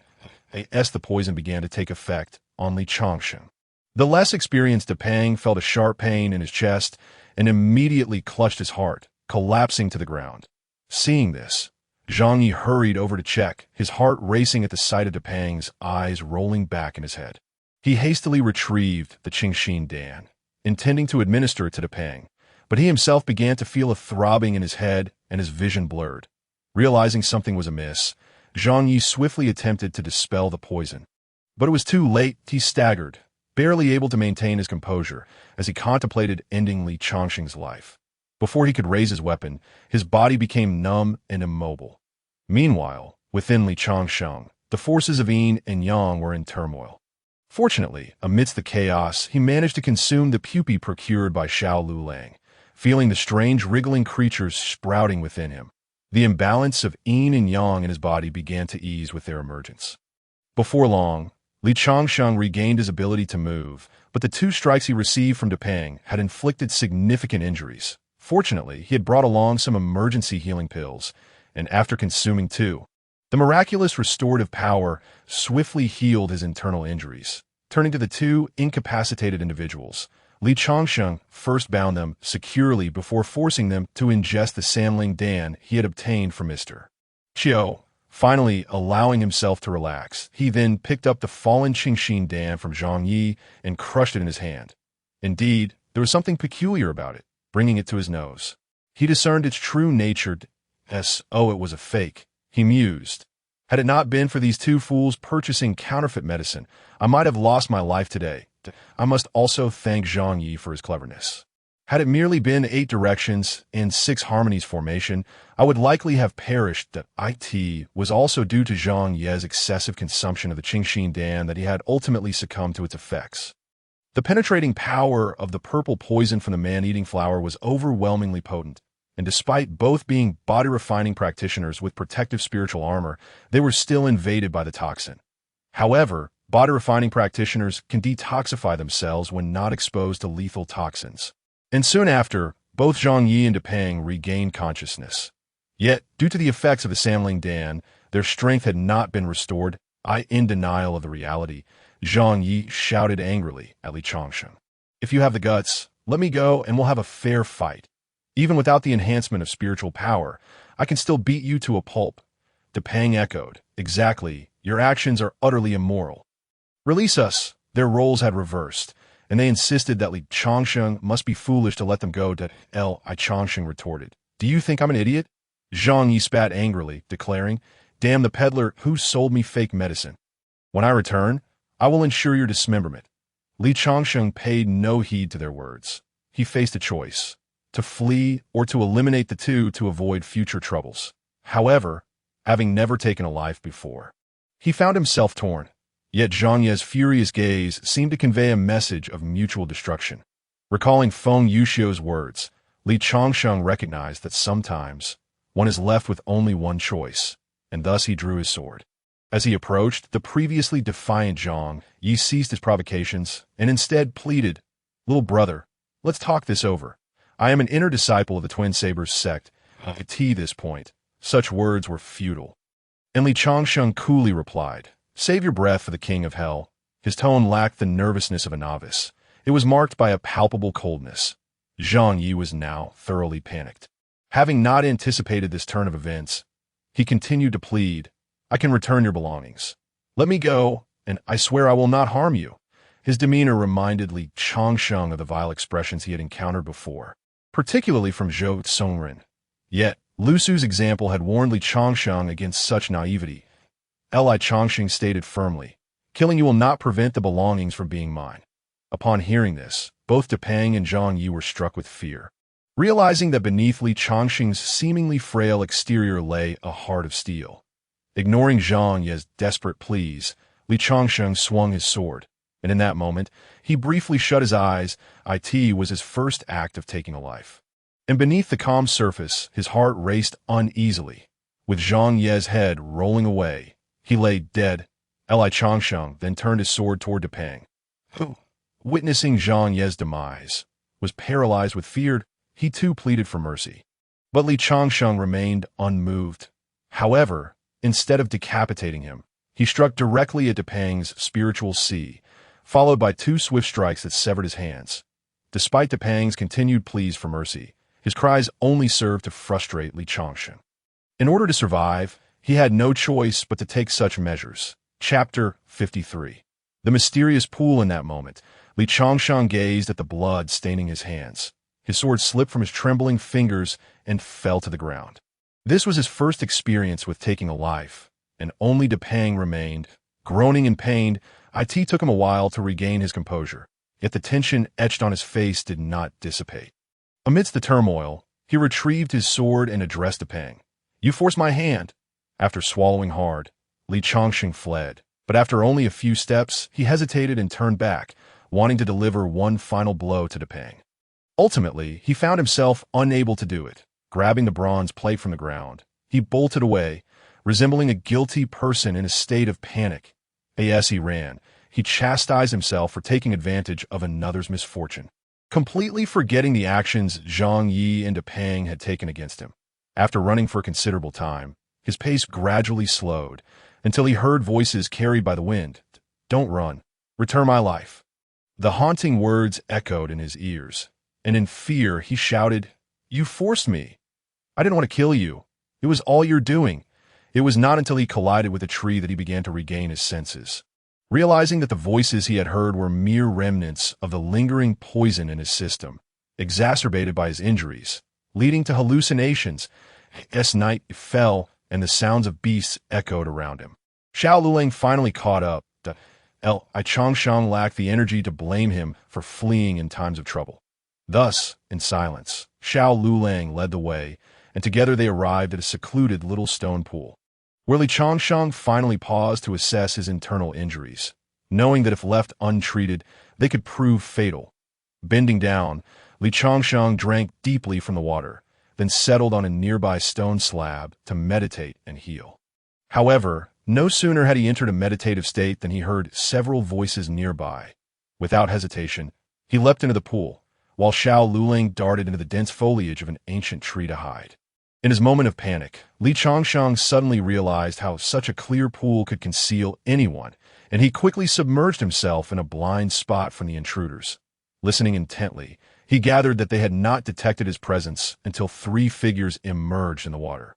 Causing him to feel a surge of anxiety, he wondered, could it be that I have escaped one calamity only to fall into another? This thought stemmed from his experiences since entering the realm of cultivation.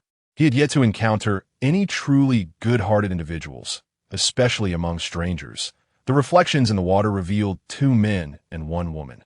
The woman was strikingly beautiful, her short hair exuding an air of femininity. Though the twin blades at her waist were all too familiar, if he was not mistaken, she too was a disciple of the twin sabers. Sect point one of the men, sporting a prominent mole on his cheek. Spoke, sisterly man, Zhang Yi and Guo Pang have gone missing. Could they be dead?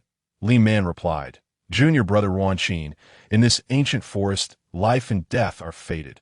However, given Zhang Ye's prowess, he should be fine. Have faith. Another voice chimed in, Indeed, brother Zhang is not the type to fall into trouble so easily. He has likely encountered a treasure and chosen to avoid contact with us, despite their reassurances. Li Changshang found the voices of the 2 men somewhat effeminate, causing an unsettling sensation to creep over him. The most tense moment arrived as he saw Li Man walking gracefully towards the water's edge. Conversing, brothers, do tell what treasures you have acquired. Listening to the conversation of several individuals, Li Changshang felt an overwhelming sense of anxiety after narrowly escaping from Zhang Yi and his companion. He fervently hoped they would not glance towards the water. Yet the more he feared, the more likely it seemed. As the dialogue unfolded, Li Man had already bent over, delicately cupping water in her jade-like hands to wash her face. From his position, Li Changshang could clearly see her face, as if they were gazing into a mirror, and the inner landscape of Li Man was fully revealed to him. That moment, Li Changshang had no inclination to admire the external and internal scenery. His mind was consumed with tension, and he felt an impulsive urge to resolve the situation with a swift strike. Meanwhile, the 2 conversing individuals responded, I found a bronze mirror. Its grade appears to be a low-grade spiritual artifact for counterattacks. I killed 2 second-tier demon beasts and obtained 2 demon cores. As they spoke, Li Man paused her actions. Li Changshang initially thought she had spotted him, but upon reflection, he realized that if she had noticed him, she would have done so the moment she cupped the water.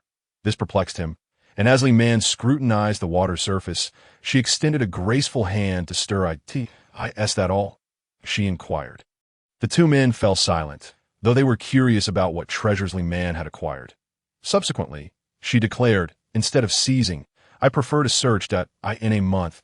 How many treasures can one find? Learn from me. My dear sister, in just 7 days, I have slain 11 individuals and acquired 15 treasures. Sometimes, brute force and luck are not enough.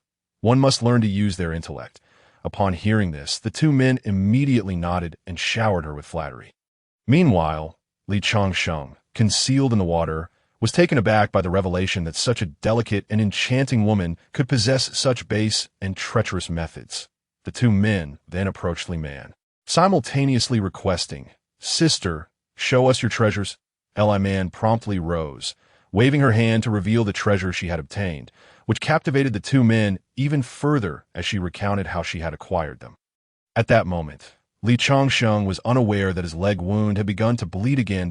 Li Man, who had been focused on the water's surface, seemed to sense another presence lurking below, upon noticing the emergence of blood.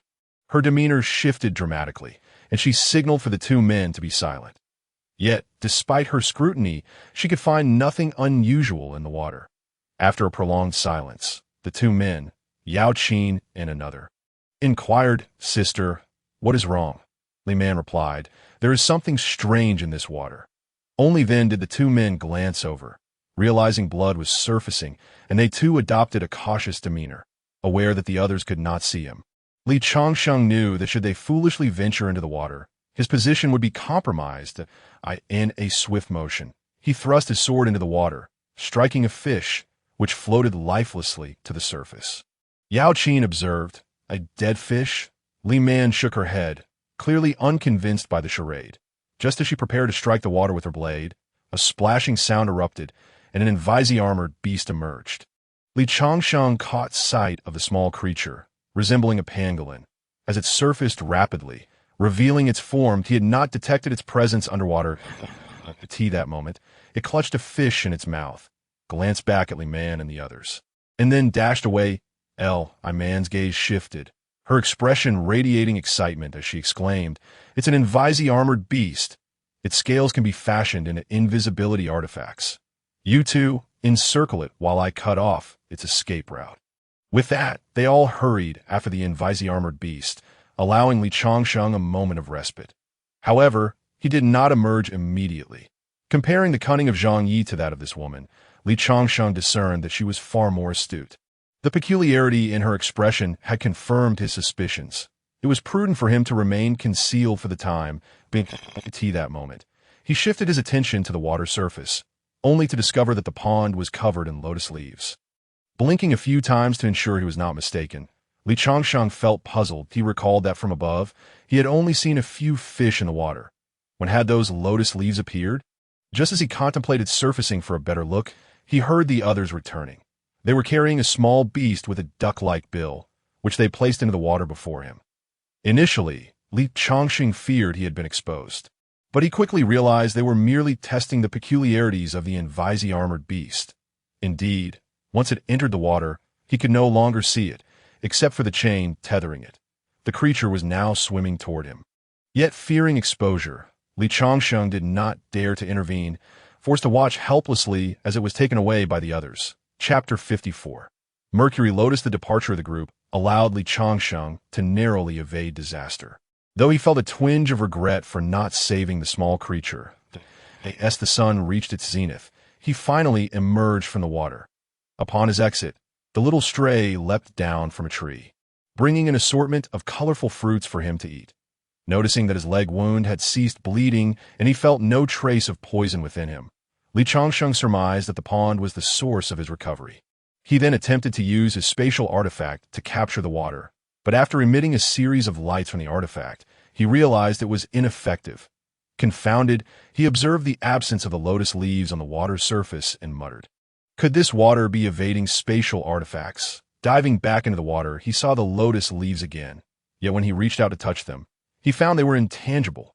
Perplexed, he returned to the shore and threw several stones into the water, only to find they made no splash, deepening his confusion. Striking the water with his sword, he noted that the blade remained dry, and his own clothing was likewise unaffected, leading him to conclude that he had encountered some unknown treasure. Out of caution, Li Changsheng fashioned a noise-making trap nearby as a precautionary measure. Vowing to uncover the truth behind this anomaly, he instructed the little stray to keep watch from a vantage point. Once everything was set, he began to circle the pond, until the clear sky was suddenly shattered by thunder, and dark clouds swiftly enveloped the area. Several bolts of lightning struck the water surface, startling both Li Changsheng and the little stray. After the thunderclap, Li Changsheng beheld the astonishing sight of lightning suspended within the water. That moment, fear gripped him, as he wondered if the water possessed some spatial properties. As raindrops began to fall, he noticed several transparent objects resembling lotus flowers on the water surface. Initially convinced he was mistaken, he rubbed his eyes, and confirming his sight, he recalled that the Bai Chao Lu did not document such spiritual treasures.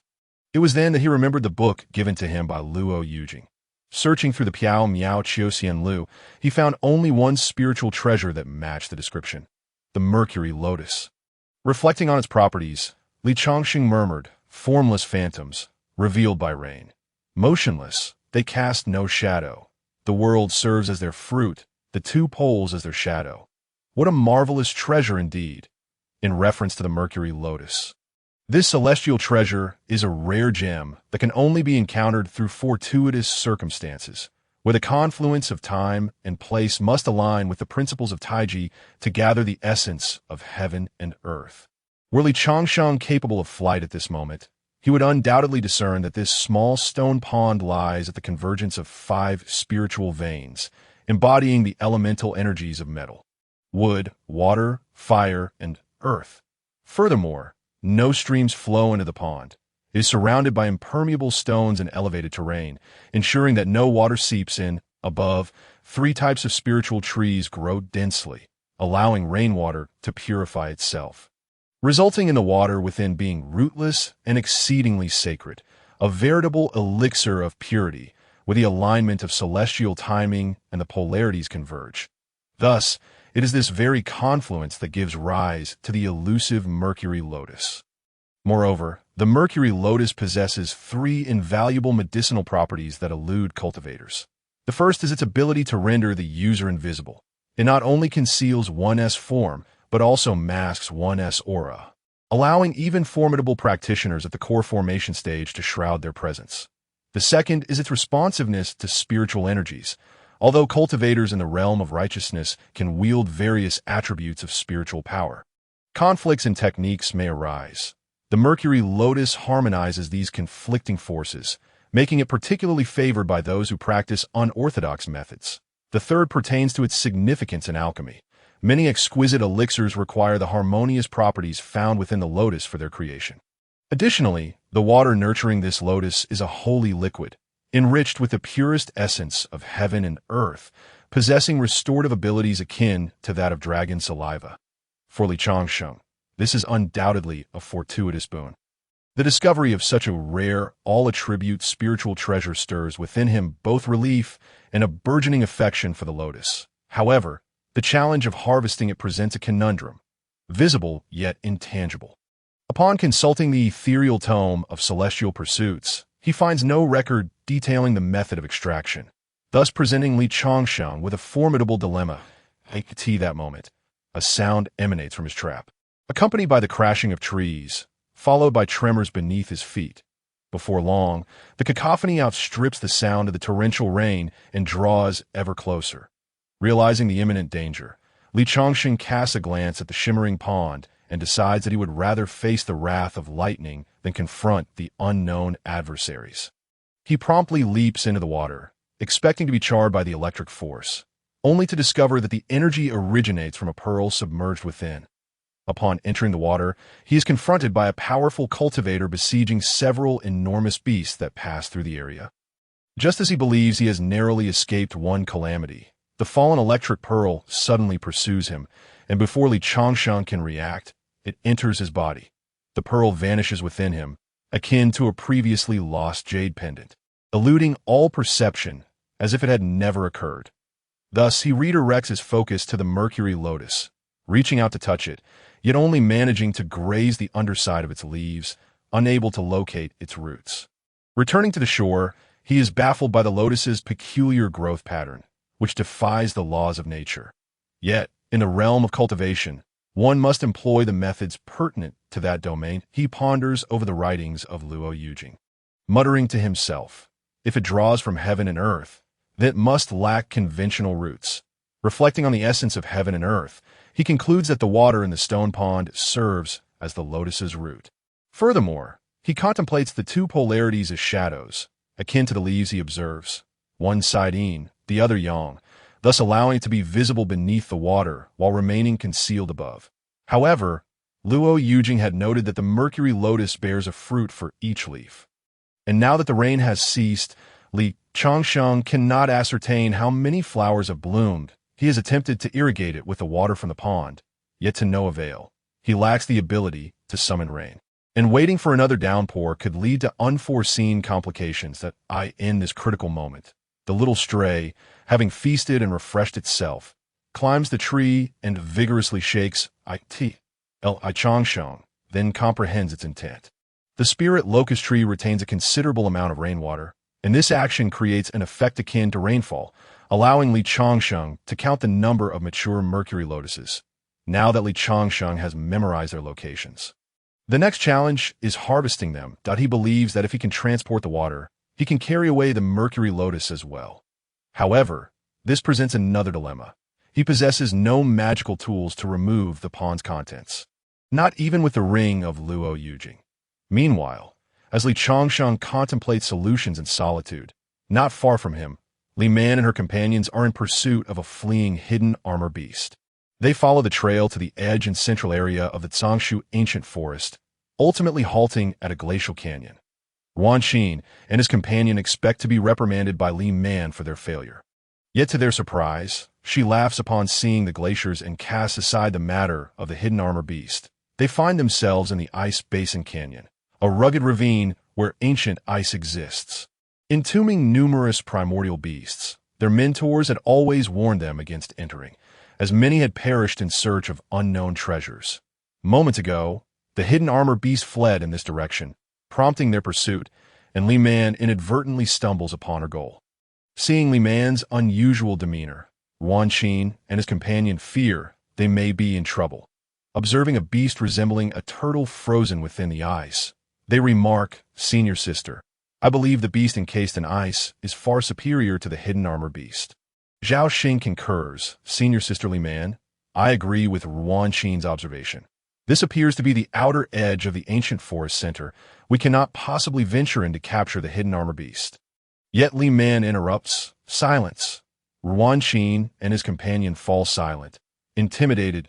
As she approaches the icy surface, Li Man places her hand upon it, closing her eyes as a surge of energy emanates from her palm. Soon, her expression reveals excitement. "Indeed, as the master foretold, the tomb lies right here," she declares. Wan Xin and his companion remain unaware of her intentions, but they watch as she retrieves a magical artifact and places it upon the ice, instructing them, "You two protect my path. Do not allow anyone to intrude." Unbeknownst to them, her actions are destined to bring calamity upon the entire Zangshu ancient forest. Chapter 55. Haste makes waste as Li Changsheng contemplates how to extract the mercury lotus. A sudden commotion arises, startling all creatures. The little stray perched on his shoulders stand alert, its fur bristling, an unprecedented sight that makes Li Changsheng uneasy. This is followed by an intense tremor that nearly causes him to lose his footing. A force sweeps past him, reminiscent of something extraordinary awakening. In the next moment, the disturbance abruptly ceases. Wishing to avoid prolonged uncertainty, Li Changsheng resolves to hasten his efforts to retrieve the mercury lotus. Simultaneously, human cultivators in various locations are momentarily taken aback. As calm returns, they dismiss the incident and resume their treasure hunts, continuing their skirmishes and pursuits. After a considerable time, Li Changsheng recalls that he possesses a crystal-clear aqua herb. Although the herbal compendium contains records of the aqua herb, it categorizes it as a low-grade spiritual herb with scant documentation on its usefulness. Turning, he searches the ethereal tome of celestial pursuits to see if Luo Yujing has any mention of it. Indeed, Luo Yujing meticulously chronicled this extraordinary spiritual herb within his tome. According to the text, the Baishui Jingqing Chao is classified as a superior grade spiritual herb, with its spiritual potency escalating by 1 tier for every millennium it has matured. Herbs under 1,000 years can merely repel water, while those aged 3,000 years possess the capability to disregard water-based techniques and spells below the earth grade, T 5,000 years. They can dismiss heavenly grade water attributes, and a herb aged 10,000 years is considered a celestial herb, readily usable as a magical artifact. The Bai Shui Jingqing Chao, held in his grasp, resembled a jade artifact, its leaves adorned with faint red outlines. Based on the description in the book, this should be a 3,000-year-old spiritual herb. This undoubtedly presented a timely remedy for the beleaguered Li Changsheng, who, filled with elation, continued to delve further into the text. At it was revealed that its attribute within the 5 elements is earth, rather than water, inherently possessing the ability to evade and control water. This realization left Li Changsheng feeling as though he had stumbled upon a tremendous fortune. Furthermore, this Bai Shui Jingqing Chao could be ingested directly or refined into a water-repelling pearl. However, he could only resort to oral consumption. Without hesitation, Li Changsheng began to consume the herb, which stood as tall as himself, savoring its sweet yet slightly bitter flavor that perfectly suited his palate. After ingesting the bai, shui, jing qing chao, Li Changsheng settled into a meditative posture, focusing his mind and breath to discern the effects of such a high-grade spiritual herb, while also absorbing its spiritual energy. Meanwhile, Xiao Lu Lang darted about in the water, catching fish to eat, its belly round and content as it lounged on the rocky shore, embodying pure enjoyment. Before long, Li Changsheng sensed his spiritual sea absorbing the herb's energy, for the first time experiencing the presence of wind within his inner realm. Unbeknownst to him, this was a manifestation of the dispersing spiritual energy, the source of which was the influx of elemental power from the bai, shui, jing qing chao, into his spiritual sea. Consequently, these earth elemental energies began to circulate throughout his body, while a portion of his already restored spiritual bones radiated a golden light, absorbing this newfound power. However, as he had consumed a 3,000-year-old bai shui jing qing chao, digesting such power would require at least a month, given his current cultivation level. Simultaneously, it would deplete a considerable amount of his spiritual energy, and, judging by the reserves in his spiritual sea, this process would likely extend far beyond that initial time frame. The text made no mention of the dangers of excessive consumption, as Luo Yujing had not studied the cultivation of pseudo-spiritual root practitioners. At this moment, Li Changsheng still believed that oral ingestion of spiritual medicine would yield immediate results. Just as he contemplated awakening his consciousness to test this newfound power, he realized he could not escape his current state, leading to the dawning of his realization. Recognizing the peculiar situation, Li Changsheng silently admonished himself. Li Changsheng, what folly is this? Have you forgotten the principle that excess leads to a counterproductive outcome? Even earthly medicines can become poison in excess. Am I not bringing harm upon myself? Observing his limited capacity for absorption, he feared that if this continued, he would find himself sitting here for 3 to 5 months before fully absorbing the herb. It was then that he comprehended why mortals brew potions and celestial beings refine elixirs. However, remaining stationary in this manner was untenable. Should he be ambushed, he would undoubtedly become a target at this juncture. He could only hope for Xiao Lu Lang's assistance. The mischievous creature had already noticed Li Changsheng's distress, observing the white smoke emanating from his body. Unlike before, Xiao Lu Lang refrained from calling out to him. Instead, it scrutinized Li Changsheng, who remained unresponsive. Believing that Li Changsheng was suffering from an excess of internal heat, it exerted itself to push him into the water. However, after this push, it could no longer see Li Changsheng, prompting Xiao Lu Lang to leap into the water in a state of panic. Upon spotting Li Changsheng submerged, it became curious and repeated the process several times before discerning the peculiarities of the small stone pool. In its mischievousness, it forgot about Li Changsheng's presence in the water.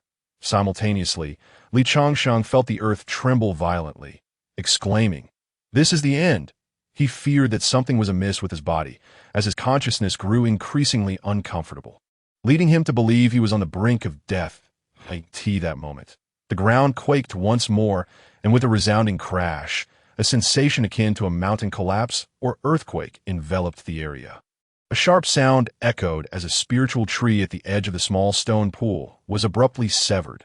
Xiao Lu Lang, already timid by nature, abandoned its perch in the tree and dove into the water to hide. Beneath the fallen tree lay a figure encased in frost. Had Li Changsheng been present, he would have recognized this as the unfortunate Ruan Qin. The mere presence of this individual rendered the atmosphere chilling, and the surface of the small stone pool began to exhibit signs of frost. Soon after, 2 figures approached. Their identities revealed to be Li Man and Zhao Xing. Their voices betrayed a sense of urgency, and both appeared to be limping as they supported one another. Zhao Xing, in particular, had lost his left arm, while Li Man seemed slightly better off, though one side of her face had drained of color, leaving her pallid. It was unclear what calamity they had encountered to leave them in such disarray. "Senior sister, what manner of unknown entity was that? I feel as though a mere glance from it could spell our demise," Zhao Xing remarked as he assisted Li Man in sitting down. Li Man, evidently perturbed by her facial injury, exhibited a temperament markedly more irritable than before, retorting, "This is a matter of sect secrecy. Do not pry." "And what of junior brother Ruanqing?" Zhao Xing inquired further. Li Man coldly replied, "Forget about him. Focus on recovering your spiritual energy and alerting others that we have merely 10 days left. If those powerful figures arrive, it will be exceedingly difficult for our Twin Blade sect to recover." After a brief pause, they departed, although Li Changsheng remained submerged and unable to exit his state of consciousness. He could still overhear their conversation, reflecting, "What a narrow escape. Had I not been in the water, I might have been cleaved in two without a second thought." Realizing he was not dead, Li Changsheng was finally at ease, allowing himself to concentrate on absorbing the medicinal properties of the Bai Shui Jingqing Xiao. However, once the two had departed, Xiao Lulang suddenly remembered that Li Changsheng was still underwater. Unaware that mortals who had opened their spiritual seas could not drown, it panicked at the thought of Li Changsheng suffocating. With one paw, it grasped Li Changsheng and exerted a forceful heave, propelling him out of the water. This little creature then followed Li Changsheng onto the shore, nudging him into a seated position. Yet upon sensing something amiss, Xiao Lulang darted away, leaving no time to push Li Changsheng further. Just as Xiao Lulang vanished, an elder wielding a whisk, accompanied by a young lady who appeared to be around 17 or 18 years of age, descended gracefully on a cloud, landing precisely where Li Changsheng was situated. Chapter 56. A chance encounter with Li Yannian the Elder, known as Wu Xin, was an 8th-level expert from the Dongxian realm. Serving as a protective elder of the Dao Tian sect, he was well-versed in the alchemical arts and held a modest reputation within the cultivation community. His serene demeanor betraying no hint of malevolence. The young lady accompanying him, appearing no older than 17 or 18, sported a bun atop her head, standing elegantly like a newly bloomed lotus flower. Notably, her features bore a striking resemblance to Li Changsheng. Elder Wu Xin had been drawn by a mysterious consciousness and fortuitously witnessed the unfortunate Ruanqing encased in ice, having been struck down. Upon landing, the young lady did not approach Li Changsheng directly. Instead, she inspected Ruanqing's icy form, exclaiming, "Elder, this is a person." Elder Wu Xin stepped forward, extending his hand to touch Ruanqing's icy shell. Instantly, a wave of cold surged toward his hand, prompting him to retract it swiftly. The young lady, observing the chilling energy creeping toward Wu Xin, gasped, "Elder, your hand." Wu Xin, seemingly unconcerned by the cold, channeled a stream of spiritual energy to dispel the frost. Yet, his brow furrowed as he remarked, "A creature is about to emerge. We must not linger here." Confused, the young lady queried, "What occurrence could possibly be beyond our Dao Tian sect's participation?" The elder replied slowly, "It is likely that even the venerable elders of top-tier sects may find it challenging to contend with. Let us depart." Yannian, he then conjured a cloud capable of carrying passengers and was about to instruct the young lady to leave when he noticed her pointing at Li Changsheng, her mature voice resonating as she inquired, "Elder, what shall we do about this person?" Though Elder Wu Xin had no desire to interfere, he perceived Yin Yang's curiosity and stroked his beard, quickly assessing the situation without casting a glance at Li Changsheng. He stated, "Yin Yang, individuals like this are often driven by a desire for rapid success. You must remember, earthly healers do not consume raw herbs directly. The same principle applies to cultivation. Not every spiritual herb is beneficial. Consuming them indiscriminately will lead to a fate akin to this individual." Miss Yin Yin remains perplexed. Having embarked on the path of immortality, why does she still fear the inability to absorb the essence of a single spirit herb? Elder Wu Exen, while approaching the small stone pond and surveying the water's surface, continued, "This is the consequence of aspiring to ascend too swiftly that to fully assimilate the power of a single spiritual treasure requires a considerable amount of time to convert its energy for one's own use. For someone like him, who possesses a flawed, first-grade spiritual root, it would take no less than half a year to absorb what he has consumed." Miss Yin Yin is none other than Li Changsheng's longed-for younger sister, Li Yinyang. She has now become one of the most outstanding talents in the Dao Tian sect, on the verge of breaking through the threshold of the Golden Core realm. Meanwhile, within his inner sanctum, Li Changsheng clearly heard the events unfolding outside. Upon hearing the name Yin Yin, he recognized her voice instantly. It was indeed his beloved younger sister, the one he had deceived into joining the sect.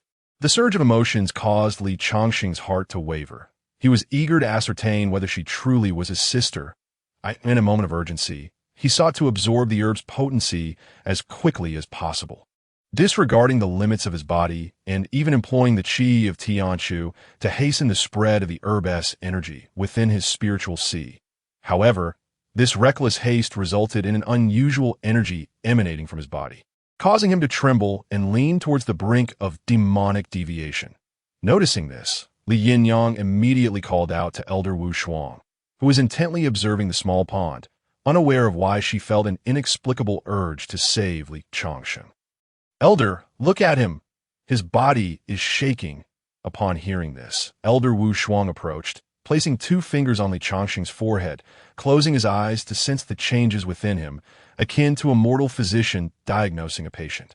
After a moment, Elder Wu Shuang withdrew his fingers, his tone calm. As if Li Changsheng's condition remained within his control, he stroked his beard and addressed Li Yinyang. "This is a case of a troubled Dao heart.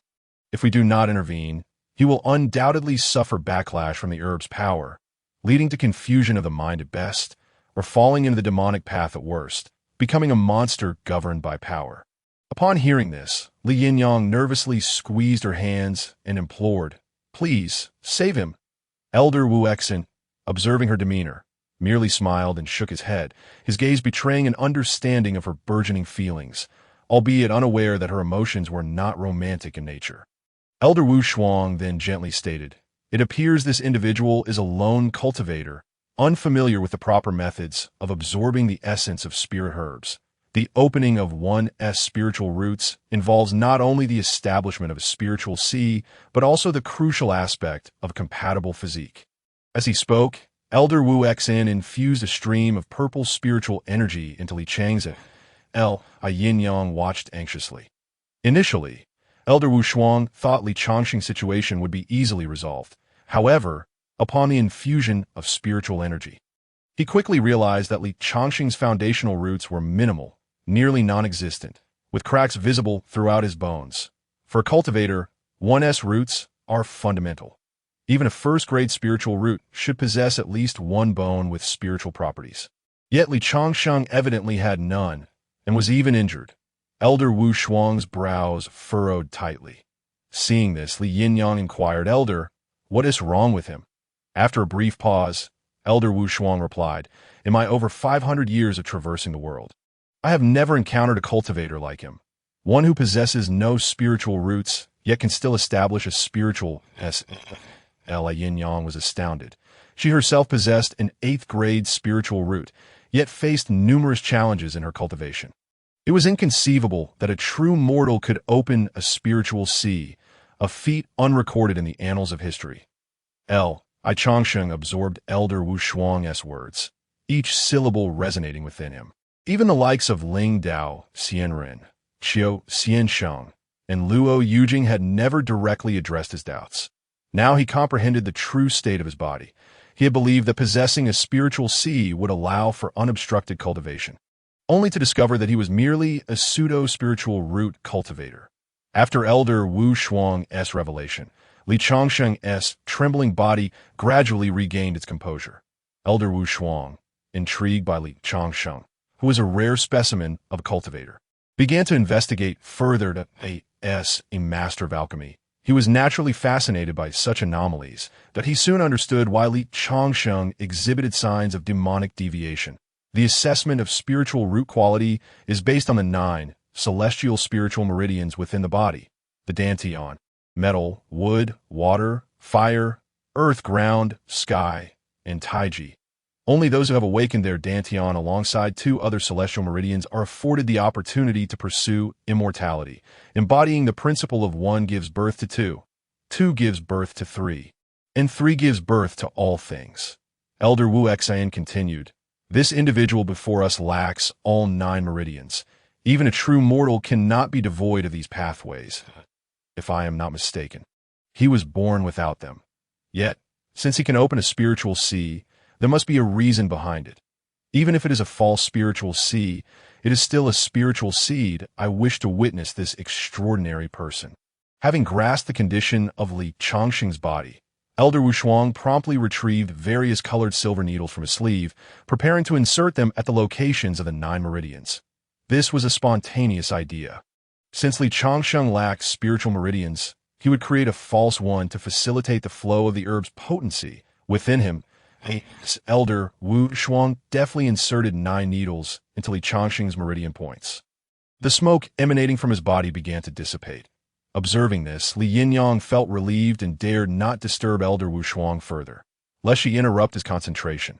However, this merely established a false bridge of life for Li Changxing. Without sufficient spiritual energy to support it, Elder Wu Shuang would need to continuously supply him with spiritual energy to aid in the unblocking. Upon witnessing the effectiveness of his needle technique, Elder Wu Shuang's confidence soared. He meticulously controlled his spiritual power, allowing a delicate stream to flow into Li Changxing's bones. Consequently, the potency of the crystal clear herb he had consumed rapidly spread throughout his body, ultimately permeating his bones and becoming a permanent source of strength. Once all was accomplished, Li Changxing's chaotic internal awareness finally awakened. Chapter 57. You have mistaken the person. It was evident that after resolving Li Changxing's predicament, Elder Wu Shuang displayed no excitement or self-congratulation regarding his alchemical prowess. Rather, the furrows on his brow deepened. Meanwhile, upon witnessing Li Changxing's rescue, Li Yinyang felt an uncanny sense of familiarity, increasingly convinced that this individual bore an uncanny resemblance to her brother. Li Changxing. Elder Wu Shuang also noticed Li Yinyang's unusual demeanor and inquired, "Yinyang, what troubles you?" Li Yinyang, caught off guard, hesitated for a moment before stammering, "Nothing, that I just miss my brother 8B, in response," Elder Wu Shuang remarked. "Still thinking of him?" At this, Li Yinyang remained silent, turning her face away to avoid the topic. Perceiving her melancholy, the elder, who was fond of her, chose not to pursue the matter further, instead addressing Li Changxing. "This young man is quite audacious at that moment." Li Changxing remained in a state of confusion, unsure how to confront this unexpected encounter. Hearing Elder Wu Shuang's words, Li Yinyang's expression shifted. She gazed at him with her starry eyes, as if silently questioning him. Elder Wu Shuang continued, "A pseudo-spiritual root cultivator daring to ingest a millennium's worth of spiritual energy herbs and still survive. This is the first time I have witnessed such a feat." Upon hearing this, a glimmer of happiness appeared on Li Yinyang's face. If this person truly was her brother, then the events of that year remained vivid in her memory. If he could indeed step onto the path of immortality, it would be a momentous occasion. When Li Changxing bid her farewell that year, Li Yinyang had been an innocent child. 10 years later, she had matured significantly, her understanding of the Tao evident. Soon, she had adjusted her mindset and was no longer deliberately concealing her feelings, resembling a cultivator free from worldly concerns. Then she inquired, "Elder, could it be that he found this spirit herb in the pond, and, fearing it might be taken by others, consumed it?" "You clever girl. Always imagining things," Elder Wu Shuang replied, implying that Li Yinyang was fabricating scenarios. Yinyang chuckled and asked, "Then why hasn't he woken up yet?" "It may take him 2 or 3 days. I might as well stay here and guard him for 3 days to repay your kindness," Elder Wu Shuang declared. While outwardly Li Yinyang appeared unaffected, her body betrayed her sincerity as she approached Li Changxing, whispering, "Though I do not know who you are, fate has brought us together, with Elder Wu Shuang guarding you. May you traverse the path of immortality and encounter countless opportunities. In the ensuing 3 days, the idol Elder Wu Xin inquired of Li Yannian, "Yannian, how did her master consent to your coming here with me?" Li Yannian replied, "Since my master returned from the ancient wasteland, he has been engrossed in the study of the techniques within that building. I sneaked out without his knowledge. You little girl, I had a feeling. How could that madwoman possibly allow you to descend the mountain? Pray tell the Grand Elder, your purpose for coming down is not merely to seek treasures in the ancient forest, is it? Surely the resources within the inner courtyard are sufficient for your needs." Despite her attempts to feign composure, the Grand Elder could discern that this young lady was merely putting on a brave face. Hearing Elder Wu Xin's words, Lianian could no longer suppress her thoughts and confessed, I wish to go to the mortal realm to find my brother. However, I do not wish to trouble you. In truth, it was nothing more than a desire to see whether he was faring well and if he had ascended to a high position. The more she spoke, the more her words resonated in Li Changxing's heart.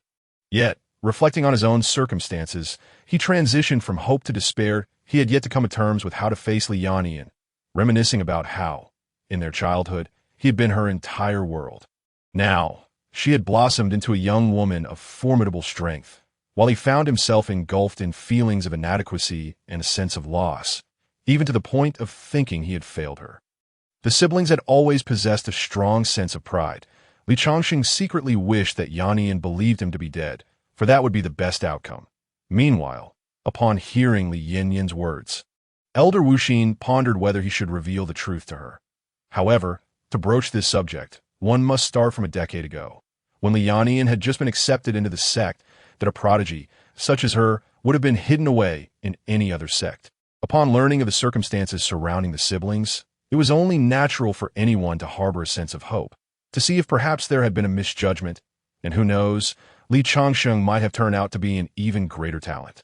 Thus, Elder Wuxin had made multiple trips down the mountain in search of Li Changxing, but each attempt ended in disappointment. That it was at that time that the wheel of fate began to turn for Lianian, as various resources nurtured her progress, all the while fearing that she might be harmed or that someone from a prestigious sect might covet her. Although this restrictive freedom ensnared her, it also held her heart captive. Back then, Lianian was very young and firmly believed that her brother would come to find her. For one whose 8 meridians were fully opened, the sect devised ways to deceive her, even though she always knew in her heart that her brother had not come. Yet, in her quest to find Li Changxing, she pushed herself to train relentlessly, alas, no matter how hard she tried. Her efforts went unrecognized. Even after defeating several talented disciples from top sects, she was seldom permitted to leave the mountain, resulting in her having little interaction with other disciples of Daotian's sect. Elder Wuxin had witnessed all of Li Yinyan's past, which is why he had always treated her with kindness, as if she were his own, leading to his hopes for her inheritance of the Great Path.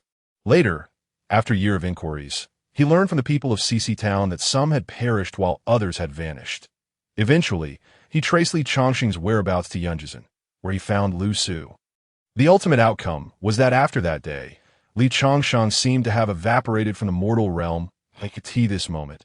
Unable to contain herself any longer, Li Yannian burst into tears, exclaiming, "Brother is doing well. He endures hardship to provide for me, ensuring I have good food and clothing." This lament shattered the defenses of Li Changxing's heart, yet the tears escaping his eyes bore witness to his true feelings. Nevertheless, this detail went unnoticed by Elder Wuxin and Li Yannian.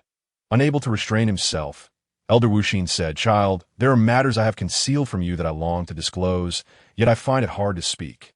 Upon hearing this, Li Yinyan's heart trembled, and she urged, "Please, Grand Elder, speak." The Grand Elder hesitated, unsure whether to proceed. However, Li Yinyan's calm voice suggested she already anticipated the outcome. She stated, "If you reveal it, I shall not weep any longer."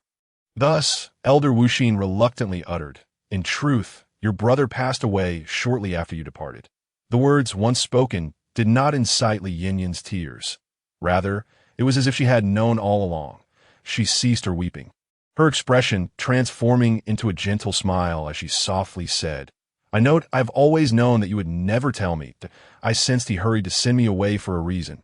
Perhaps there was no food at home. He fell ill, or he could no longer afford to care for me. He must have known he would die then. Each word pierced Li Changxing's heart, yet he remained unable to awaken to the truth. Even as his dear sister stood beside him, too fearful to acknowledge her. Elder Wuxin, known for his kindness within the Daotian sect, was never one to hide his feelings, and he continued, "Perhaps I was mistaken in my inquiries. Perhaps he is alive and well." Such comforting words Li Yannian would readily accept, and she smiled as she replied, "Thank you, Grand Elder, for bringing me out to clear my mind at tea this moment." Elder Wuxin could clearly perceive the transformation in Li Yannian, as if she had suddenly matured. His intention in bringing her down the mountain was for the future of the sect, and he was satisfied with this outcome. He then proclaimed, "Child, You must understand that the realms of immortals and mortals are distinct, and life and death are vast mysteries. Once one embarks on the path of immortality, they must forsake worldly attachments. I brought you down the mountain to fulfill your aspirations, not to witness your downfall. I too was once a skeptic, having descended the mountain multiple times to inquire about your brother. Perhaps an early death was a form of liberation for him. You would not wish to see him endure a life of suffering, would you? All his words were intended for Li Yinyan's benefit, yet no one had ever spoken of her brother's well-being. In Li Yinyan's eyes, the great path was indeed as her master had said, and she calmly responded, "The path is solitary, and the strong walk alone, that one's destiny is ultimately unchangeable." 3 days later, Li Changxing finally awakened. In those 3 days, he had ample time to contemplate many matters. He had resolved not to acknowledge Yannian, first and foremost for her own path, and secondly, because Li Yannian was no longer the sister in need of his care. I Changsheng first bowed deeply to Elder Wuxin, expressing, "I am grateful for your life-saving grace." He then addressed Li Yannian, saying, "This junior sister, the path ahead is vast, and life and death are separate. Mortals reincarnate while immortals ascend. We are ultimately not of the same path. You must take care." He avoided meeting Li Yinyan's gaze, knowing such avoidance was too calculated. "Meeting is fate. Since you have overcome your trials, we shall take our leave. If fate allows, we shall meet again," he declared. Hearing Li Changxing's words, Elder Wuxin echoed, "Yannian, it is time to depart." Upon hearing this, Li Yannian turned and walked away, while Li Changxing watched them leave. However, just as he thought Li Yannian had gone, she suddenly turned back and embraced him, exclaiming, "Brother." Her call rendered Li Changxing momentarily speechless. Even Elder Wuxin paused, for she truly recognized him as her brother, and resolved this inner conflict. It would undoubtedly be the best outcome for Li Yannian. After a moment's daze, Li Changxing regained his composure and, suppressing the turmoil within, replied, "Young lady, you have mistaken the wrong person. I am not your brother." Li Yannian had drawn close to Li Changxing's chest to confirm his emotional state. Realizing the misunderstanding, she hastily released him and said, "I apologize. I mistook you for someone else. It's all right. Please return." I Changsheng consoled her, and as she turned away, her face revealed a long-lost beauty, departing alongside Elder Wuxin. "My brother is surely well. He mentioned wanting to become an official. He could never pursue immortality. How foolish of me," Li Yannian thought to herself.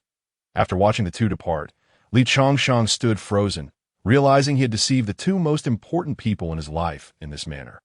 He promptly slapped himself in disbelief. This scene felt familiar. Had he not similarly deceived Li Yannian years ago? Had he not also misled CC in the same way? The heartache lingered deeply. Yet he remained oblivious. Chapter 58. Mu Qingbai in the heavens. Someone soared, while on the ground, others chased after them, and one paused to cast a glance at Li Changxing. This was not his first experience of anguish. Yet it was the most profound in this moment. He forgot the things in the pond, feigning an air of nonchalance, while inwardly he wrestled with conflict. Once upon a time, he solemnly vowed to his sister that he would rise to a position of great authority without diminishing her status. Yet now, he finds himself in the realm of cultivation, no different from an ant, and dares not to acknowledge her. He muses that perhaps once he becomes stronger, he shall seek her out. After all, Li Changsheng would never wish for his sister to step forward and protect him. Despite her brilliance as a prodigy in the cultivation world, he remains her brother, bearing the duty to safeguard her. However, this notion confronts the stark reality that even with 100-fold effort, Li Changsheng may never catch up to a standard cultivator, let alone to Li Yinyang, who has awakened 8 innate spiritual veins.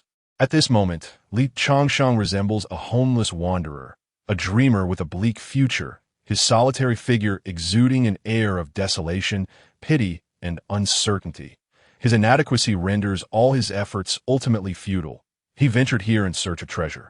But others too seek fortune, and there are always a few audacious souls willing to test their luck in this ancient forest. Thus, someone witnessed the recent events, but due to their own limitations, they dared not approach until after Li Yinyang departed, as the willow catkins danced in the wind. Time and circumstances had changed drastically that a young man, silver-haired, with a sword at his waist and a gourd of wine in hand, spoke nonchalantly not far from Li Changsheng. Such verses were etched in Li Changsheng's memory, yet he ultimately remained unresponsive, his heart stirred while he himself did not react. Noticing the silence, the newcomer called out with a loud hey. Perhaps the volume jolted Li Changsheng's spirit, for after a moment's hesitation, he turned his gaze toward the source of the voice. I Changsheng merely looked over without uttering a word, whereas the stranger seemed more loquacious than him. After downing a mouthful of wine, he tossed the gourd toward Li Changsheng and leaped down from the tree. Appearing somewhat inebriated, he stumbled over to Li Changsheng, exclaiming, "A man should not cower and weep. Are you not a man?" Li Changsheng remained silent, prompting the stranger to continue. "Did your companion run off with someone else? Or has her master passed away? Why the long face? Or were you bullied? Shall I help you retaliate?" The persistent inquiries compelled Li Changsheng to remain mute, which only frustrated the young man further. Drawing his sword, he pressed it against Li Changsheng's neck and questioned, "Hey, have you gone mute?" In response, Li Changsheng calmly pushed the sword aside and replied, "You are the one who is mute." "Hey, I was trying to have a civil conversation with you. How rude." The silver-haired youth retorted. I Changsheng countered, "Am I familiar with you? Do you intend to kill me simply because I do not respond?"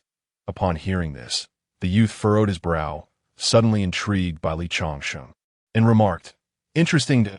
If I wanted your life, I would only need one strike. Why bother with conversation?" As he spoke, he reclaimed the gourd from Li Changsheng's hand, took a deep swig, and continued, "Drunkenness is a pleasure amid beauty, free of worries and strife. Have you encountered some insurmountable obstacle? Feel free to share. My talent for enlightenment is exceptional, and I could surely assist you." Recognizing a kindred spirit in the young man's demeanor, Li Changsheng replied, "Not at the moment. In truth, he desperately needed someone with a contrasting personality to converse with. I am Li Xiuni. May I inquire your name, fellow cultivator?" Li Changsheng asked. The silver-haired youth gulped down another mouthful of wine and responded, "They call me Jiu Fengzi, of the Chaotian sword sect, Mu Qingbai. Do not let my white hair deceive you. I am barely 20. With that, Mu Qingbai grew familiar, draping an arm over Li Changsheng's shoulder, the scent of alcohol wafting as he leaned in and asked, "What is your connection with that talented woman from the Daotian sect? I saw her pleading for your rescue." Li Changsheng could not disclose his relationship with Li Yinyang. Even if he did, Mu Qingbai would likely not believe him. He replied, "I do not know her." "Are you serious? That is a renowned figure in the cultivation world. You do not recognize her?" Mu Qingbai exclaimed in astonishment. I Changsheng reiterated, "I am not mistaken. I truly do not know her." "Do you?" Mu Qingbai, now at the stone shore, bent down to sip some water with his mouth, then splashed some on his face, declaring, "How can you not recognize her? A genius with 6th-grade spiritual roots. And she is incredibly beautiful, truly the dream companion." As Mu Qingbai spoke, he cupped his face with his hands, wearing an expression of longing. Were it not for Li Changsheng's lack of strength, he might have dealt him a few blows. Thinking, someone like him would never deserve to marry my sister. Yet, upon hearing that his sister possessed only 6th-grade roots, Li Changsheng began to wonder if the celestial masters had erred in their assessment. Little did he know, this was a deliberate move by the Daotian sect to foster Li Yinyang's growth, as they had essentially snatched her away back then, a fact they would never disclose. Lost in his daydreams, Mu Qingbai continued, "A great talent of the Chaotian sword sect, can only aspire to be in her shadow. 5 years ago. In the Qinyanji competition, I, with 7th-grade roots, could not defeat her. A cultivator with 6th-grade roots, that, if she is not a genius, then who is?" Upon finishing, Mu Qingbai's face was marked with frustration. Yet Li Changsheng found solace in his words, thinking, "You with 7th-grade roots cannot compare to my sister, who has 8th-grade roots. It is no wonder you are outmatched." Returning to the matter at hand, Mu Qingbai revealed his purpose for being there, asking, "How could a fellow cultivator with merely 2nd-level spiritual roots dare to seek opportunities here?" Though Mu Qingbai had shown no signs of unease from the outset, caution remained prudent. I Changsheng replied, "One cannot catch a tiger cub without entering the tiger's den." Upon hearing this, Mu Qingbai stood up, exclaiming, "Excellent! I admire your determination, fellow cultivator. I end this pursuit of immortality. One must gamble. Who knows where the elusive fates may lie? If I lose, it is but a matter of life and death. And Yu Qingbai's words struck Li Changsheng like a bolt of inspiration. Both he and Mu Qingbai displayed a fearless resolve that Li Changsheng himself lacked. Then Mu Qingbai added, "While your sentiment of not entering the tiger's den holds merit, I must remind you, the path to immortality is long. And strength is essential for progress. The wise always make the right choices." Chapter 59. Do not enter again. Mu Qingbai's words serve as a reminder to Li Changsheng. It is fine to be reckless, but one must not be foolishly so. Although Mu Qingbai was grand and bold, he was also a poetic cultivator, having created the 12 verses of sword poetry, a distinguished sword technique among the younger generation. Curious to learn more about his encounter with Yin Yang, Li Changsheng inquired, "What was the name of that young lady you mentioned earlier?" Although he was certain it was Li Yin Yang, he wished to confirm. Mu Qingbai answered without hesitation. Li Yin Yang, 6th grade roots, a disciple of the Dao Tian sect, ranked second among the young generation in Qinyanji, but I have only faced her once. As Mu Qingbai spoke. His admiration for Li Yin Yang was palpable, even bordering on reverence. Li Changsheng feigned ignorance, asking, "Is she truly that formidable?" Mu Qingbai inhaled deeply, pausing for a moment before responding. "I fear that even ordinary cultivators at the first or second level of the core formation stage are not her match." Such straightforwardness allowed Li Changsheng to grasp just how powerful Li Yin Yang truly was. At that moment, it was clear she inhabited a realm entirely different from his own. Continuing, Mu Qingbai remarked, "Did you know that within the vast realm of Haoren, only a handful of cultivators with spiritual roots above the 6th grade have emerged in the past millennium? Such talent ought to belong to my Chao Tian sword sect. So how did it end up with the Dao Tian sect? Fortunately, my senior brother holds sway. Otherwise, the future of this world would be uncertain." I Changsheng perceived a hint of exaggeration in his words and replied, "I do not believe it. How could there be so few individuals in such an expansive world?" Mu Qingbai, taken aback by Li Changsheng's naivety, retorted, "My dear fellow, 3rd grade roots are a rarity. 4th grade roots are considered exceptional. 5th grade roots are a mere 1 in 10,000. And 6th grade roots depend solely on fate. As for me, with 7th grade roots, there is hardly a choice. There are merely 2 of us." Simpleton, Mu Qingbai added, not forgetting to chide Li Changsheng. Indeed, Mu Qingbai was correct. This was the cultivation world assessment of a practitioner's innate talent. And roots below the 3rd grade were not even considered. Afterward, Mu Qingbai wore a dejected expression, lamenting, "What injustice! With my 7th grade roots, I cannot even best her 6th grade prowess. It is utterly humiliating." Observing Mu Qingbai's demeanor, Li Changsheng could only smile knowingly. There was no need to disclose his pseudo-spiritual root. Fortunately, Mu Qingbai did not inquire further. Noticing Li Changsheng's solitary figure, Mu Qingbai immediately proposed, "Have you considered joining my Chao Tian sword sect? You need not worry about admission. If I desire it, they will surely acquiesce." Such words were indeed enticing. If Li Changsheng could go to a better place, he would be more than willing, but given his current status, he feared that even the martial artists mentioned by Feng Yuxiu would not regard him highly, let alone meet the lofty standards of a first-rate sect. Thus, he replied, "I shall not go. I have my own sect." "Is that so?" Mu Qingbai's countenance fell slightly upon hearing Li Changsheng's response. He continued, "Do you not understand what the Tianjin sect represents?" The concept of a first-rate sect was merely a phrase Feng Yuxiu had uttered. Li Changsheng had no clear expectations of what it entailed. Mu Qingbai elaborated, "It is the most powerful sect in this world. We do not consider it." Upon this mention, Li Changsheng felt even less inclined to join. As he struggled even as a mere named disciple of the Qingyuan sect and doubted his worthiness for such a place, he thought Mu Qingbai somewhat naive. In truth, these were the 3 promises Mu Qingbai had received upon joining the Chao Tian sword sect.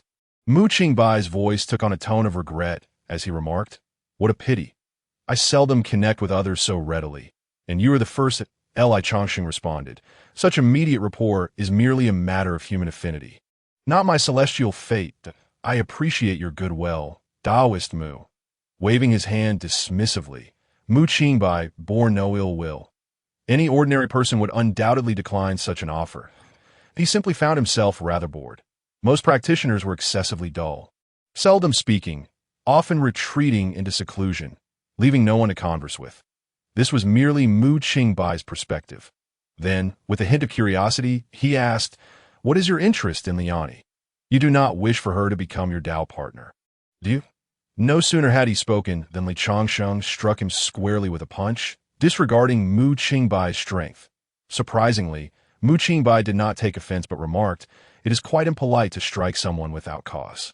Such a reaction astonished Li Changsheng, who countered, "Do you not often kill and silence those who oppose you?"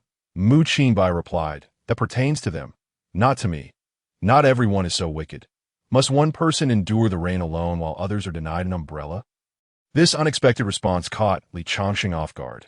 Still, he believed Mu Qingbai had no reason to act against him, and he added, "He regards me as his brother." Upon hearing this, Mu Qingbai's eyes widened as he recalled something.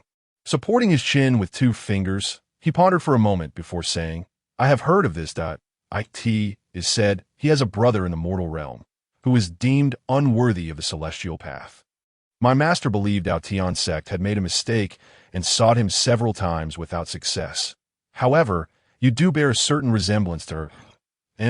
Yu Qingbai's expression shifted to one of astonishment as he retreated a few steps, exclaiming, "You cannot truly be his brother, can you?" Li Changsheng had not anticipated that Mu Qingbai would discern this, but to avoid exposure, he quickly replied, "No, she merely mistook me for someone else." His tone was overly deliberate, enough to deceive Li Yani, yet not this perceptive individual. Observing the wheels of thought turning in Mu Qingbai's eyes and recalling the scenes he had witnessed earlier, a misunderstanding solidified into perceived truth in Mu Qingbai's mind. Thus, he responded, "It is not far-fetched. Such a resemblance would certainly lead to confusion." Upon hearing this, Li Changsheng felt a wave of relief wash over him, unaware that every nuance of his expression had been meticulously noted by Mu Qingbai. As their conversation drew to a close, Mu Qingbai, having taken the misapprehension as fact, indirectly informed Li Yani of this matter. Just as the two were engaged in discussion, suddenly, the ground trembled violently once more forcefully than before, and the duration prolonged, accompanied by a sound like an ominous howl. This noise stirred an inexplicable excitement within Li Changsheng, reminding him of his purpose for being there, while Mu Qingbai appeared to recognize the source of the sound. Displaying an expression of enjoyment, Li Changsheng promptly inquired, "Taoist Mu, what is happening?" "The tomb of the Xuanwu Emperor," Mu Qingbai replied without hesitation. The annals of the mortal realm refer to Xuanwu as the Northern Emperor, a symbol of brutal power. While in the realm of cultivation, he was also regarded as a deity of evil cults. Xuanwu, the Northern Emperor, Li Changsheng echoed. Mu Qingbai, nearly laughing, responded, "That is essentially the same thing." He then tossed a token to Li Changsheng, saying, "I have decided to befriend you. If you wish to visit the Chaotian sword sect in the future, simply present this token. By the way, a great battle may unfold here. It would be wise for you not to proceed further. Remaining here may yield treasures." Hearing this, Li Changsheng had no desire to partake in such chaos. He had more pressing matters to attend to discreetly. He waved farewell to Mu Qingbai, watching him soar effortlessly, and felt a twinge of envy for such freedom, though he lamented that he was destined never to embody that kind of existence. Chapter 60. The Gears of Fate. Once Mu Qingbai departed, Li Changsheng did not waste time. Reflecting on the disparity between himself and his sister, he knew he must seize the moment to cultivate. He still had this pool of water to draw from. The little wanderer, with its comings and goings, had become a source of comfort for Li Changsheng. The little creature seemed increasingly spirited, although it had fled at the first sign of danger. Li Changsheng continued to treat it well. "Little one, as always, keep watch for me while I retrieve that treasure." With that, Li Changsheng patted the little wanderer's head and approached the small stone pool, once more settling into meditation, merging with the powers of the azure water and crystal-clear grass. Indeed, the spirit grass of 3,000 years had already left its imprint within Li Changsheng's being, enabling him to wield its power with ease. Using the weak water 3000 technique as a spiritual guide, Li Changsheng, for the first time, harnessed his intent to activate the laws, with his hands spread apart. A shimmering azure sphere emerged between them. Suddenly, he opened his eyes, and a white light emanated from them as the azure sphere expanded, transforming into a dodecagon. As the energy coalesced further, a pattern materialized within the azure frame, exuding an ancient aura. Ultimately, this pattern was released, enveloping the small stone pool. Immediately, the colossal totem began to emit a summoning force, allowing Li Changsheng to observe the 18 lotus flowers within the pool, each displaying a distinct hue under the auspices of the weak water 3000 technique. At that moment, Li Changsheng sensed a depletion of spiritual energy within his spiritual sea. Having learned from past experiences, he swiftly summoned the spiritual power of the Tianshui Qi, which, to his surprise, significantly amplified the power of the totem. Finally, the totem coalesced into a single character, which descended into the small stone pool, causing all the water within to be absorbed by that character. Yet this was not the end. Li Changsheng exerted all his effort to control that character and, upon it landing in his palm, it vanished in an instant. Li Changsheng then felt the emergence of a larger pool within his spiritual sea, which turned out to be the small stone pool he had just absorbed. As this small stone pool entered his inner realm, he discovered an inexplicable power becoming part of himself. Soon, Li Changsheng's entire right hand began to undergo a transformation. He could distinctly feel the fractures in his right hand's bones being mended by the spiritual energy of the small stone pool. Li Changsheng could not help but marvel. This restorative power seemed even more formidable than dragon saliva. In a short while, his damaged spiritual root in the right arm was entirely restored. This unexpected turn of events had not crossed Li Changsheng's mind. It was then that he recalled what Luo Yujing had said. Rootless water was, in essence, a confluence of the world's spiritual energies, coincidentally mirroring the effect of the water spirit hub he had been lacking. Realizing this was a key, unlocking an opportunity to alter his fate. Li Changsheng understood that if this small stone pool represented a cultivator's spiritual root, it belonged to the water spiritual root. And now he had fully restored a type of spiritual root. To verify this reality, Li Changsheng first entered meditation to explore the state of his inner realm, discovering that his spiritual energy had increased more than tenfold compared to before. Reinvigorated, Li Changsheng seized his sword and executed 12 consecutive slashes until he was utterly exhausted, then burst into laughter, exclaiming, "I have found the solution. You were all mistaken. The inner landscape of mortals is not innately bestowed, but can be created through effort. Undoubtedly, he regards those pioneers as fools. Whatever he can conceive, others can as well. Take, for instance, the water from this little stone pool. He employed 3 distinct methods to obtain it, each method being an exceedingly rare treasure of nature or a formidable technique akin to the legendary weak water of 3000. Such encounters are not afforded to everyone, as the saying goes. What the strong do not need, the weak cannot obtain. All of this is a manifestation of his fortuitous path, with each element being indispensable. Overly exhilarated, Li Changsheng resembled a petty man who has found success, seemingly forgetting his own precarious situation, which is far from as simple as he imagines. However, reality often delivers a sharp slap. Even after restoring a spiritual root, Li Changsheng's strength pales in comparison to that of a similarly ranked cultivator, lagging by 100-fold. Yet, this is of little consequence. What truly matters is that he has discovered a way to complete his spiritual root. The sudden emergence of the little stone pool, coupled with the ice near his original spiritual sea, which is now showing signs of cracking, further indicates that he can indeed expand his spiritual sea through heavenly treasures. After the initial excitement subsided, Li Changsheng returned to his humble nature. He contemplated the words of Qiu Chuliang and Luo Yujing, realizing that what mortals lack in their cultivation is the singular thing he possesses, the unyielding path that cannot be dismissed. Indeed, every time he acquires treasures, it is not due to strength or intelligence, but rather due to the fortuitousness of his path. Examining the seemingly barren bottom of the little stone pool, it became apparent that this place is no ordinary sight. It appears as though someone has deliberately excavated this stone pool to gather the essence of heaven and earth. Simultaneously, after Li Changsheng extracted the 5 elemental waters from the little stone pool, the ice within the ice pit valley began to melt, and within a 10-mile radius, all the flora withered instantaneously. Mu Qingbai, as the envoy of the Chaotian sword sect, had come to the ice pit valley with a purpose. However, he was astute enough to recognize that this was not something he could involve himself in. Promptly signaling his sect and returning to the location of Li Changsheng this moment, Li Changsheng was engaged in cultivation, and his spiritual perception had grown stronger than before. He vaguely heard the sound of ice shattering within his inner scriptures, a portent he found difficult to interpret.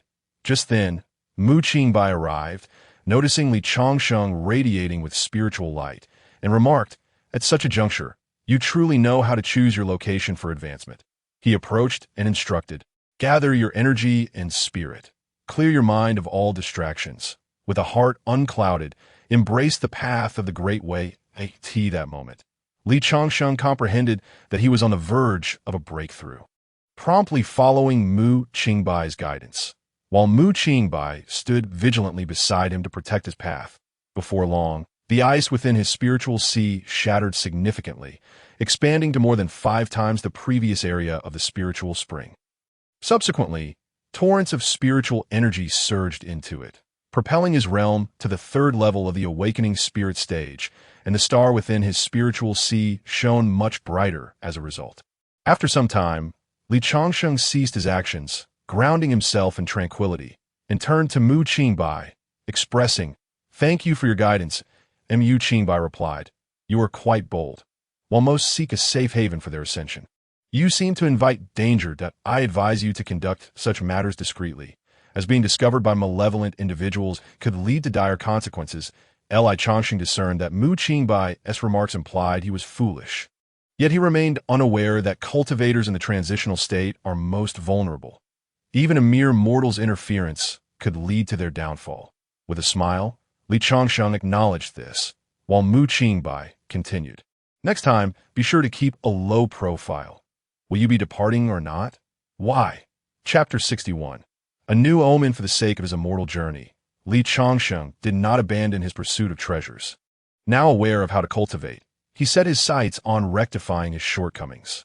With all matters concluded, Li Changsheng finally glimpsed a future filled with promise. Disregarding the affairs at hand, he also trusted Mu Qingbai's words that this place was not suitable for prolonged stay. Thus he decided to relocate.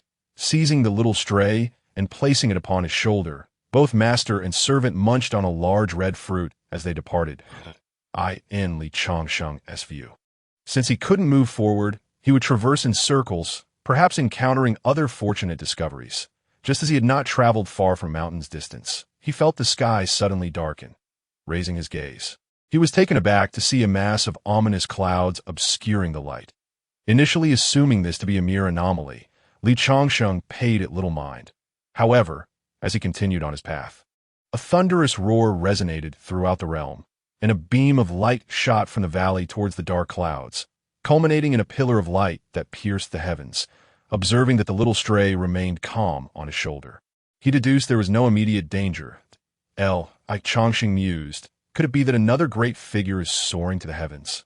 Thus, he halted to watch, and soon he witnessed individuals flying on their vessels, converging towards the light beam, an increasing throng exhibiting a sense of urgency. Changsheng swiftly revised his thoughts, concluding that an extraordinary treasure must have emerged, and these cultivators were racing to seize it. Knowing such fortuitous events were unlikely to involve him, he relinquished the idea of pursuing it. The ground trembled once more, yet this tremor felt different from the previous ones. Changsheng remained entranced, staring at some water puddles along the path until he heard the sound of a great tree crashing down, prompting him to shout, "This is not good," as he beheld a horde of beastly creatures charging towards him. The little stray had already fled. Without a moment's hesitation, Li Changsheng followed suit, though his speed was insufficient to outpace the panicked beasts. Soon enough, he found himself encircled by the throng of monsters, desperately dodging their feet to survive. Fortunately, a sudden inspiration struck him. He leapt onto a triangular rhinoceros and, after covering some distance, strategically positioned himself against a higher cliff to escape the encirclement of beasts. Observing the fleeing spiritual beasts and the approaching human cultivators, Li Changsheng sensed something was amiss. Climbing higher to survey the area, which was precisely the location Mu Qingbai had mentioned upon his return.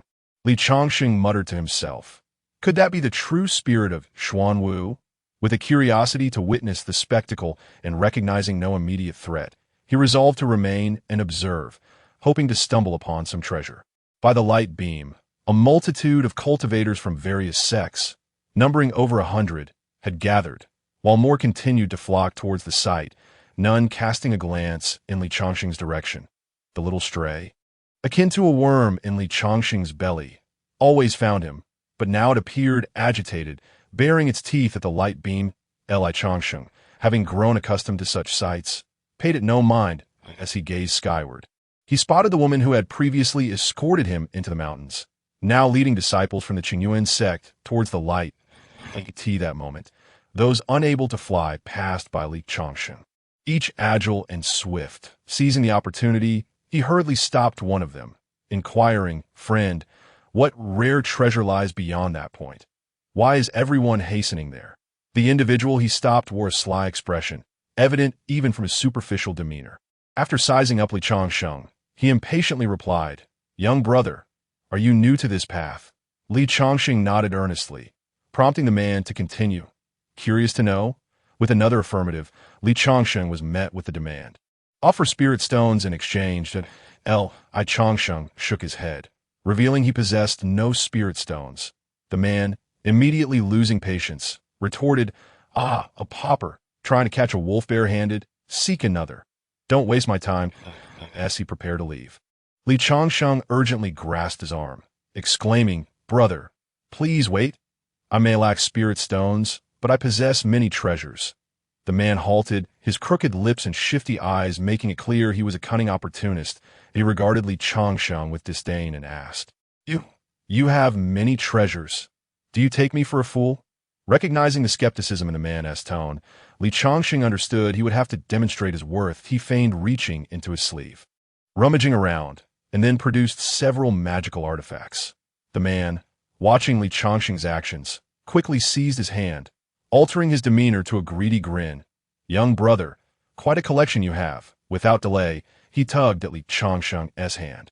And from the strength of his grip, Li Changsheng sensed he was not weaker than himself and clearly intended to rob him. Realizing the situation, Li Changsheng swiftly replied, friend, everything I've shown you is yours. As the conversation unfolded, Li Changsheng once again retrieved his precious item. In this moment of half-hearted negotiation, surrounded by a throng of people, he contemplated the potential repercussions of seizing the item from Li Changsheng. It would undoubtedly attract unwanted attention. After a moment's reflection, he leaned in and whispered into Li Changsheng's ear, young brother, that place is an ancient tomb, laden with treasures and opportunities left by our forebears. Who wouldn't want to tempt fate there? Upon hearing this, Li Changsheng instinctively sensed the insincerity in the man's words. Noticing Li Changsheng's hesitation, the man continued, the seven-turn Liuli Tower, a treasure of the human race, lies just beyond. According to the current rules, no formidable figures from the first-rate sects have entered. Who wouldn't yearn to seize such a rare artifact? Intrigued, Li Changsheng pressed further. What exactly is the seven-turn Liuli Tower? The man, surveying Li Changsheng with a scrutinizing gaze, retorted, surely you cannot be that foolish. Li Changsheng perceived this as a mockery, akin to the insult from Mu Qingbai, implying his lack of experience, that I am merely a wanderer. With limited knowledge, he replied. The man's reaction was one of exasperation, exclaiming in disbelief.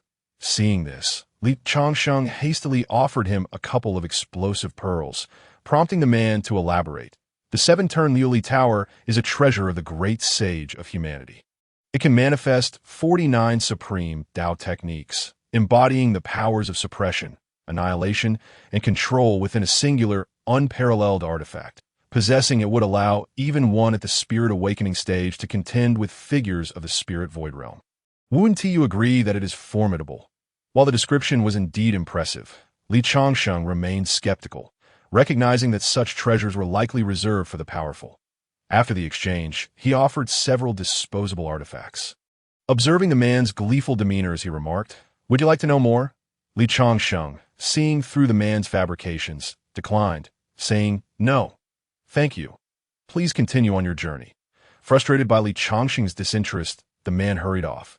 Having successfully swindled a few treasures, meanwhile, chaos erupted nearby as combat ensued, a scene of utter lawlessness. As the skirmish escalated, Li Changsheng counted approximately 10 opposing factions, reflecting, even before the treasures have fully manifested, they are already vying for dominance. If they were to emerge now, it would be disastrous. Unable to intervene directly, he opted to observe from a distance, still harboring a faint hope that the treasures might one day fall into his hands. The seven-turn Lioli Tower, an artifact from the ancient era, possessed the unparalleled ability to seal those entities that could not be slain, and was one of the 3 lost treasures of the Taoist sect. After nearly a day of watching, the outcome remained undecided. Only those injured or slain fell from the skies, prompting Li Changsheng to seize the opportunity to collect any fallen treasures that he reasoned that the weaker ones had perished, while the stronger ones would not resolve their conflict anytime soon, making it an opportune moment for him to scavenge. Before long, he found himself near the Ice Chasm Canyon, where he could distinctly sense the energy fluctuations emanating from within. This sensation was eerily familiar, conjuring memories of previous encounters. As the waves of energy coursed through him, an unsettling discomfort washed over him, a sensation he had experienced numerous times before. Observing the tumult, he noted the absence of Feng Yuxiu and the formidable demon sovereigns, which struck him as peculiar. Li Changsheng's intent in venturing here was to rely on luck to gather discarded treasures. However, witnessing the fierce competition among the cultivators for the artifacts made him reconsider. With his current strength, he could only seize opportunities without daring to confront anyone directly. Just then, a luminous orb fell before him. As he bent down to retrieve it, he felt a sudden tug on his garment, prompting him to instinctively summon the sword of slaying gods and strike. The individual before him attempted to catch Li Changsheng's sword with empty hands. Unaware that even a feeble strike from the sword of slaying gods could sever his ironclad arm effortlessly, Li Changsheng seized the chance to retreat swiftly, turning to face his assailant, who bore an unsettling resemblance to a once familiar foe. In astonishment, Li Changsheng exclaimed, "You're still alive." The individual he addressed was none other than the rotund figure he had disarmed and rendered powerless days prior. Yet now, he appeared transformed, with metallic prosthetics and vacant eyes, clearly turned into a puppet by an unseen force. The original man was gone, and now he was merely a marionette, controlled by Li Man. In a confrontation with this hulking figure, escape seemed feasible for Li Changsheng. However, the stakes had changed, and he regretted ignoring the warnings that had led him here, where he now faced an adversary. With his focus entirely on the large man, danger loomed closer, and Li Changsheng narrowly evaded an attack. Sustaining a wound to his back, retreating to a safer distance, he beheld Li Man, the woman he had encountered by the water's edge, who scrutinized him without a glance at the artifact. "So, it was you who killed those 3, she stated, her voice dripping with accusation. Despite his injury, Li Changsheng gritted his teeth against the pain and met her gaze with a heavy heart, thinking it impossible for her to know the truth, especially with the large man now incapacitated. "Sister, you must have mistaken me for someone else," he replied, attempting to deflect her suspicion, though mistaken. "Allow me to show you something." Li Man, seemingly unperturbed, produced a pearl that vividly displayed the confrontation between Li Changsheng and Zhang Yi. Before she could finish her explanation, Li Changsheng bolted, fully aware that she did not fear his escape. Instead, she skillfully launched a flying dagger that landed directly in his path, halting his progress. Realizing she was still attempting to reason with him, Li Man stood firm, inquiring, "In the pursuit of immortality, one cannot escape the cycle of life and death. If you surrender the treasure, I can promise to spare your life." Li Changsheng recognized the gravity of the situation. Yet he could not resign himself to inaction. "Why should I trust you?" he countered. "I am not a petty villain like Zhang Yi, who thrives on bloodshed," she replied. In this precarious predicament, Li Chongqing pondered his options. Knowing he could not place complete faith in her words, and needed to devise a means of escape, I can return the item to you, he finally declared, producing the bronze plate. However, her response was cautious. Bring it closer. Li Chongqing, unwilling to surrender without a fight, tossed the bronze plate into the air, which Li Man deftly caught. Now can I leave? He inquired. That I can allow your departure, but I cannot guarantee their cooperation. She replied, an implication of danger lurking in her tone. Li Chongqing had anticipated this outcome, and without hesitation, he turned to flee. Yet, the cadre of youths accompanying Li Man swiftly surrounded him. As Li Man rose to depart, she commanded, kill. At that moment, Li Chongqing was already in flight, having anticipated her command. The others, seemingly bewildered, awaited her signal to act. Despite his head start, Li Chongqing could not match their speed, and within moments, they were upon him. In a moment of desperation, he plunged into the chaotic throng of treasure seekers, where his pursuers hesitated to strike. Seizing the opportunity, Li Chongqing darted forward, pursued closely by the others. However, this strategy was not sustainable. He needed to blend into the crowd, buying himself time to escape. Suddenly, an idea struck him. He still had explosive pearls at his disposal. Recognizing that chaos was his only chance, he hurled dozens of pearls into the crowd. The ensuing explosion created a thick cloud of smoke, allowing him to slip away unnoticed. Yet his pearls caused no harm, merely delaying his pursuers momentarily. It was evident that his actions had incensed the members of the Twin Blade sect, who regarded him with murderous intent. Meanwhile, Li Man, upon acquiring the bronze plate, awaited Li Chongqing's demise, her pride preventing her from sullying her hands with his blood. Li Chongqing capitalized on the confusion to escape. Her furious command echoed in the air. Capture him and shred him to pieces. Li Chongqing, too, remained still, cleverly taking advantage of the smoke to feign death and deceive their gaze. Subsequently, Li Man and the others scattered in pursuit. Leaving only Li Man behind, as the treasure hunters dispersed in various directions, she stood alone amidst the chaos. She called out to the lifeless forms, "Stop pretending to be dead. Come out quickly." This was also Li Man's intentional way of avoiding those individuals. As she sought to uncover the usage of the bronze plate, Li Chongqing discerned her words clearly, while the other cultivators engaged in battle had already fled the scene. Chapter 63. Encountering danger again, I must admit.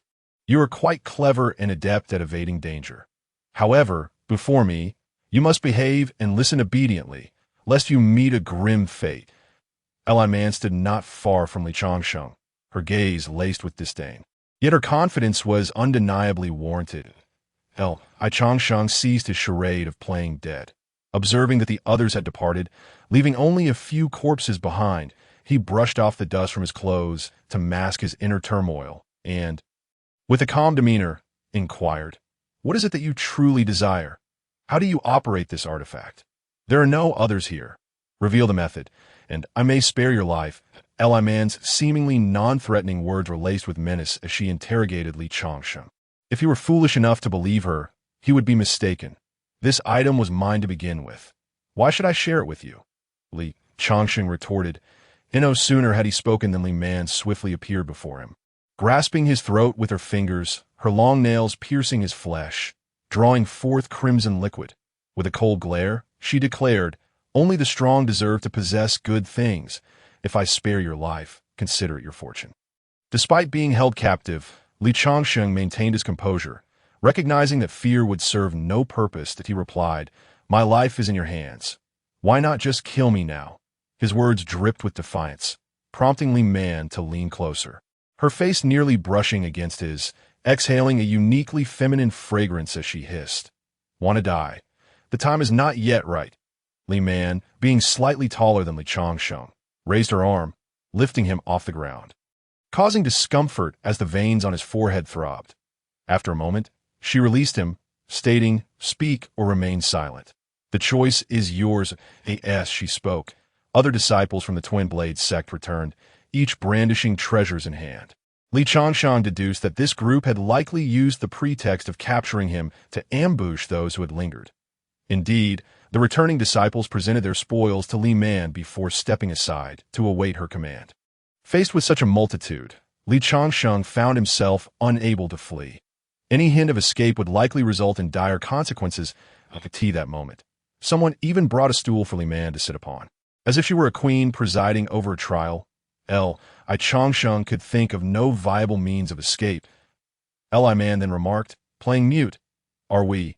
Several attendants stepped forward, delivering sharp slaps to Li Changsheng's face, causing blood to trickle from the corner of his mouth.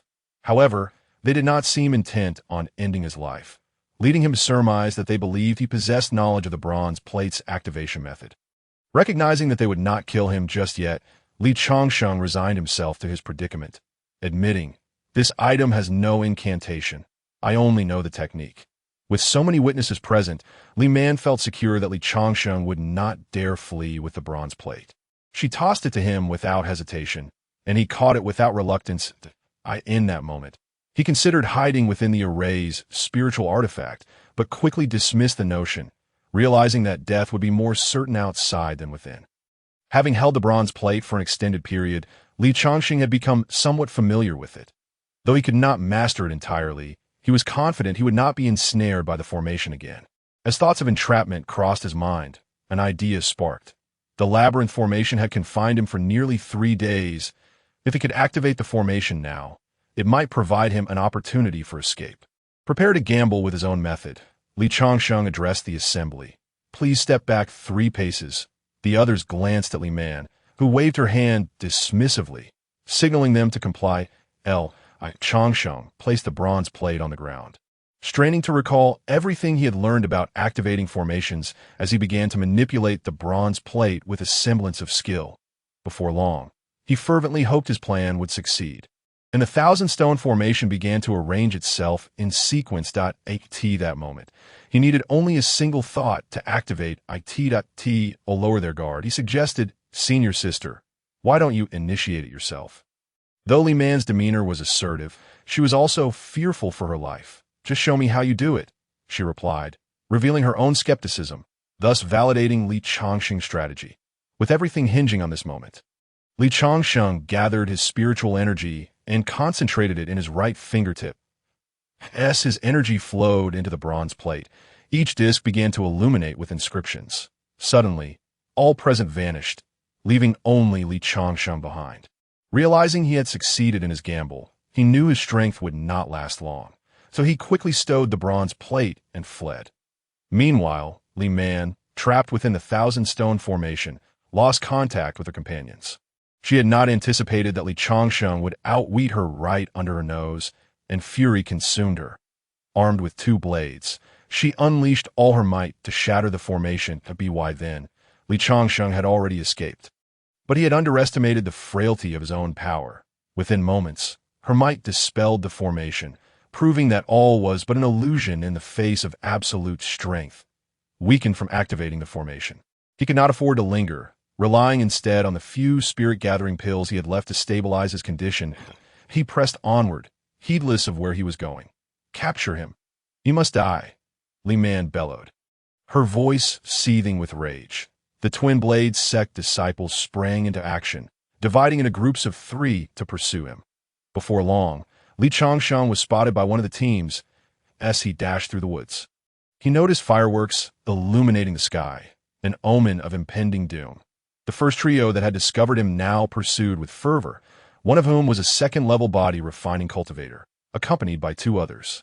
They swiftly closed the distance. The 2 leaped into action, attempting to corner Li Changsheng. He heard the sound of blades slicing through the air and, in an instant, recognized the deadly crossblade technique aimed at him. Reacting swiftly, Li Changsheng summoned his dragon scale and god-slaying sword, blocking the attack. The dragon scale effortlessly deflected the assault from the left, but the right side attacker was not as fortunate, with his twin blades shattered into 4 pieces. The assailant's forehead was pierced by Li Changsheng's sword, resulting in his immediate demise, an outcome Li Changsheng had not anticipated. The airborne cultivator, witnessing this, unleashed a wave of blade aura from above, compelling Li Changsheng to defend himself with his sword. To his surprise, the god-slaying sword withstood the formidable celestial attack. Realizing he could not remain idle, Li Changsheng opted to flee in a different direction. The two remaining pursuers followed closely behind, with others who had responded to the signal joining the hunt for him. Faced with such overwhelming odds, he finally halted before a cave.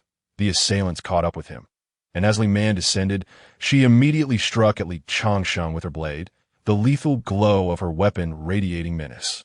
He raised his dragon scale to defend himself and implored, "Senior sister, why pursue such ruthless vengeance?" Li Man, evidently infuriated by his deceit, commanded, "Everyone, kill him." At her order, the group surged forward, and without a moment's hesitation, Li Changsheng dashed into the cave. The others paused, their gazes fixed upon Li Man, clearly apprehensive of the terrifying stone statues guarding the entrance. "What are you waiting for? Pursue him!" Li Man barked, issuing another command. The cave loomed ominously, flanked by two colossal stone statues that instilled fear even in the hearts of seasoned cultivators. One voice among the crowd spoke up, "Senior sister, we have crossed the line. The master warned us that we cannot contend with anything beyond our realm. I believe we should retreat." As soon as the man finished speaking, he was decapitated by Li Man's swift blade. She then addressed the others, declaring, "Even if it is a dragon's den or a tiger's lair, you must venture in and retrieve him for me." Such tactics naturally compelled obedience from the onlookers. Despite their inner reluctance, they exchanged glances and began to advance into the cave. Chapter 64.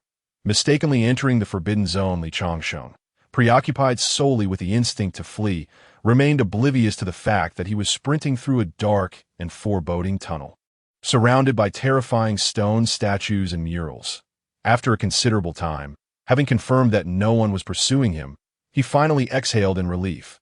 Leaning against a statue to catch his breath, it was then that he sensed the strangeness of the cavern, a sensation he had only previously experienced in the presence of Qiu Chuliang. His mind began to formulate a hypothesis. It was undoubtedly the presence of malevolent energy that a chill crept over him, accompanied by a feeling of overwhelming dread. Yet at that moment, he could do nothing but move forward in search of an escape. Hastening deeper into the cave, the sound of crunching dry twigs beneath his feet echoing in the oppressive darkness. Despite the enhancement of his spiritual energy, the gloom was so thick that Li Changsheng could barely discern the path ahead, relying solely on instinct. Suddenly, his foot struck a spherical object, causing him to lose his balance and tumble into a deep pit. Believing he was doomed, he landed with a thud, feeling as though he had been cushioned by a heap of dry branches. After a few struggles, he managed to extricate himself, hurriedly retrieving a luminous stone. The moment its light illuminated his surroundings, he was rendered speechless that he found himself in a vast pit, littered with gleaming white bones, akin to a mountain of corpses, some human, some demonic, and others unidentifiable. Overwhelmed by fear at this unprecedented sight, Li Changsheng instinctively sought a way to escape. As he levitated the luminous stone, its expanding glow revealed the ancient walls of the pit, adorned with colossal, malevolent stone statues whose enormous eyes seemed to scrutinize him intently. This sight sent a shiver down his spine, compelling him to swallow hard in an effort to steady his nerves. While maneuvering around the stone monument, he spotted a set of stairs behind him leading upward. Wasting no time, he hurried towards them. As he ascended, the sounds of bones crunching and sliding echoed ominously in his ears. Heightening his anxiety, he recited the exorcism incantations he knew, the cacophony resembling the wails of countless vengeful spirits. This brief trek felt interminable, but he finally reached the stone steps. Through the dimming light of the stone, he beheld a massive monument at the top, seemingly thrust into the ground by force. Beneath it lay a gigantic, desiccated corpse, resembling a human, yet possessing 6 eyes and 4 arms. He dared not examine what lay behind it. Navigating around the enormous cadaver, he discovered a throne at the pinnacle, scattered with remnants of armor, the signs of a long-dead occupant. That moment, Li Changsheng realized he might have stumbled upon an underground palace, likely containing the very treasure that Xiu sought. Gradually, his fear dissipated, replaced by the thrill of discovery. Before long, a chilling breeze swept through the chamber, followed by the sound of crackling flames as the massive fire basins held by the giants ignited, not with ordinary flame, but with an eerie blue-green glow. The sudden illumination filled Li Changsheng with dread, conjuring memories of his tumultuous experiences that he feared the strange phenomena would herald dire consequences. Meanwhile, the cautious disciples of the Double-Blade sect, under Li Man's orders, split into two teams. Those who had become disoriented in the cave, upon seeing the light, mistakenly believed it to be Li Changsheng, and hurriedly approached with torches alight. The silence of the place meant that even the faintest sounds were distinctly audible, amplifying the clumsiness of the Double-Blade's disciples. "Kid, we know you're hiding in there. Come out and meet your demise," one shouted. At that moment, Li Changsheng concealed himself behind the throne, remaining silent. "Brother, perhaps we should inform the senior sister that he has vanished. This place feels exceedingly sinister.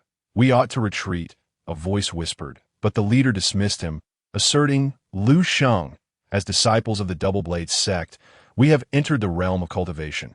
We shall not fear such malevolent forces. Split into groups of 3 to search for treasure.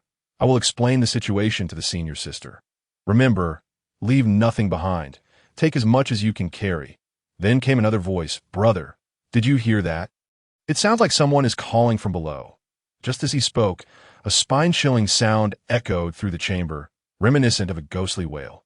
Meanwhile, Li Changsheng, still in hiding, felt a weight on his shoulder. In his panic, he inadvertently dropped the luminous stone, which caught the attention of the Double-Blade's disciples, igniting a shout of, "There!" After him, in an instant, several rushed towards Li Changsheng's location.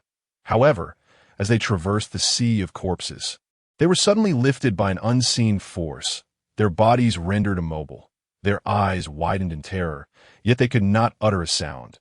Seeing this, the leader sensed something amiss, his face drenched in cold sweat. "What are you two doing?" he inquired fearfully. The suspended disciples could only glance back at him, their eyes pleading for help. Just as the leader contemplated investigating further, a sickening sound erupted, and the suspended figures transformed into a cloud of blood mist before his eyes, which then coalesced into tendrils of crimson energy that slithered toward the earlier light. The leader had never witnessed such a bizarre death, swallowing hard as he struggled to articulate his thoughts. His legs felt weak and soaked, trembling as he turned to flee. Meanwhile, Li Changsheng, hidden behind the throne, remained oblivious to the presence of a being behind him, sucking in the blood that floated through the air. Then a child's voice echoed in his ear. "Wow, it's been so long since I've savored such delicious flavor." The word sent a chill down Li Changsheng's spine, his back feeling icy. He dared not look back. His body trembling uncontrollably at a sudden, firm pat on his shoulder sent him into a panic, and he fled forward. "Hey, why are you scared?" The girl's voice chimed again. Li Changsheng fought to suppress his terror, turning to face her, only to be startled by the sudden appearance of a large face, causing him to fall backward onto the ground. Before him materialized a young girl with a ponytail, her eyeless visage eliciting profound fear. After a moment, Li Changsheng managed to ask, "Are you human or a ghost?" With an innocent and cheerful tone, the girl replied, "I am neither human nor ghost. I am a spirit." Li Changsheng shook his head in disbelief. This scene was undoubtedly not of the living, yet he found it hard to accept her claim of being non-ghostly. The girl introduced herself. "I am Shun Wu, a spirit born from this pit of 1,000 corpses. Rest assured, I shall not consume you at that moment." Li Changsheng was less concerned about being devoured and more terrified by the encounter. After a lengthy silence, he finally inquired, "Where is this place?" Shun Wu, her all-black eyes swirling, replied, "This is the Shura Field." Li Changsheng was unfamiliar with the term Shura Field, but he recognized Shura as a malevolent deity in the mortal realm, undoubtedly a harbinger of ill fate in the cultivation world. Shun Wu continued, "And who are you? And how did you come here?" Li Changsheng hastily responded, "I am Li Changsheng, who inadvertently trespassed into your domain. I beg for your forgiveness."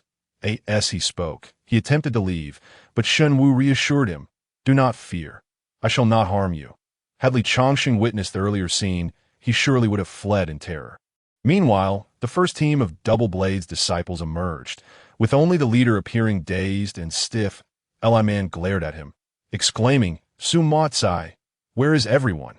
Su Motsai ignored her, resembling a person struck dumb as he shuffled past the others. Li Man, on the verge of frustration, shouted, "Useless?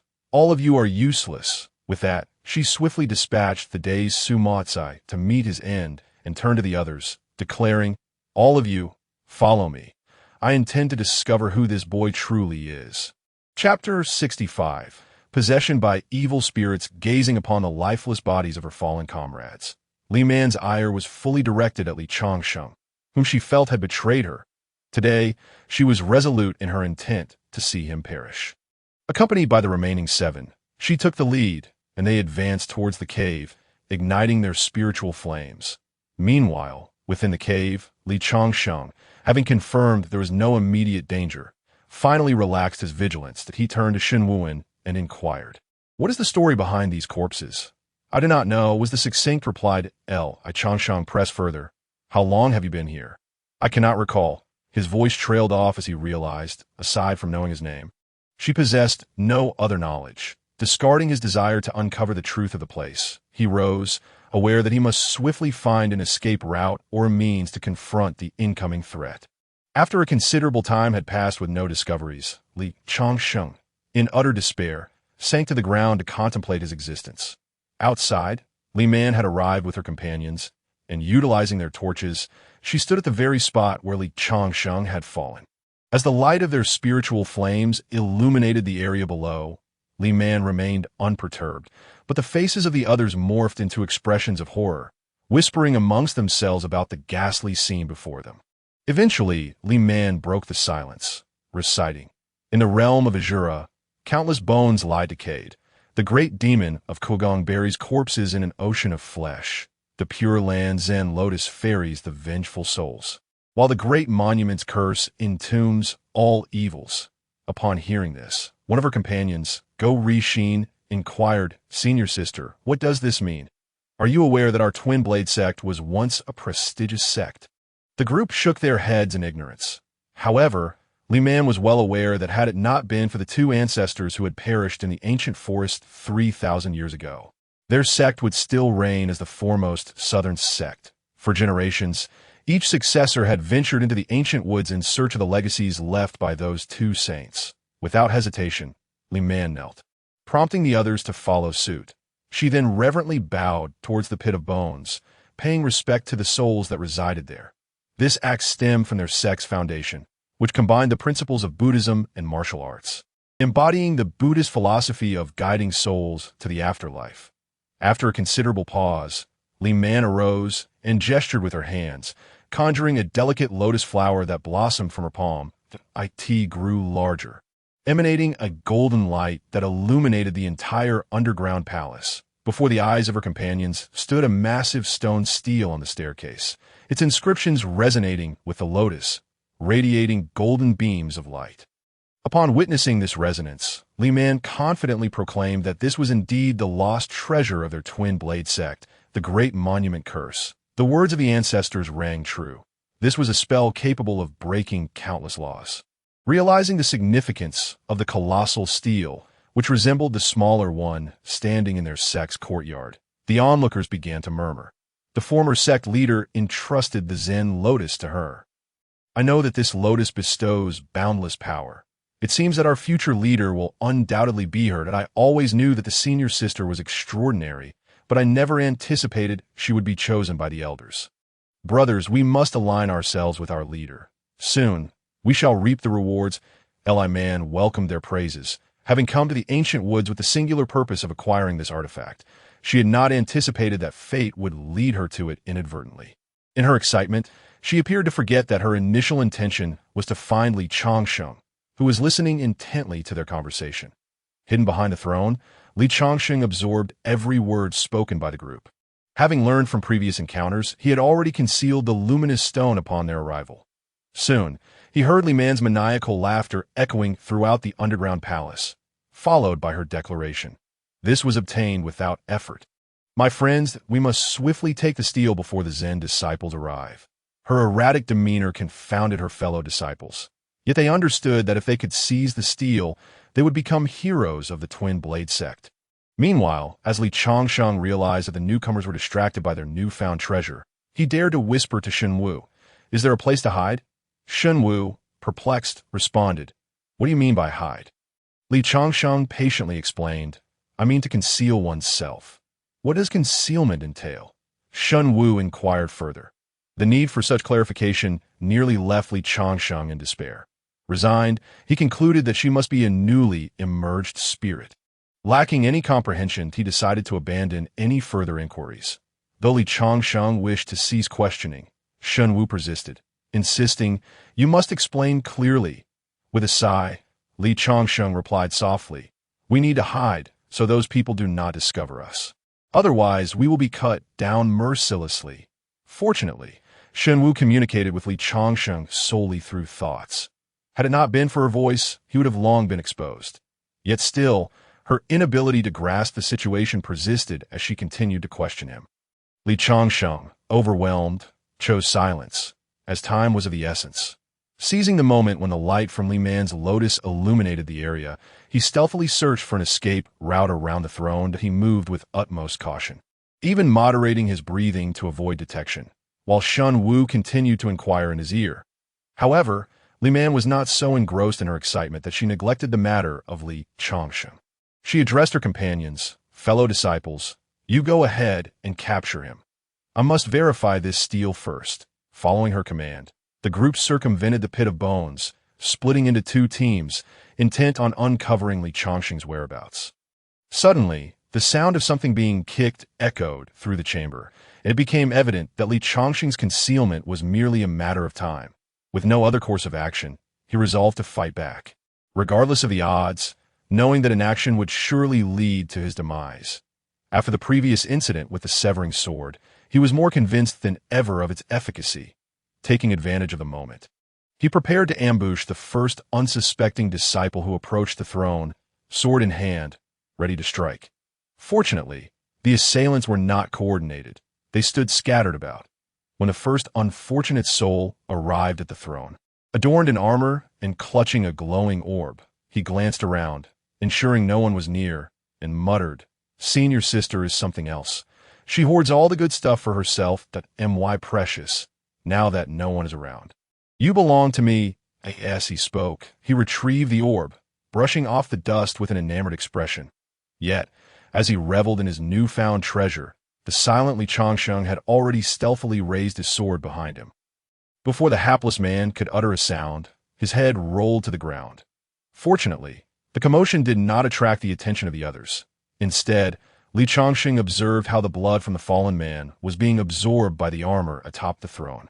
Alarmed, he thought to himself, "This is bad, very bad." Meanwhile, those calling out to their fallen comrade had fallen silent, sensing something was amiss at Li Man. Within her own consciousness, urged, "Hurry and flee," uncertain of where to escape. Li Changsheng noticed that the armor on the throne had begun to levitate as though possessed by an invisible entity.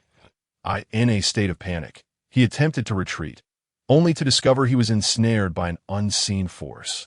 Unable to move, Li Man, now cognizant of the strange occurrences, observed that blood-like tendrils began to swirl within the pit of bones, a terrifying power seemingly awakening. As for Li Changsheng, no matter how hard he struggled, he could not break free from the binding force. Shen Wu, witnessing this, shouted desperately, "Villain, release my brother."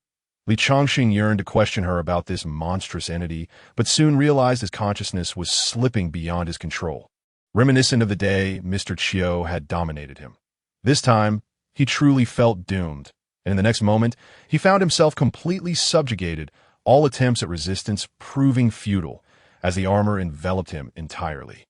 Shen Wu continued to strive to awaken Li Changsheng's consciousness, but the moment he was fully ensnared, the force dragged her into his sword. The possessed Zhan Shun emanated a dark aura, while the controlled Li Changsheng forcefully stepped off the head of the unfortunate disciple. This sudden movement alerted Li Man, and the remaining disciples searching for Li Changsheng also sensed something was off. Retreating to Li Man's side, some already exclaiming, "Who goes there?" lurking in the shadows. Obscured by the great monument curse, they remained oblivious to the presence of Li Changsheng behind the throne. Upon discovering that one was missing, they directed their gaze towards Li Changsheng and inquired, Meng Chung. Is it you? Li Man, ever vigilant, refrained from rushing to the steel's location, motivated by an air of uncertainty, despite the calls from the attendants. There was no reply. Thus, Li Man instructed two of her disciples to investigate. Fear and trepidation had already permeated the atmosphere, and as the two approached, one timidly asked, Meng Chung, is that you? It is I. A voice that was not Li Chongqing's emerged from his lips. Among the two present, the one who had spoken first trembled in his legs and turned to his companion, stating, it is Meng Chung. In the next moment, this individual surprisingly yanked his partner into his position, and with a resounding pop, the latter collapsed lifelessly to the ground. The one who had pulled him over then dashed towards Li Man and the others, only to be struck down by a flying sword. In a fleeting moment, he was still waving for help as he succumbed, leaving Li Man and the others momentarily stunned before they realized the gravity of the situation. Several prepared to rescue him, but Li Man restrained them. Chapter 66. The demonized Li Chongqing. At this juncture, Li Chongqing had completely lost control. Meanwhile, Li Man observed the figure emerging from behind the stone tablet. Recognizing it as Li Chongqing, although rage flickered in her eyes, she understood the necessity of approaching the situation with composure. The source of her concern lay in the malevolent aura surrounding Li Chongqing. Being well-versed in such matters, she could surmise the cause and addressed him politely. Might I inquire which esteemed elder we have the honor of addressing? We have merely come to reclaim the magical artifact that this young man has pilfered, with no intention of causing disturbance. But if you seek to usurp his body, might we first request the bronze plate upon him? In gratitude, we shall offer you 100 young boys and girls as tribute. Though Li Chongqing had relinquished control over his body, his consciousness remained lucid, allowing him to hear her words with clarity. Aware of the woman's sinister nature, he understood she disregarded the value of life. The demonized Li Chongqing approached the nearly lifeless Wu De, bending down to retrieve his sword, and rasped in a voice gruff and aged, 100 individuals. Do you underestimate my appetite? At these words, Li Man's anxiety heightened. The audacity required for her to ask for something was immense, and it was evident that the response indicated a firm refusal. She then proposed, might you allow us to step out and procure the young boys and girls first, before returning the bronze plate to us? The demonized Li Chongqing remained silent, instead striding towards the center of the bone pit, disregarding Li Man and her companions. However, as he reached the center, a chilling aura suddenly surged forth, seemingly awakening the spirits within. Why rush when the terms are not yet settled? Upon hearing this, Li Man felt an immediate sense of foreboding. She could not afford to view the current Li Chongqing as a fool, nor dare to underestimate him. Her previous words had merely been a means to gauge his intentions. Implicitly, her ability to leave this place hinged on his response.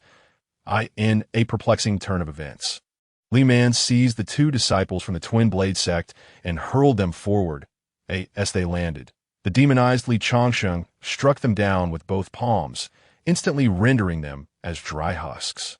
The remaining three disciples could only watch in horror as their companions were so ruthlessly dispatched, yet dared not question Li Man. Seeing that the two disciples had been accepted, Li Man then implored, esteemed elder, with such sincerity, might we be permitted to depart? After absorbing the essence of the two, the dark aura enveloping the demonized Li Chongqing grew even more potent, yet his gaze towards Li Man remained one of dismissal. He then stated, I require 3,000 boys born in the Yang year, Yang month, and Yang hour, and 3,000 girls born in the Yin year, Yin month, and Yin hour. Can you fulfill this demand? This declaration shattered Li Man's thoughts. While 3,000 young boys and girls were not difficult to find, locating those born at this specific time proved daunting. Yet, to preserve her life, she gritted her teeth and replied, I shall comply, esteemed elder. You may depart, the demonized Li Chongqing intoned. However, this pronouncement effectively sealed the fates of the three disciples nearby, who cried out, Sister, you cannot abandon us. Sister, take me with you. I can find the boys. Take me along. I can do the same. As they spoke, they clung desperately to Li Man's trousers, and the desperate scene echoed in the suppressed consciousness of Li Chongqing. Yet Li Man coldly retorted, You three shall remain here to accompany this esteemed elder. Her tone betrayed no trace of camaraderie, and soon one of the disciples rose and declared, "Brothers, since we are doomed regardless, we might as well drag this woman down with us." Though such words were uttered, the other two lacked the courage to act. Exchanging glances before immediately slaying the one who had spoken, they then pleaded in hopes of eliciting Li Man's compassion. "Sister, Go Rishin is plotting against you. I implore you to take us with you to tea this moment." Li Man had no thoughts of brotherhood left. She brandished her knife, pushing the two aside, and warned, "Do not compel me to forsake our bond. I will ensure your families receive a compensation." "Ha ha ha. Compensation. The year I joined the sect, your group slaughtered my entire family. Compensation for whom?" As she spoke, Qiu Qinyu leveled her blade at Li Man Gao Dafu, regained his senses, and exclaimed, "Venomous woman, you harm your own kin. Even in death, I shall see you suffer." Brother Qinyu, attack. Gao Dafu and Qiu Qinyu were both cultivators of the body refinement stage, but the formidable Go Rishin was the strongest among Li Man's group. And now they stood no chance against her. The demonized Li Changsheng observed this unfolding drama with amusement, remarking, "Behold, this is the choice that death brings. Witness how they willingly choose to die for my words." Humanity remains unchanged after millennia. Such a race deserves extinction that I cannot fathom why they continue to thrive. His lengthy statement revealed a deep understanding of human nature, and this was not meant for himself, but rather for Li Changsheng's ears. Before long, the battle had reached a conclusion, with Li Man overpowering the two. Had they joined forces with Go Rishin earlier, they might have triumphed. Now, they were filled with regret. Although Li Man could dominate them, she gained nothing from it. "You fools, by fighting amongst yourselves, we shall all perish." "He will not kill you," she admonished. "I will retrieve the individuals and then bargain for your release." Even at this moment, her words held no credibility.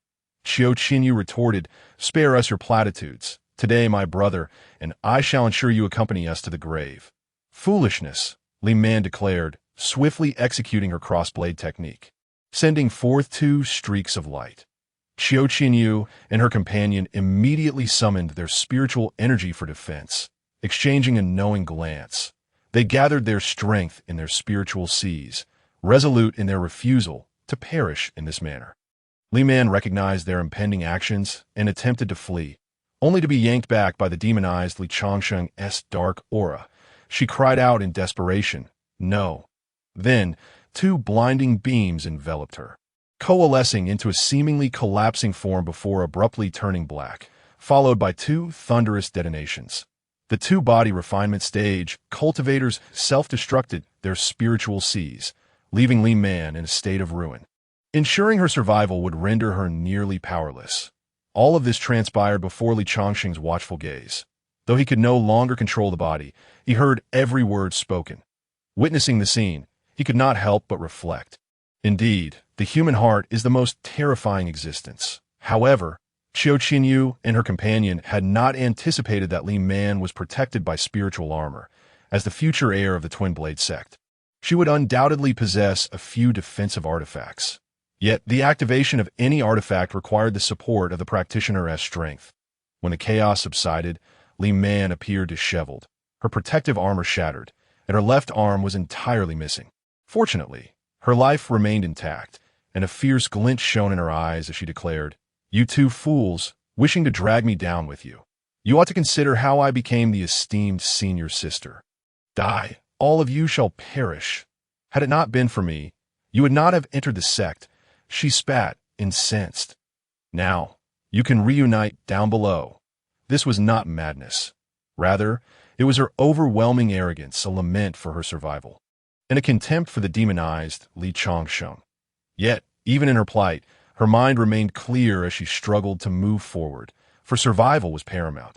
She believed her actions had garnered the demonized Li Changsheng's approval, only for a tendril of black energy to suddenly pierce her spiritual Changsheng proclaimed, "This is a fragment of my soul, that I grant you 10 years to gather these 3,000 boys and girls.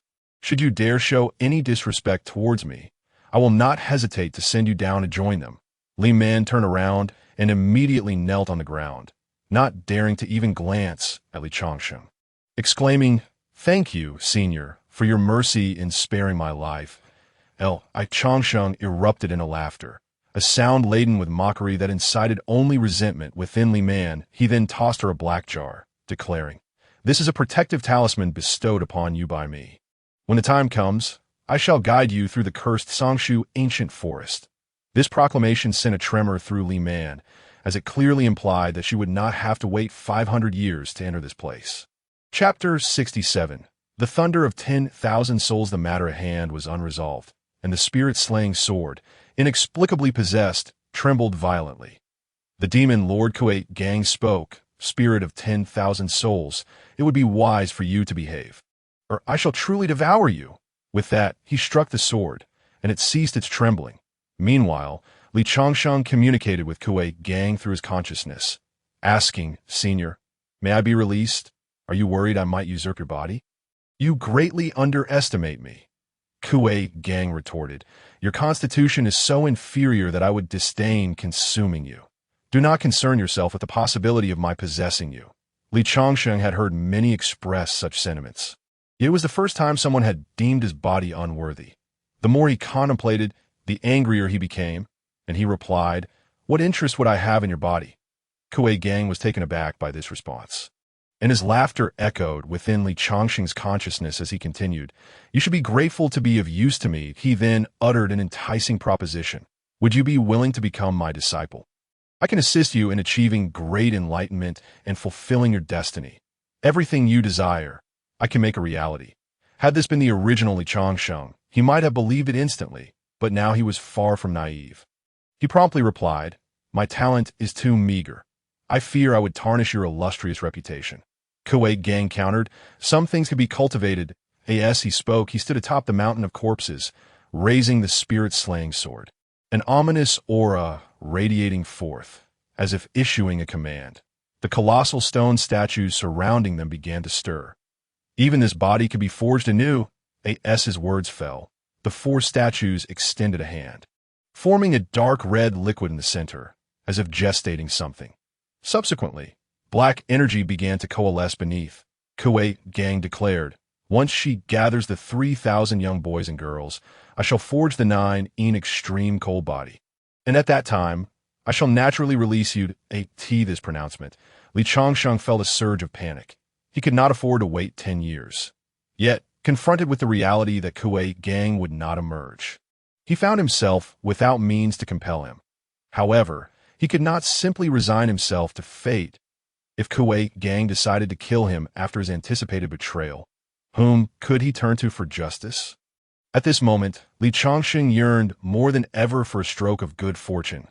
As Kuwait Gang entered his inner realm, Li Changsheng glimpsed his true form, a towering figure with wild red hair, 2 horns atop his head, crimson eyes, and a frigid expression. When he manifested within Li Changsheng's inner landscape, the previously dim and cloudless spirit sea was suddenly shrouded in ominous clouds, causing Kuwait Gang to grow wary. His inner realm starkly contrasted with that of typical cultivators, where most possessed merely a spirit sea, and a few could open a fate pillar. Li Changsheng's inner world resembled a desolate, frigid expanse, dark and bleak, even adorned with nebulas. This could only imply one thing. Li Changsheng possibly possessed a complete inner realm, and its icy state was a result of his lack of spiritual roots. Despite having lived for thousands of years, Kuwait Gang had never encountered such an inner realm before. He remarked, "I have seen countless human cultivators' inner realms, but yours is truly unique. I am intrigued to experience your body." His words were unmistakable in their intent to usurp Li Changsheng's form. Unhesitatingly, he asserted, "Boy, I have chosen your body. You may rest assured in my possession." With that, Kuwait Gang began to channel his power, and crimson chains erupted from behind him, piercing through Li Changsheng's inner realm. The inherent frailty of Li Changsheng's inner landscape rendered him unable to withstand the searing sensation that accompanied Kuwait Gang's invasion. Soon, Li Changsheng began to resist, gathering all his strength to force Kuwait Gang's spirit from his inner realm. But it was a futile endeavor. Kuwait Gang dismissed Li Changsheng's meager cultivation and unleashed his demonic aura upon Li Changsheng's body. The torment of his soul became unbearable as an evil force invaded his essence, leaving him powerless to resist. Just as Kuwei Gang believed, he could seize Li Chongqing's body without facing destruction. The atmosphere of the inner realm erupted with thunder and lightning. With a deafening roar, bolts of lightning surged forth, striking at Kuwei Gang's soul. This thunder was the bane of evil spirits, and Kuwei Gang had not anticipated that a mere mortal with no spiritual roots could wield such power. He summoned a red energy sphere to shield his spirit, yet proved insufficient. The 12 bolts of heavenly thunder shattered his barrier and struck his soul directly. "Damn it, you little brat, how dare you possess hidden strength?"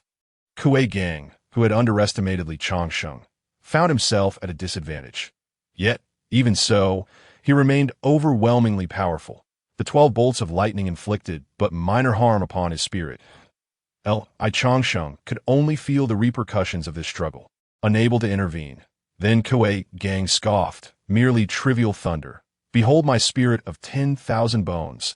He gestured, and waves of red, evil energy converge upon Li Chongqing's inner realm, seemingly intent on obliterating it. Witnessing the accumulation of such malevolent energy, Li Chongqing felt a grave sense of foreboding and promptly mobilized the natural spiritual energy within him to mount a defense. The emergence of the celestial qi startled Kuwei Gang. Under Kuwei Gang's control, a colossal skeletal figure materialized in the sky of Li Chongqing's inner realm, opening its maw to consume the celestial qi. With a thunderous laugh, Kuwei Gang exclaimed, "Ha! The celestial qi. What a nourishing treasure! Who would have thought this impoverished wretch possessed such an opportunity? It saves me from requiring the yin-yang blood of those 3,000 young boys and girls." Upon hearing this, Li Chongqing hesitated. If a celestial qi could exchange for the lives of those 3,000 youths, it would indeed be worth it. Kuwei Gang continued, "Boy, your fate is now sealed." At that moment, a dragon-shaped bolt of lightning descended from the storm clouds. Accompanied by a resounding roar, Li Chongqing thought he had found a glimmer of hope, but Kuwei Gang regarded the lightning with disdain. The skeletal giant, having absorbed the celestial qi, transformed into a colossal being, reaching out to grasp the lightning dragon. Yet both were evenly matched in strength. At this juncture, Kuwei Gang summoned Li Chongqing into his inner realm, addressing him, "Boy, how could a mere pseudo-spiritual root possess such terrifying power as the heavenly thunder?" Li Chongqing was unaware that this heavenly lightning was the result of his recent retrieval of the rootless water. When the lightning power had entered his inner realm, it had vanished without a trace, and he had no knowledge of its sudden reappearance. In the next moment, the dark clouds above revealed countless voids, signaling the brewing of a horrifying force, causing Kuwei Gang's expression to shift with a thunderous crash. Blinding arcs of lightning erupted, a torrent of thousands of heavenly thunderbolts shooting down from the sky of the inner realm. Kuwei Gang had no time to react as the giant's crimson form erupted with electric light. Emitting a terrifying roar, beside Li Chongqing, Kuwei Gang was enveloped in a cloud of smoke, as though he were the recipient of this overwhelming power. Yet he showed no signs of injury, lowering his head while emitting an eerie chuckle. 10,000 souls of thunder. Li Chongqing was perplexed by the unfolding situation. After uttering this phrase, Kuwei Gang soared toward the still crackling giant. Chapter 68. The Power of the Dragon Source as Kuwei Gang entered the giant's brow. Li Chongqing, watching from below, could do nothing but pray that the lightning would be sufficient to vanquish this foe. The blood-red giant, now shielded by Kuwei Gang, remarked, "I did not expect the Thunder Source Pearl of Xixia Palace to still exist in this world." Upon witnessing the blood-red giant possessed by Kuwei Gang, the ominous clouds within the inner realm dissipated in an instant, revealing a sphere crackling with lightning. Suspended in the AI, Li Chongqing focused his gaze. He recognized it as the lightning orb he had encountered at the bottom of the little stone pool. Yet, observing Kuwei Gang's formidable strength, he understood that even this entity approached the orb with caution, indicating its extraordinary nature. That moment, under Kuwei Gang's control, the blood-red giant gathered a horrific power of intermingled black and crimson energies, extending its hand to seize the lightning source orb. However, the orb vanished in an instant, reappearing in Li Chongqing's grasp, and his soul, now uncontrollably drawn, soared into the sky, hovering before the blood-red giant. Bewildered, Li Changsheng felt his consciousness ensnared by an overwhelming force. Uttering, "Old demon Kugong, you remain unrepentant," Kuigong bellowed with laughter. "Ha ha! That old ghost, the purple star monarch, cast me into this cave world, causing my spiritual power to wane, and I was sealed here by these insignificant creatures. Today, I shall transform you into my own essence. Seize your power and consume your remains." In response, the possessed Li Changsheng declared, "Humph, old demon. 3 millennia ago, even without the Star Monarch's assistance, I could have annihilated you. Today, even without a fraction of my power, I can still vanquish you here." With that proclamation, the two beings clashed, their powers of lightning and darkness intertwining, unleashing a tempest of dazzling flashes. Outside the inner realm, Li Changsheng's body was being upheld by 4 colossal stone statues, continuously infused with a torrent of energy. Within the inner realm, Kuigong shamelessly proclaimed amidst the battle, "Thunder Sovereign, this brat's soul cannot withstand your support for long. He shall remain unharmed until I defeat you." The Thunder Sovereign replied, "He will face no harm until I overcome you." At that moment, the Thunder Sovereign clasped his hands together, then pulled them apart, summoning a bolt of blue lightning that coalesced into a rose-like blossom. As he released it, the azure rose floated towards Kuang. In response, Kuigong merged his palms, conjuring a black lotus that surged toward the blue rose. Both wielded forms of energy that only the mightiest could command, their combined might threatening to shatter Li Changsheng's inner world. Yet at that moment, neither seemed to care, for Li Changsheng's life stars suddenly shone brightly, enveloping the scene in a golden light, forming a barrier of power. As the two blossoms collided, they were encased within the barrier, and both Li Changsheng, shielded by the Thunder Sovereign, and Kuigong gazed skyward, uttering in unison, "Dragon Source."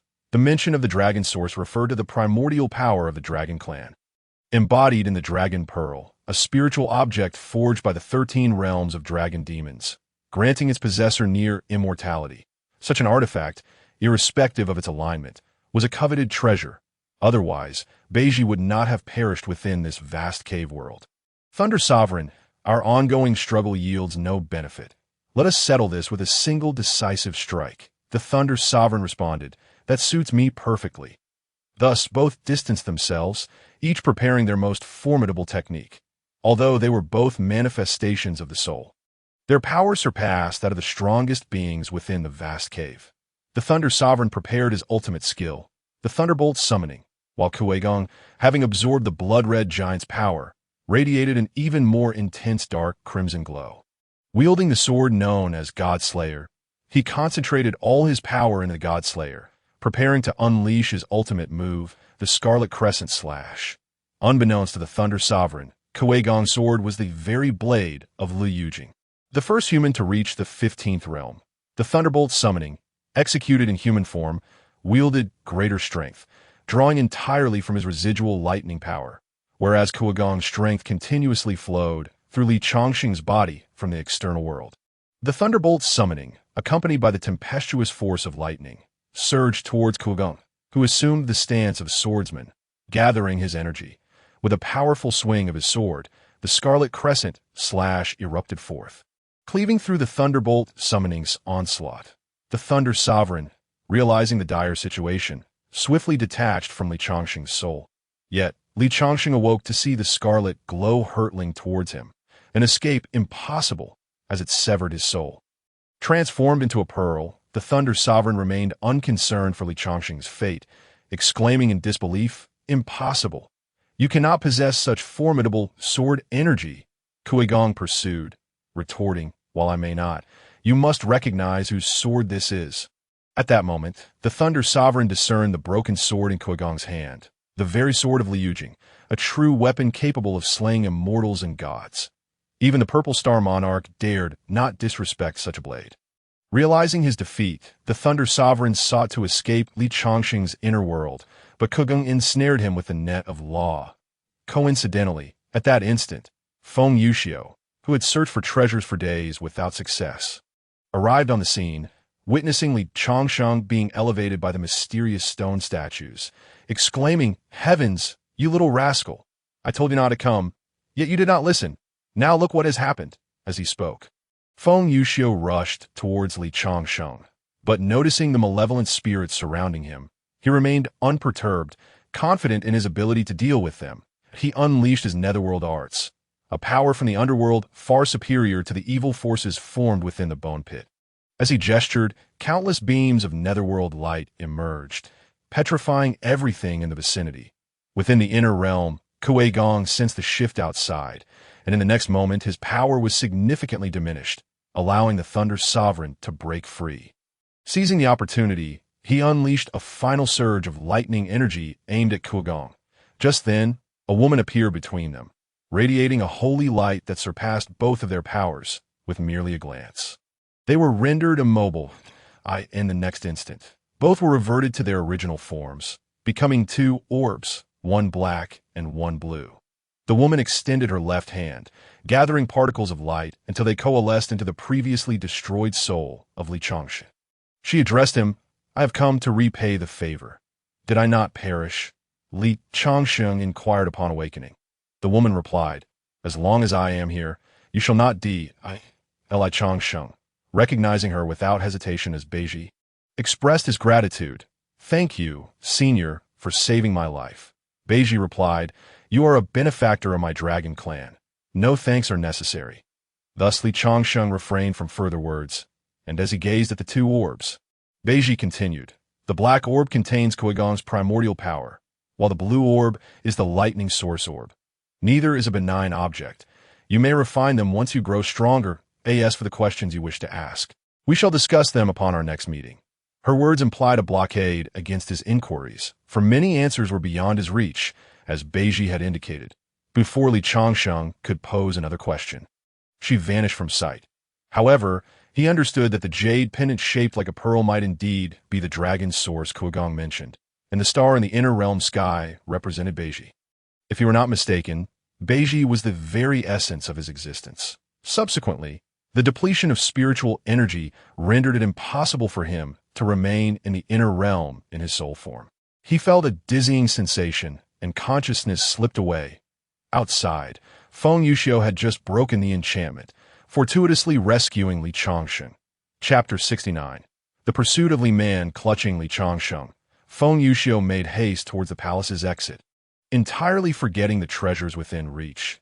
Yet he did not neglect to carry away Li Changsheng's belongings.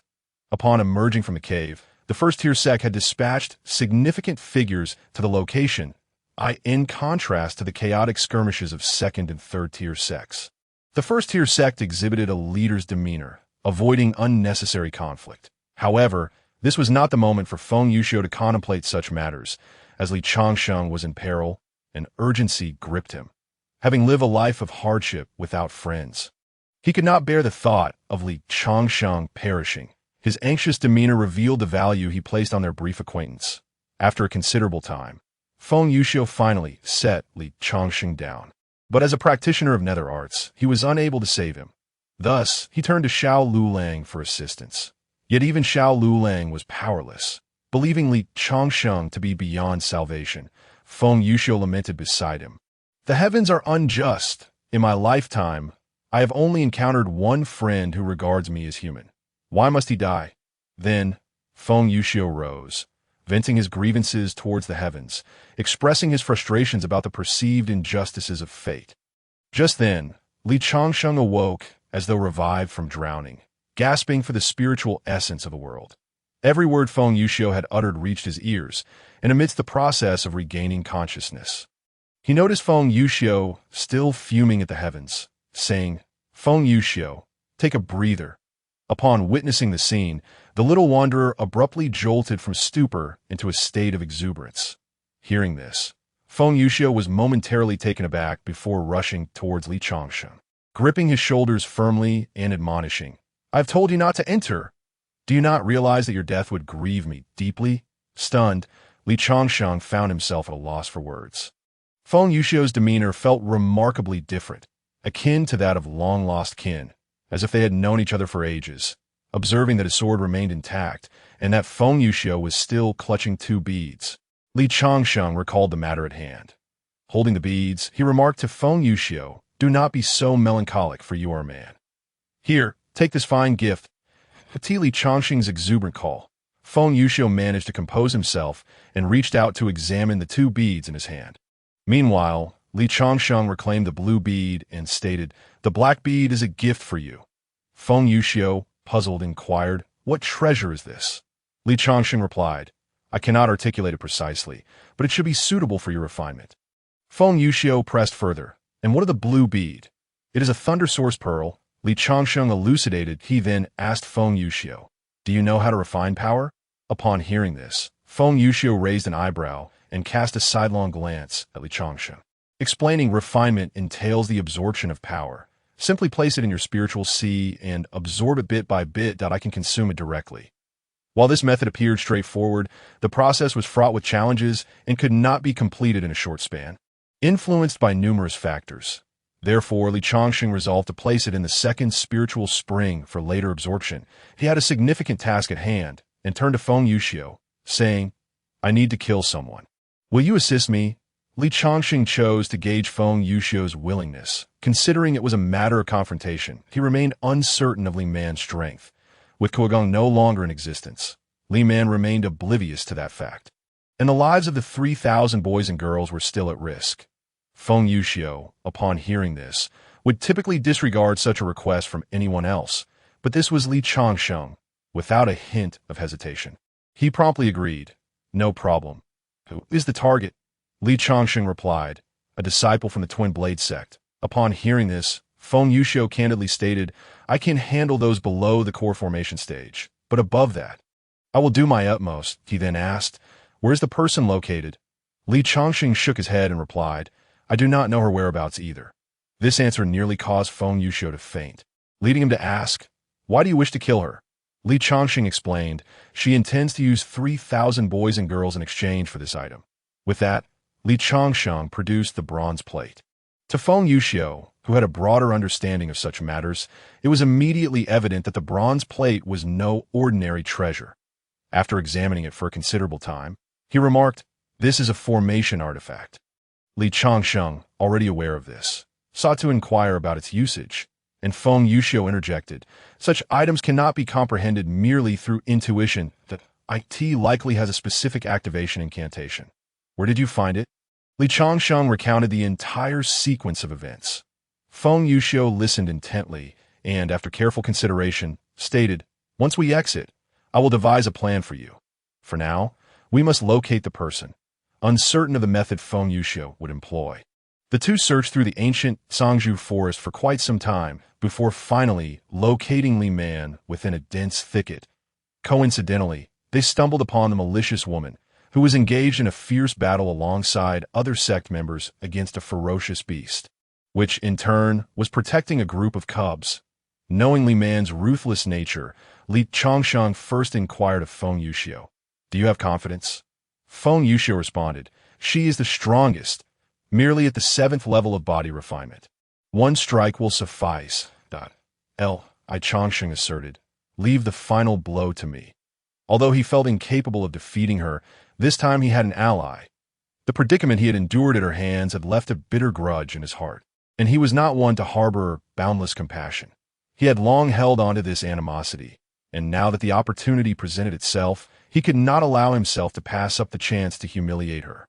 With that, the two descended from the Li Man maintained her lofty demeanor, and, upon seeing Li Chongqing, expressed her astonishment.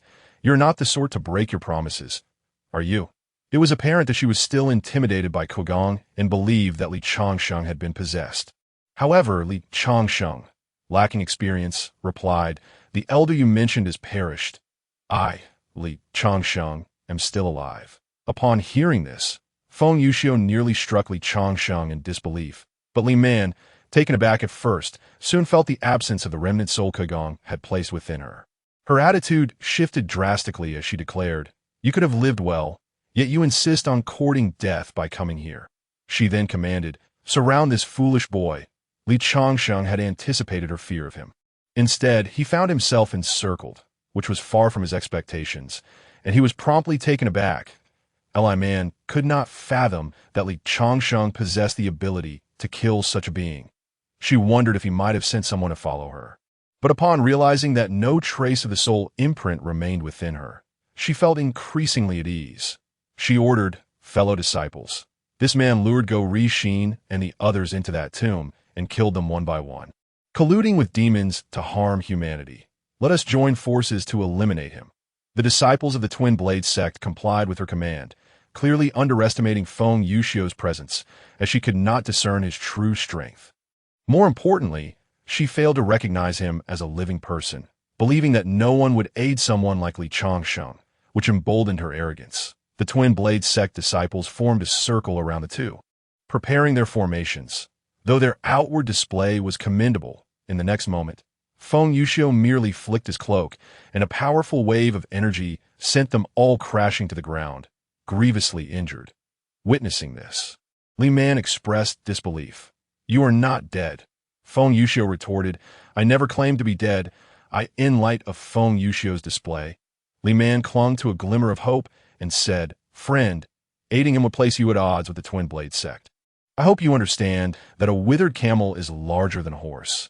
It would be wise for you to leave and why elders are nearby, and should they arrive, you may find it difficult to escape." In response, Feng Yuxiu remained silent, merely flashing to Li Man's side, and without a moment's hesitation shattered her spiritual sea. This demonstrated the chasm in power within the cultivation realm. Entering the core formation stage truly marked a departure from the mundane world. A threshold many cultivators could not cross in their entire lives. That Li Man, severely wounded, collapsed to the ground, the pain from her shattered energy reservoir rendering her even more miserable. She could hardly believe that Li Changsheng knew a core formation expert. Nor could she fathom that the other party would disregard the Twin Blade sect's authority. Observing the unfolding scene, Li Changsheng made no further delay and approached Li Man, producing the bronze plate as he declared, "This item is here. You may take it now." Faced with Li Changsheng's demeanor, Li Man resolutely refused to concede, disdainfully retorting, "You are merely a mortal with spiritual roots. What right do you have to flaunt yourself before me? If you wish to kill me, do so swiftly. Your smug demeanor sickens my eyes." With that, Li Changsheng raised his sword, Zhan Shun, and pierced Li Man's heart, ending her life amidst her incredulous gaze. The Twin Blade sect disciples, feigning death, witnessing this, immediately scrambled to flee. However, without a command from Li Changsheng, they all succumbed to Feng Yuxiu's blades.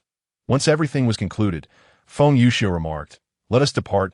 Li Changsheng, still harboring a sense of compassion, attempted to rescue the wounded beast, but Feng Yuxiu swiftly ended its life with a single strike, sparing not even the cubs. Confounded, Li Changsheng queried, "Why did you kill it? It was already in such a state. It would surely perish, and those cubs would not survive either." Feng Yuxiu responded, "If it were uninjured, do you think it would be grateful for your rescue? Beasts are beasts. They care only for food and kin. Your compassion must be tempered, or it will lead to your demise." Once Li Changsheng comprehended this harsh reality, he found that Feng Yuxiu had already departed, assuming that Feng Yuxiu had left in anger. He heard him call back, "If you wish to leave, go to Misty Hidden Mountain and await me. Should you insist on pursuing treasures, remember the signal as a beacon. I will find it." Li Changsheng then asked, "Where are you headed?" "To continue the treasure hunt, of course." Chapter 70.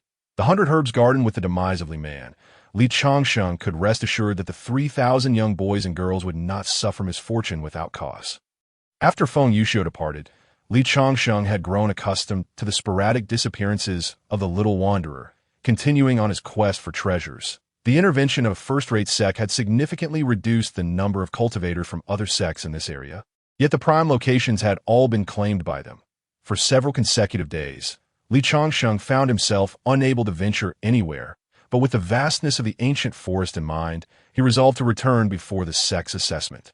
Prioritizing the collection of more treasures, as days passed, Li Changsheng finally distanced himself from the throngs of people, inadvertently wandering into the heart of the Zangshu ancient forest. His actions attracted the attention of the local rulers, particularly the 3 demon emperors, who were keenly interested in Li Changsheng's movements, almost constantly dispatching subordinates to follow him. In the center of a lake deep within the Zangshu ancient forest, the Tiger Emperor, Xiaoshan, had become the strongest known entity in the forest after the Yin Phoenix. that moment, he was at the lair of the Python Emperor, Shangliu. That kid entered the Shura cave and actually emerged alive. Xiaoshan remarked incredulously to Shangliu. The bear emperor beside them commented, I fear the malevolent creatures within that cave have been vanquished by him. Shangliu concurred, adding, by the looks of him, he seems to be heading towards the territory of the great ape. Should we greet him? Both the tiger and bear emperors shook their heads to owe them. The great ape was also a demon emperor, known for its solitary nature, rarely interacting with them. They preferred to witness this proud creature face adversity. As they had predicted, Li Changsheng found himself at the mouth of the canyon.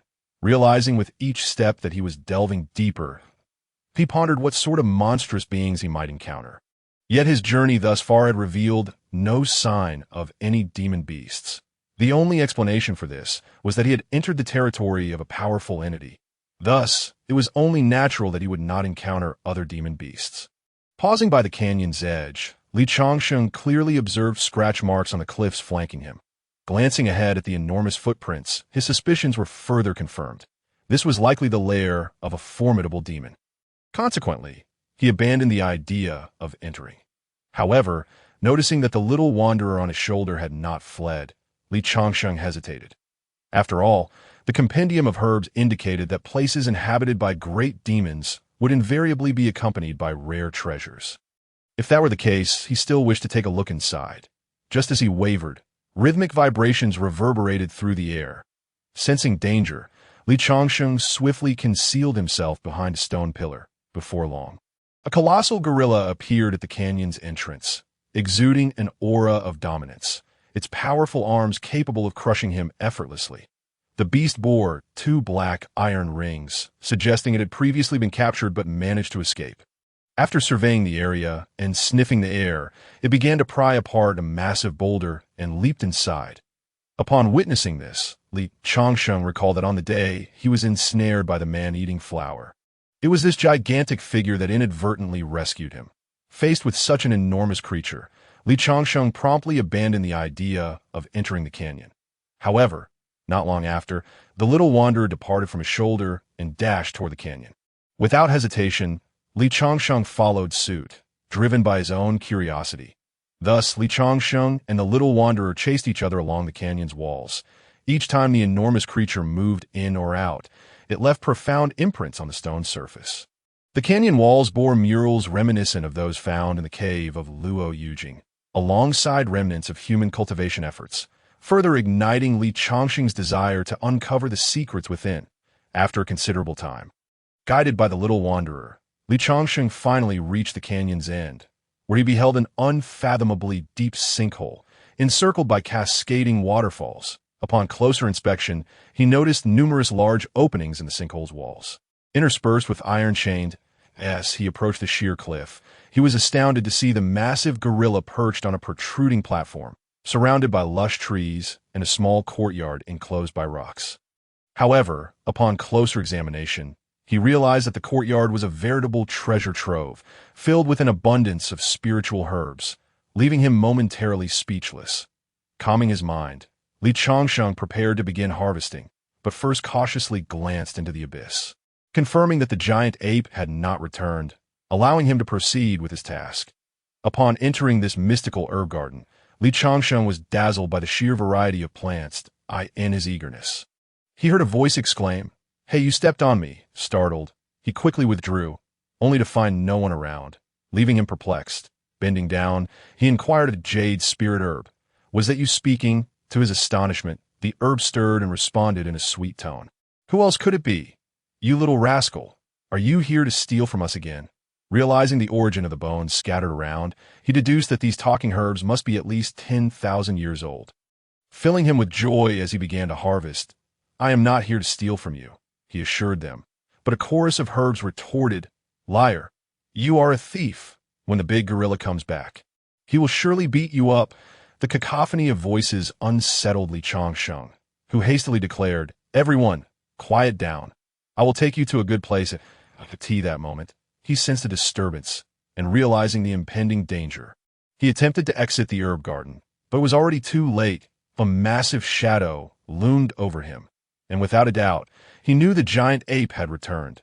turning to face the gorilla. He was taken aback to find it was not angry. Simultaneously, the three demon emperors arrived, just as they were debating the gorilla's misfortune, only to witness an astonishing scene. The gorilla, unfazed, lowered its head to sniff Li Changsheng, who felt as though his demise was imminent. "Hey, what are you doing here?" The simple question snapped Li Changsheng back to reality. He had assumed the gorilla would not speak, and stammered, I wasn't doing anything." The gorilla continued, "And you three, why are you hiding?" Hearing this, Li Changsheng wondered if there were others present at that moment. The three beast emperors emerged, and sensing the gravity of the situation, Li Changsheng hastily produced the dragon scales. "Young friend, do not worry. We mean you no harm," the tiger emperor reassured him. Given the circumstances, it was hard for Li Changsheng not to worry, but the gorilla interjected, "You can take this, it's a waste to leave it behind." The statement caught the three demon emperors off guard, and Li Changsheng was equally incredulous. Shang Li remarked, 100 years ago, you refused to part with an ice soul frost grass, and now you're gifting this herb garden to him? Are you out of your mind?"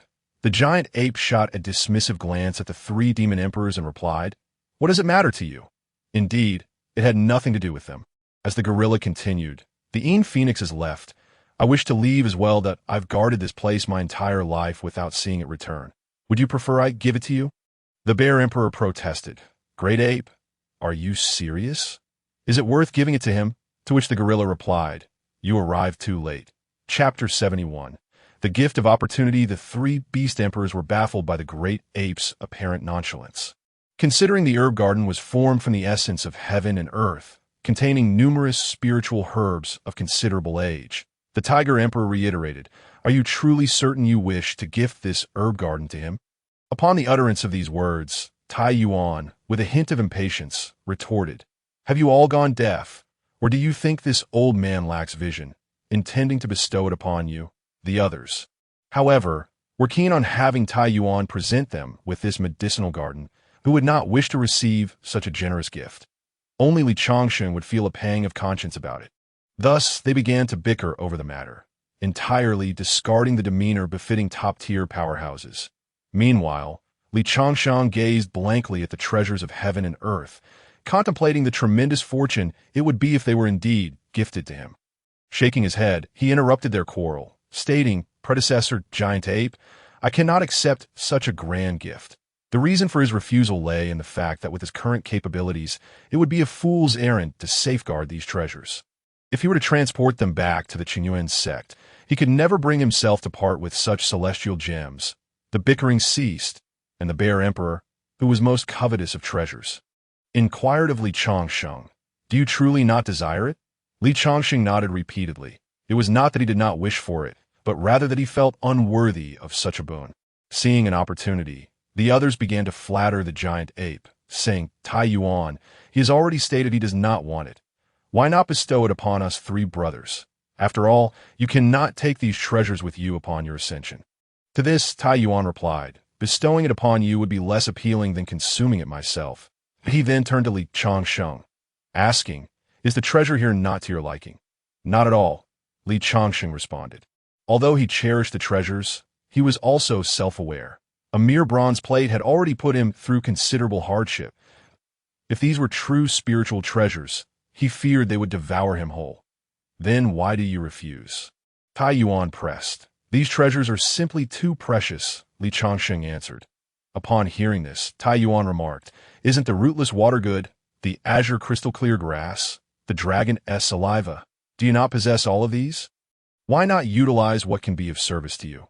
A barrage of inquiries left Li Changsheng momentarily perplexed. He recalled what Luo Yujing had once told him, that his spiritual sea required an immense amount of resources to replenish.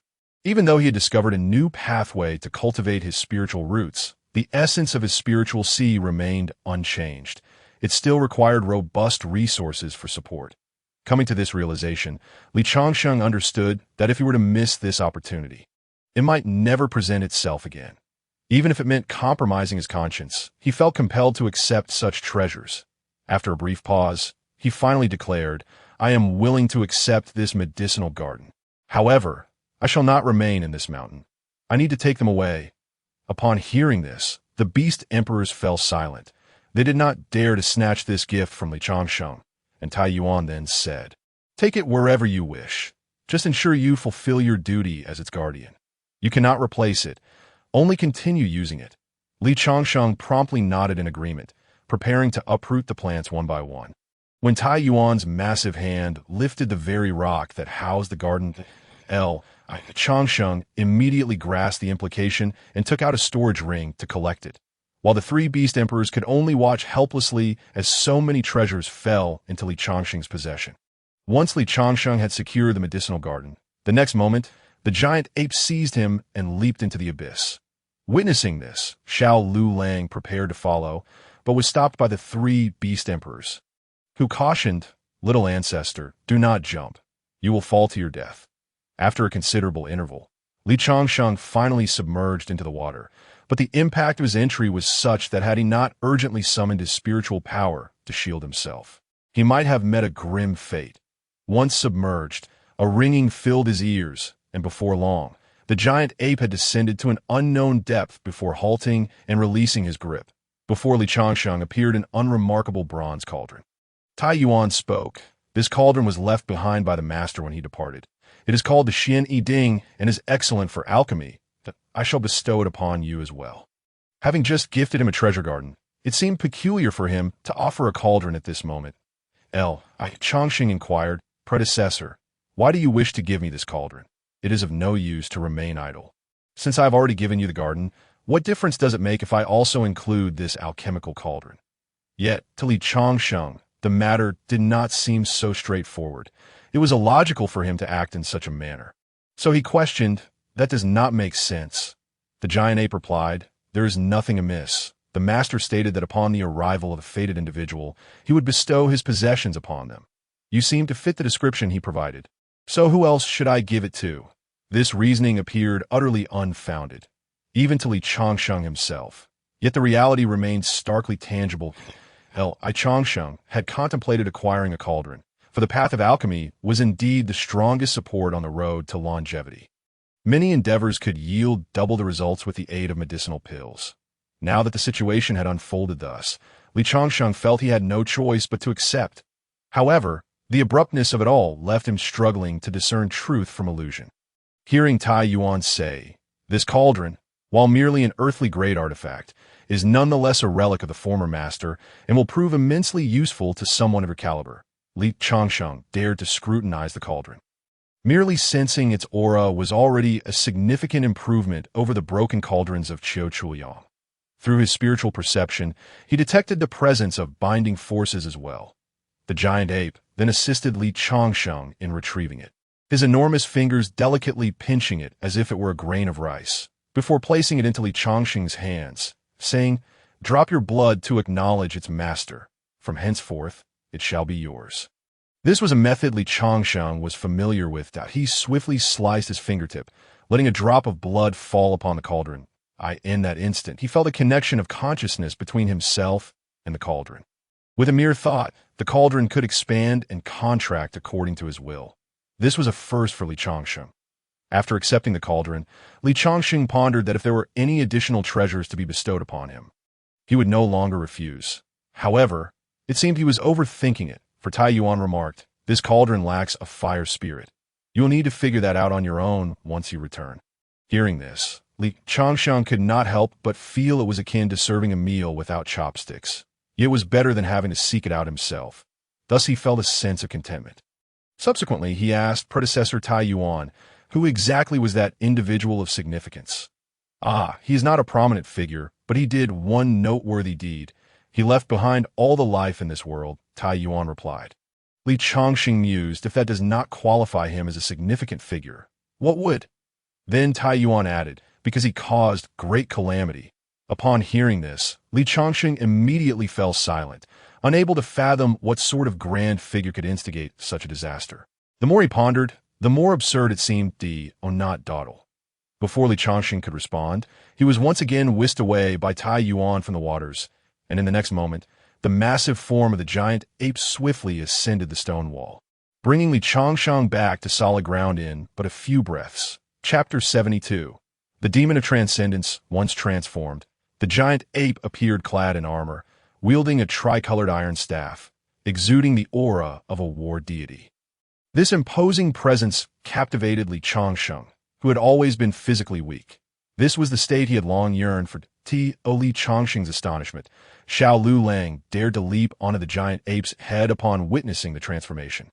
Under normal circumstances, this little creature would have fled in terror. Yet now, faced with the three beast emperors, he exhibited no signs of fear. This prompted Li Changsheng to reflect on the situation, though he could not quite grasp the reasons behind it. The three beast emperors, too, were taken aback by the giant ape's transformation. Xiang Lu quizzically remarked, "I assumed you had failed your transformation and abandoned your ascension. I did not expect you to have been hiding all along. Have you come to terms with it?" The Tiger Emperor, Xiaoshan, inquired of Tai Yuan. In that moment, the giant ape resembled a god of war, with a significant amount of demonic energy radiating from him, causing his battle robe to billow in the wind. Addressing the three beast emperors, he declared, "It has been 3,000 years. If you still cannot understand, then my existence would be meaningless." Changsheng remained oblivious to their conversation. Had Yin Feng been present, he would have comprehended that 3,000 years prior, a significant figure had departed from this place, leaving behind a bird and a monkey. The bird was Yin Feng, and the monkey was the giant ape before him. The two had once shared a common purpose, but ultimately parted ways over a matter of contention. This contention revolved around Yin Feng's desire to ascend, and on the day of her departure, the giant ape had not seen her off, but instead vented his frustrations, leading to his rescue of Li Changsheng, who had encountered peril in the ancient forest. Listening to the events that bore no relation to him, Li Changsheng prepared to depart, only to be halted by Tai Yuan, who said, "Wait a moment." Li Changsheng, now halted, looked at Tai Yuan and pointed to himself, asking, "Is there something else regarding me?" Tai Yuan replied, "You cannot simply take the treasures and leave, can you?" Upon hearing these words, Li Changsheng realized that the treasures offered by this newcomer were not easily obtained. He pondered, could this individual possibly be seeking my assistance for some task? If the demands are too lofty, I would rather forego this treasure. In his view, those prominent figures seldom bestowed gifts upon others without ulterior motives. They either sought something in return or imposed unreasonable requests. Strangely enough, they seemed to hold him in some regard. That moment, Tai Yuan cradled the little stray, demonstrating an unexpectedly gentle demeanor, which starkly contrasted with his warlike appearance. Leaving even the three beast emperors feeling somewhat uncomfortable, the bear emperor, a rugged individual, turned to the tiger emperor and asked, "Am I mistaken? Has he somehow transformed into a woman?" His tone dripped with disdain, likely stemming from past grievances. Just as the bear emperor finished his remark, Tai Yuan's fist struck, landing heavily on his head, the residual force causing Li Changsheng to nearly lose his footing. Fortunately, the bear emperor was shielded by his own demonic aura, allowing him to withstand the blow. He retaliated with a punch of his own, his left arm resembling a massive golden bear, emitting a sound that echoed through the mountains, feeling the overwhelming force. Li Changsheng instinctively raised his dragon scale for protection, fearing the repercussions of such terrifying brute strength. Meanwhile, Tai Yuan roared at the bear emperor, matching his punch. Fortunately, the tiger emperor, with a timely roar, stood in front of Li Changsheng, unleashing a thunderous tiger's roar that resonated for miles. "Enough!" exclaimed Xiang Lu at that moment. Although both remained agitated, they began to temper their anger. Yet the bear emperor remarked, "Foolish loyalty, Xiaoshan, let us refrain from calling him again." A single glance from Xiaoshan prompted the bear emperor to restrain his temper, after which he addressed Tai Yuan, saying, "If you have made up your mind, let us proceed together." After placing the little stray down, Tai Yuan rested his iron staff upon his shoulder and declared to the heavens, "I have long been confined to a limited perspective. The archaic customs of the demon race must be reformed." Upon hearing this, Xiang Lu and the Tiger Emperor exchanged glances filled with satisfaction. The Bear Emperor, however, remained reticent, offering no response.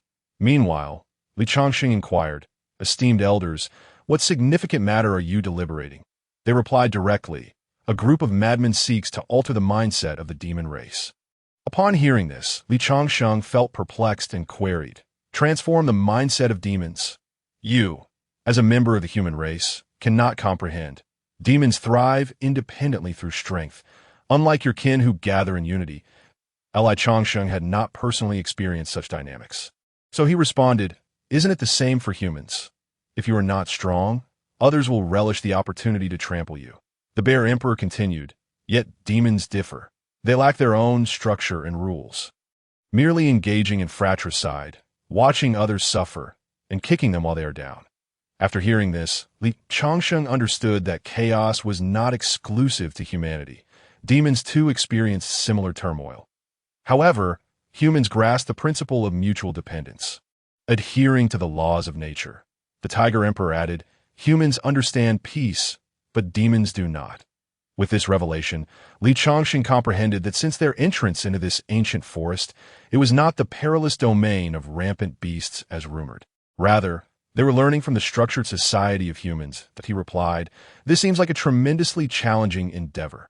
Xiao Shan countered, "Isn't it akin to how your human elites impart the path? Every journey begins with difficulty." Li Changsheng concurred with this sentiment, but recognized his limitations in aiding such a cause. But he then asked, "Is there any way I might assist?" At that moment, Tai Yuan bent down to stroke the little stray's head, turning to Li Changsheng and stating, "Young friend, I entrust the future of Xiao Lu'er to you." Li Changsheng was taken aback, then approached the little stray. Upon observing Tai Yuan, he realized that these two were of the same lineage. He immediately inquired, "Did it also emerge from here?" Tai Yuan responded, "This little one slipped out unnoticed. It was originally a stone in this medicinal garden, imbibing the essence of heaven and earth. Hence it was born as a stone monkey. Due to its 6 ears, I named it Xiao Lu'er. This mischievous creature has been gone for quite some time. I never anticipated it would be taken in by you. Had it not been for it, do you think I would have gifted you such a treasure?" With this revelation, Li Changsheng understood the underlying truth. There were no unearned gifts. Everything stemmed from the little stray's influence. He had often wondered why the typically timid Xiao Lu'er dared to bare its teeth at these formidable beings. It turned out it had such a powerful ally backing it. Having grasped the situation, Li Changsheng felt compelled to protect the little stray without needing Tai Yuan's urging. He promptly declared, "Predecessor Tai Yuan, I shall take good care of Xiao Lu'er." Tai Yuan then touched the little stray's forehead, imbuing it with spiritual energy, and the little one immediately began to speak, exclaiming, "Grandpa Yuan, you don't want me anymore." Tai Yuan, with a loving expression, replied, "Lu'er, be obedient and follow this fortunate individual. Uphold the honor of our demon race." "I won't go. I won't go," protested the little stray. Suddenly, the previously irate Bear Emperor approached and addressed the little stray, saying, "Lu'er, do not be mischievous. We are embarking on a significant mission, one fraught with peril. You are still young and cannot accompany us. Indeed, Xiao Lu'er should stay close to this esteemed immortal. Should we encounter misfortune, we will need you to oversee matters here," added the Tiger Emperor Xiao Shan, while Xiang Lu joined the persuasion, saying, "Lu'er, listen well. Do you not wish to become a powerful demon? If you do not grow strong, how can you avenge us in the future?" Li Changsheng, increasingly perplexed, interjected, "Esteemed ones, are we not going to spread the teachings rather than courting death?" Xiao Shan replied, "Perhaps it is indeed a venture toward death." Li Changsheng was unaware that their notion of spreading teachings entailed challenging the formidable demon powers of the vast realm, believing that only through strength could they convince them and realize the lofty ideals proposed by Infeng. In truth, they had chosen to be the pioneers on the path toward a harmonious coexistence between humans and demons. Li Changsheng admired their ambition. It served as a reminder to himself that if all could attain enlightenment and seek immortality, how splendid that would be. After a lengthy persuasion, the little stray was finally convinced, and Tai Yuan had something more to say to Li Changsheng. He declared, "Dear friend, great opportunities are a matter of fate. May you not disappoint this day as promised." Upon completing his words, the 4 beast emperors bowed deeply to Li Changsheng. At this juncture, the Tiger Emperor Xiao Shan stated, "Now that we have released our concerns, it is time for us to depart." With that, the 4 beast emperors ascended into the sky, while the little stray began to climb toward the abyssal mouth. Observing this, Li Changsheng followed closely. Before long, the man and the monkey reached the mountain peak, where blossoms carpeted the ground, and jade-like trees stood tall. Beneath a tree lay an unfinished game of chess, while the celestial light of the four beast emperors flickered across the sky. Both raised their hands toward the heavens, witnessing the new journey of the mighty and meeting their own present. Chapter 73. Unforeseen Calamity. Watching the departure of the four beast emperors from afar, Li Changsheng asked the little stray, "Will they return?" With tears shimmering in its eyes. The little stray replied, "I do not know that in truth." Li Changsheng understood well that the rise of authority necessitated immense strength to topple another power. A process often fraught with failures. He had not anticipated that the celestial realm would mirror this reality. At that moment, the radiant pillar of light piercing the heavens underwent a transformation, suddenly shattering and revealing its true form. A celestial abode appeared in the sky. One by one, individuals riding spiritual beasts and accompanied by soldiers arrived. Along with the flying artifacts of prestigious sections, they assembled in formation, casting spells to jointly suppress the true spirit of the Xuanwu below. Li Changsheng, however, had lost interest in the unfolding events. Recognizing he had no opportunity to intervene to avoid unnecessary trouble, he hoisted the little stray onto his shoulder and remarked, "From now on, I shall call you Lu Heir." The little stray remained silent, and Li Changsheng took this as tacit approval. Henceforth, he would have a companion who could converse with him. He then said, "Let us go. I shall take you to experience the winds of the world." Little Lu Heir interjected, "Are you not going to see what is happening over there?" Li Changsheng shook his head, saying, "We should act according to our capabilities. If the heavens collapse, there are those taller to bear the weight. Let us focus on our own matters." In an instant, Li Changsheng sent a signal towards the heavens, knowing that all he had to do was await the arrival of Feng Yuxiu for their rendezvous. However, at that moment, Feng Yuxiu was still engaged in a battle of wits and courage with a demon king deep within a secluded mountain forest. Having merely cast a glance at the magnificent fireworks illuminating the sky, he swiftly noted the direction and quickened his pace in pursuit of treasure. Meanwhile, after a period of encouragement from Li Changsheng, the little vagabond transformed back into its original form. Changsheng gazed at the remaining chess pieces, and despite possessing a rudimentary understanding of the game, he found himself perplexed by the position of the black pieces.